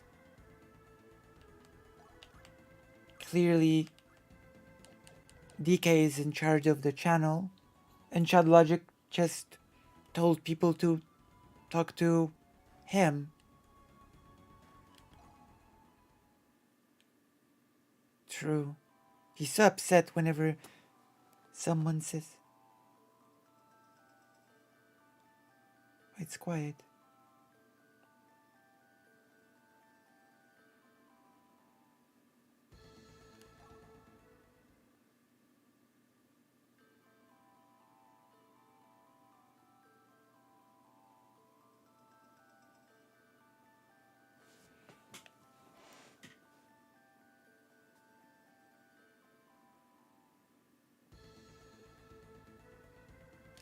Okay. I think he's his Discord admin. Of course he said that because as soon as he gets real pushback, even by someone as soft-spoken as you, he breaks down because he's weak. That's why he got super triggered over Sunday criticizing DK. But then after oh that, my God! I think, if you don't do anything about it, then it's on you. This fucking... Well, he's his Discord admin. Oh my God, he's the Discord admin. He has got a role, right? So that if I'm asleep and some crazy shit pops off, he's got the ability to deal with it, okay? Like this idea that he's the Discord admin. Oh my God. I mean... It's so stupid. What does that even mean? Oh, he's the Discord admin. It means... It's not a complicated concept. It means that he is a Discord admin. What do you mean? What do you mean? What does it mean? You don't know what an admin is?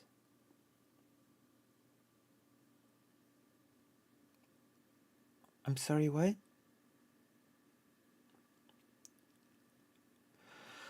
I feel like Cock gets more upset over people criticizing DK than he gets over people criticizing him. True. True. I pay DK for fucking YouTube. I don't pay him anything for the... Wait, that sounds bad. Okay. That sounds like I'm taking advantage of him. Fuck.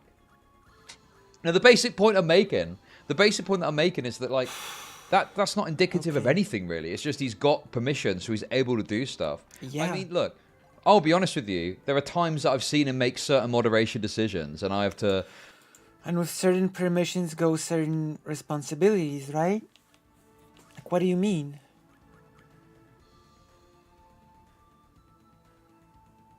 Like, what are you saying?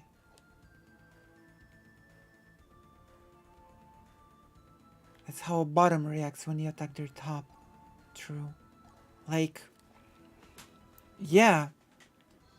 He just has permissions. That's... What? This is so stupid. I don't even know what to say to this. Like, you have a Discord that is basically a hub for your community, and you have a person who has permission to sort of administrate, literally, it's in the name, administrate the community, and you basically say it's nothing because it's just a role and you don't pay him. This is so stupid.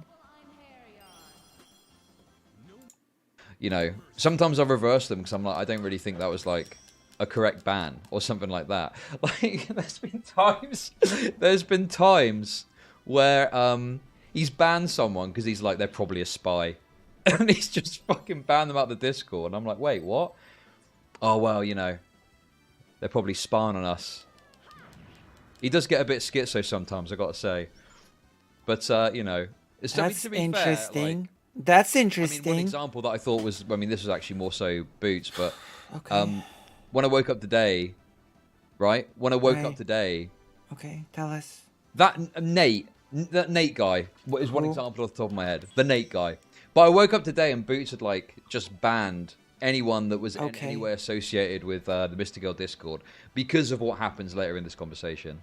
That's my point, Boots. That's my point. He will sometimes ban people because he hates them. Okay, like I'm not saying that he doesn't sometimes.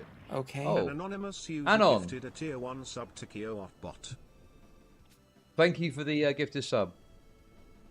But yeah, he definitely sometimes will ban someone. And That is some interesting logic. Spy, aren't they? Or some, come on, I have to reverse it. But anyway, I was banned from your Discord a week before this controversy. Do you know what? We are getting insight into both cock logics and DK's mental state, I guess. That was Smith, okay? It's because you went into spicy chat and promoted your video, okay? Now, I'll be honest with you. I did think it was a bit heavy-handed, and I was thinking about unbanning you, right? It's probably an example of like a heavy-handed moderation decision. But the problem you've got is you went into the spicy chat. But the problem you've got is that this decision was made by DK, and I am DK's bitch. That is your problem, mate. Tough luck. I am DK's bitch, and whatever he says, it goes. Alright? Alright. I'm glad I was able to give you a glimpse into my mind, into my principle. My guy. You've not only promoted your own video. My guy. You not only promoted your own video, but on top of that as well, it was an HTTP video, and I think people thought it was a bit weird. So that probably contributed to the reason for Also your ban, insulted okay? my Anyway. brother, Anyway, listen, mate, lover, husband. Okay? I'm still a Smith head at heart. Unfortunately, at the moment, we have got a bit of a fucking defensive mode against any associated Mr. Girl people. So I think Will and his channel got banned. I think Elder Jar got banned. A bunch of people that are like associated or, you know, from... I thought it was a bit heavy-handed, but DK has a heavier hand than me, so I have to bend to his will. Just like he bends me over his knee and spanks me. You know what I mean? You Mr. know Girls what I Discord mean? that maybe are inactive, all got banned. So at the moment, we are on, you know, a fortress. The bridge to the Mr. Girl arena has unfortunately had to rescind. So, you know, perhaps in the future we'll reconsider when things have settled down. But sheesh. At the moment, sheesh. The kingdom represents a great threat to ours, so we need to just chill out on that a little bit. I'm even using the Will in this channel terms. Will in this theory is correct, true. Anyway, the point I'm making is that although there's certain times where I look at like DK banning someone. Chad Logic was crapping on Will and his channel, but the moment Will and his channel sniffed some of that DGG cloud and started growing, now Chad Logic has to really eat his words about Will and his channel. How unfortunate. But Chad Logic is totally not cocked to anyone. Please believe. Chad Logic is totally not a cock. Please believe. Please. Please Someone believe. that seems like a Chad Logic is not a cock. I might like rescind it or change Please it. believe it. I make money off depressed people. Psycho Kage. They give you the $30. You know, this it's just I just don't see like what like he acts like this is some sort. Maybe if Chad Logic repeats it enough times, then maybe some of you will believe it.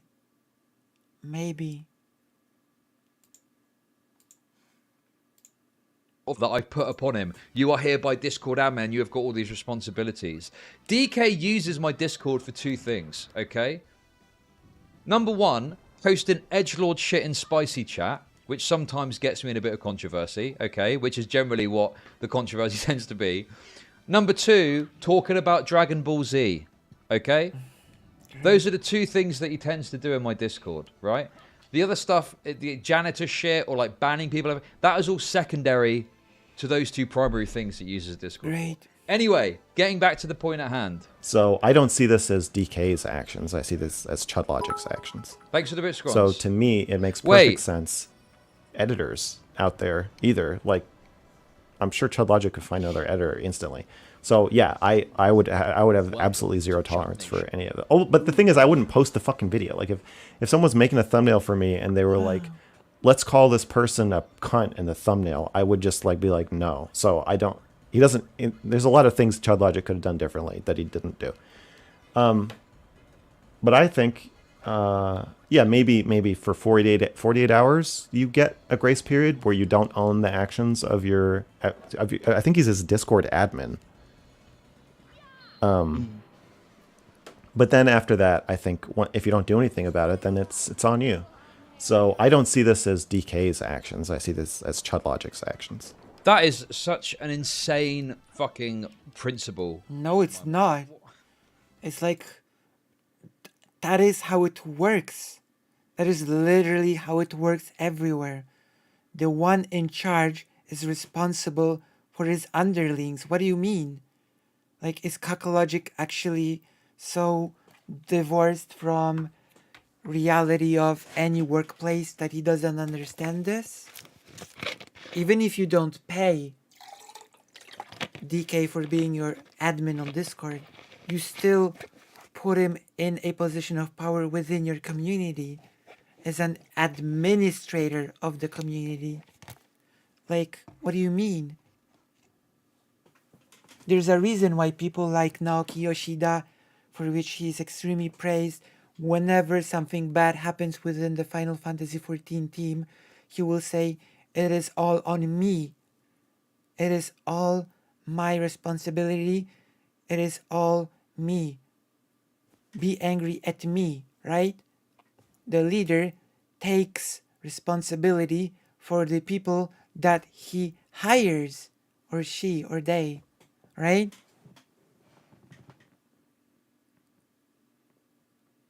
Like, what do you mean? Of course. Like, this is like leadership 101. It's not complicated. Like when I get someone to help me to do things related to the pond, the giggle cord, the YouTube or whatever, and that person does something bad, then it's on me, not on that person, right? Like, he also previously took responsibility for DK in writing. He declared that he approves of everything DK does. Yeah. Yeah, your Discord stuff represents you. Of course. It represents the kind of brand, the kind of atmosphere you want to build, of course. Like, that's pretty basic. Like, of course. It is such childish thinking. Cock logic strikes again, I guess. That is mental to me. So bear in mind, as I showed you earlier, mental. You can find DK's messages distasteful. So, yeah, I guess regular workplace rules are just mental to Chud Logic. Great. Great. Amazing. And that's fine, right? I'm cool with that, right? You might not like them. You might think that wishing death upon someone wishing they were doxxed, or, you know, dreaming about someone killing themselves, you might think that that is fucked. Logic, Lav's actions are Mr. They give her the bits, and that's fine, okay? However, having reviewed the terms of service of Discord, I don't see any reason to remove those messages, because by my interpretation, they don't breach them, number one, okay?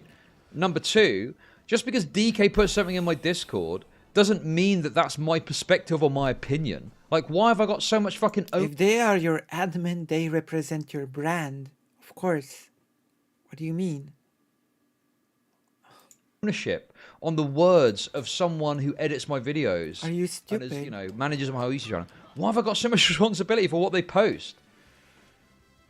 Because you are the brand owner. That is why you have so much responsibility. Of course. That's an insane standard to me that I just do not agree with and I completely reject. To be clear, right?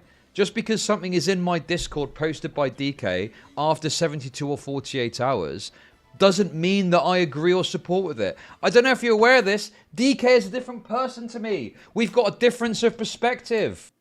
He is part of your brand. He is part of your brand. What do you mean?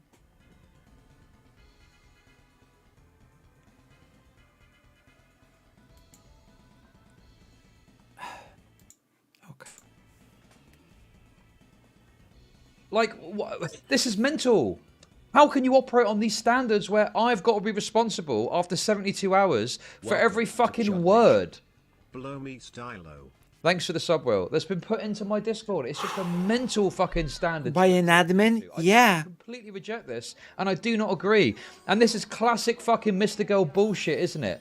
He's come up with a standard or a principle in his head, and you've got to adhere to that. And that's then the rule for everyone. No, it's fucking not. That's your rule. If you've got some fucking retarded... Don't weaponize the creepiness of Mr. Girl to push this really pathetic, cocked idea of how your brand should work.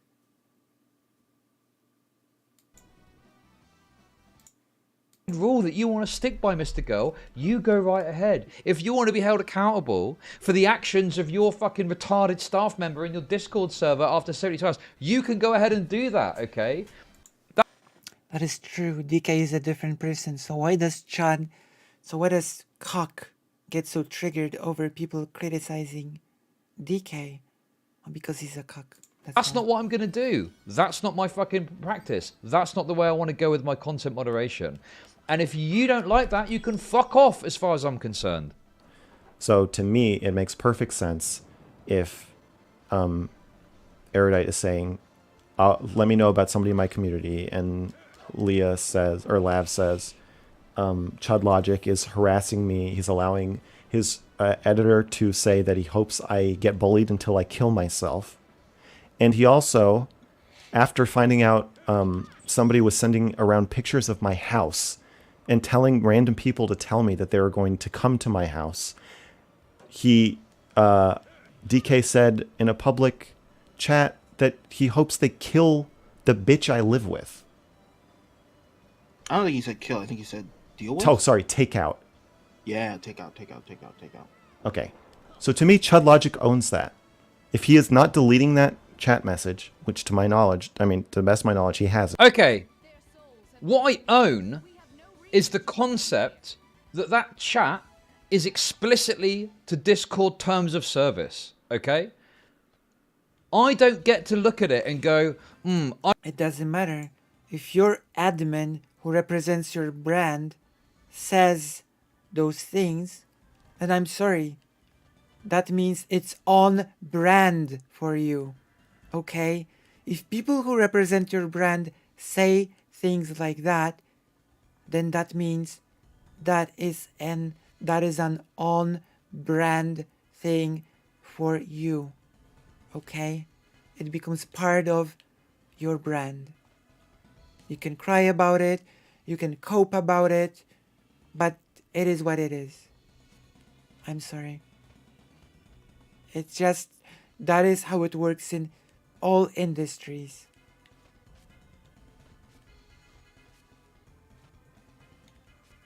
You know? That's just the truth.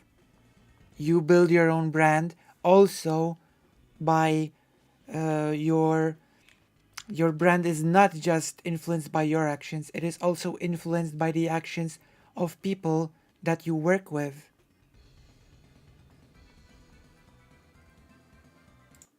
I don't really like that message. So yeah, of course. That's being too mean about someone that I care about. Or, I've got to consider the professional connection. I don't care if it's mean or not. It's on brand. Simple as. It's on brand for you. Associations from leaving that message on my Discord. I don't get to do that. I don't get to fucking do that, okay? If it doesn't, if it adheres to the Discord terms of service, I've got no right to go in and stick my oar in and start fucking deleting messages. And also, right, I don't have complete fucking ownership. You can do whatever you want on your own server. Of everything DK ever says. DK is responsible for editing my YouTube channel. That's what he's also your admin. I pay him to do and manage my channel. That's what I'm concerned with. I'm not responsible for him fucking schizopractic bullshit of you are whatever. It's insane. This is fucking madness. You are, because I will repeat it for the 10th time. He is part of your brand. You yourself have said that he grew your channel. He's part of your brand.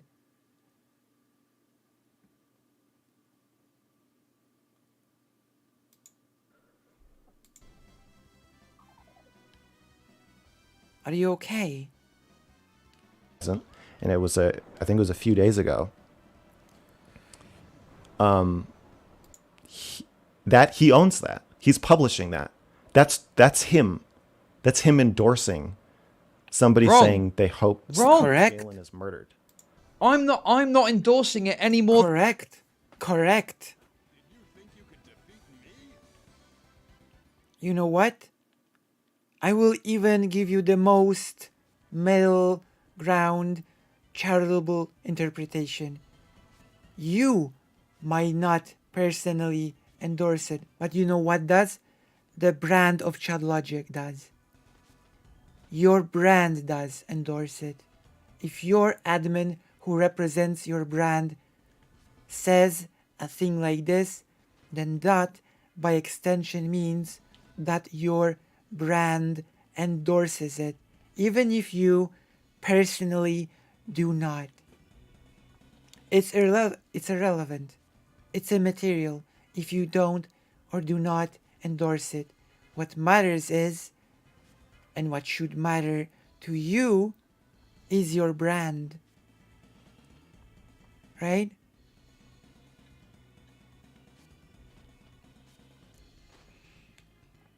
So even if you say you personally don't, your brand does. And to you, your brand is everything. So there you go.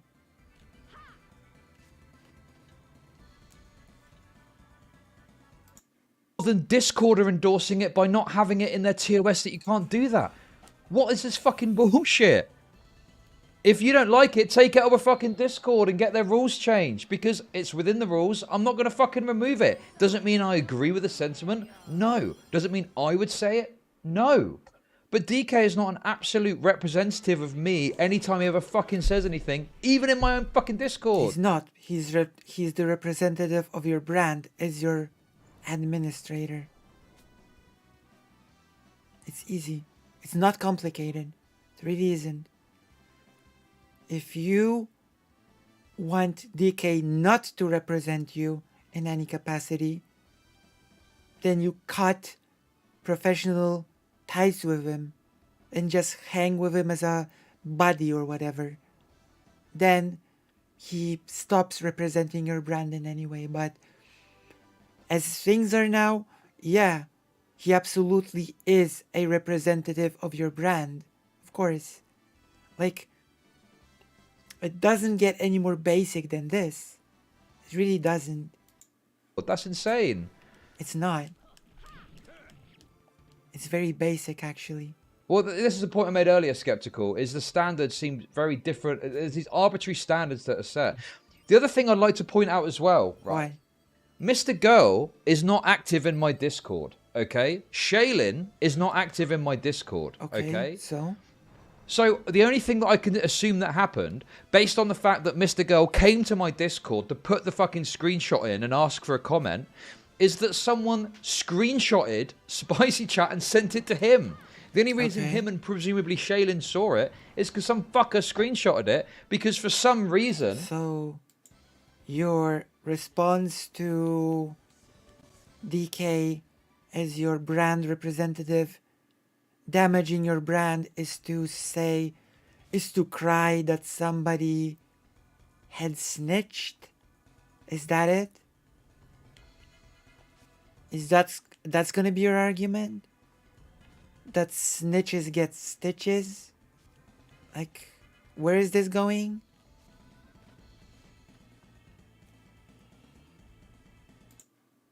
Spicy Chat is one of the most fucking, one of the most surveilled Discord channels in the entire fucking political space. It's fucking madness. Honestly, I know I'm sound like I'm being fucking schizo, fucking, gang stalking stuff. I'm telling you. You do sound like that, yeah. You do sound like it a bit, yeah. So the problem isn't that it happened, but that someone found out, yeah. Somebody snitched. I'm telling you, I've been through this a lot. People monitor that channel. They look at that channel. They watch it. They screenshot it. They spread it around. President Sunday, someone who had a beef... Are you really surprised that people would do that on the internet? Screenshot stuff on the internet? Okay. Pikachu face, I guess. With months ago, I don't know if he still does it now, but up until very recently, was still looking for messages in Spicy Chat and posting them on Twitter. Okay.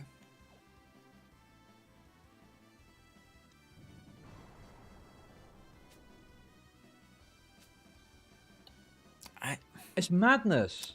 I am being gang stalked. I don't know what to say to that. This just... these, it feels, I don't know. Maybe I need to, I was in America doing my own thing. I was largely doing the IRL streaming in America when all the Reddit stuff went down. I never went over it, but I don't know. Is this the same thing? People are saying it's the same as the Reddit thing? There is no point. The funniest thing as well, people surveil Spicy Chat for the spiciest elements or moments or whatever, right?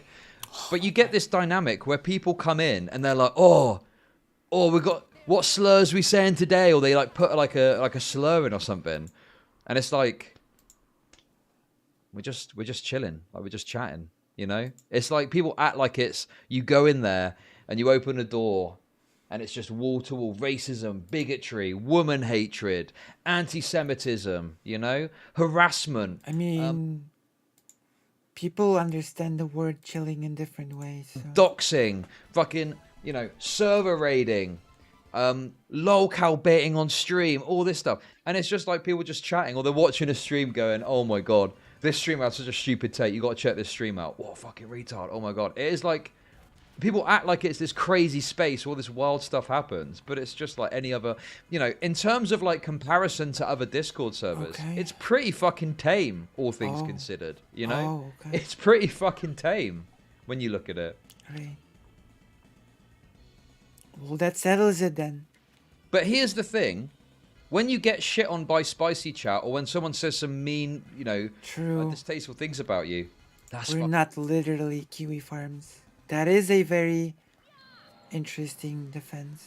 Fucking opportunity to be a victim, isn't it? It's opportunity to be a victim.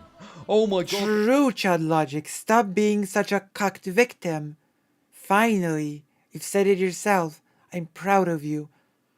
Recognizing the problem is basically part way to recovery. You're right. Stop making yourself such a victim. Oh no, my spicy channel is one of the most surveillance channels in the whole of the internet. I'm such a victim. Oh no, look at them screenshotting my spicy chat. Oh no, what will I do? I'm such a victim of harassment. True, Cocklogic. Stop being such a victim. Doesn't suit you. Look at what they said about me. Now look, it's a public Discord.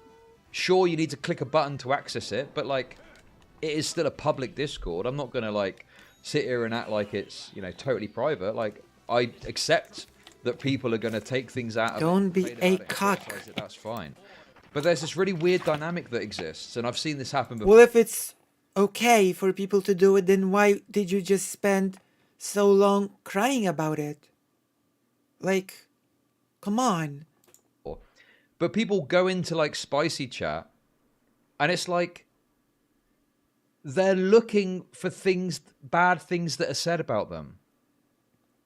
Like, you'll be in spicy chat and a creator will quote a message from like 12 hours ago that was talking shit about them to say something. And it's like, why would you like name search and like at least what you perceive to be like an exceptionally vitriolic place? Like, why would you do that? Oh, boo-hoo. That just seems mental to me. Oh, boo-hoo. Cry me a river, Chadlogic. Cry me a river. Happen to be there and someone's talking some shit and you want to talk some shit back, I mean, by all means, go right ahead. But for some reason, people are obsessed with like, oh my god, it's so weird how Spicy Chat has become like this hub of like, you know, oh yeah, the tastemaker page of Twitch. I don't fucking know. It's just everyone is fucking obsessed with it. It's mental. Oh, everyone's obsessed with your Spicy channel. Oh yeah, you're such a victim.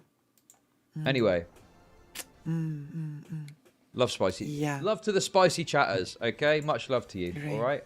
I put a message up. Just make sure on your best behavior at the moment because we're under pressure. We're under pressure from the cancel cucks. Cancel cucks. And I mean, you should know. You're the #1 cock. You're the president of cocks. You're like the king and queen of cocks. You should know. Like, you've been crying this whole video about your editor, how you're, I don't know, victimized by people taking screenshots on your Discord. I take that shit pretty seriously. So I think it's totally appropriate to raise it with Kyla and say like, yeah, like I'm sure Chudlogic is a member of her Discord. I'm sure she didn't ban him after Lev brought that up. And like, yeah, I think our Wait, so hang on a sec. Is the expectation that Not So Erudite should ban me from her Discord because my editor said some distasteful things in Spicy... What is this? Why? Why should I get banned from Not So Erudite's Discord because of something my editor did in my Discord? That sounds like an insane principle to me. It feels like they're trying to make out like what was said there was like somehow directed or like personal in some way. It's not like it's a DM. It's not like fucking DK's DMing people going, oh yeah, fuck you, I hope you die, bitch. I mean, to my knowledge at least. Oh, so you're not But sure? It just seems like we're like all these degrees of separation to the point where it's like Not So Erudite has got to, ban me from her Discord because in my Discord, my editor... I don't think you know what degrees of separation mean. Another abused term. Another word that is just abused to the point of being useless. Points of separation. has posted something. It's just fucking mental and just such a leap. Where does this fit? How does this make someone make it make sense? Standards for who we stream with. Also, stop calling things mental when you're out of things to say. If you don't have something to say, just don't say anything. Don't say it's mental every 2 sentences. Be similar to our standards for who we have in our community. Otherwise it makes no, like I could have someone in my community threaten to kill another streamer, and then I ban them. But then if they become a streamer, I'm going to start streaming with them. Notice that as well. He's changed it to threaten to kill another streamer, right? He's changed it from what it originally was to threaten to kill another streamer, which, by the way, is against Discord TOS. And on top of I'm that... not gonna even... Like, I'm not gonna pretend to be in any way supportive of this individual. Like, they are all peas in a pond. There you go, I made a pond thing. If someone... Or the pod. But you know. Did post a threat to kill another streamer, they would be moderated because it's against Discord TOS. And if Broken DK clock and all posted that. a fucking threat to Broken kill clock. someone, it would not only get deleted, but obviously, yeah, I would say to DK, you know, you can't. I know I'm going to get soiled on it for this. I would say DK love, please, could you maybe please consider removing the message, please, darling. No. Oh, I'm sorry. Never mind, darling. I'll never bring it up again. I'm sorry. What a cock. What a cock. DK, listen, man. I don't mind a bit of fucking spice, but threatening to kill someone is way too much of a, you know, a risk. I'm happy to, like, you to have your free speech, but even that is something that you could potentially get in legal trouble for, so that's got to be something that's off. So please, maybe consider removing it, please. I beg you, mate. I beg you. I beg. You see me begging? Table. Like, do you know what I mean? It's like, that's very different to what was actually said, but he's changed it to threaten to kill someone, even though that isn't anything about what was said. Like, no. To me, it's the same thing. Like, I'm not going to work with somebody who does that shit. I think it's it should be an even higher standard because you're directly making money by collaborating. You're making money off of turning your cheek, which I think is really, really bad. And then, yeah, to be like the self-proclaimed mental health person and then throw your hands up and say, I don't care, this has nothing to do with me, and then send like a snarky like meme at me when I'm like, okay, then I'm not like I don't like we're done. True. I think what I would say in her defense is that it's more difficult. Anyway, I don't like. Here's the thing: I don't understand either. Are Not So Erudite and Max even that close that there needs to be a disassociation? I was thinking this as well about me and Not So Erudite. It's not like we're making content together all the time. We've got like a warm, amicable relationship where we might have a chat in DMs and we're chill. But like naturally, after all, you're all part of the same sphere, aren't you? We don't make content together that often. She could disassociate from me and never mention it, and it would make a difference to neither of us because we don't make content enough that that would need to happen. You know? Yeah. What about Johnny Sigma? Damn.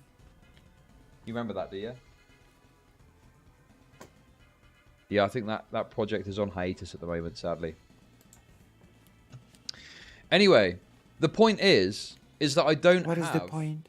This close enough association that like it would need to be a public thing. You're in You know, the same Not So sphere. Erudite, if she wanted to, could make a big deal and a big stink of, oh, I'm going to cut Chud off and stuff like that. But it wouldn't make any material difference to either of us. It would be very performative, you know? Oh. And I feel like that is kind of what Max is doing here in doing this performative cutting off of Not So Erudite because she's not meeting this principle.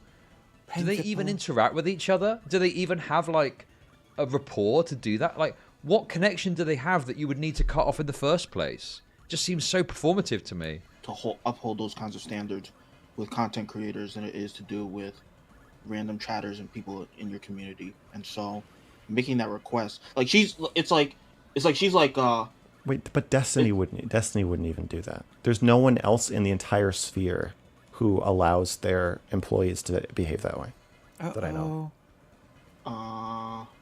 There's no one else. I would say that that would not fly in any industry, not openly.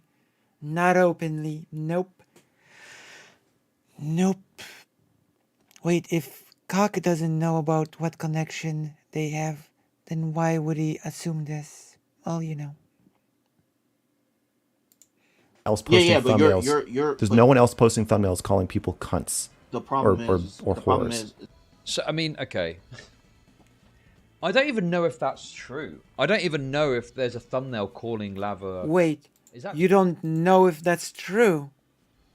You don't really have a hold of what the industry is like. You don't know what the standard for thumbnails is. You don't know what your own thumbnails are. You're such a professional. That's amazing. You're such a pro, Chad Logic. Such a pro. True?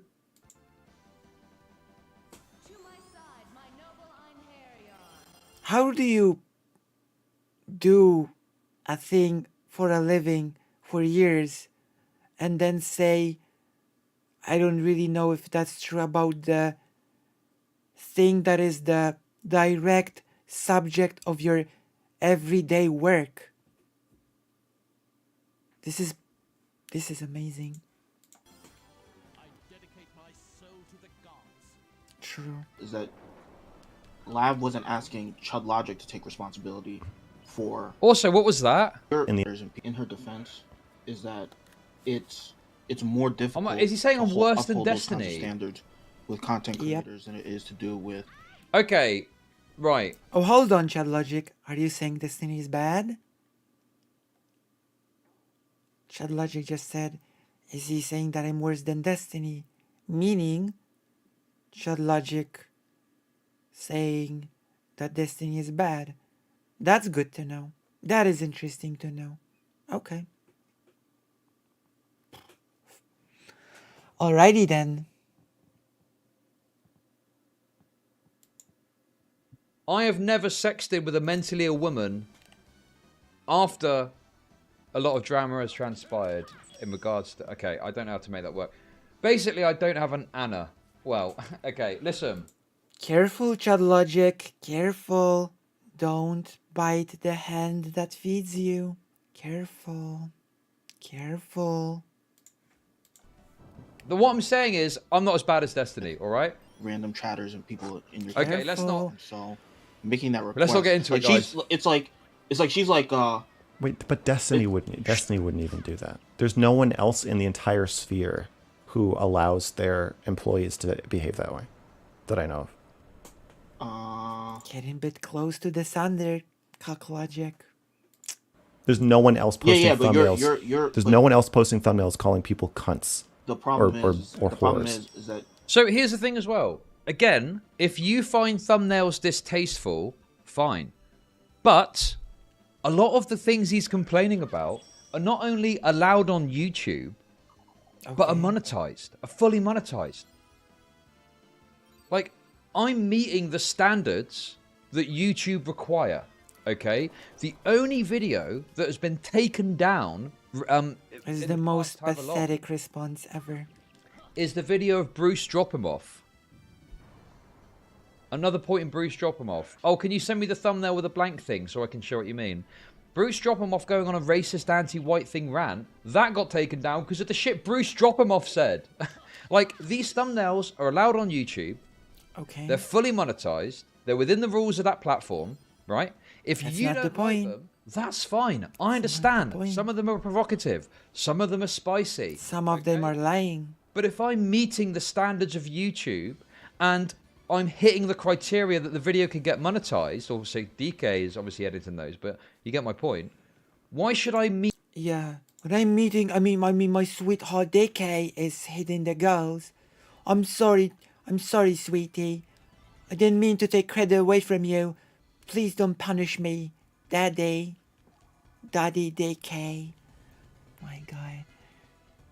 How can it be wrong? I'm making money from it. If I can make money and no one stops me, I'm going to do it with what a hero.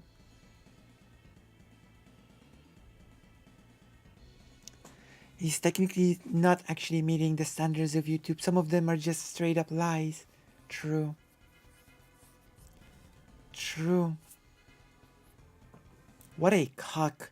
once again had to retreat to, I'm sorry, DK Daddy. I'm sorry for trying to steal, like stolen valor. Sorry, I'm trying to take credit for your work, Daddy. Meet your standard. Why do I have to come to you and say, right, this video's thumbnail not only meets the terms of service, but is fully monetizable. But what does Max think about this? Max, what do you think of this thumbnail? Is that allowed or not? What a business if it is yours what fucking thumbnail I use. Get fucked. What? Like, it's like he just wants to put all these extra fucking barriers in place as a content creator. Oh, yeah, that's it. Oh, yeah, like, for sure. Why would I put an extra fucking criteria on myself that I've got to run my thumbnails by Mr. fucking sensitive crybaby over here? True. No, thank you. I fucking answer to YouTube and YouTube's terms of service. If they're happy with it, I'm happy with it. Okay? Wait, hold on. You don't answer to those things. Your daddy DK does. He's his own man, remember? And he does the thumbnails, not you. Don't step out of line. That's it. It literally is as simple as that. All right? This fucking person... This is a classic Max where he sets the guideline in his head of what he thinks. And it's like, everyone's got to answer to that then. No, they don't. I'm already meeting the fucking guidelines that are set. If you don't like it, don't watch my fucking videos. Fuck off. Like you said, don't come on a stream with me. That's fine. God fucking damn it. This is so pathetic. It is. Oh, it is. Not for the reasons that you think that it is indeed. It is indeed very, very pathetic. That part is most certainly true. It is pathetic. For his employee. I'm not saying she was. I know. Okay, Chud Logic is not going to. Chud Logic has been asked, and he didn't. I understand. What I'm saying is the ask. Well, that's giving the game away, isn't it? So because I'm not acquiescing to your insane demands, you know, there's one. There was this person that moved to Romania to be more in line with the terms of service of a country. Wasn't there? What was his name? Andrew, Tate,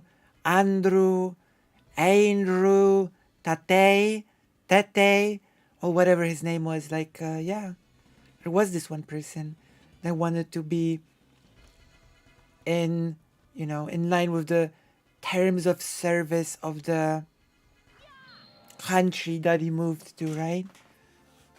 That's like, that didn't work for him. So, I don't know.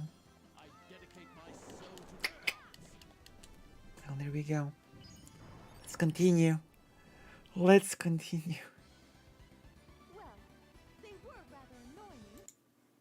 you were then going to other people to try and cut me off that way. This is like classic fucking mentality of cancel culture. True. Well, the person involved is immovable. Oh my gosh. Oh my gosh.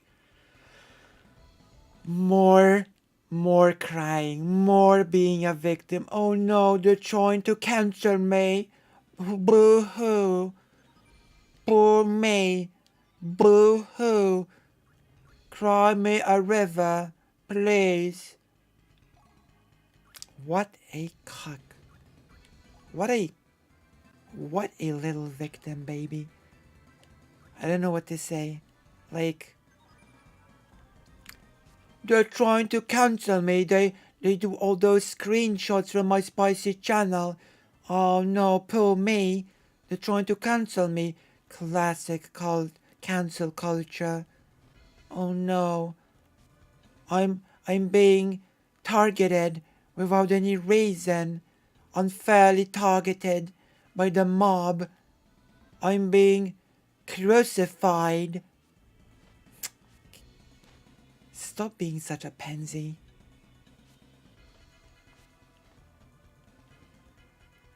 Aika Rules is correct when she says cancel culture isn't real. It's just a way for people to cry about being criticized. True. Ironically enough, that people crying against others gaining points from being victims makes himself up to be the biggest victim of all, of a organized cancel campaign, and also like that his Discord is being stalked. I don't know. I guess Chud Logic has been the biggest victim all along. So I'm going to go to people I think they associate with to try and get them to cut ties. Damn. That's why.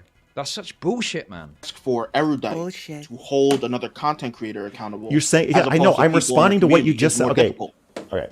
Now I'm getting angry. Okay. You just said. Okay, so this is an example here. So I think this is where Max is saying that this is calling her a whore. But there's a problem, isn't it? Why? Gaze into the abyss. And the abyss gazes back at you.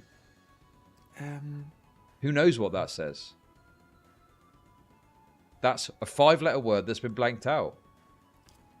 If you're reading whore... What a cuck. Okay. No comment. I'm just going to let this hang like the bad fart that it is. There's not really anything to say here, really. Not this. I've got nothing. This speaks for itself. This is pathetic. That says more about you than it does about the thumbnail. I gotta be honest with you. Oh yeah. Okay. Now, to be fully transparent, in this video, I'm fairly certain that I do call her a number of different, rude words. Oh no. But if you're seeing this as whore, you're gazing into the abyss and the abyss is gazing back at you, my friend. Okay? Oh yeah, it's true, it's true. It's probably a horse, isn't it? Well, it says HORSE. Horse. Of course, it's a horse, the thing that Vosh liked so much was a little bit of a wink towards Vosh because he loves horses, you see. DK is a bit of a meme, a jokester, you see. Okay. Alright. Whatever you say. Whatever you say. And that's not me trying to dodge. In the video, I'm sure I say some pretty vicious things about her, right? Mm-hmm. But that's me saying it, not the thumbnail. Okay. Anyway. Yeah, okay. Let's continue on. Okay. That it's Cocklogic. Unrealistic to hold content creators to that standard. And my rebuttal is, it's not that unrealistic because there's only one fucking person out of these 25 various levels of Destiny orbiters who would allow that behavior in their Discord server, including Destiny. May I respond to that point? Yes. When I said it's unrealistic to hold content creators to that standard, I'm saying it's unrealistic to hold for Erudite to hold a content creator to the standard of a person in her community. That's what I'm saying. Not that it's unreasonable for Chud Logic to be held. It doesn't have to be. I think you're making a false equivalence in saying that they should be holding them to the same standard. I imagine in Kyla's community, if you call someone a stupid cunt, I could imagine that maybe you would get timed out or temporarily banned for that behavior. Okay. Right? Probably, yes. Lav's not going to Kyla and saying, Chud Logic called me a cunt or called me a whore on stream 3 months ago, so I want you to stop working with him. Okay. So we're not talking about the same standard. We're talking about death threats and people... Where's the fucking death threat? What a fucking piece of shit he is. Show me the death threat. Where's the fucking death threat? Shit. What a fucking liar. There's no fucking death threat anywhere. He's so full of shit, it's unbelievable. Where's the fucking death threat? They both are saying that they would like to bully you to the point of suicide. Mm-hmm. Okay, he's also lying about that as well. He's also lying about explicitly saying they want to bully you to the point of suicide. The message that I've seen is that someone says, I think that... True. DK doesn't want to... DK didn't say he wants to bully her to the point of suicide. He just said he would love for someone else to do it. See? There we go. There we go. There we go, everybody. That's true. That's technically speaking true. Herself when the Kiwi Farms thread is up, and DK says something like, we should only be so lucky. That isn't even fucking... There we go. He didn't say he'd like to bully her. He said he'd love to for other people to bully her. There you go. There you have it. GG. Explicit. There you go. Explicit. Now look, I'm not getting around the fact, yeah, we all know what that means, and you might not like it, right? But again, not against fucking Discord terms of service, for one thing, okay? And number two... Shh, shh, shh. No, it's not. Of course not. But keep in mind, when I joked about that hovering button thing, it was totally me doing a call to action to mass report Chud Logic. Oh yeah. But here, of course not. Two, it's not a fucking explicit thing, is it? It's just a joke. Fuck me, man. Maybe he's getting it confused with what Lav said about Cygnus. True. Very true. Maybe he's getting those two things confused. But of course, Lav can do no wrong, so I'm sure that he doesn't really care about that. Is it unrealistic to say that we should not allow our fellow... We should do something on Lav at some point, because Lav is just... I consider Lav to be worse than Chud Logic. I mean, like, what do you mean? I don't think it's that unrealistic. I'm doing it, right? Like, I left Destiny's orbit because I thought he treated. What a fuck! I thought he treated people unrealistic. I meant to. If I did say that, I meant to say more unrealistic. Like, it's more difficult to do that. Yes, it is. It's easier to just take the money. And it's not what she said she was going to do on Twitter. I'm not. Also, can we just fucking point this out, right? Oh, what? Mr. Girl is the biggest fucking Destiny Orbiter of all. Are you fucking serious, right? Point to me another Destiny Orbiter that spends as much of a percentage of his content talking about Destiny as Max does, okay? Show me the Orbiter that is trying to contact people that haven't even been on... That is true. You are all miserable members of that sphere. That is true. I tip my... Well, I don't have a hat, but I bow to you, and I guess I agree. Yeah. Sure. You are all miserable members of that sphere. Great. Okay. On stream to ask about Destiny, right?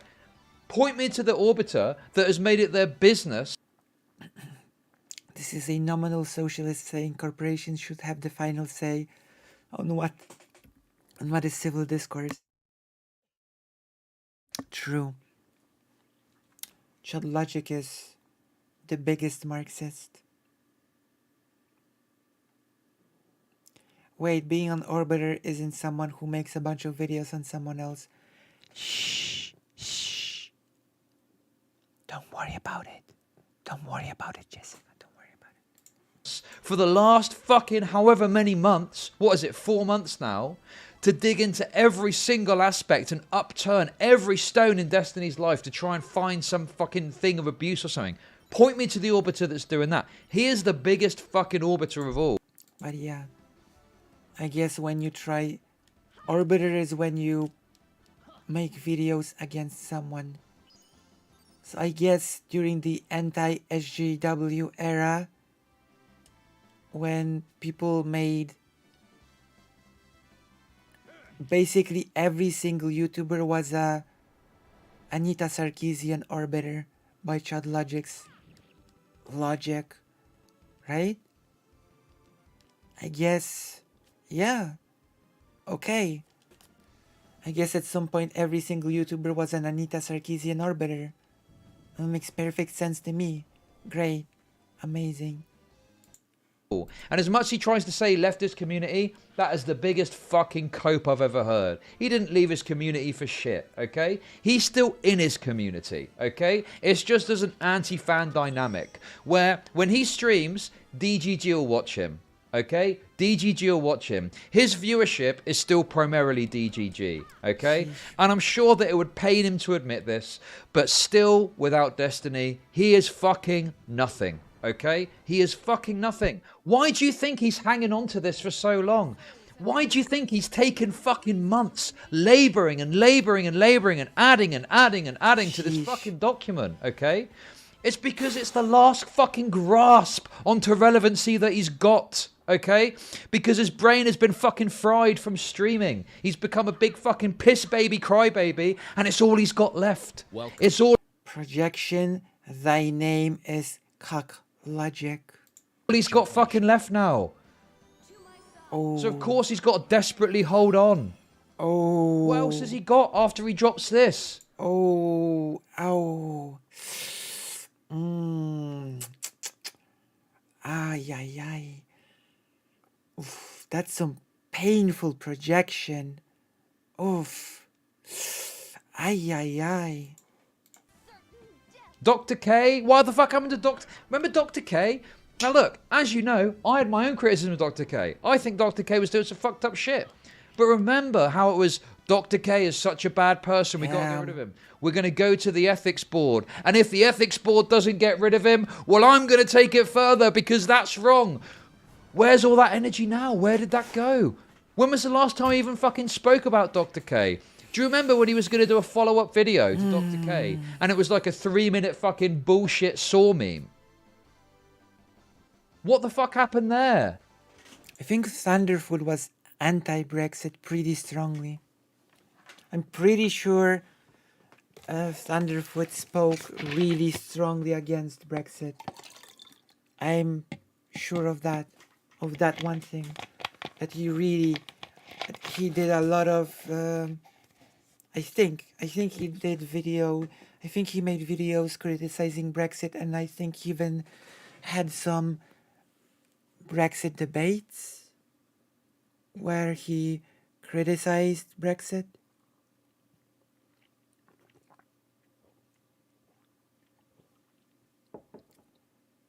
Yeah, it's pretty strong. I mean, he understood a lot about how science-related side of the, because he works in a lab. He has an actual career as a scientist, so he sort of knew how certain grants from the EU worked when it came to science, etc. He had some knowledge when it came to that. Yeah. Well, she was an obsession of many people, let's just say. She was a huge obsession of many people. It's almost like Max needs a big arc with a big villain. But as soon as that arc is over... Although keep in mind, even I had my disagreements with Anita Sarkeesian, right? Because she said that there are no good women characters in video games, that they are all just damsels that need to be rescued, like damsel in distress, right? That it's the standard of the video game thing, right? Like, my favorite games are games like this. I'm playing a game from the 90s that has a really good woman protagonist, right? And I don't know, it does annoy me a little bit that games like this never actually get any mention, as if they didn't exist, right?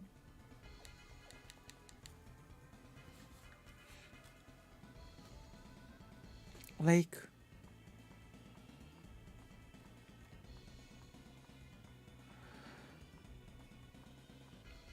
true, I guess. So about your patron subscriber ratio? Oh no. Oh damn. Yeah.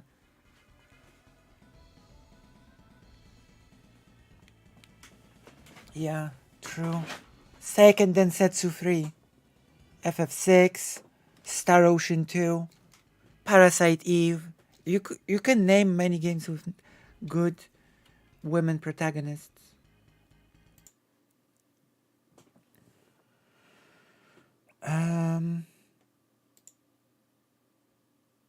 And of course, speaking of,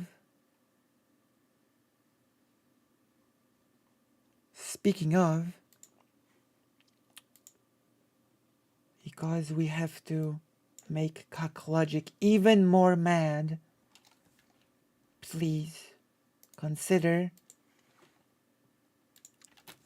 changing up that Patreon sub ratio, okay? Please consider. Let me check the Patreon and see if anything has changed for the better.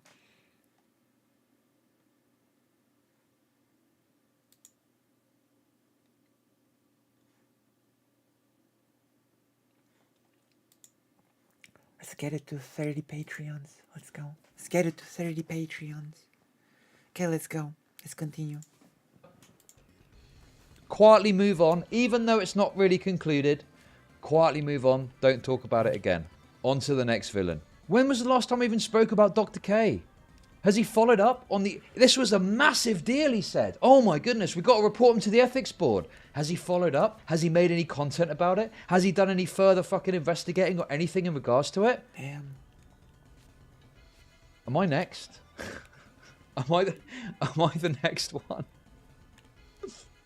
It's almost feels to me like Max is genuinely at his best when he's got a big concept to wrestle with. So when he did like the gender narrative stuff, when he did the you know, that's his best. Videos, some really actually good, interesting videos. The gender narrative is his good and interesting video. Okay, Chad Ledger. Okay. That's the good and interesting content from Mr. Girl. Okay. But now he's gone into the streamer space. Right? Now he's gone into the streamer space. It's the person that he goes after. It's Dr. K. Dr. K is this. Big arc about him. I don't care if the ethics board say he's fine. They're wrong and I'm going to go after it, right? Going after Destiny. Well, there isn't an ethics board this time. Well, I think what Destiny is doing is really wrong. I think Destiny is like Harvey Weinstein. Fucking, woo, that gets fucking reversed. I think Destiny is a sexual abuser. Woo, that gets reversed. You know, and now who knows what the article is going to contain when it comes out? I don't fucking know what it's going to contain. Apparently, it has 50 pages. It's a book. But this is the fucking narrative. This is the fucking dynamic, you know? Have a big narrative that you can kind of follow. And an arc that you can follow about a person. That seems to be, to me, what it is. What other... Explain to me. What other reason is there for this to have taken so fucking long? 4 months we've been waiting for this article. Not even a single page of it is... Speak for yourself. I've not been waiting for it at all. I don't care. Been published. Speak for yourself. Nothing. Not even a teaser. Not even a, hey, here's the first few pages of the article that I'm writing. It's nothing. And this is coming from someone that, you know, look, I do think Destiny does some stupid shit and some fucked up shit in regards to, like, some of his sexual activities. Yeah, I've talked about it on stream. You know, I'm not saying that, like, I think Destiny is pure and has never done anything wrong, as people seem to think I say. That's not true to me. But, like, it's the framing of it and the fact that it's, like, Destiny's got to be this ultimate villain, terrible person that we've got. He did, but, you know... But Cocklogic doesn't really care. Yeah, of course, Cocklogic went after Dr. K as well. I quite remember that happening. I'll take down by any means necessary. Feels a bit like this narrative is now drifted over to me, so we'll see what happens, I guess. I'm saying she did, and I don't think Lav is saying that she said she was going to do that. I think Lav is saying if you really care about how people are being bullied, and I think Lav was implicitly saying you only give a shit about this when it's easy for you. But when it's me, you're happy to see me be dogpiled and bullied, even when I'm openly saying I'm suicidal. Yeah, I'm gonna be honest, I don't really care about that article much. Article/book. I don't really have any interest in it. You will not lift a fucking Can't finger say to do I'm anything about it. waiting at If the you're edge of my genuinely seat for it. suicidal from stuff on the internet, why the fuck would you be reliant on content creators to do anything about it? Log the fuck off, okay? Wait, hold on. No, it didn't. It didn't, right? The stream didn't die, right?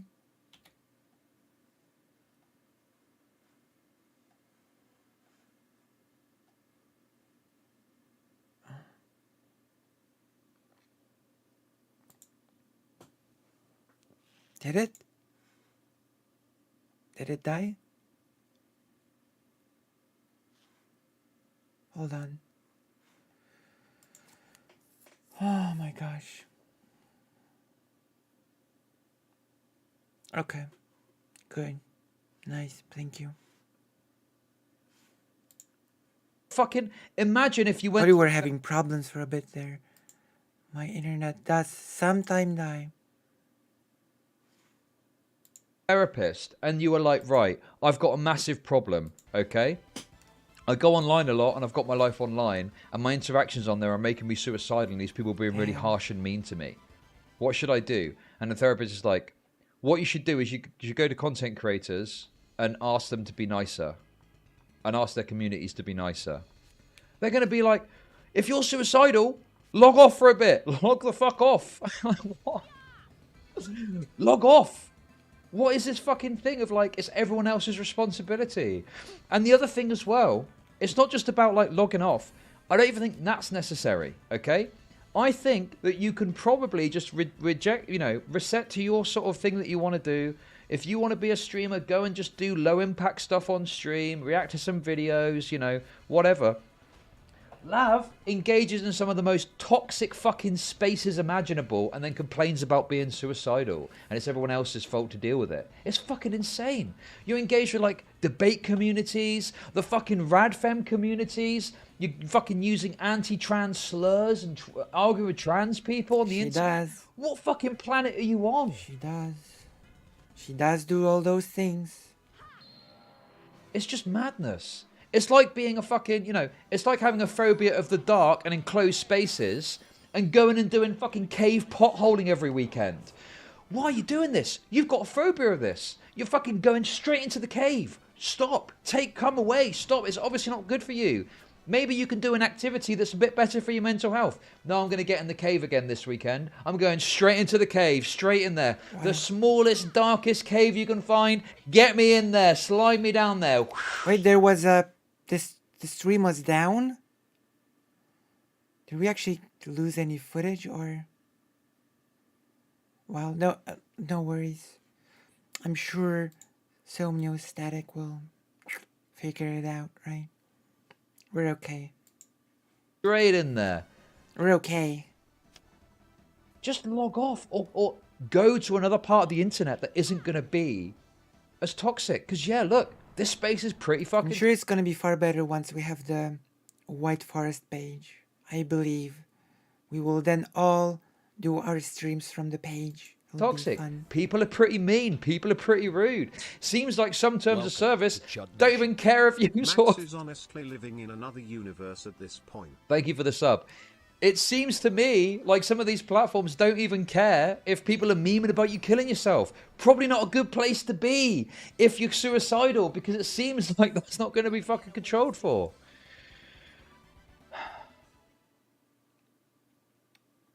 I mean, One could argue this is the equivalent of someone with an addiction to alcohol to not go to the off-license, so Chud. Okay, that is such bullshit. Take some fucking responsibility, okay? Part of fucking addiction is self-control. It is, okay? There's no magic pill that's going to stop you from being an alcoholic. Part of it is self-control. That's just fucking true, okay? Yes, people need help, but you also need some fucking self-control. So I'm sorry, this falls on deaf ears to me. The addiction expert. Like, oh, but you know, someone's an The addiction expert, Chad Logic, speaks. Okay. I'm not even gonna entertain this.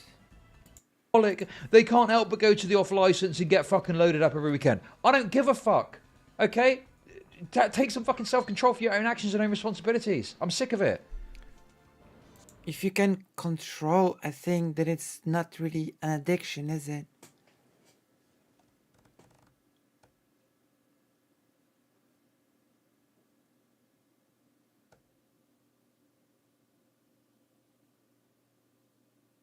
Right. So you can take your sanctum. I mean, don't get me wrong. Lav is a horrible, horrible person. Lav is worse than Chad Logic. Don't get me wrong. His tweet about what you're gonna do for people who get bullied as a result of conflict with you. Chad Logic is the expert. Go fuck yourself. He I think is what she was thinking. I don't know. When it comes to addictions, Chad Logic is your expert. He just is. Okay. Not a quote. That's just what. But the thing is, we're comparing apples and oranges. There's a big difference between going to someone's DMs and giving them shit in their DMs and posting edgelord shit in a fucking Discord server where that person isn't even an active member. Okay. What is this fucking like? Obviously, Not So Erudite is concerned about a specific type of behavior, which is her followers going to someone's DMs and giving them shit in their DMs, and that's the thing that she's trying to stop. So, you know, maybe Not So Erudite has got a big issue with it, and that's fine. But I'm just saying that clearly, Lava's got an axe to grind. Okay, she wants to bring up, oh, look at what Chud Logic's editor is doing, and look at what Chud is doing, and she sees an opportunity to squeeze it in, so she does. What I assume. I mean, it doesn't help you that literally your brand representative is actually doing all those things, but whatever. Her meaning was. It's not against the law, mate. Statement. When she said, "You both gonna keep interacting with Chud," it was a quest statement. Yeah, I think she was saying Chud owns this, and now you do too. I think she was taking some of that shit you were talking about and smearing a little bit of it on Kyla. So how far does this shit smear go? Okay, Not So Erudite's boyfriend, met them at TwitchCon, by the way. Okay, pretty chill dude. Probably will see them at TwitchCon again this year. Are they guilty? Okay, are people that he knows, like, how far do we go with this? This is like an insane fucking perspective that, like, you are responsible. Calm down. Again, victimizing yourself. Calm down, Chad Logic. Stop being such a victim. The editor is doing in the Discord. Boo-hoo. Cry me a river. It is an insane principle to withstand within this fucking community that exists. Cry me a river. And I think she's covered in it. Well, I'll say this. I think that Chud Logic was cowardly in how, or maybe he just doesn't really care about putting out videos with thumbnails and titles like that. But I think that he was pretty cowardly in how he allowed DK to put out videos and thumbnails like that. And then when he got a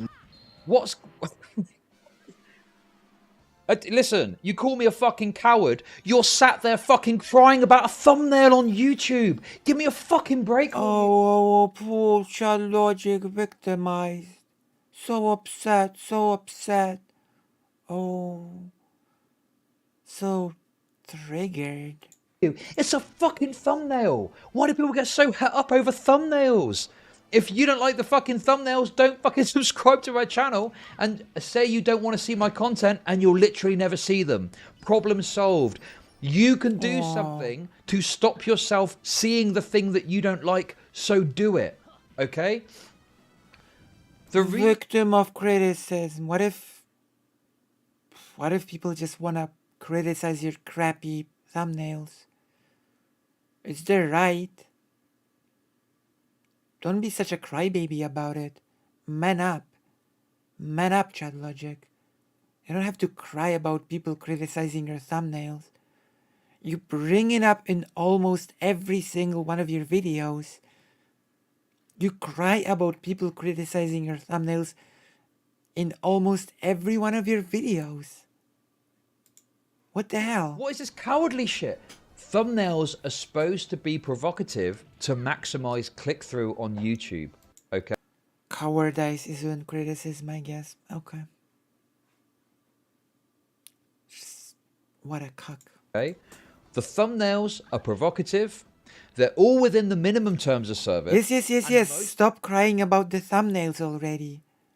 Stop crying about the thumbnails already. Of them are monetized. So where's the problem? I am meeting the standard that YouTube have set out. Bear in mind, YouTube have got anti-harassment policies. Oh my god, Chad Logic, just log off. Just log off. If you don't wanna... If you don't wanna see all the scary criticism of your thumbnails, just log off. It's that easy. Log off the internet if it upsets you that much. Simple. They've got lots of different policies when it comes to monetization, harassment, stuff like that. YouTube don't see a problem with it. YouTube are notorious for like fucking with people's content because of elements of harassment and stuff like that. They're fucking notorious for it. If I'm meeting YouTube's high standards, why does your standard mean anything to me? I don't fucking care what you think. Who the fuck is this guy anyway? Well, you clearly do. You keep talking about it at every single opportunity. You clearly do care about it a lot. This guy, tell him to come on a call with me and I'll talk to him right now about this shit, whoever the fuck he is. Negative response from both you and Lav, but mostly Lav. He doubled down on it. And it's gotten to the point where he's... Actually, do you know what, Max? Maybe you should be listening to me when it comes to YouTube. Because last time I checked, you're fucking banned, you retard. You got fucking banned because you can't follow the fucking TOS, okay? Maybe you should be listening to me rather than your own standards when you're sat here streaming on fucking Rumble, holding on by your fingertips, desperately trying to stay relevant, hanging off of Destiny's fucking nuts. Maybe you should be talking to me about advice about YouTube, not your own fucking advice that seemingly got you banned in the first place. Fucking retard. He's like, well, I don't care. So mad. If Lav doesn't die, I don't really care what happens to her, which is unfortunate. And the I just think it's a total abuse of power. Abuse of power. Yeah. He got, to be fair, he got banned because he got mass reported.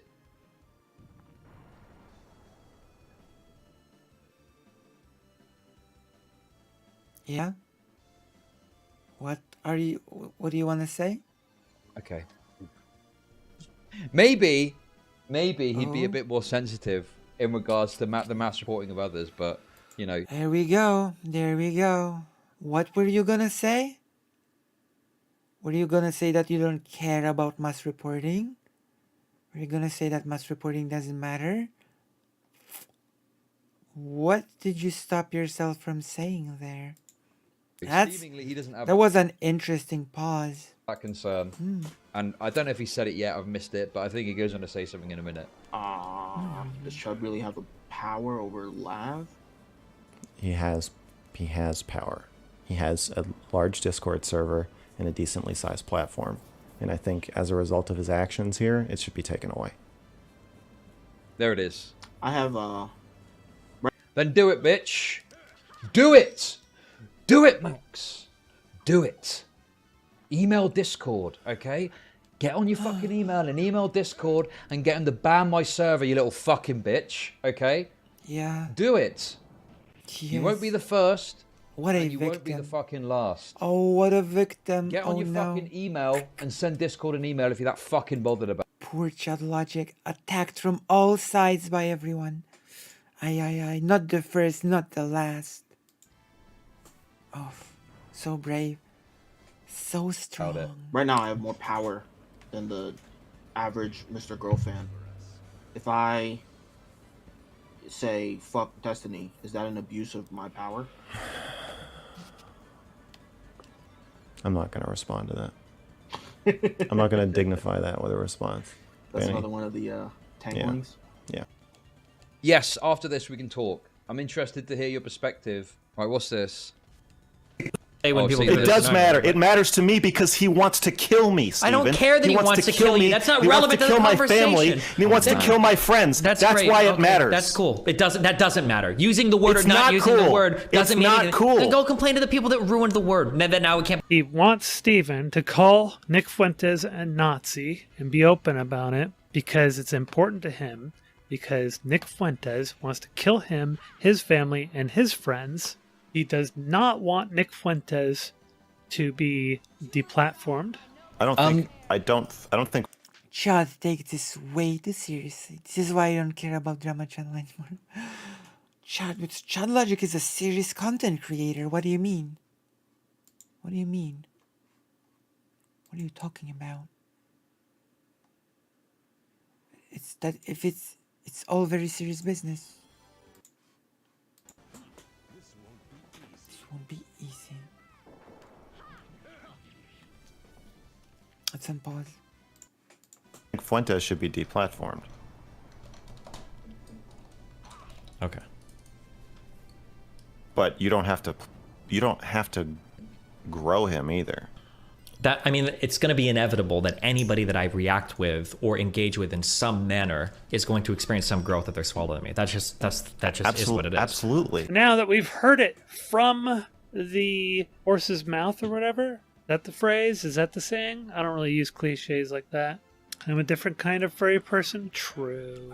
The better kind of furry person. It's not a cliche. Okay. I just think it's a total. I don't call it Hobo Max. I call it Ted Kaczynski Max or Unabomber Max. Abuse of power. Abuse of power. Yeah. Does Chud really have the power over Lav? He has power. He has a large Discord server and a decently sized platform. And I think as a result of his actions here, it should be taken away. I have wow. There you go. So there we have it. We played them back to back. We played where he talked about how he does not think that Nick Fuentes should be deplatformed. He talked about how he does believe that Nick Fuentes wants to kill him, his family, and his friends. And that he's a Nazi, and that he wants Steven to rightfully call him the Nazi that he is. That was how that whole fucking fight started. And then he's here basically saying that Chud Logic is worse than Nick Fuentes, more malignant, deleterious than Nick Fuentes. Chud Logic is just the smartest, should be deplatformed, the bravest, the manliest of all creators. Wow. In this space. I mean, it is, to my knowledge, I don't believe that I have committed any act that is quite as severe as some of the stuff that Fuentes has done, but apparently I'm more worthy of deplatforming than he is, but, there we go. Yeah. I think Chud Logic should be banned from Discord, and I think his server should be deleted. Fucking rat. By the way, when this happened, okay, shout out to Boots. Boots just immediately kind of went through and sort of cross-referenced certain Discord members and just yeeted anyone that was like associated with Mr. Go in any noticeable way. So like I said earlier, Elder Drazi gone, basically a bunch of fucking, because these freaks have been reporting my YouTube as well. Freaks. The last time this happened and Max was talking about how, my YouTube channel was bad and alluded to the idea that, I should be deplatformed from there. We got what a crybaby. Some sort of hit on a video, and the video got taken down. We managed to get it back up on appeal, but to me, that seemed like pretty coincidental timing to the point where it seemed like that was the outcome, is that a bunch of people then went and reported. I can't remember what it was he said. But also, they should have a lot of them should probably have their power taken away. I don't think Chud should be allowed to do what he's doing. I think he should either stop himself, his peers should stop him, or that YouTube should stop him. Somebody should fucking stop it, but it's fucked up. What a fucking sack of shit, man. What an absolute fucking piece of shit this guy's become. Seriously. So, I woke up this morning. What a waste. What a nice way to sneak in a little bit of oh yeah, when I liked him, he was a swell chap. But he became a piece of shit. He was totally not a piece of shit before. Not when I liked him. Such cock behavior. Mr. Girl was horrible from day one. Don't even try to cope about it. Email this morning at 10:43 a.m. my time, so after the stream has happened, right? Okay. And there's a video called Lonerbox Exposes Online Trans Leader in Brutal Manifesto Total Evisceration. And this video was uploaded 2 months ago on December the 8th. And it's existed for a couple of months on YouTube. No problems whatsoever. Okay? No problems whatsoever. Then all of a sudden this morning, I've got a fucking email saying we've taken the video down because it violates our hate speech policy. Right? Okay? And I got a warning. I got a warning. Good. So, DK appealed it, came back within a couple of hours and was like, actually, no, this didn't violate our policies, and we've re-implemented the content, and we've removed the warning from your account. And now here's Max on his stream last night saying YouTube needs to stop Chud. You know, I'm pretty confident that, you know, everything's above board. I fear no scrutiny. But... obviously, I don't know how Discord works with mass reporting. I don't know how it works with mass reporting, so we didn't, you know, not really wanted to take any risks with that. So, obviously, in the future, we will consider, like, bringing in, like, Eldrazi back and Will his channel back, so on. But, you know... True, when you don't have an argument point to hypocrisy. Probably unlikely to... get unbanned. Vosh has coined I'm not gonna like that you said that. Name if for this you even watch phenomenon. this, but I can understand why you said that. Yeah, that DK. Of course, he's not gonna like that setup, but yeah. Well, but what is he gonna do about it? What are you gonna do, bitch? Threaten to kill me himself? Tell me he's gonna kill my girlfriend? Do you notice the dishonesty as well? No one ever threatened to kill anyone in my Discord. Okay, DK did not threaten to kill anyone. Right? All DK said was that he wishes other people would bully his girlfriend into suicide or something. I don't know. Hope someone takes them out. Now, as I say, I'm not saying that's not distasteful, right? But there's a big difference between saying that and giving an actual threat. No one's issuing a threat. No one's saying, I'm threatening to kill you. I'm threatening to kill this person. Like, it's fucking so dishonest the way it's been reframed in the course of going through this. Yeah. Just say that he doesn't like you. Well, yeah, like, that's sure. Detroit becoming human. Killing people is bad. Don't do it. I wish I had more things to say about Lav, but I don't really watch any content with her. Well, she's pretty smart and pretty entertaining, so I recommend you check it out. Entertaining is debatable. Smart, yeah, sure. I see. Right, listen, I hate feminists, so I can't watch somebody like Lav. Oh, okay. True, what's a little incitement to murder between content creators? You have a good time? True. Anyway.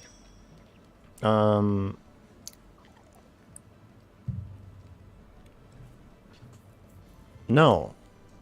It's interesting time? Yeah, but no, it's unpleasant and painful and upsetting to feel that I have an obligation to you to address your concerns, but you're making them at a time when they're going to be used as ammunition against me. And I feel... Well, then don't fucking address the concerns then. God. He's become such a little sensitive. True, I'm threatening to XYZ. Famously how threats are issued. Just whinging constantly about fucking bullshit. Just log the fuck off, man. Jesus Christ. Projection, thy name is Cuck Logic. I guess I feel a greater obligation to you than I do to as my orbiter. Than I do to defending myself, but I don't like the position I'm in. I'm thankful that you decided to take that on, even though it causes you great pain. Not a lot of people would do that, so that's cool. Anyway, I think that's it, right? Yeah, I'm trying to show up for you. Jesus Christ, man. Jesus Christ. So if you've enjoyed this, click like, sub, smash the bell, become a Patreon, and all that good jazz. Remember how Chad talked about his principles before and how he distastes this kind of stuff, but when it comes to DK, all of a sudden it's not a big deal. True. True.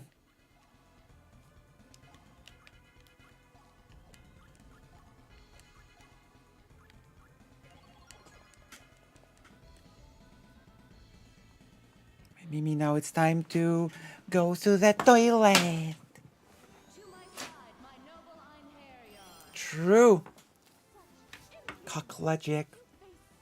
So what do you think, Somiostatic? Can we do like a nice little segment out of this, or no? I'm gonna go to the toilet again because I'm like a toilet giggler.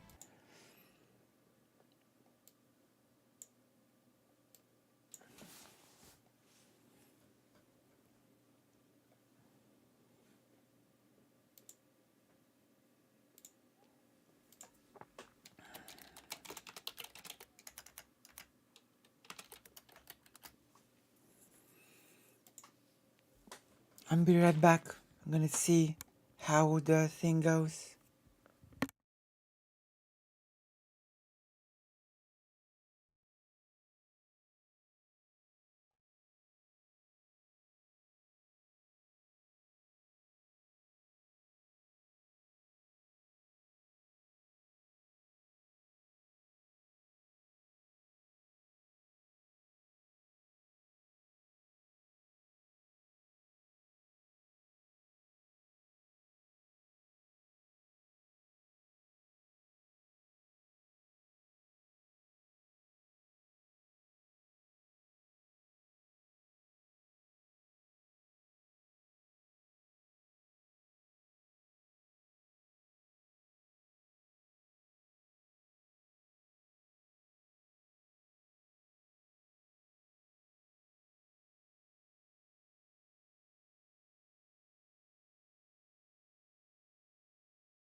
We are back.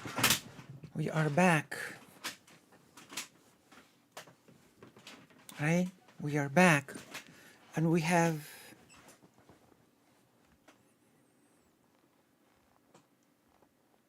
a choice.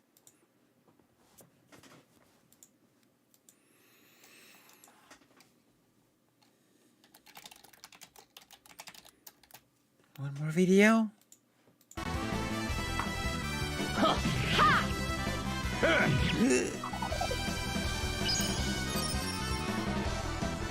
Yoink.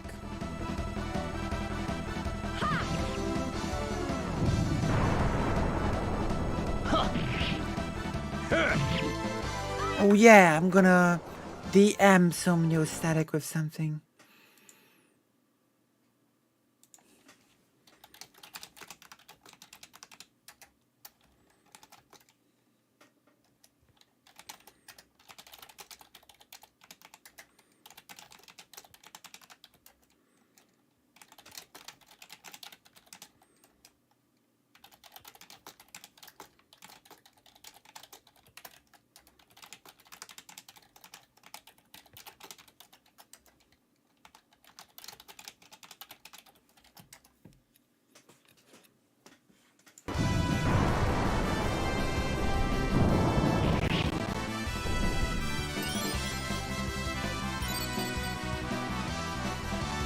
You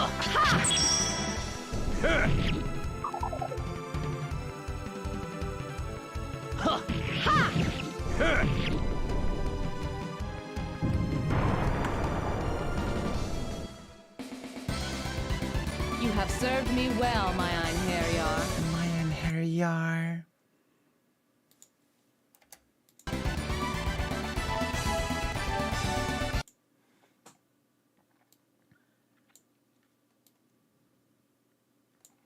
Okay. So we have one more video. Is she wrong? Basically, Abigail Thorne. We'll see Vosh's take on Abigail Thorne.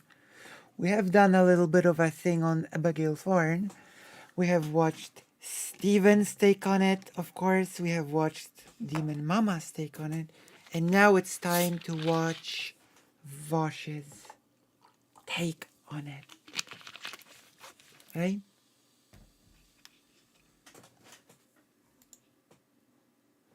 What do you think?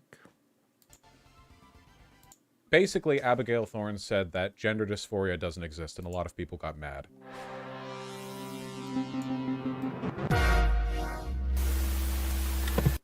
We have to set the proper foundations for this, you know. All right, obviously, let's go. like drama in terms of like if drama's happening, this is like a very relative thing. The peaks of drama for somebody like Abigail Thorne are my nadirs of drama, you know. Like a bad day for her is a good day for me because I'm just used to so much more shit. But you know, we compare by standards here, right? You know, she's even a far larger YouTuber than I am, so I feel like proportionally stuff weighs out. Basically, Abigail Thorne said that gender dysphoria doesn't exist, and a lot of people got mad. That's the broad part, okay? You know, she had a video recently on this. We'll lay the groundwork, and then I'll share my thoughts. This article says, when it comes to gender dysphoria, there has been little constructive dialogue, writes blah blah. Can a better appreciation of the evidence as well as the limits of medicine improve debate and practice in the area? And Abigail Thorne says, probably because gender dysphoria was made up based on unreliable data by a bunch of cis doctors, multiple of whom have since been disgraced. We shouldn't need some cis person's fantasy diagnosis to transition. True. The fact that we want to is enough. Then somebody replies, girl, what are you talking about, people? People are definitely feeling dysphoric. And then Abigail says, oh, for sure, and combustible bodies definitely release phlogiston, otherwise how can we explain the loss of mass? She's very bad at explaining herself. I assume that we're doing the, like, panic, like, the moment people... Like, when you fire out a tweet, and you see that people are starting to disagree with you, and you start getting, like, the cold sweat, and you're like, okay, you know what I mean? It's pronounced phlogiston? Okay, phlogiston, my apologies. Yeah, it's... People have been, you know, quite cross with her. And it led to some discourse. The discourse isn't major. I'm mostly using this as a springboard. This person, with all the wisdom and care that you would expect from a Twitter user, said, I don't even care at this point. If he's going to say my disorder isn't real, I'm not going to act like his gender identity is real either. He doesn't experience dysphoria because he's a cis man who transitioned for fun, so he doesn't think anyone else does either. Very smart, very wise, of course, very big brain. I saw a lot of replies were kind of in this vein with, like, terminally depressive trans girls being like, well, okay, then, if I'm not valid, then you, and, like, basically that sort of thing, right? Sheesh. I saw, that was, like, the main thrust of the... I think we know my thoughts about this, right? I also saw, and I only saw this 5 minutes ago because I was, like, trying to find examples, that Destiny called her a trans trender. So that's... What? So we can throw that in, like, the... Hold on, wait. Bucket of wise... If you really believe this, you're saying all that forms of gender-affirming surgeries are essentially just cosmetic in nature, done just for fun. Essentially, pretty sad day when one of the largest trans creators online outs themselves as a trans trender. Of course. Hello, little cakes. Wow, Lucy working longer hours than me today. I'm home from work. Hello. Not to use this like as a shameless opportunity, but if you like the content, if you like Lucy being a hard worker, then please consider becoming a Patreon, because even $1 helps me, and so it also makes Chad Logic mad, so that's another added bonus, okay? a $1 sub is a lot for me because the Polish currency is weaker, about 4.5 times than the US dollar. But also, it also makes Chud Logic extremely mad, which is extremely funny. So yeah, please consider. And also smash the like button. There you go. And subscribe.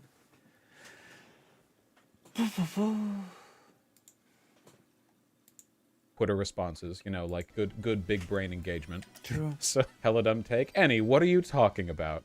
How could you? Yeah. So anyway, some people are mad. At least a few people are pretending to be mad. Also, Destiny made a whole video about this, so yeah. There's also that. And I wanted to talk about, like, why this is. Abigail recently put out a video. I think it was the video where she said, like, I called my gender doctor 5 billion times or something like that. I thought about getting a clip from it to indicate what point she was making, but I... Like, sorry to do a whole stun log, but when he talked to me, Chud Logic unironically told me that my Patreon is suspicious because of the Patreon amount to subscriber ratio. So, you know, he still thinks there's something sus going on. Oh, thank you. Thank you for pledging. Thank you for pledging to the sus Patreon. Okay. What is the challenge?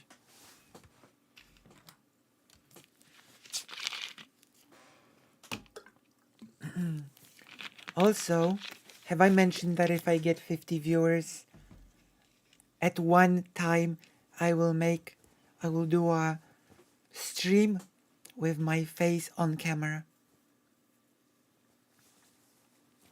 Okay, so Arngrim, the character, is based on Guts, the character from Berserk. That is why the sword is so big.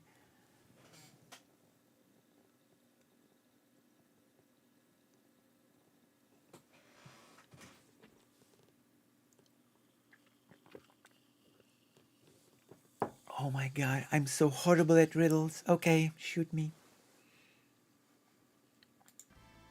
Shoot me.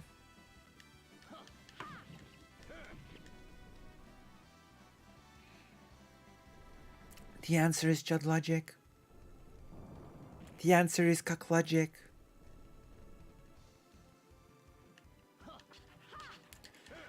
I'm gonna fail. I fail at even the most basic of riddles. Like, you can clearly see that this sword is based on Guts' sword from the Golden Age arc. Like, it's so blatant. The whole design of the character is based on Guts from the Golden Age.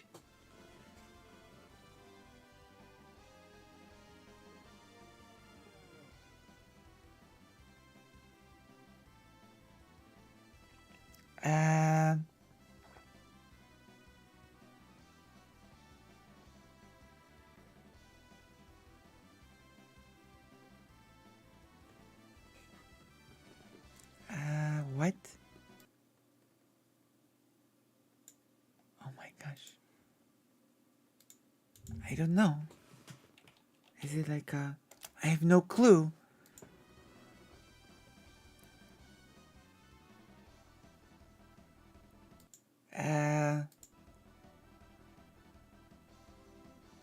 Yeah. I have no clue. The answer is bubbles, but I googled it. If I googled it, does it count as me solving it? Because you did not you didn't say I couldn't Google, so I did not break TOS. Alright? I didn't break TOS. I googled it, yeah. I didn't break the TOS. Alright? There's nothing in the TOS about not googling it. There's nothing in the terms of this challenge about not googling it. Alright? There's nothing in it. So it didn't break the terms of service. It was bubbles. My self-esteem. Oh, snap. Well, the internet says bubbles, so there you go. My self-esteem.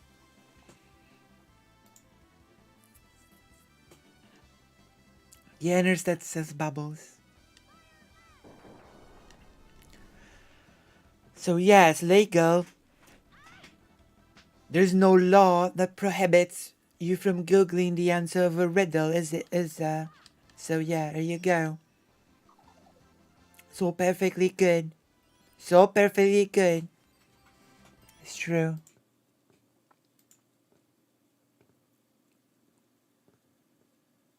So perfectly good. You know what I mean?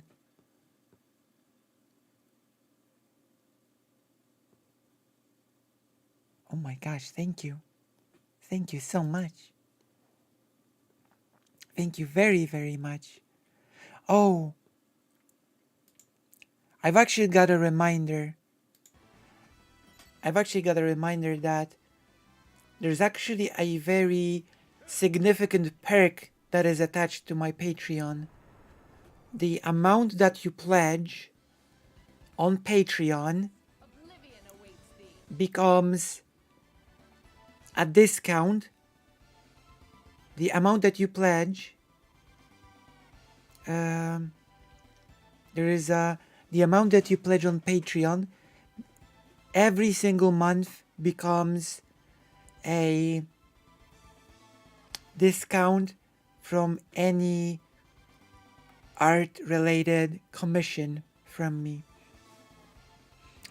So if I would charge $35 for artwork, someone who is a 35 Patreon, it becomes free, right? So every single month that person basically can commission me for a $35 pay artwork, right? Thank you so much. Yeah. So that's a thing. That is a thing that is an important part of the Patreon. It's like one of the most crucial perks that I offer as part of the Patreon.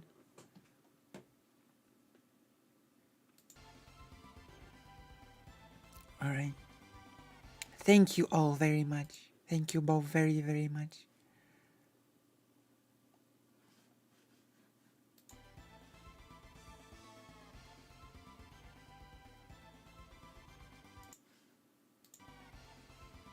All right, let's continue. I can't listen to British people talk for that long, so I'm just going to explain it myself. It was a really good video. I highly recommend it if you can tolerate that sort of thing. It's a good video. It also took a while. I wanna get back as we always do to Dubois. Did I just say Dubois? Maybe I'm not rested. Oh my god. I was thinking Foucault. Did I just mix those up? Yes. Because they were both French names? I think I did. That literally in my head, my brain just transposed. You pronounced it wrong too? Yeah, because Du Bois rejects his French pronunciation, so I was like 2 layers of wrong. Several multi-tiered... Okay, it's about Foucault. Alright. Well, how did I... Okay, it's about Foucault. You know how ADHD people can be a bit inattentive at times? You know, it's in the name. Yeah. Attention deficit disorder. You know that? We've heard about that? Inattentivity is not like an ADHD specific thing. Everyone feels it, right? Like that's a ubiquitous human experience. Everybody feels inattentive at times. People with ADHD just tend to feel more of it and more often. But that doesn't mean that the experience of inattentiveness, I think actually, and yeah, it's inattentiveness. The experience of inattentiveness isn't like specific to ADHD people. It's also not categorically different, you know? If an ADHD person is feeling inattentive, that's not a different feeling than a non-ADHD person feeling inattentive. The argument that Foucault has made with regards to a number of our psychiatric conditions is that we've medically otherized some types of behaviors in ways that have caused Right. us to develop negative attitudes towards. Oh yeah, that's How right. Before, people who were autistic or ADHD were Mhm. odd, but they were odd within a sort of confluence, a Right. wavelength of how humans behaved. But there wasn't the term autism 100 years ago, or Right. ADHD. So the oddity was it itself. You know, there are certainly odd people who don't have autism, ADHD, or any other diagnosable condition, but there's something about naming an oddity. There's something about... I mean, at this point, like, being on the spectrum is not really odd. It's more like it's a different type of behavior, right? People are different and some people act one way and some people act another way, right?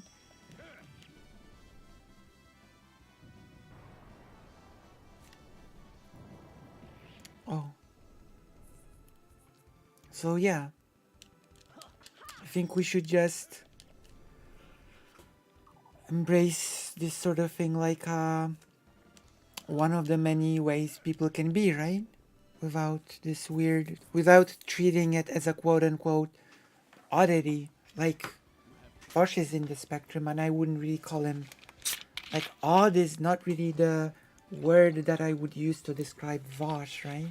Like, I don't know. About giving a term, putting it into I a don't think box that I think causes people to think of them differently. One of the examples Yeah. that Foucault uses with regards to intelligence is that people used to have now this is a big generalization, but people used to have a kind of paternalistically affectionate attitude towards the very stupid. You know what I mean? Village idiot.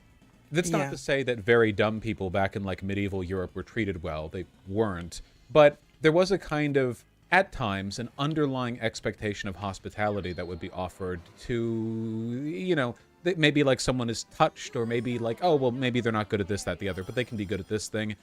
Not to say they were treated well. Not going to say that. But I think that the way they were treated was very distinct from what happened when people started opening up like mental asylums and insane wards back in like the 20s and 30s and stuff, right? Keep in mind, those asylums were not made to help people.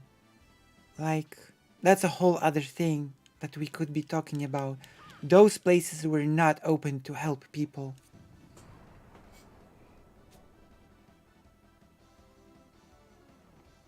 Yeah, I know.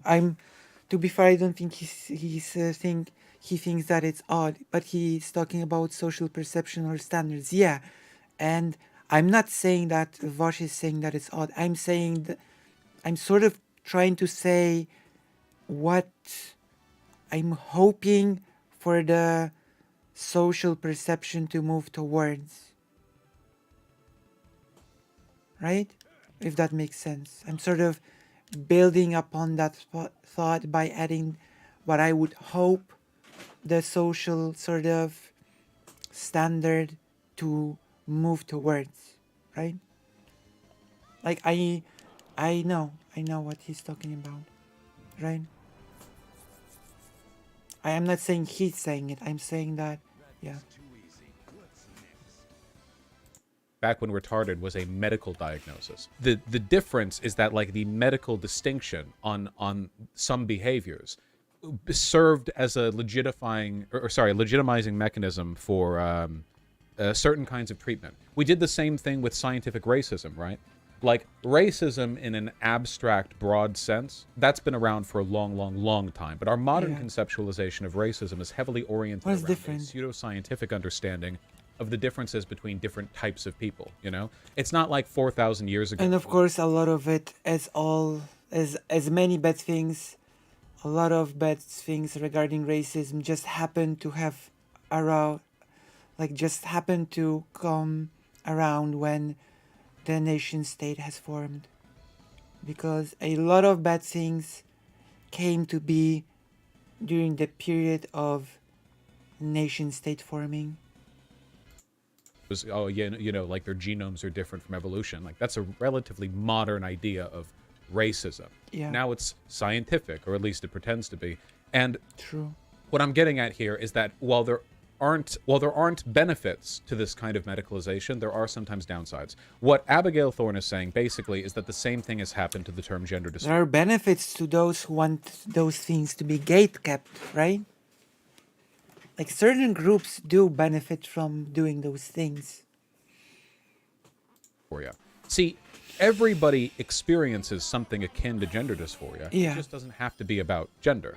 It's called dysmorphia, and Right. dysmorphia and dysphoria sound similar. They're similar in a lot of ways, actually, but there's a kind of hard line between the two that sometimes feels like it's nothing more than a respect for an arbitrary medical distinction, you know? Yeah. It's not as though the term gender dysphoria is like, I'd say, very concretely rooted in a kind of biological analysis of the brain. It's like a set of symptoms and descriptions, right? Like, if you're Well, the main difference between the dysphoria and the gender dysmorphia and the gender dysphoria things are that dysmorphia is about trying to quote unquote better yourself as the thing that you already are, and the gender dysphoria, once again, because being trans is seen as something bad, as you being broken, it's seen as trying to change from the thing that you were supposed to be to something else, right? As a means to fix the thing that is broken inside you.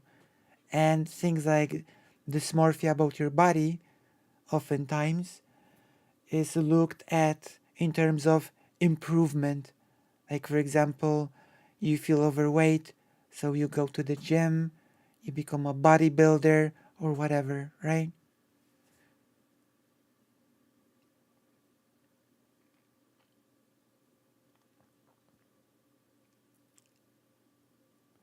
Yeah, medicalization can help, but it can also create some gatekeeping, right?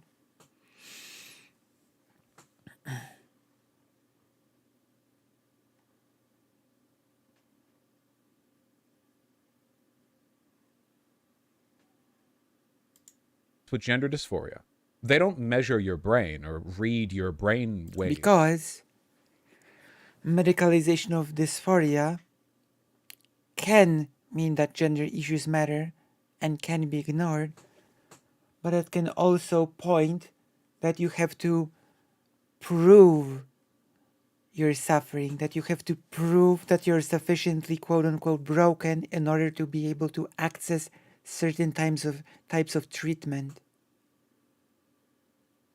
Right?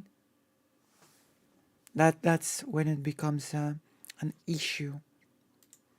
Or anything like that. You talk about your experiences, how you feel, and if your symptoms line up with what people, we tick the boxes next to gender dysphoria, then it's like, okay, well, then you have it. That's why it's a psychological condition. You have to meet certain behavioral criteria. And of course, a lot of the things that trans people feel about their bodies aren't entirely dissimilar to a lot of the things that cis people feel about their bodies. Though people get angry when this gets pointed out, as we can see in chat. And the reason for that is because, like, fundamentally, we're talking about an extreme discomfort with the relationship between your mind and your body, the way your body is, the way in which you think your body adheres to certain expectations for both you and from society. Yeah. And in this respect, it's kind of a ubiquitous experience, right? Mhm. I mean, we've all experienced something to that effect. Trans people obviously experience, like, a pretty elevated and very specific version of that. Yeah. But even then, we know there are trans people who don't have gender dysphoria. So True. we're not talking about like a one-to-one criteria alignment. There are trans people who experience minor dysphoria and very severe dysphoria. And there are trans people who experience no dysphoria at all. And there are, of course, cisgender people who have eating disorders or who kill themselves because they're Mhm. unhappy with how they look. Yeah. Who break their body, exercising to look a certain way, or who get constant, let's say, unhealthy levels of plastic surgery and body modifications in an effort to capture some unrealistic or unattainable standard of beauty. True. And it's true. In both cases, dysphoria has been alleviated by both social and physical conditions. There are trans people who have felt their dysphoria alleviate. It is undignifying to have to prove your suffering, because my doctor, one of the doctors that I had to go to, and actually I will have to go to a doctor today and start making new appointments today, has asked me point blank, but where is the suffering? Tell me more about your suffering, you know?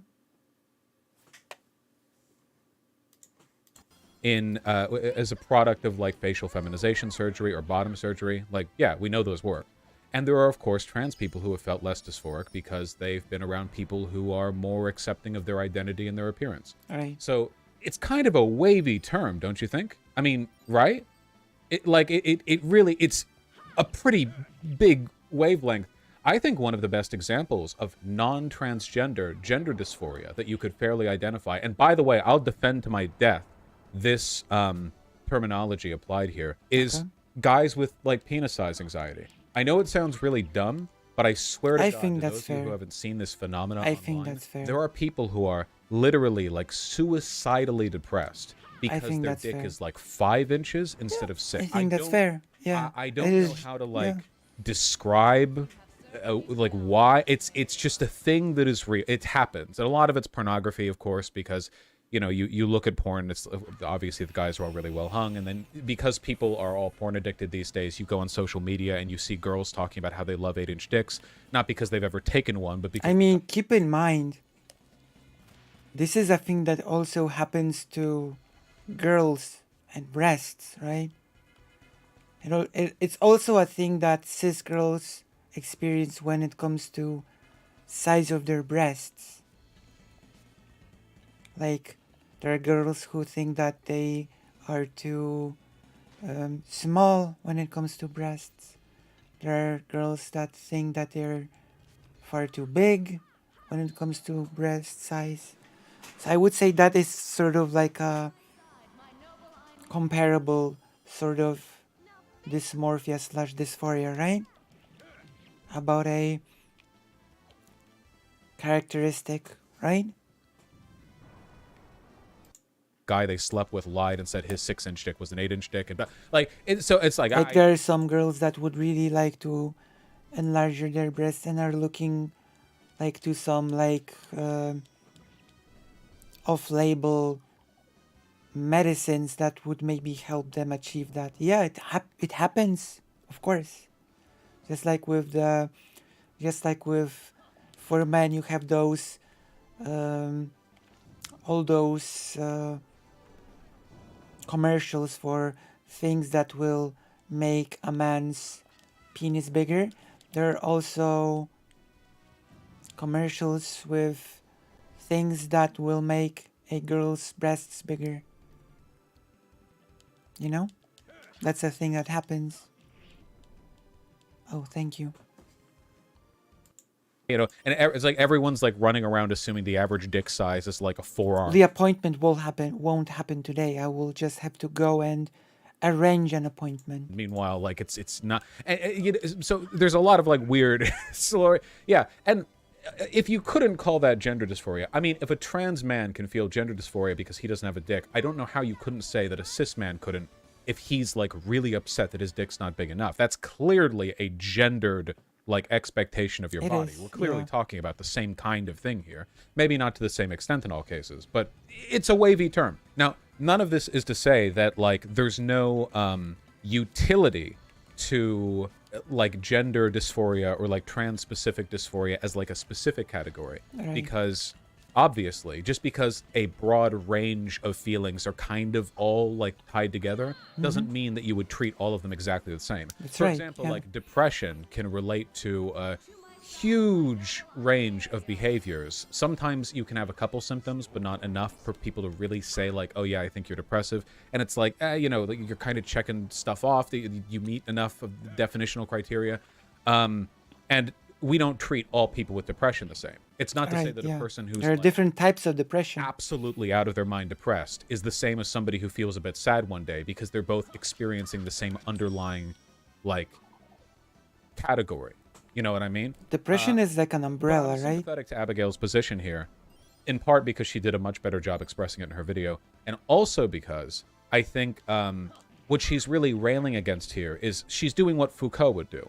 Foucault would argue, in this case, I think, that it can actually be unproductive to use gender dysphoria as a kind of like definitional gateway to being trans, because as we know, a lot of trans people aren't gender dysphoric, and it makes it sort of medicalizes the situation in a way that ends up like kind of affirming trans medicalist ideology. You know, the idea that that's like, oh, there's a specific term.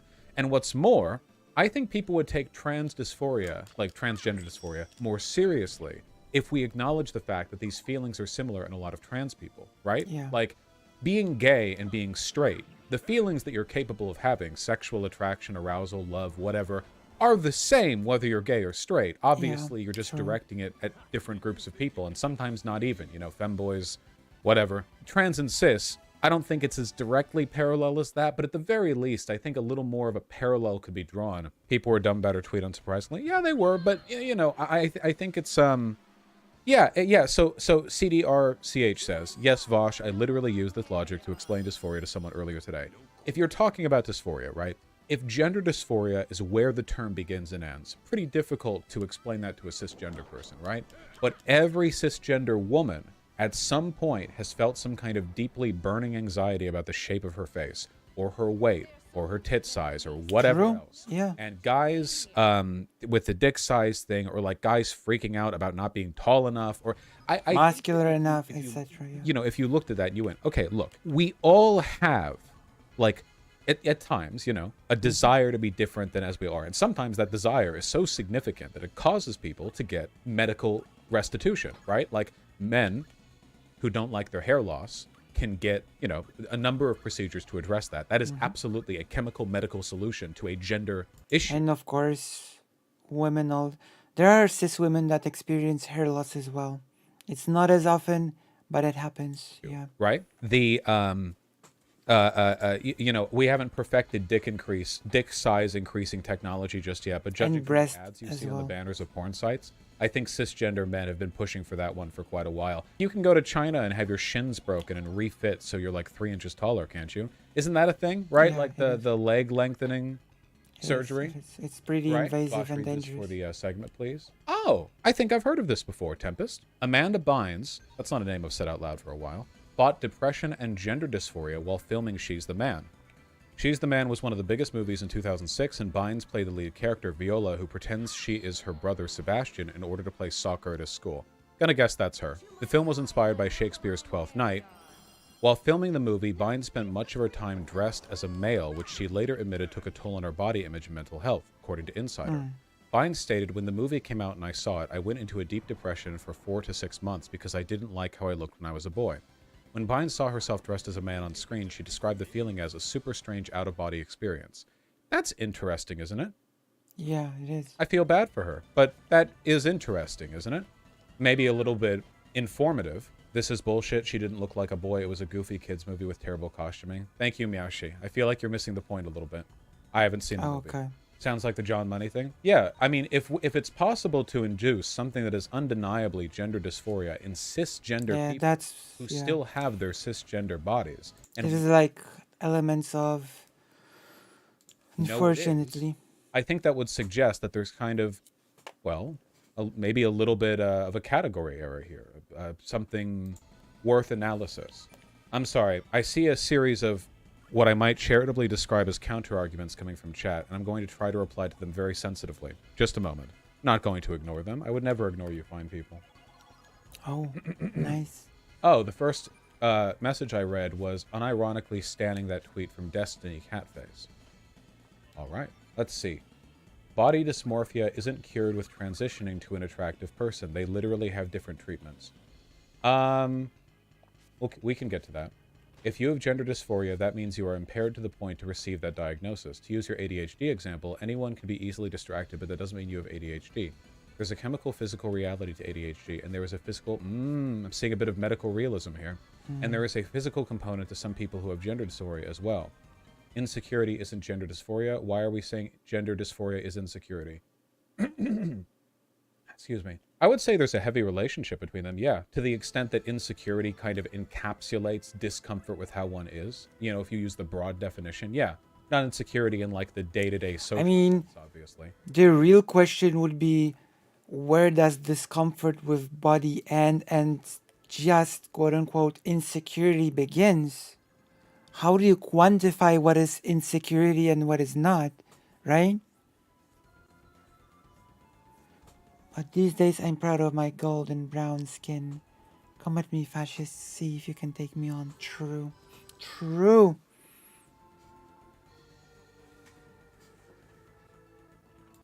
You could imagine a person who is like perfectly at one with themselves in the universe, not feeling much in the way of dysmorphia, gender dysphoria, or anything like that. It's not like it's a deterministic thing. You know, we know not all trans people have gender dysphoria. Like we've made our Diablo 4 character the most beautiful character in the world, you know? The most beautiful character. Even though he died a bunch, but that's okay. We will not be playing hardcore on release. We'll just be playing hardcore for now on the beta. Again, that's not to suggest that there's no validity to any kind of medical intervention. And what's more, you say that body dysmorphia isn't cured with transitioning to an attractive person, but that's not true. There are people who have like really burning insecurities about their bodies that aren't transgender, who get surgeries or medical and feel better, yeah. And that actually can help. For example, people who have like a crested upper Hello. lips, cleft lips, An entropy fan. you know, often feel like incredibly like unhappy with how they look, and they can get a surgery to fix like I've actually had a discussion about this, about dysphoria and about dysmorphia and how those things relate to each other. And I've had that discussion like I think over a year ago with someone. Like, it's very interesting that there's a whole discourse about this now, when I've had a very long, in-depth conversation about this like a long time ago. It's like, I guess I know more about this topic than 99% of people, you could say. Get breast augmentation, both up and down. People get their faces changed in a variety of ways. Well, the difference is, and this is where we come back to Abigail's point, you don't have to go to a doctor for a diagnosis in order to get your face changed by a plastic surgeon. You do have to go to a doctor for a gender dysphoria diagnosis in order to get the medical treatments that are gate-kept behind that definition in the medical system. That's right. And that's the line, isn't it? And right? during playing Diablo 4, I personally, today actually, I gave my special example, okay? You are expected to have a mental checkup. You're supposed to have an appointment with a psychiatrist/psychologist for doing transition-related stuff, right? And the logic behind it is that transitioning is a huge step in life. A lot of it can be irreversible, and that to make sure that the choice and that transition is safe and that it's the right thing to do, you go through all those mental health checkups, you do the tests, right? Okay then, I have a question. Why does becoming a parent require zero psychological evaluation by that logic? How come? How come anyone can just make a baby and become a parent, no problem? Zero psychological evaluation needed for becoming a parent, even though, arguably, becoming a parent has much bigger consequences than transitioning, if you really think about it. It changes your life in a big way. It changes your partner's life in a big way. And it also influences your child's life for many, many, many years. It affects the child's formative years. It affects their whole life, basically, right? And a lot of it's like, once you have a child, once the child is born, basically, it's not really quote unquote reversible anymore, right? So my question is, why aren't there any safety quote unquote measures sort of implemented here? Why no psychological measures here to evaluate if a person is ready to be a good parent? Like, there's nothing like that right now. And yet, for transitioning, there are extreme hoops that you have to jump through, right?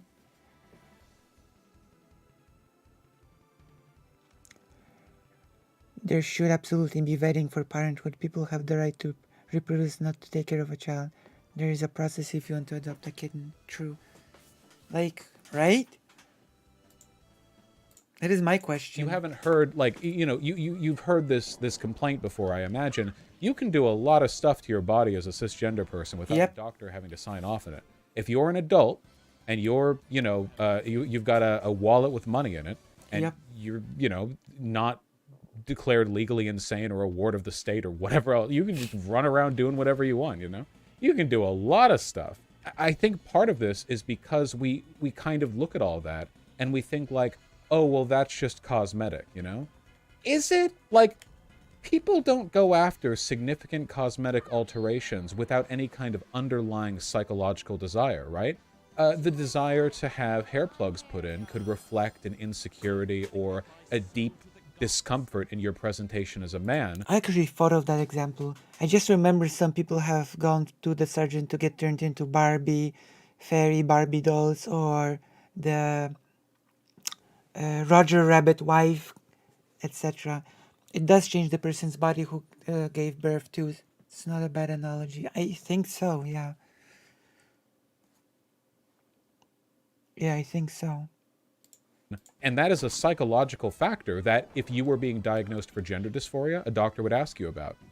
The kinds of things that a guy would say to a doctor if asked before going to get leg lengthening surgery in God knows where, like imagine what conversation you would have with a doctor if you had to get a doctor's permission to get your legs lengthened, right? It wouldn't just be like, oh yeah, I want to, kablamo. Like if we're following by the standard of care set by how we treat trans people, it'd be like, well, okay, let's make sure you're not just chasing a trend here, Okay, let's make sure this is born of an actual need and there isn't like another way of fixing this issue. Yeah, exactly. Fixing the issue, right? So being trans is basically treated like an issue to be fixed.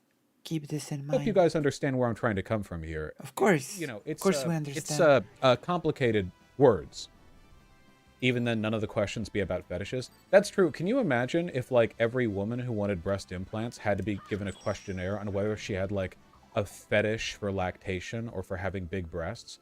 Or like, if a guy who wanted, say we had, like, the medical knowledge to make penises bigger, can you imagine the questions they'd be asked if we were following by the standard of, like, transgender, I think one of the best examples of this, so there's this guy called Ollie London who right now is grifting as like a detransition advocate. Ollie London was a trans trender, but the trend that Ollie London was chasing was not being a woman, my friends. Ollie London was chasing the trend of being a BTS Korean member, a Korean K-pop star. Ollie London was the person who got a bunch of plastic surgery in order to make himself look more like one of the BTS. Good question.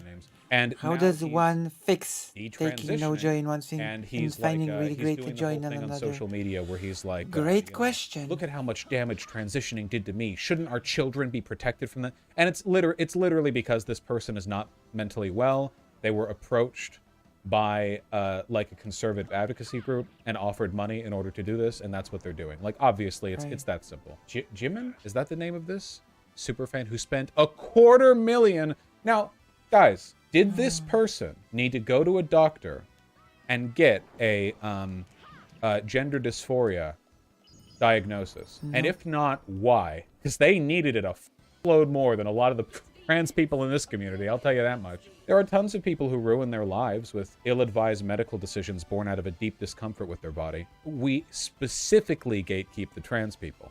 And that has nothing to do with a consistent medical standard and everything to do with the social deviancy associated with being transgender. That's not to say there shouldn't be any kind of medical... I mean, keep in mind, while we're on the topic of my little analogy, some of the body changes from pregnancy are irreversible, even through plastic surgery, from what I know.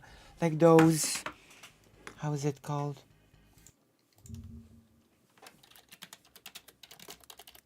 I don't know what the thing is called in English, so I'm looking it up on the Wikipedia. Stretch marks. Skin stretch marks are not really, as far as I know, we don't really have a way to fix stretch marks via plastic surgery with our current technology. Like, or at least the last time I've been researching it, it was still not really like fixable, you know? So pregnancy can lead to a lot of stretch marks, especially in the stomach area, right? And it's, in some cases, it leads a lot of big stretch marks that are not really reversible, you know?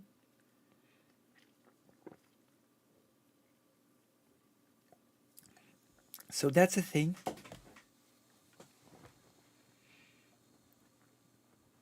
Gatekeeping, for example. I'm actually perfectly okay with, in some circumstances, a doctor, you know, asking some questions or there being some consideration or some therapy, especially if they're lower than 18 or whatever. Honest to God, I feel... I think the laser treatment is limited, and I think with the cream, it really depends on how big the stretch mark is.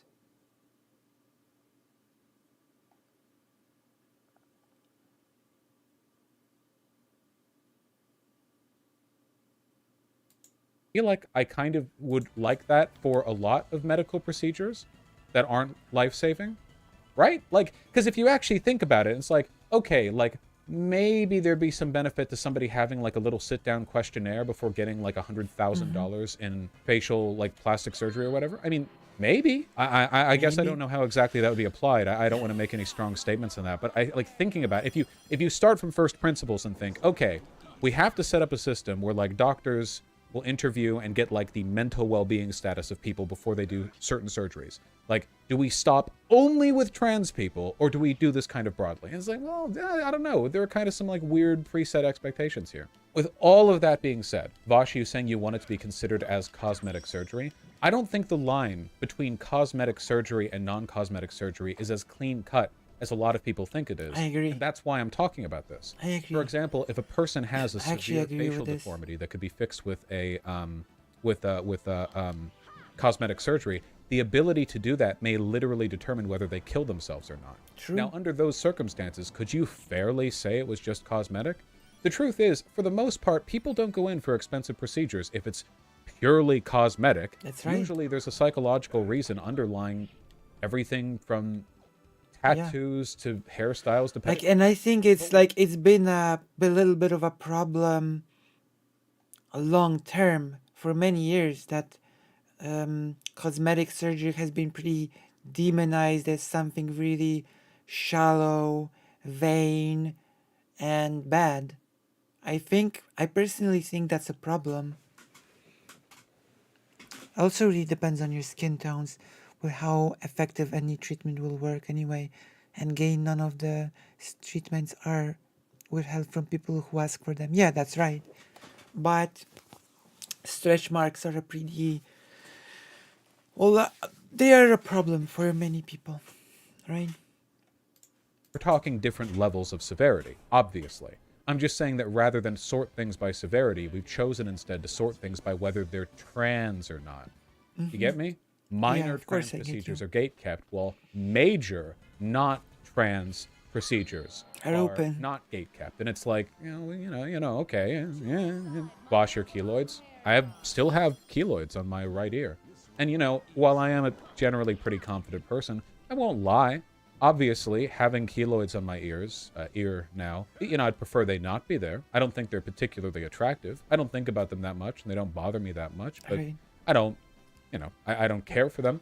And their presence, if maybe I was a little more sensitive about them, that could significantly affect my social engagement with others, my psychological well-being. But removing them would undeniably be a cosmetic surgery. Oh, yeah.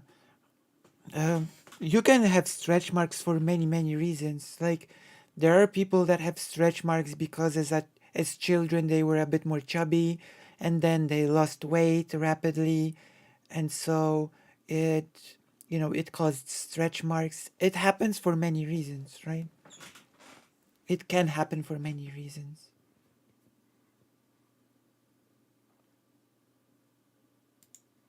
So I ask again, what is actually the difference between the two? I know there's a blurry line. I know there's like a hazy cloud where we move from highly necessary, heart surgery or whatever, to not. But it's an anti-essentialization thing. I just don't like unjustifiably strong distinctions between categorically similar things. No, I mean, it was a surgery, but it didn't require psychological evaluation. I was trying to give an example to add to your point. Oh, yeah. I asked because this could seriously affect whether trans people get their procedures covered by insurance. Well, hold on. Obviously, I think trans people's medical procedures should be covered by insurance, Though, obviously, even there we draw distinctions, don't we? I think that stuff like facial feminization surgery, breast implants, hormone therapy, bottom surgery, stuff like that could be. But what about, every single conceivable procedure that might in some way enhance the femininity of their body? What about liposuction to increase their hip-to-waist ratio? What about... I don't know that much about plastic surgery. I'm sure you could think of There's actually a surgery to make your hips wider. There's a surgery to make your shoulders narrower. 7 things now. Are all of them considered essential transgender life-saving surgery? Well... Depends. Better to err on the side of caution, and this may surprise you guys. I'm actually an advocate for free healthcare. So, if we're really getting to the heart of my positions here, this wouldn't really be an issue. But in the system we have now, obviously, I'm fully of the opinion that transgender healthcare should be covered. I just can't help but wonder if there's a lot of other really really important stuff that could be covered as well, that affect people in a way that's quite comparable to the way gender dysphoria affects trans people.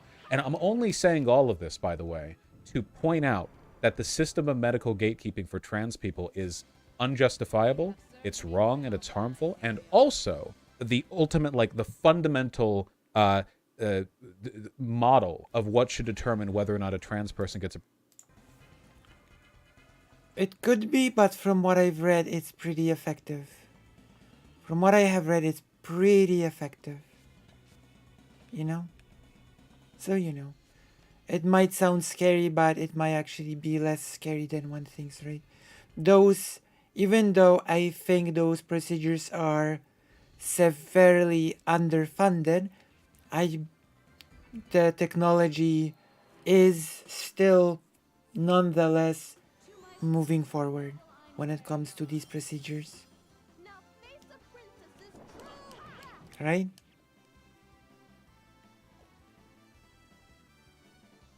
Does that make sense? We are getting access to better procedures all the time. So we might actually do a whole segment researching what are the newest top of the line available procedures when it comes to gender affirming care. That could be pretty interesting, right? Would you be interested in doing this sort of research on stream or not in particular? Procedure they want is if they want that, because that is what we have for everyone else. The only question for Ollie London was, did he want it? That was the only question that mattered. Did he Yeah. want it, and did he have the money for it? True. Psychiatrists do not prescribe cosmetic surgery for BDD. Perry Chan, you can't really argue against what I'm saying by talking about current medical practice, because I'm arguing against the standards used for current medical practice. Also, by the way, guys, if you're, not just guys, if you're feeling really depressive, you'll never guess what one of the things that can reliably improve your life and lower your depressive standards are. Exercise. It's exercise. Not just because the act of exercise, moves endorphins through your body, but also because, generally speaking, people tend to feel better when they feel better about how they look. Now, when it comes to being in physical shape, there's no cheat code to that. You have to kind of actually exercise. No, I don't think that's true at all. I think I have explicitly heard from friends that therapists have encouraged them to get like a nose job if they were persistently insecure about their nose for like years and years and years. Like if a person's just been insecure about their nose and feels like ass about it and over, and that's just consistently a thing. Like, and a therapist like the patient. I think that's good. I've been considering getting a nose job, and the therapist would be like, if you feel that'd be good for you, then maybe it would be. I've heard that before. The nail, no string. A lot of variability out there, but isn't it a good indicator for the fact that non-trans related cosmetic procedures have a significantly higher regret rate? Or is that because of the lack of gatekeeping? Well, to an extent, gatekeeping probably does lower the regret rate. That is true. We just don't have any evidence to the idea that it would be like sky high without any gatekeeping.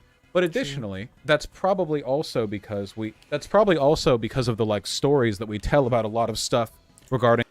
Also, as I've said many times before, if people are so worried about procedures being irreversible, fund the research and make them reversible.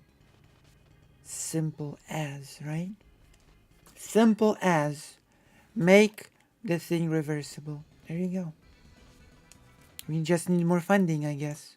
Cosmetic more surgery. funding is the... I don't know. Doesn't it seem a little bit strange that when we talk about a transgender person getting... Oh, by the way, facial feminization surgery is objectively a cosmetic surgery. Like, I hope there's no... you can argue it's vital and life-saving, and I wouldn't disagree, but, I mean, obviously it is cosmetic surgery. I think we really have too big a stigma around cosmetic surgery. I honestly believe so. That people frame it as people being fake, as people being not natural, as people being not as they basically should be. I think we should do away with that stuff. I think all of us, cis or trans, should be able to modify our own bodies to our specification, if that makes sense.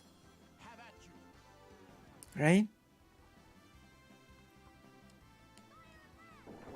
I do believe so. Like, we should really throw the stigma around cosmetic surgery to the trash where it belongs.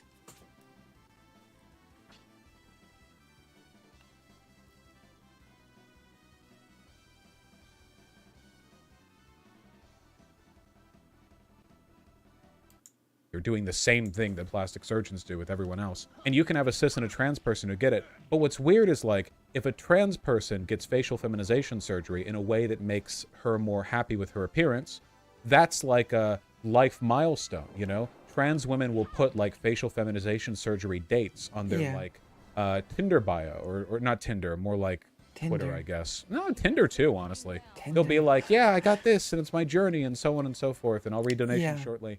And when cisgender people get plastic surgery, none of this happens, like, at all.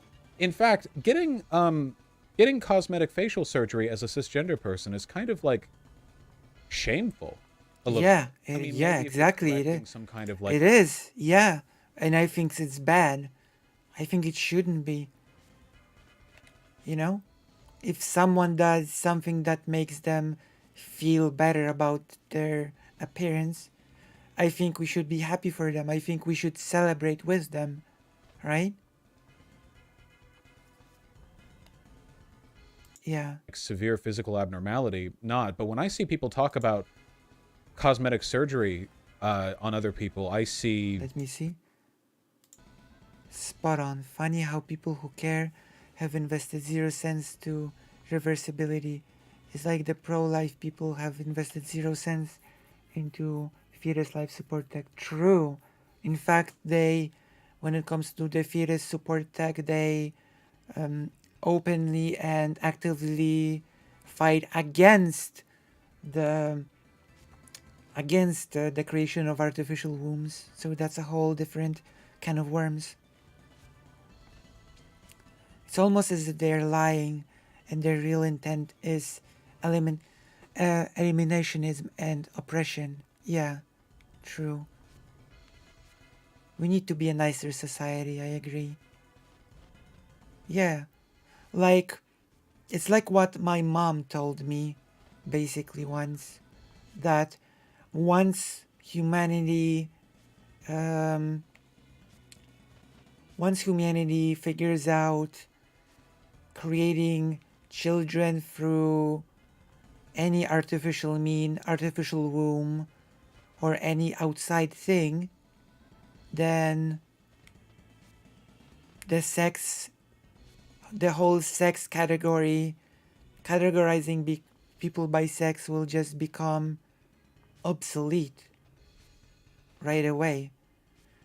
Once we sort of get artificial wombs, sex will become obsolete when it comes to their whole reproductive aspect to it, right?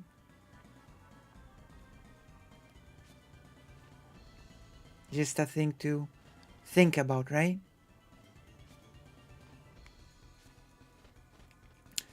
Of course that they fight against people like me, or are entirely indifferent to it because we don't believe fetuses are people, but they claim to do. I want the tech built just to expose them. Right.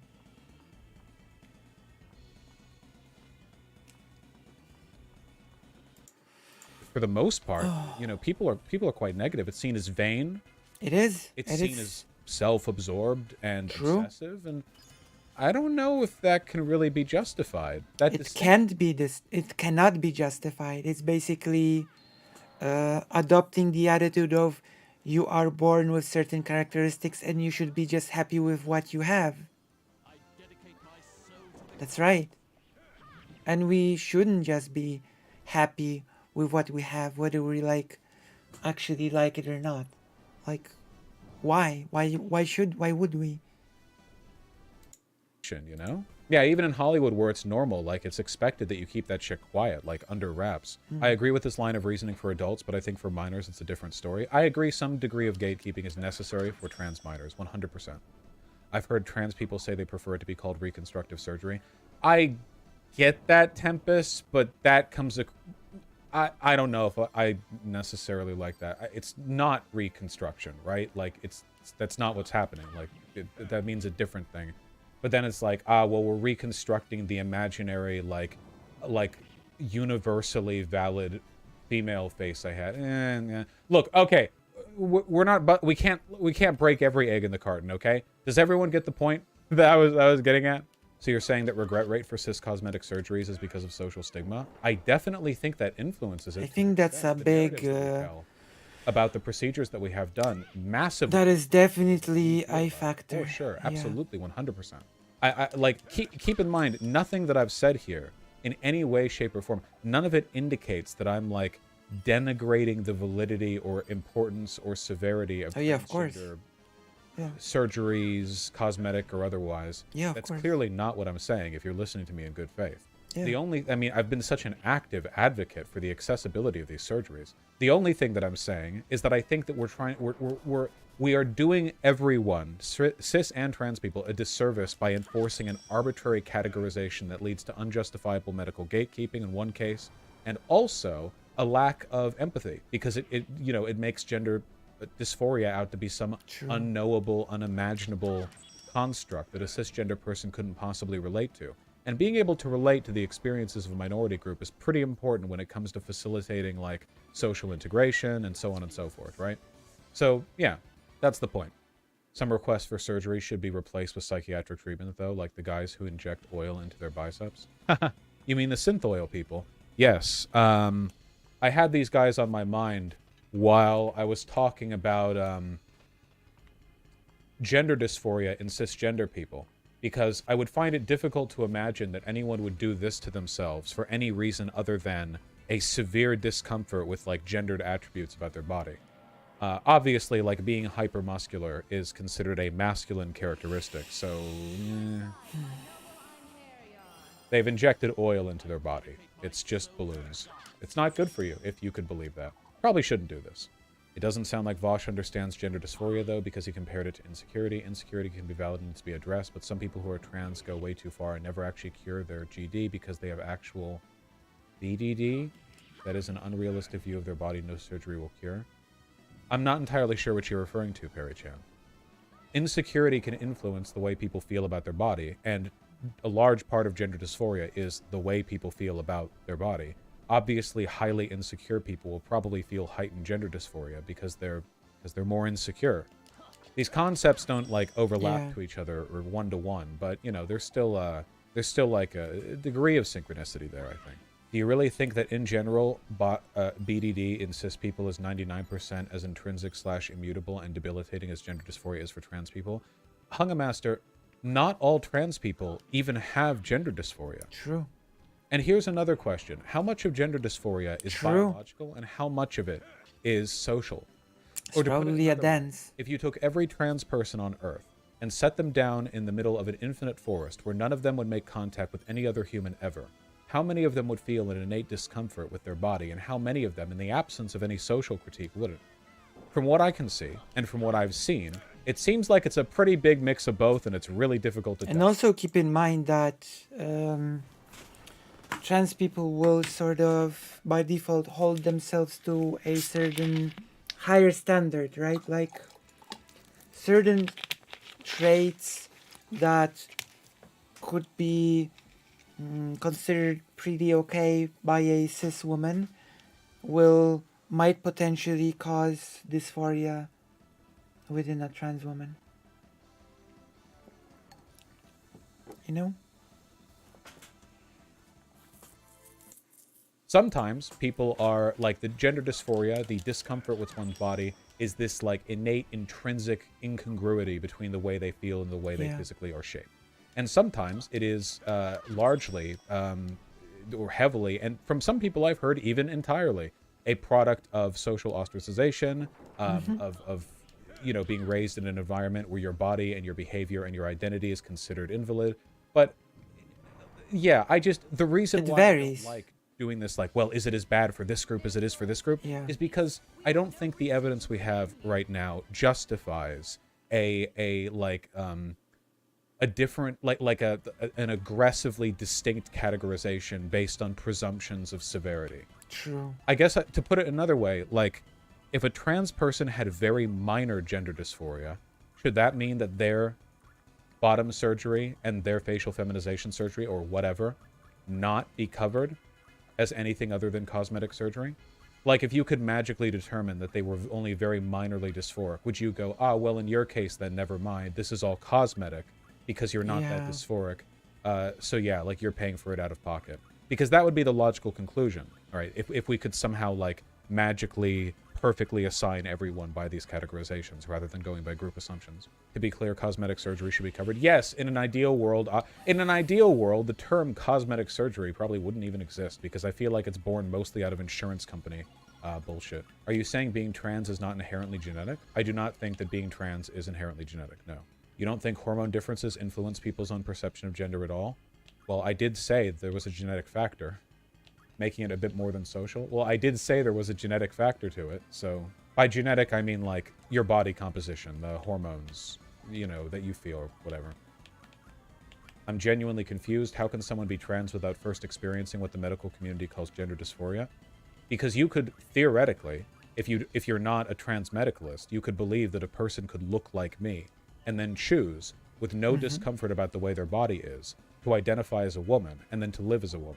Obviously, such people are not that common, but there are trans people who, you know, I guess I would say, like, settle towards androgyny in terms of presentation, and nonetheless fully identify socially as, you know, a man, woman, or whatever else, which would indicate, like, the place where they want to be at socially and the level that they want their body to meet the standards associated with that place. are not like totally synchronous. Does that mean it's not an intrinsic identity? No. What's I don't know what is an intrinsic identity. How would you respond to people who argue this line of reasoning extends credence to that social contagion theory stuff? I have a line about that in my ultimate research document, and by line I mean 3 paragraphs. Essentially, my argument is that everything about a person's identity and beliefs is heavily influenced by their environment. Can you guys think of something that isn't? Legit. Dick size? People's comfort with their dick size absolutely varies. The Romans thought big dicks were attractive. The Greeks thought small dicks were attractive. I bet you that in Roman society, there were way more guys who were insecure and deeply, not just deeply insecure. People kill themselves over this. Like really unhappy with their dick size than they were in Greece. You know, like obviously, yeah. I don't think it's all like borne out inherently. I thought this whole issue was behind us in the trans community. Thought most people understood that if someone wants to transition, dysphoria doesn't matter. Right. Yeah, well, if someone wants to transition, if they're an adult, like I think an adult should just be able to do what they want. True. Like the same way it is for literally all other things, medical procedures. True. Romans liked small dicks and thought big dicks were barbaric. I thought that was the Greeks, and the Romans liked the big dicks. Vosh being transsexual is an inherent thing, and it is not at its core an identity. It's a psychological thing with the brain sex is misaligned with the body. Yeah, I don't necessarily I don't like that rhetoric. It's not as simple as like pink brain, blue body shit, right? True. In reality, like if a person is interested in living as the opposite sex, getting all of the surgery and hormones associated with that, I don't think that is just born of like a defect in their brain. I think social factors can influence that. I think it's possible for a person who is defect in their brain, a person being quote unquote broken, comfortable with their body, to also go like, wow, okay, I guess I'll live like as a female now because, you know, whatever. Like if you could imagine some kind of sci-fi future world where it would be possible to change your sex really easily, like would the only people doing that be people born with a defect that makes them want to, or would suddenly it be really easy and convenient and frequent? I think more people would do it. I honestly think more people would just do it. The social normalization to try it and then just go back. Also take away people will just jump around. I have a feeling it would be quite popular. I mean, listen to how many like guys, cisgender guys, by the way, are like, dude, if I was like a girl for one day, I'd like squeeze my boobies. People in the trans community like to say, oh, those are all eggs. No, they're not. The honest truth is, wanting to be the other sex for a time, or like being curious about it, or if it could be a button you could press on and off, basically everyone would at some point press that button, because why the f not? Because it's like a dumb thing you could do. Because you could like, you could like, if you were like born female, you could be like, I wonder how much it really hurts to get hit in the balls. Hits button, punches dick, immediately smacks button back, never touches it again. I don't think people, no, but like, okay, how do I put it? I actually think people who think that's egg behavior are engaging in a kind of transmedicalism against themselves. True. Everyone would do that. Like, if you don't think so, like, if you really think in a sci-fi world where you could hit a button and switch your, like, whole body and sex, I do think most people would do it. 0.1% of the population would ever do that. That's a really dumb thing to think, I think, you know? The idea of being transsexual might not even exist in a future where that technology is available, because, like, what would be the need for the social categorization? Just hit the button, right? A transsexual is defined by a person who's hit the button an odd number of times rather than an even number of times, thus meaning that the button position they've settled at is different from the one they start. Like, okay, like what, you know, like what? All right. It's like in Dexter's lab. What does this button do? Have the same priority and access to medicine for those who do have actual dysphoria? Yes, I think so. I feel like this line hurts those who have dysphoria, especially with the hormone shortages. Well, you're the one arguing that, like, we set up a system of medical gatekeeping to determine dysphoria and then line trans people up based on the extent to which the institutional, like, medical diagnosis system determines they're worthy of that. Like, you're the one arguing in favor of the construction of a medical bureaucracy that exclusively harms and affects trans people. True. What, like, how else could one, like, a sorting axis of how dysphoric a person is or something? A lot of people are saying in response to Vosh, a lot of people responding seem entirely unaware of the existence of non-binary people. It's really weird, Arma. Yeah, I don't know. I guess it's been a while since we talked about this exactly, but well, I feel like we covered some interesting never go back. Conceptual ground. Hey, Vosh, I'm a trans man. and I've been pondering this for years. Theoretically, a cis person could want the opposite genitals that they have and still want to live, be addressed, and be respected as their assigned gender, right? Like a cis woman theoretically could want a penis and balls and still want to be respected. But 100%, yeah. And again, if there was more like medical variability, if it was easier to do stuff like that, God, how many cis women have I met in my life who said like, dude, it'd be so much fun to have a dick? They're not trans. We're talking like a large number of the cisgender women that I've talked to or been friends with at some point in their life have been like, yeah, that'd be cool. It doesn't make them trans. They're not going to transition. Maybe one of them over time, but like, no, that's just human psychological. We're just broader than that. I just don't think trans people are that different from cis people.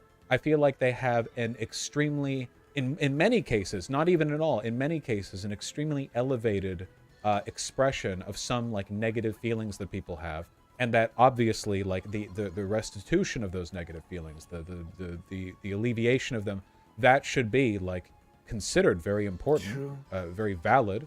But if we go down the scale and we start talking about trans people who don't have dysphoria, it's like, okay, well, are they valid then? Well, I certainly think so, because I'm a gender abolitionist, so you know. True. Dear Lord, here come the essay. But yeah, I feel like we've probably covered the topic about as well as we can. That's true. Well, I'm glad people are engaging with the subject. Why is Abigail being misgendered by fellow trans people? Because they're psychotic.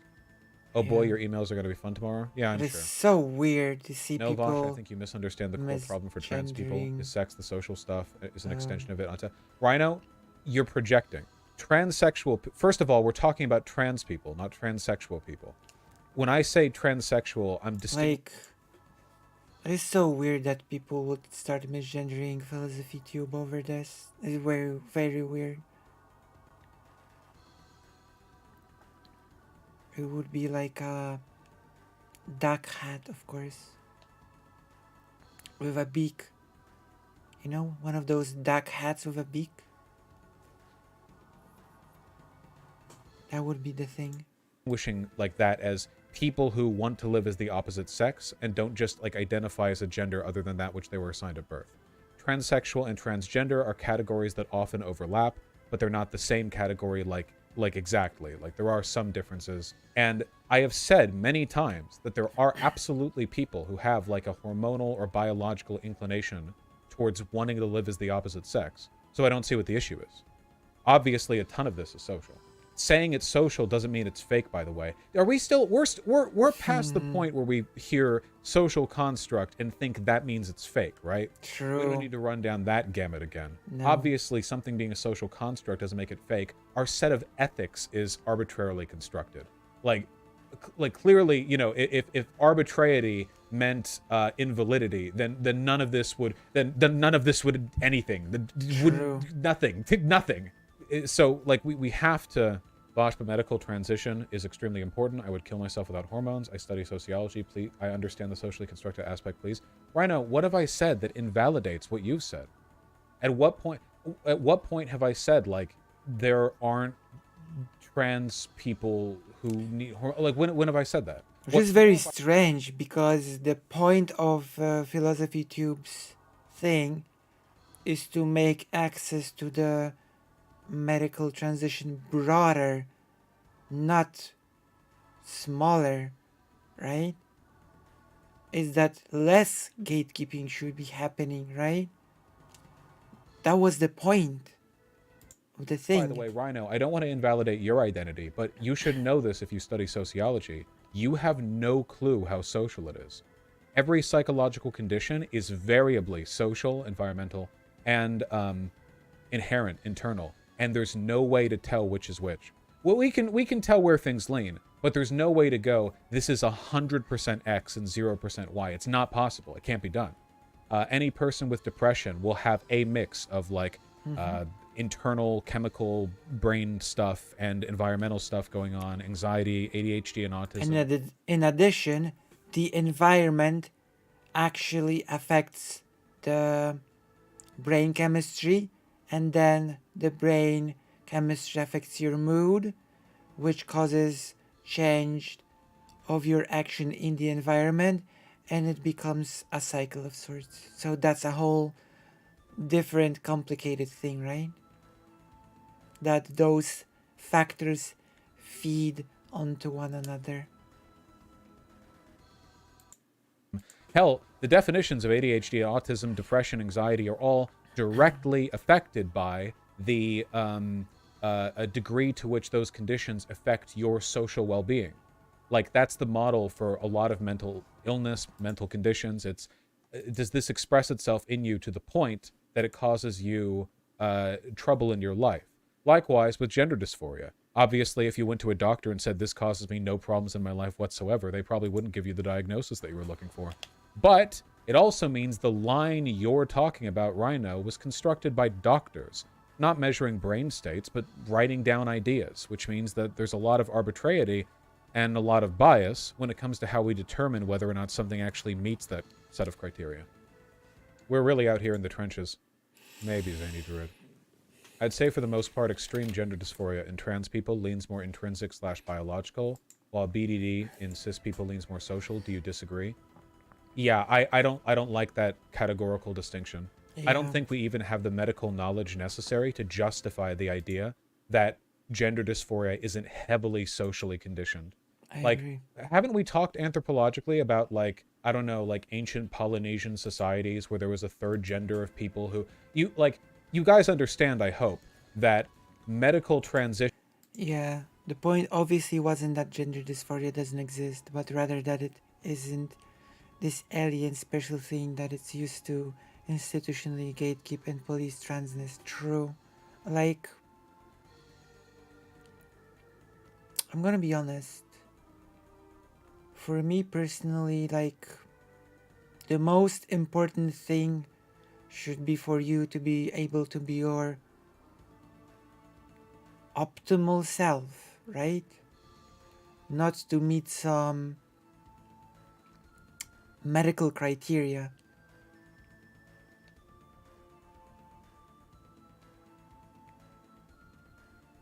No, I mean a real duckhead. Don't gaslight me, okay? Don't gaslight me. Is a past century thing. I mean a biological, genetic duckhead. The idea that the negative feelings associated with sex transition have been completely unaddressed for all of human history up until now seems pretty unlikely to me.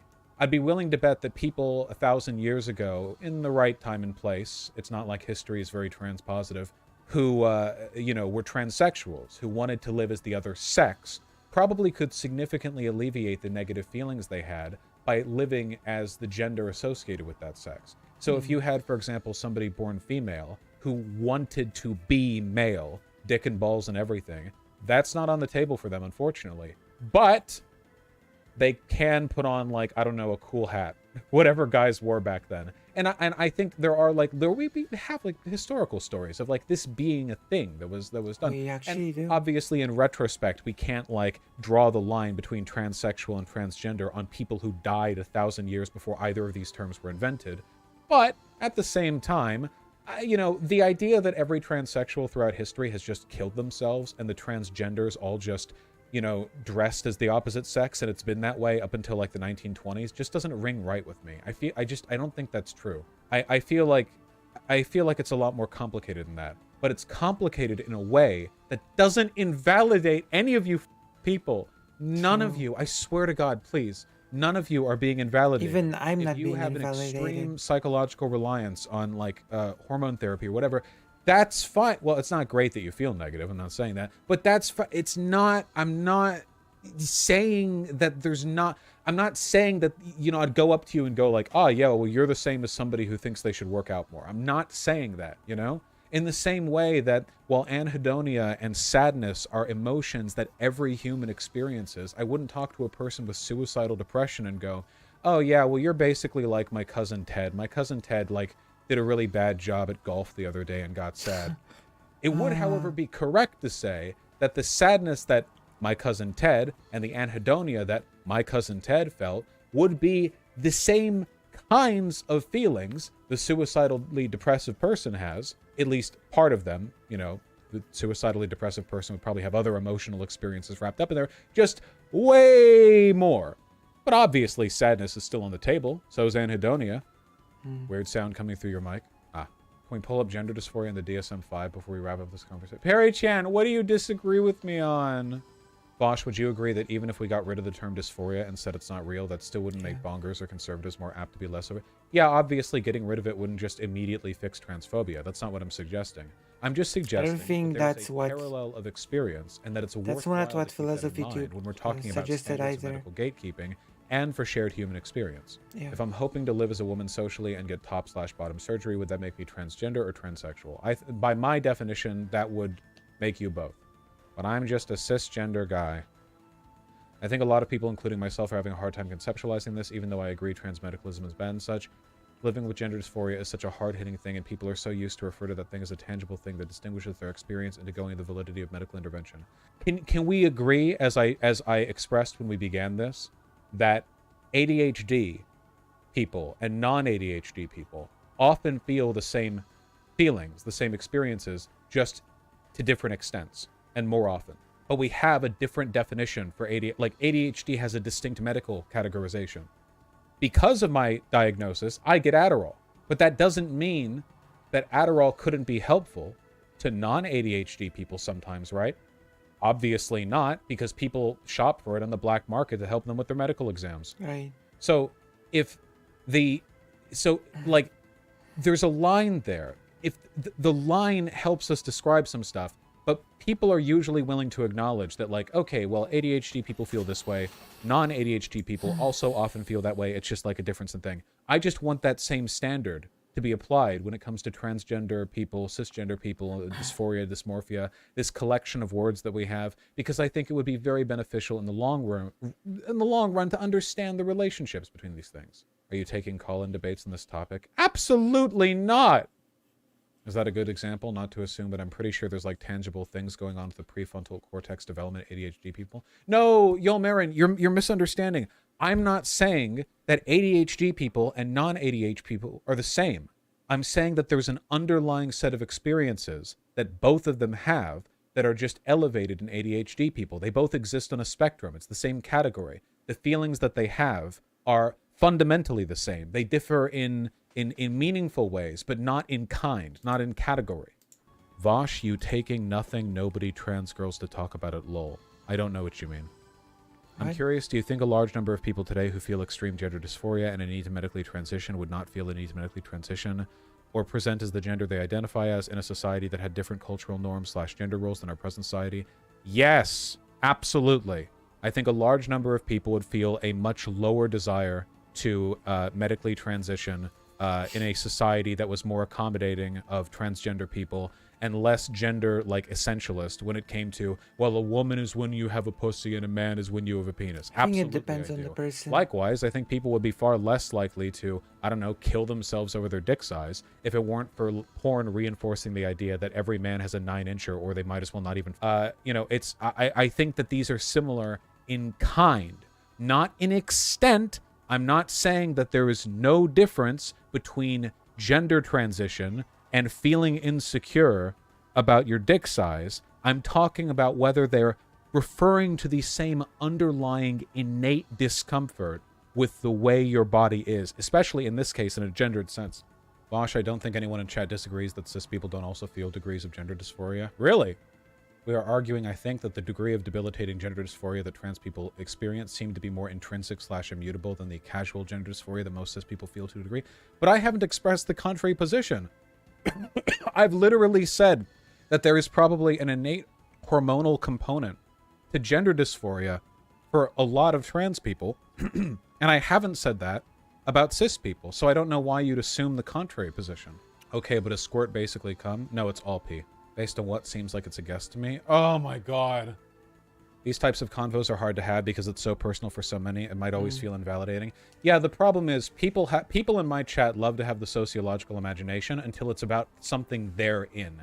Everybody has a lofty academic interest in breaking down the fundamental modes of society and engaging with them until they're in one of those modes, at which point every personal traumatic experience they've ever had suddenly becomes the most important thing in the world. True. I'm not considering it, and come on, we've all been here before. Remember when I was talking to that Playing with Fire pickup artist guy, and I was talking about how a guy's propensity to rape might be influenced by his politics, and he just could not get it?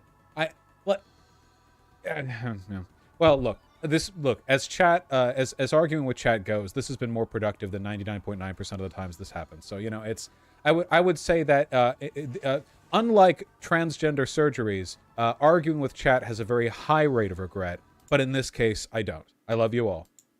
I don't want to, like, toot my own horn here, because I talk about trans issues pretty often. And I'd like to think that I have, like, a decent head for some of these things, some modes of sociological analysis. I feel like the extent to which we engage with these topics here collectively in this community exceeds basically anywhere else on the internet. There are probably some, like, specific Substacks, Medium articles, and maybe some smaller channels. And obviously every once in a while a large video comes out from like a larger YouTuber like Contra or Abigail. But we do this on live stream consistently with no script editing. And I think that we maintain a very high level of discourse here. I think I have the highest level of discourse. And I genuinely thank you all for that. It's very nice. I think I have the highest level of discourse. It's true. Lucy is here to deliver the highest discourse. It's true. And if you don't believe me, then you're wrong. It's true. It's true. Before we finish stream, we will have a little bit of like a, how do you say, summation of today's stream. Freya, take it away. Freya will sum up today's stream in a few words. Freya, please.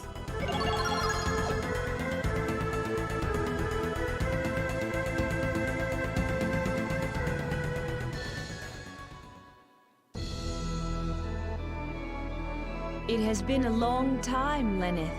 Our current situation is as follows.